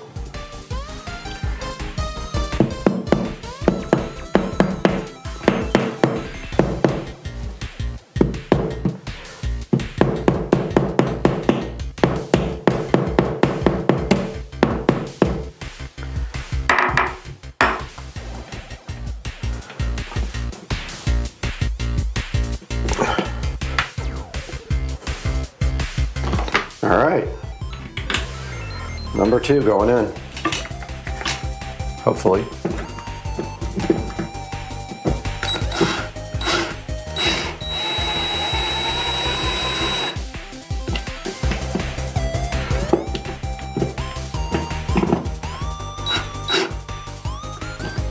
Looks tight to me. Now we need our small screwdriver because this has a set screw at the bottom, and you just simply put this over it and tighten up the set screw.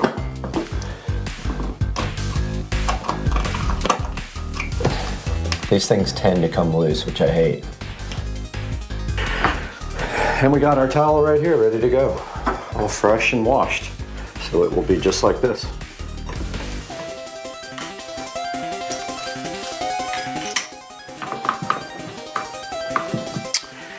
And this bathroom is finished.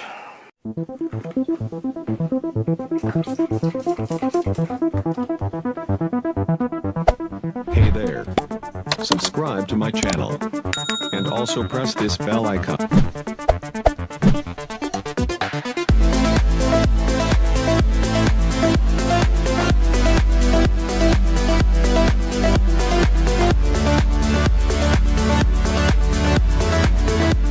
Alright guys, welcome back to this SCSR guest bathroom, and I want to turn the lights up a little bit for you guys first so we just have better lighting. But we are all done with this project and we're so happy that you stood around and watched us do this, and we love doing things like this. This bathroom is such a big improvement now. I'm going to turn the camera around and give you a tour of the bathroom and then turn the lights down a little bit so you can see exactly what we did.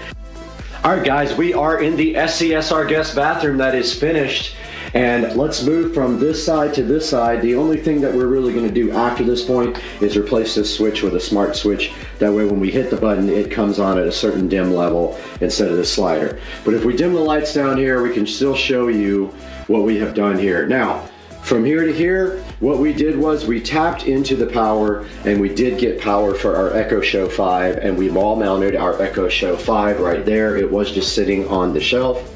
Up here in this area where we store all of our toothpaste and those kind of items, we did replace the old ancient puck light with a new LED puck light, and that is a much better option. It doesn't get hot or anything like that. That's all we did to this area.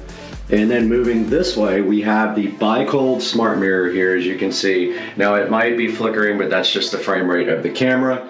And if you notice behind the Bi-Cold mirror, we do have the LED GoV RGB IC strip, which is connected to Wi-Fi and can be changed and programmed to whatever sort of scene or colors that you want.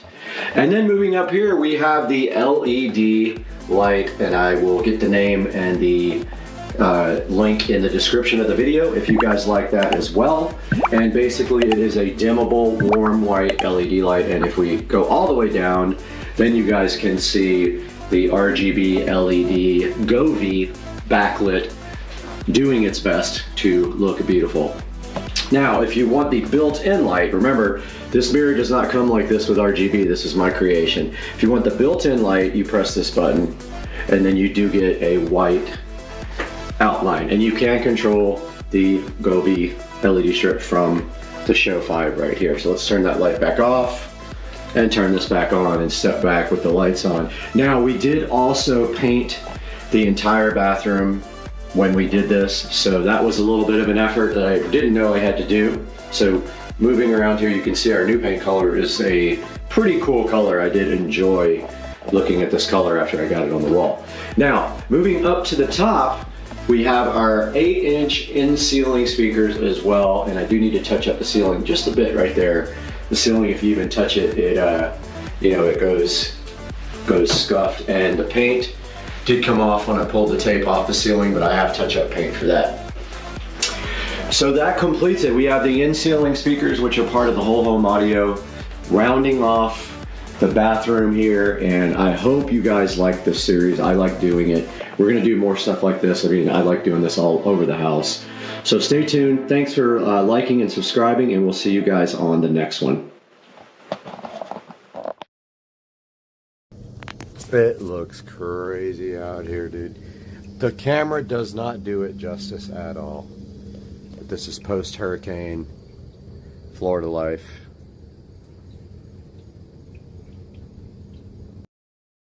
Alright guys, supercar street racing here. This is going to be a banger. We are going to take a look at my smart home today. So this is probably, I could be wrong about this, but this is probably one of the most involved smart homes that you will see. Pretty much every device in my house is a smart home device. And I want to go through this room by room and kind of tell you guys about what the products are, which will be in the link in the description. And I'd appreciate it if you could click through, because I can pay for some of this stuff with that, not to try to be a beggar, but it does help. I don't make money on the videos because I don't have enough subscribers yet, but I'm working on that. So let's start with the basic smart home devices. So I chose the Amazon ecosystem. Why did I choose Amazon? Well, to be quite simple, I like the Fire Stick. So to be in that ecosystem makes sense for me, and that's why we went with Amazon. Sorry if this is flickering. The LEDs do weird stuff to the camera. So let's talk about a little bit about the Amazon ecosystem and some of the smart devices. So I have all of their smart devices, literally all of the versions of their, not the new generation ones, but at least the generation before the new on most everything. I do have a new generation Echo Dot, which I will show you.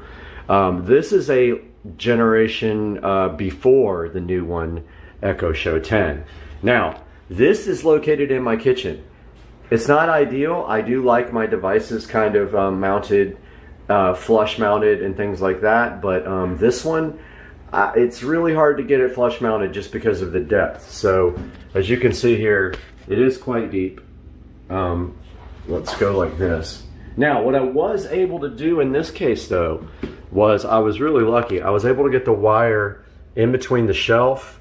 It goes behind the shelf here. It goes up into the cabinet above the microwave, and that's where I get power for the Echo Show 10. I'm all about keeping things nice and clean, and the Echo Show 10 here in the kitchen, although I don't use it for the actual audio output, it does have tremendous audio quality. It has really good bass response. You can adjust the bass and the treble. For those of you who think that the Echo Show 10 is a little bit bass heavy, you can adjust that by just telling her to turn the bass down. So the good thing about having this device in the kitchen is it's kind of a central location for everything, and it is a good spot to give commands for your smart home. Now, let's move on to this monitor that I have in the kitchen. So I have a Samsung HD TV here.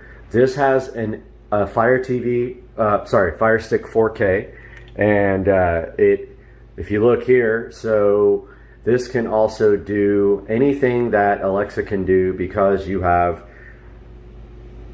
this remote with the volume button. So let's say we want to look at the security cameras on this box. So Alexa, show me the driveway. Okay.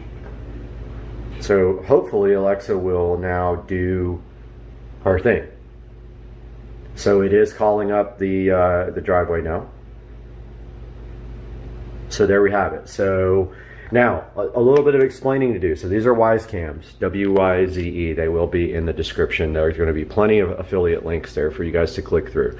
So I like the Wyze cams because they are HD. They are indoor, outdoor, super easy to set up. Now this is running on Wi-Fi and it's high definition, and there you can see a live look right at the driveway. There's the time and the date, and you can actually talk through the cameras as well. So here we have in the kitchen the summary of the devices. We have the actual Amazon devices. We have a Fire Stick 4K here on this television, so you can watch anything, Kodi, Prime, Netflix, whatever on this guy. We have the Echo Show 10 here, so we can do commands through that, or we can use the volume button here on the remote. So here's an example again. Show me the pool. Okay. Now you're not limited to just Wyze cameras. Other cameras can integrate with Alexa. Now the way you do that is called a skill. You need the Alexa app on your phone, and you install the skill for this case, Wyze Cam, and then you sign into your account, and that's how you integrate smart home, some smart devices. Let's say that's how you integrate the cameras. if they have a skill. Other devices, plugs, switches, etc., I will show you in a bit. And so that is how you use the Fire Stick. Just one of the ways, and you can do any of the commands. Example. So here is the pool. See these lights here? Okay, so those are on a smart plug. So it is called patio lights. So turn on the patio lights. Okay. And they are on. You can see there. Should be cycling through the colors. And turn off the patio lights. Okay. Okay, so that is an example of how you use your Fire Stick with Alexa. It's completely ready, and you can say, show my smart home dashboard. Okay.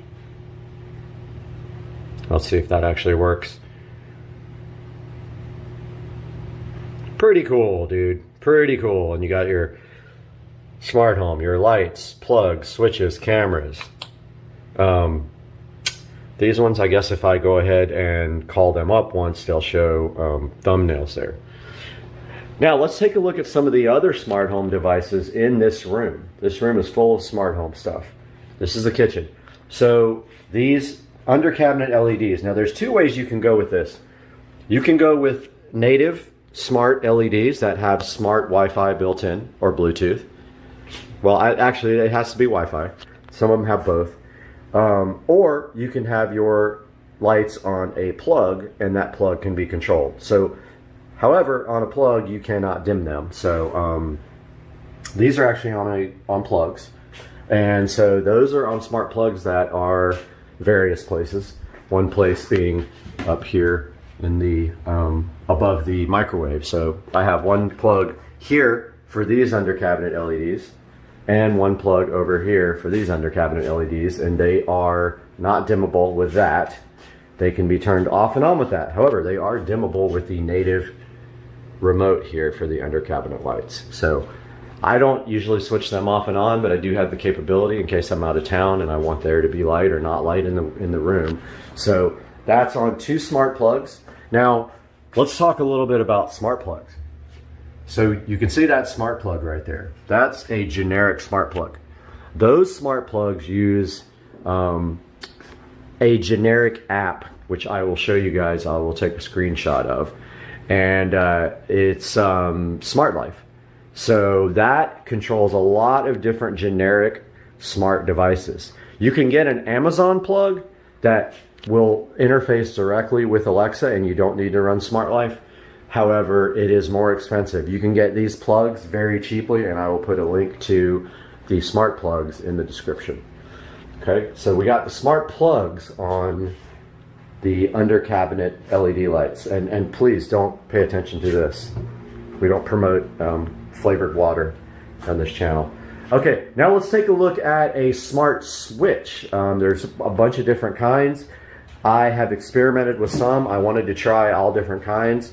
So these are the Lutron smart switches. This is actually just a remote control for the other switch. The actual switch is right here.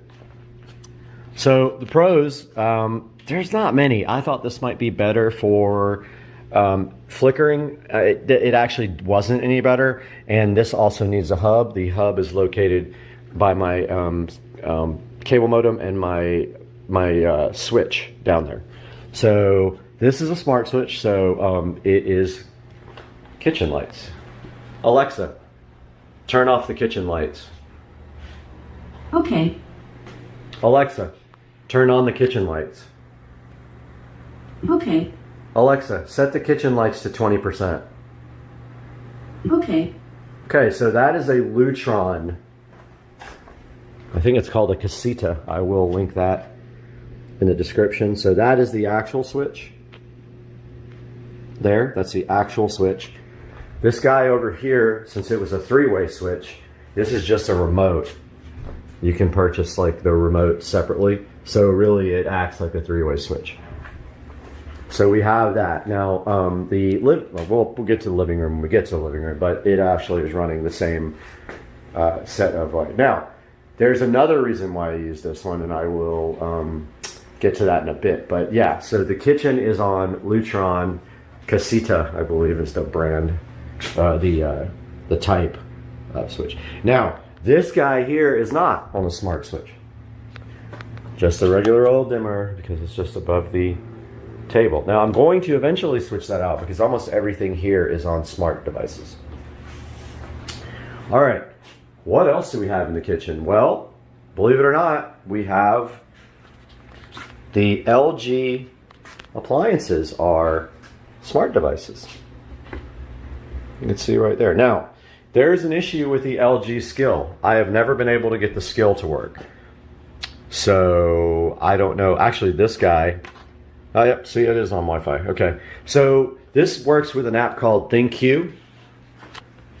And that's how they interface with smart. However, like I said, mine doesn't work. The microwave is not smart. This stove is, the dishwasher is, and the fridge is. So in total, in the kitchen, we have 1, 2, 3, 4, 5, 6, 7, 8 smart devices in the kitchen. That's just the kitchen alone. Let's move to the garage. All right, welcome to the garage. Let's turn the lights on in here. Okay, let's take a look at the garage and what's on smarts in here. Now, there's a smart device in here that I was disappointed with. It's actually not compatible with Alexa, and that is my Chamberlain garage door opener. I'm super disappointed because I used to have a regular garage door opener with a smart interface for it. It's just like a generic smart sensor, and it could open and close the garage remotely. My new Chamberlain, you have to use the app. You can't use Alexa. There's ways around it, but bottom line is they're too cheap to give Alexa, to give Amazon money so they can integrate directly. But it is Wi-Fi. See, it says it right there. And there is an app called MyQ. So the garage door opener is smart, but it's not integrated with Alexa, unfortunately. Washer dryer. Well, yes, they are. You can see right here. So the washer and dryer are connected to Wi-Fi, so which is super helpful. So these guys right here are the top of the line. They are the LG Signature washer and dryer. They cost about as much as you could probably get this car for now. They are Wi-Fi enabled. Again, all my appliances are LG because I like to have them all in one place, and they're all on ThinQ. And so these guys will alert me when they're done with a laundry load, which is very cool. Now, let's talk about what needs to happen. So I don't have a smart sprinkler yet. I have this old school thing, but I have a gift card, so I'm thinking about just going ahead and getting that done because I want that to be a smart device and not just a old school analog one.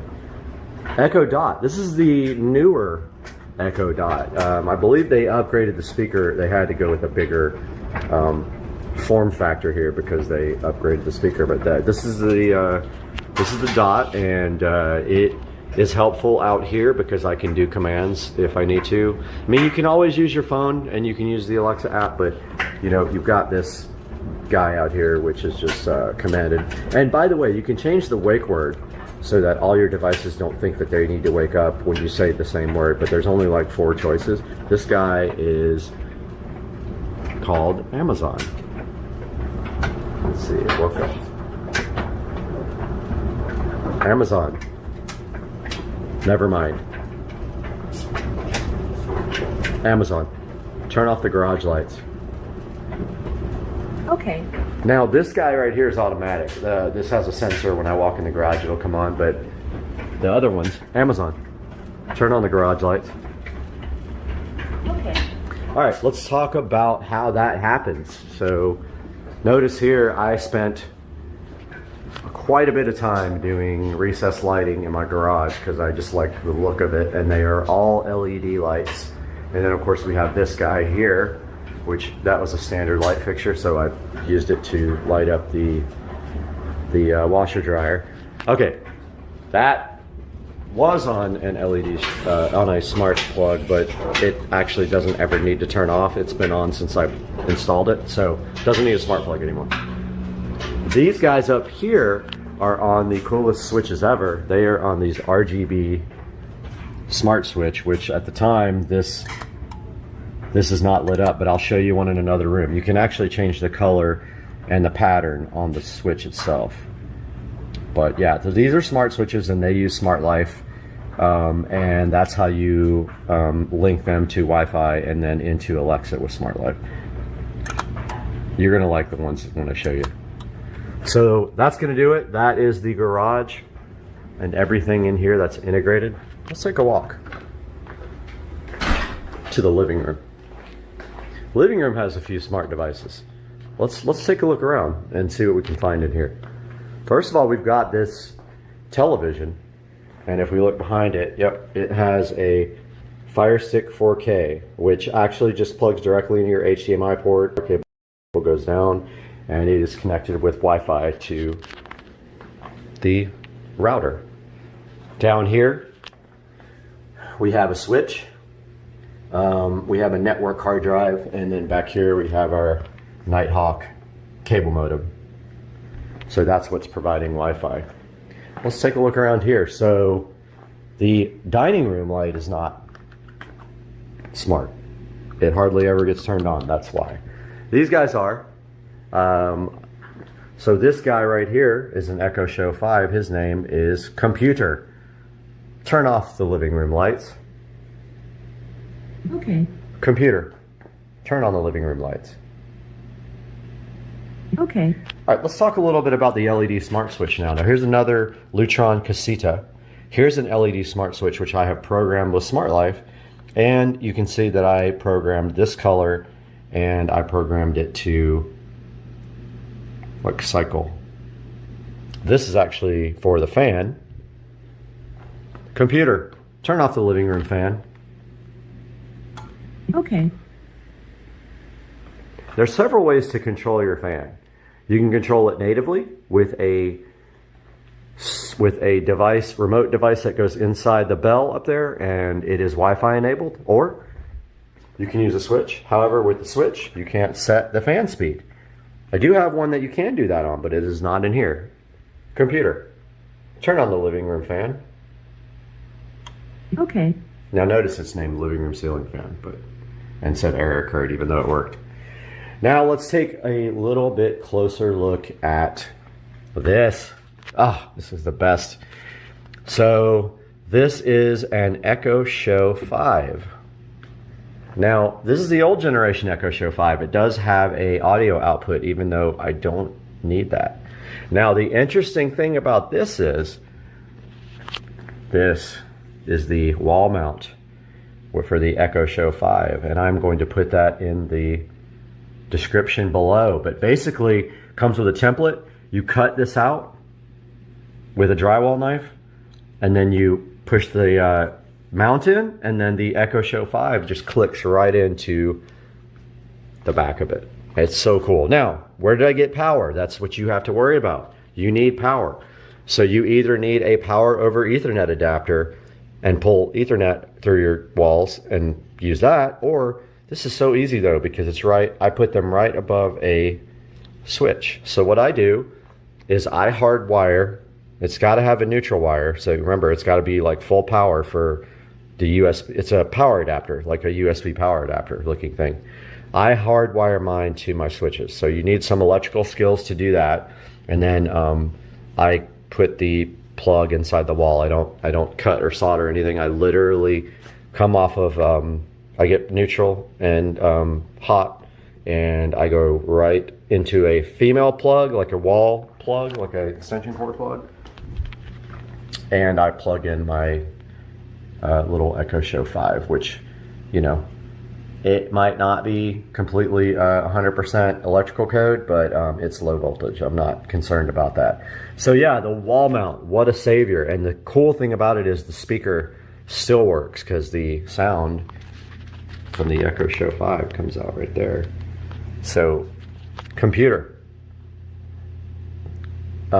play some music. Here's a station you might like, Lord Huron, on Amazon Music. Computer, stop the station. I don't want to get copyright strike, but you can see there, like you can play music on just this. Now the cool thing is you can play music on the entire house because you can create groups. So you can play on multiple devices at once, and it shows you the, I love how it shows you the lyrics there. So cool.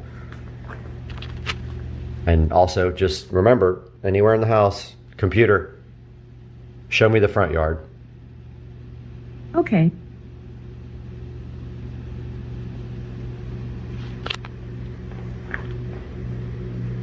And this is the Y skill. There you go. All right, so there's that. There's the, showed you the RGB smart switch for that. I showed you the Lutron Casita. Now over here at the front door, we have a variety of devices. We have smart switches for this light here and for the patio light. And my jacket just fell on the ground. So there's those who notice they're programmed with different colors. So those are all from Smart Life.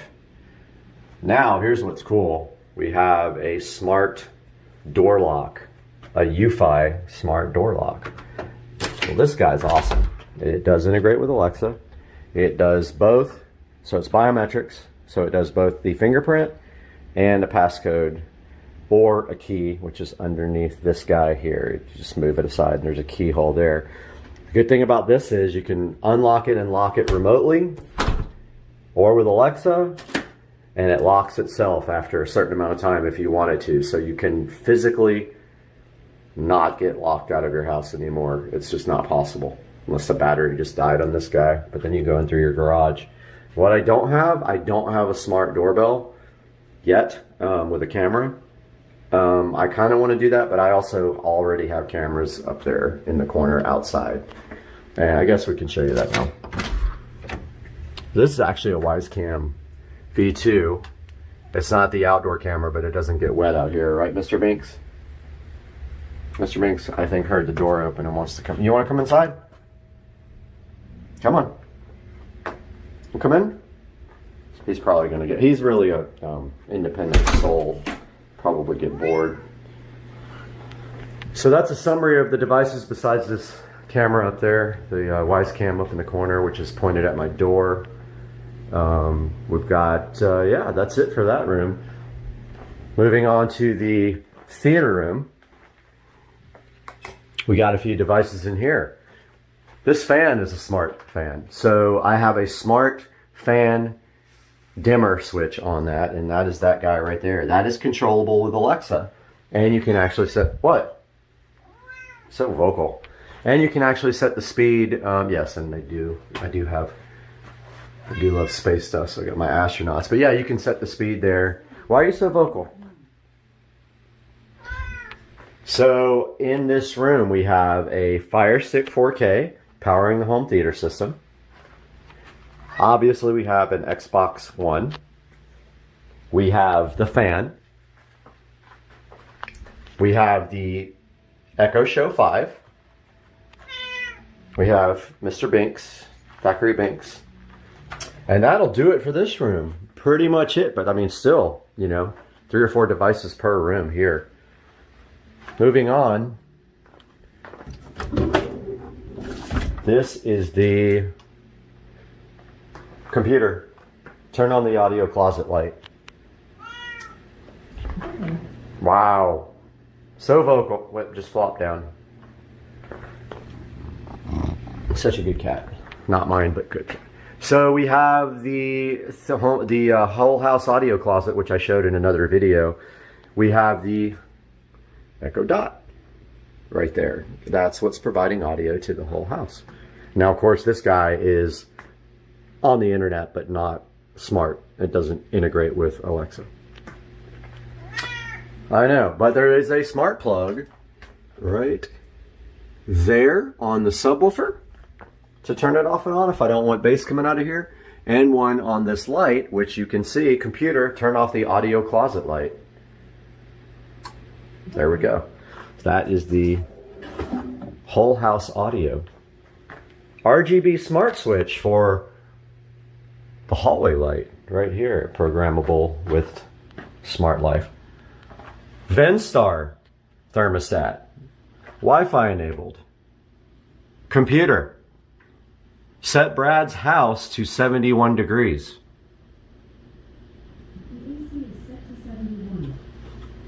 Boom, cool to 71. All with Alexa. Nothing in this bathroom yet. I want to, but I don't really need that at the moment because just one light switch there. I really want to put an Echo Show in here.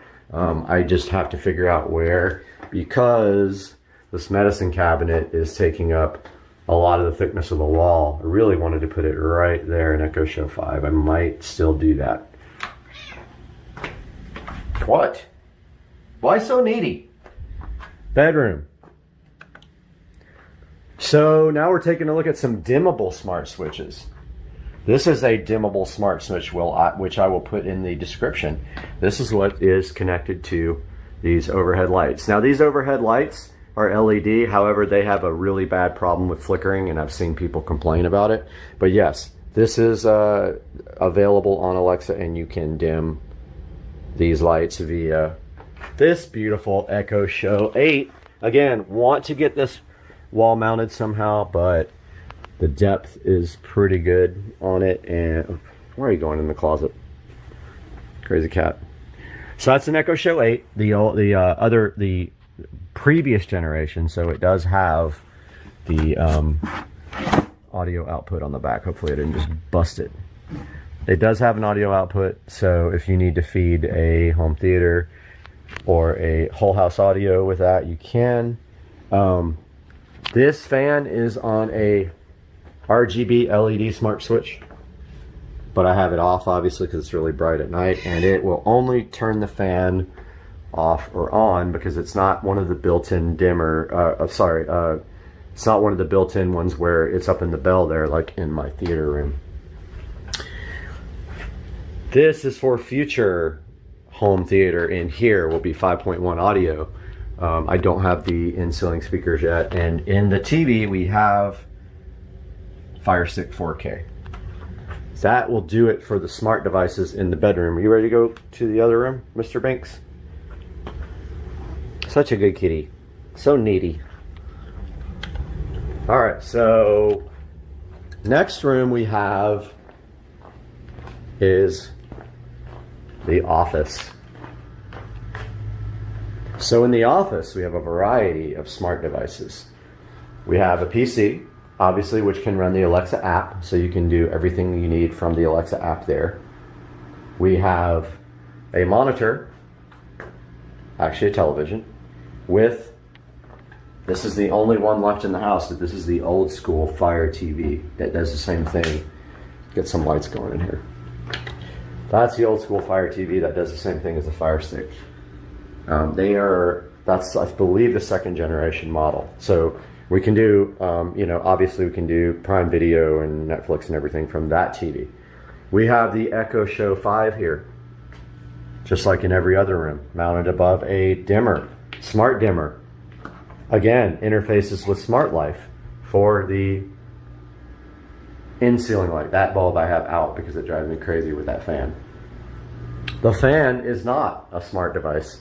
It has a regular remote. You cannot control it with Alexa. And she's going to hear me in every room and wonder what I'm saying. So no smart on that fan.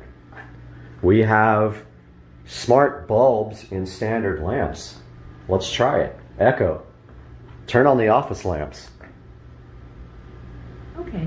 Now these guys are cool because they use Smart Life as well, and the bulbs are RGB. You can control the color of the bulbs. I have this one on white right now because in the morning I like just to use this light to work by.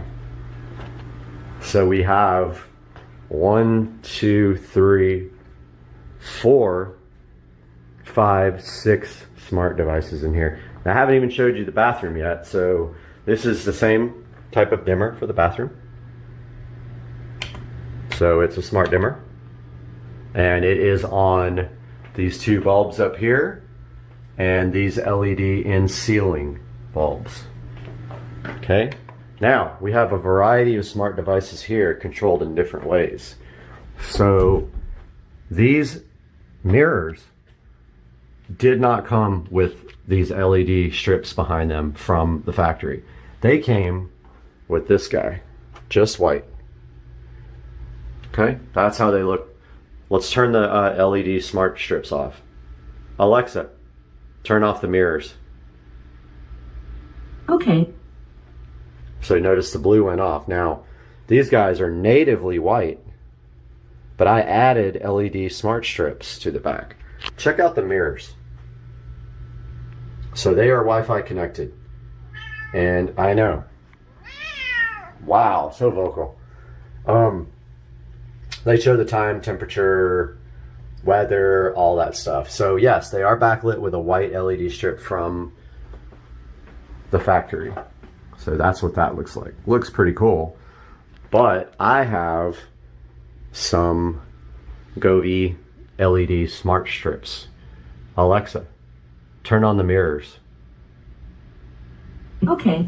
All right, those guys are configurable through Alexa, and they have a app to do the patterns and the colors and all that. This guy right here is just a normal LED RGB strip that I can power off and on without, I cannot power it off and on with smart home.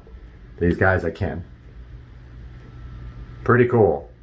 And then in the bathroom, we have 3 RGB smart switches, 4 lights, fan, and shower stall, all controllable with Alexa and all configurable with the colors that I want. So that's what they look like in the dark. Closet. We have RGB smart switch for the recessed lighting. Here, again, set up with Smart Life, configurable to whatever color I want. Let's move to the sunroom.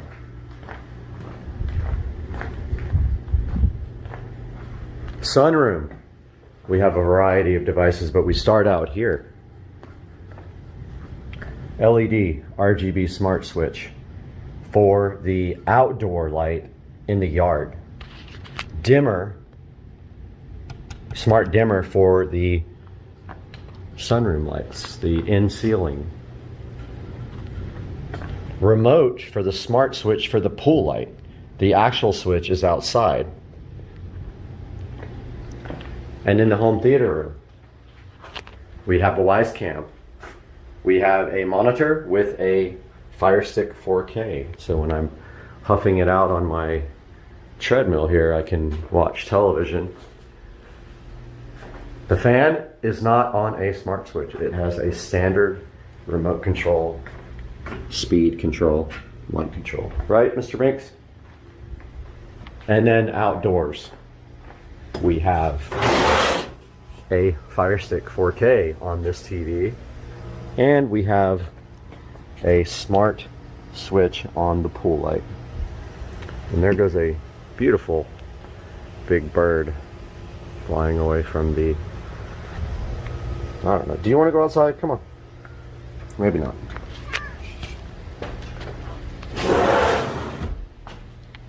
So that is going to wrap up the smart home tour. I am going to put all the links in the description. You can do so much with smart home, and I'm sure I haven't touched the surface. But basically, everything is configured with Alexa on your phone or on the computer. That's how you do all the smart skills like the cameras and the thermostat. See, she's already talking to me. And so I want you guys, I'm encouraging you guys to ask questions if you would like to know anything more about configuring your smart home. There's so much you can do with this, and I didn't even talk about the things like routines. So when you go to bed at night, you give the command and she does 10 different things at once, turns off all the lights or turns on a fan, or does 18 things at once. Like for instance, my patio lights come on at dusk based on Jacksonville, Florida dusk time. They go off at dawn based on the dawn time, the sunrise time, sunset, sunrise. Things like that you can do with routines. So please, if you have any questions, let me know, and I hope you guys enjoyed this video. I enjoyed making it, and I love showing you guys this smart home. Bathroom, and when you're in the house, the did on my channel about a year and a half ago. Now, so this is going to support the mirror mount in 2 different places. First.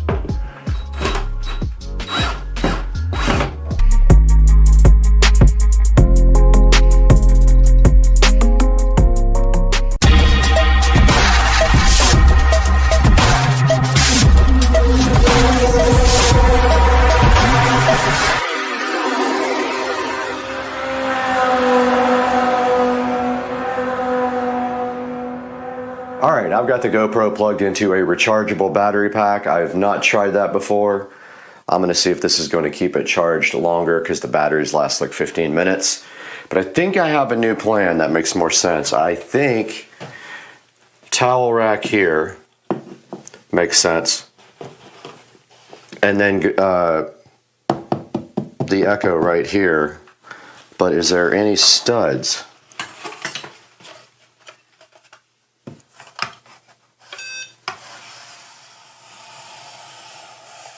No.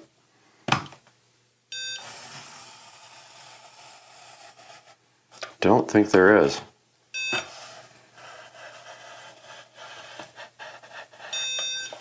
think the only stud's right there, which is awesome. I mean, I'll have to, unless I can cut around this, I'll have to fill this.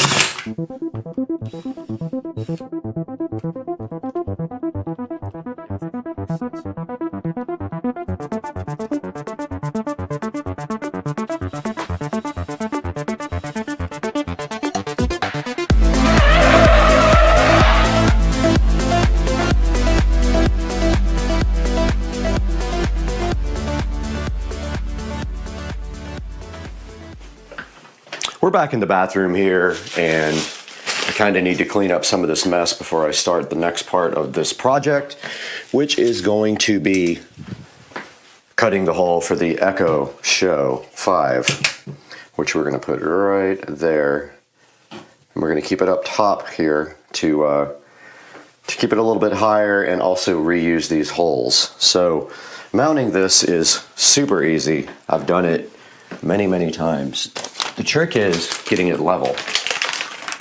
So this is the kit. And pretty cool little kit. All you have to do is cut the hole, and there's some little clips that hold it into the drywall. They also give you an extension for your plug if you have to run power somewhere, but we are going to be putting a power adapter inside the wall, so we don't need this guy, so I have a bunch of extra ones of these.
So this is our rather easy solution for power. Now technically, you are not supposed to do this, so don't tell anyone. What we're gonna do is grab power off of this receptacle here and put power to this Show 5 device. So I've got some electrical cable here. It is not Romex, and again, you're not supposed to be doing this. But at this point, I'm not worried about it. It's accessible. The Echo Show pops out in 2 seconds. So it is what it is. It's happening.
We have our drill bits here, our paddle bits, and it's as simple as grabbing one. And I'm going to put a nice size hole in the side of this guy. And when you're doing it, do not hit wires. Do not touch the side of the plug. It is on and active. This is very not recommended. So we're just going to go right through the side.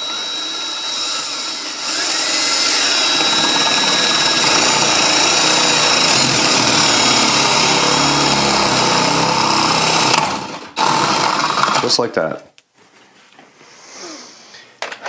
That's all we had to do. That easy little plug hole.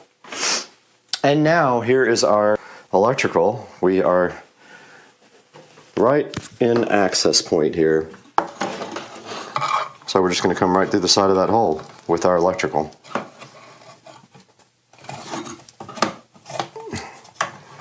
Now, since this is not technically closed up and it has access, this really wouldn't be out of code, I don't think. You can't close in a plug like this inside the wall, but we are not closing it in. It literally pops right out. So now we are going to go ahead and connect this side.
All right, our power is done for our Show 5.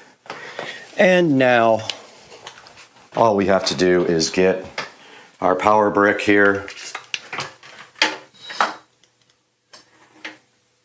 See, we have our female power here. And all we have to do is plug this guy in like this. Just like that. And it just simply falls right back into the wall. And it can't go far because it feels like it's resting on something. But I am worried about losing this in the wall, but I have to take this plate out to paint. But if we see right here and right now, we should have power. Let's see. Why don't we have power? There it is. So we have power, and then this simply clips right into the wall, like so. And that is how you officially mount the Echo device. And it is booting up right now. Let's turn the lights off. All right, the device is powering on right now. Let's go ahead and let it do its thing. We do need to change the wallpaper on that. We'll figure that out later.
All right, guys, so we have run to the hardware store, actually in the Tesla, which is a miracle because I never drive it, and gotten some spackle stuff, and it actually is the stuff that turns white when it's dry. So let's go ahead and get this all patched up. These are the old mirror holes with the dumb mirror that has the outside.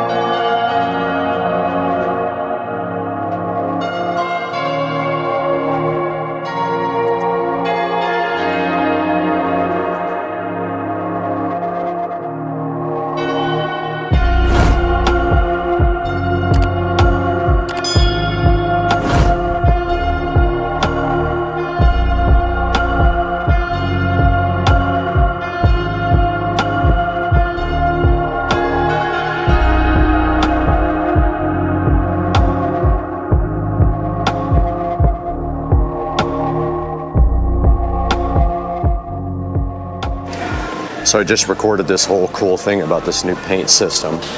These new paint cans are awesome. They have like a key to open the top, and then the thing becomes a funnel, which is pretty cool. It's a new thing I've never seen before, but we're headed back to electrical.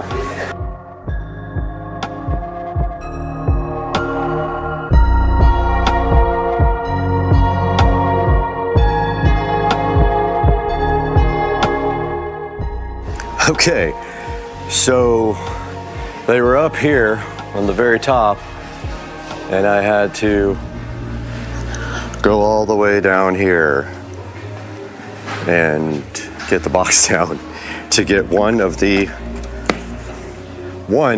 old work boxes out. These are the ones that have the flip tabs, so you just put a hole in the wall and you flip them up, and that's what we need.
All right, directly in front of the camera today is something special. This is a green box full of goodness. Inside of this box is a clue as to what we're doing today. I'm actually not looking forward to this project because it is a dusty, messy project, but I need to get it done. I promised Komi LED that I would follow up to the last video with you guys and go ahead and install the rest of the night light recessed lighting with this 16-piece hole saw kit. Now, I know you're gonna ask me, how is that even possible? You already have holes in the ceiling. How are you gonna enlarge the holes anyway? Well, that's what we're we're going to do today. We are going to show you how to enlarge any hole that you already have with a hole saw kit. Now think about this. If you try to cut a hole right now out of a hole that's already smaller than this, there is nothing for this bit to go into to keep this from moving, and you will destroy your drywall. I have tried it. So the key is going to be unlocked today in this video. We're going to show you how to do this on Supercar Street Racing. Hang out with us today.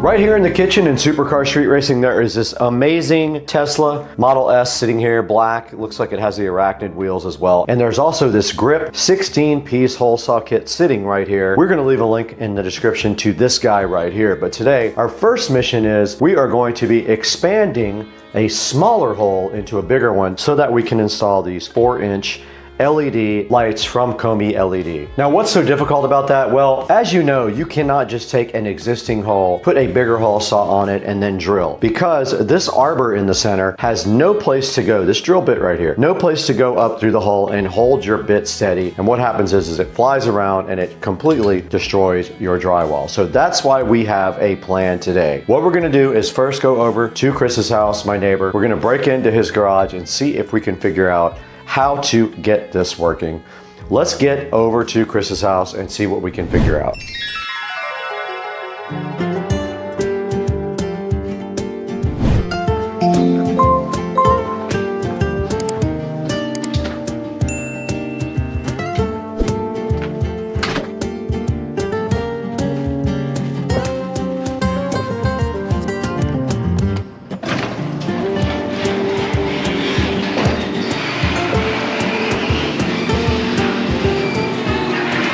Okay, all we need is a spare piece of plywood, preferably a thicker piece. This looks like 1/2 inch right here.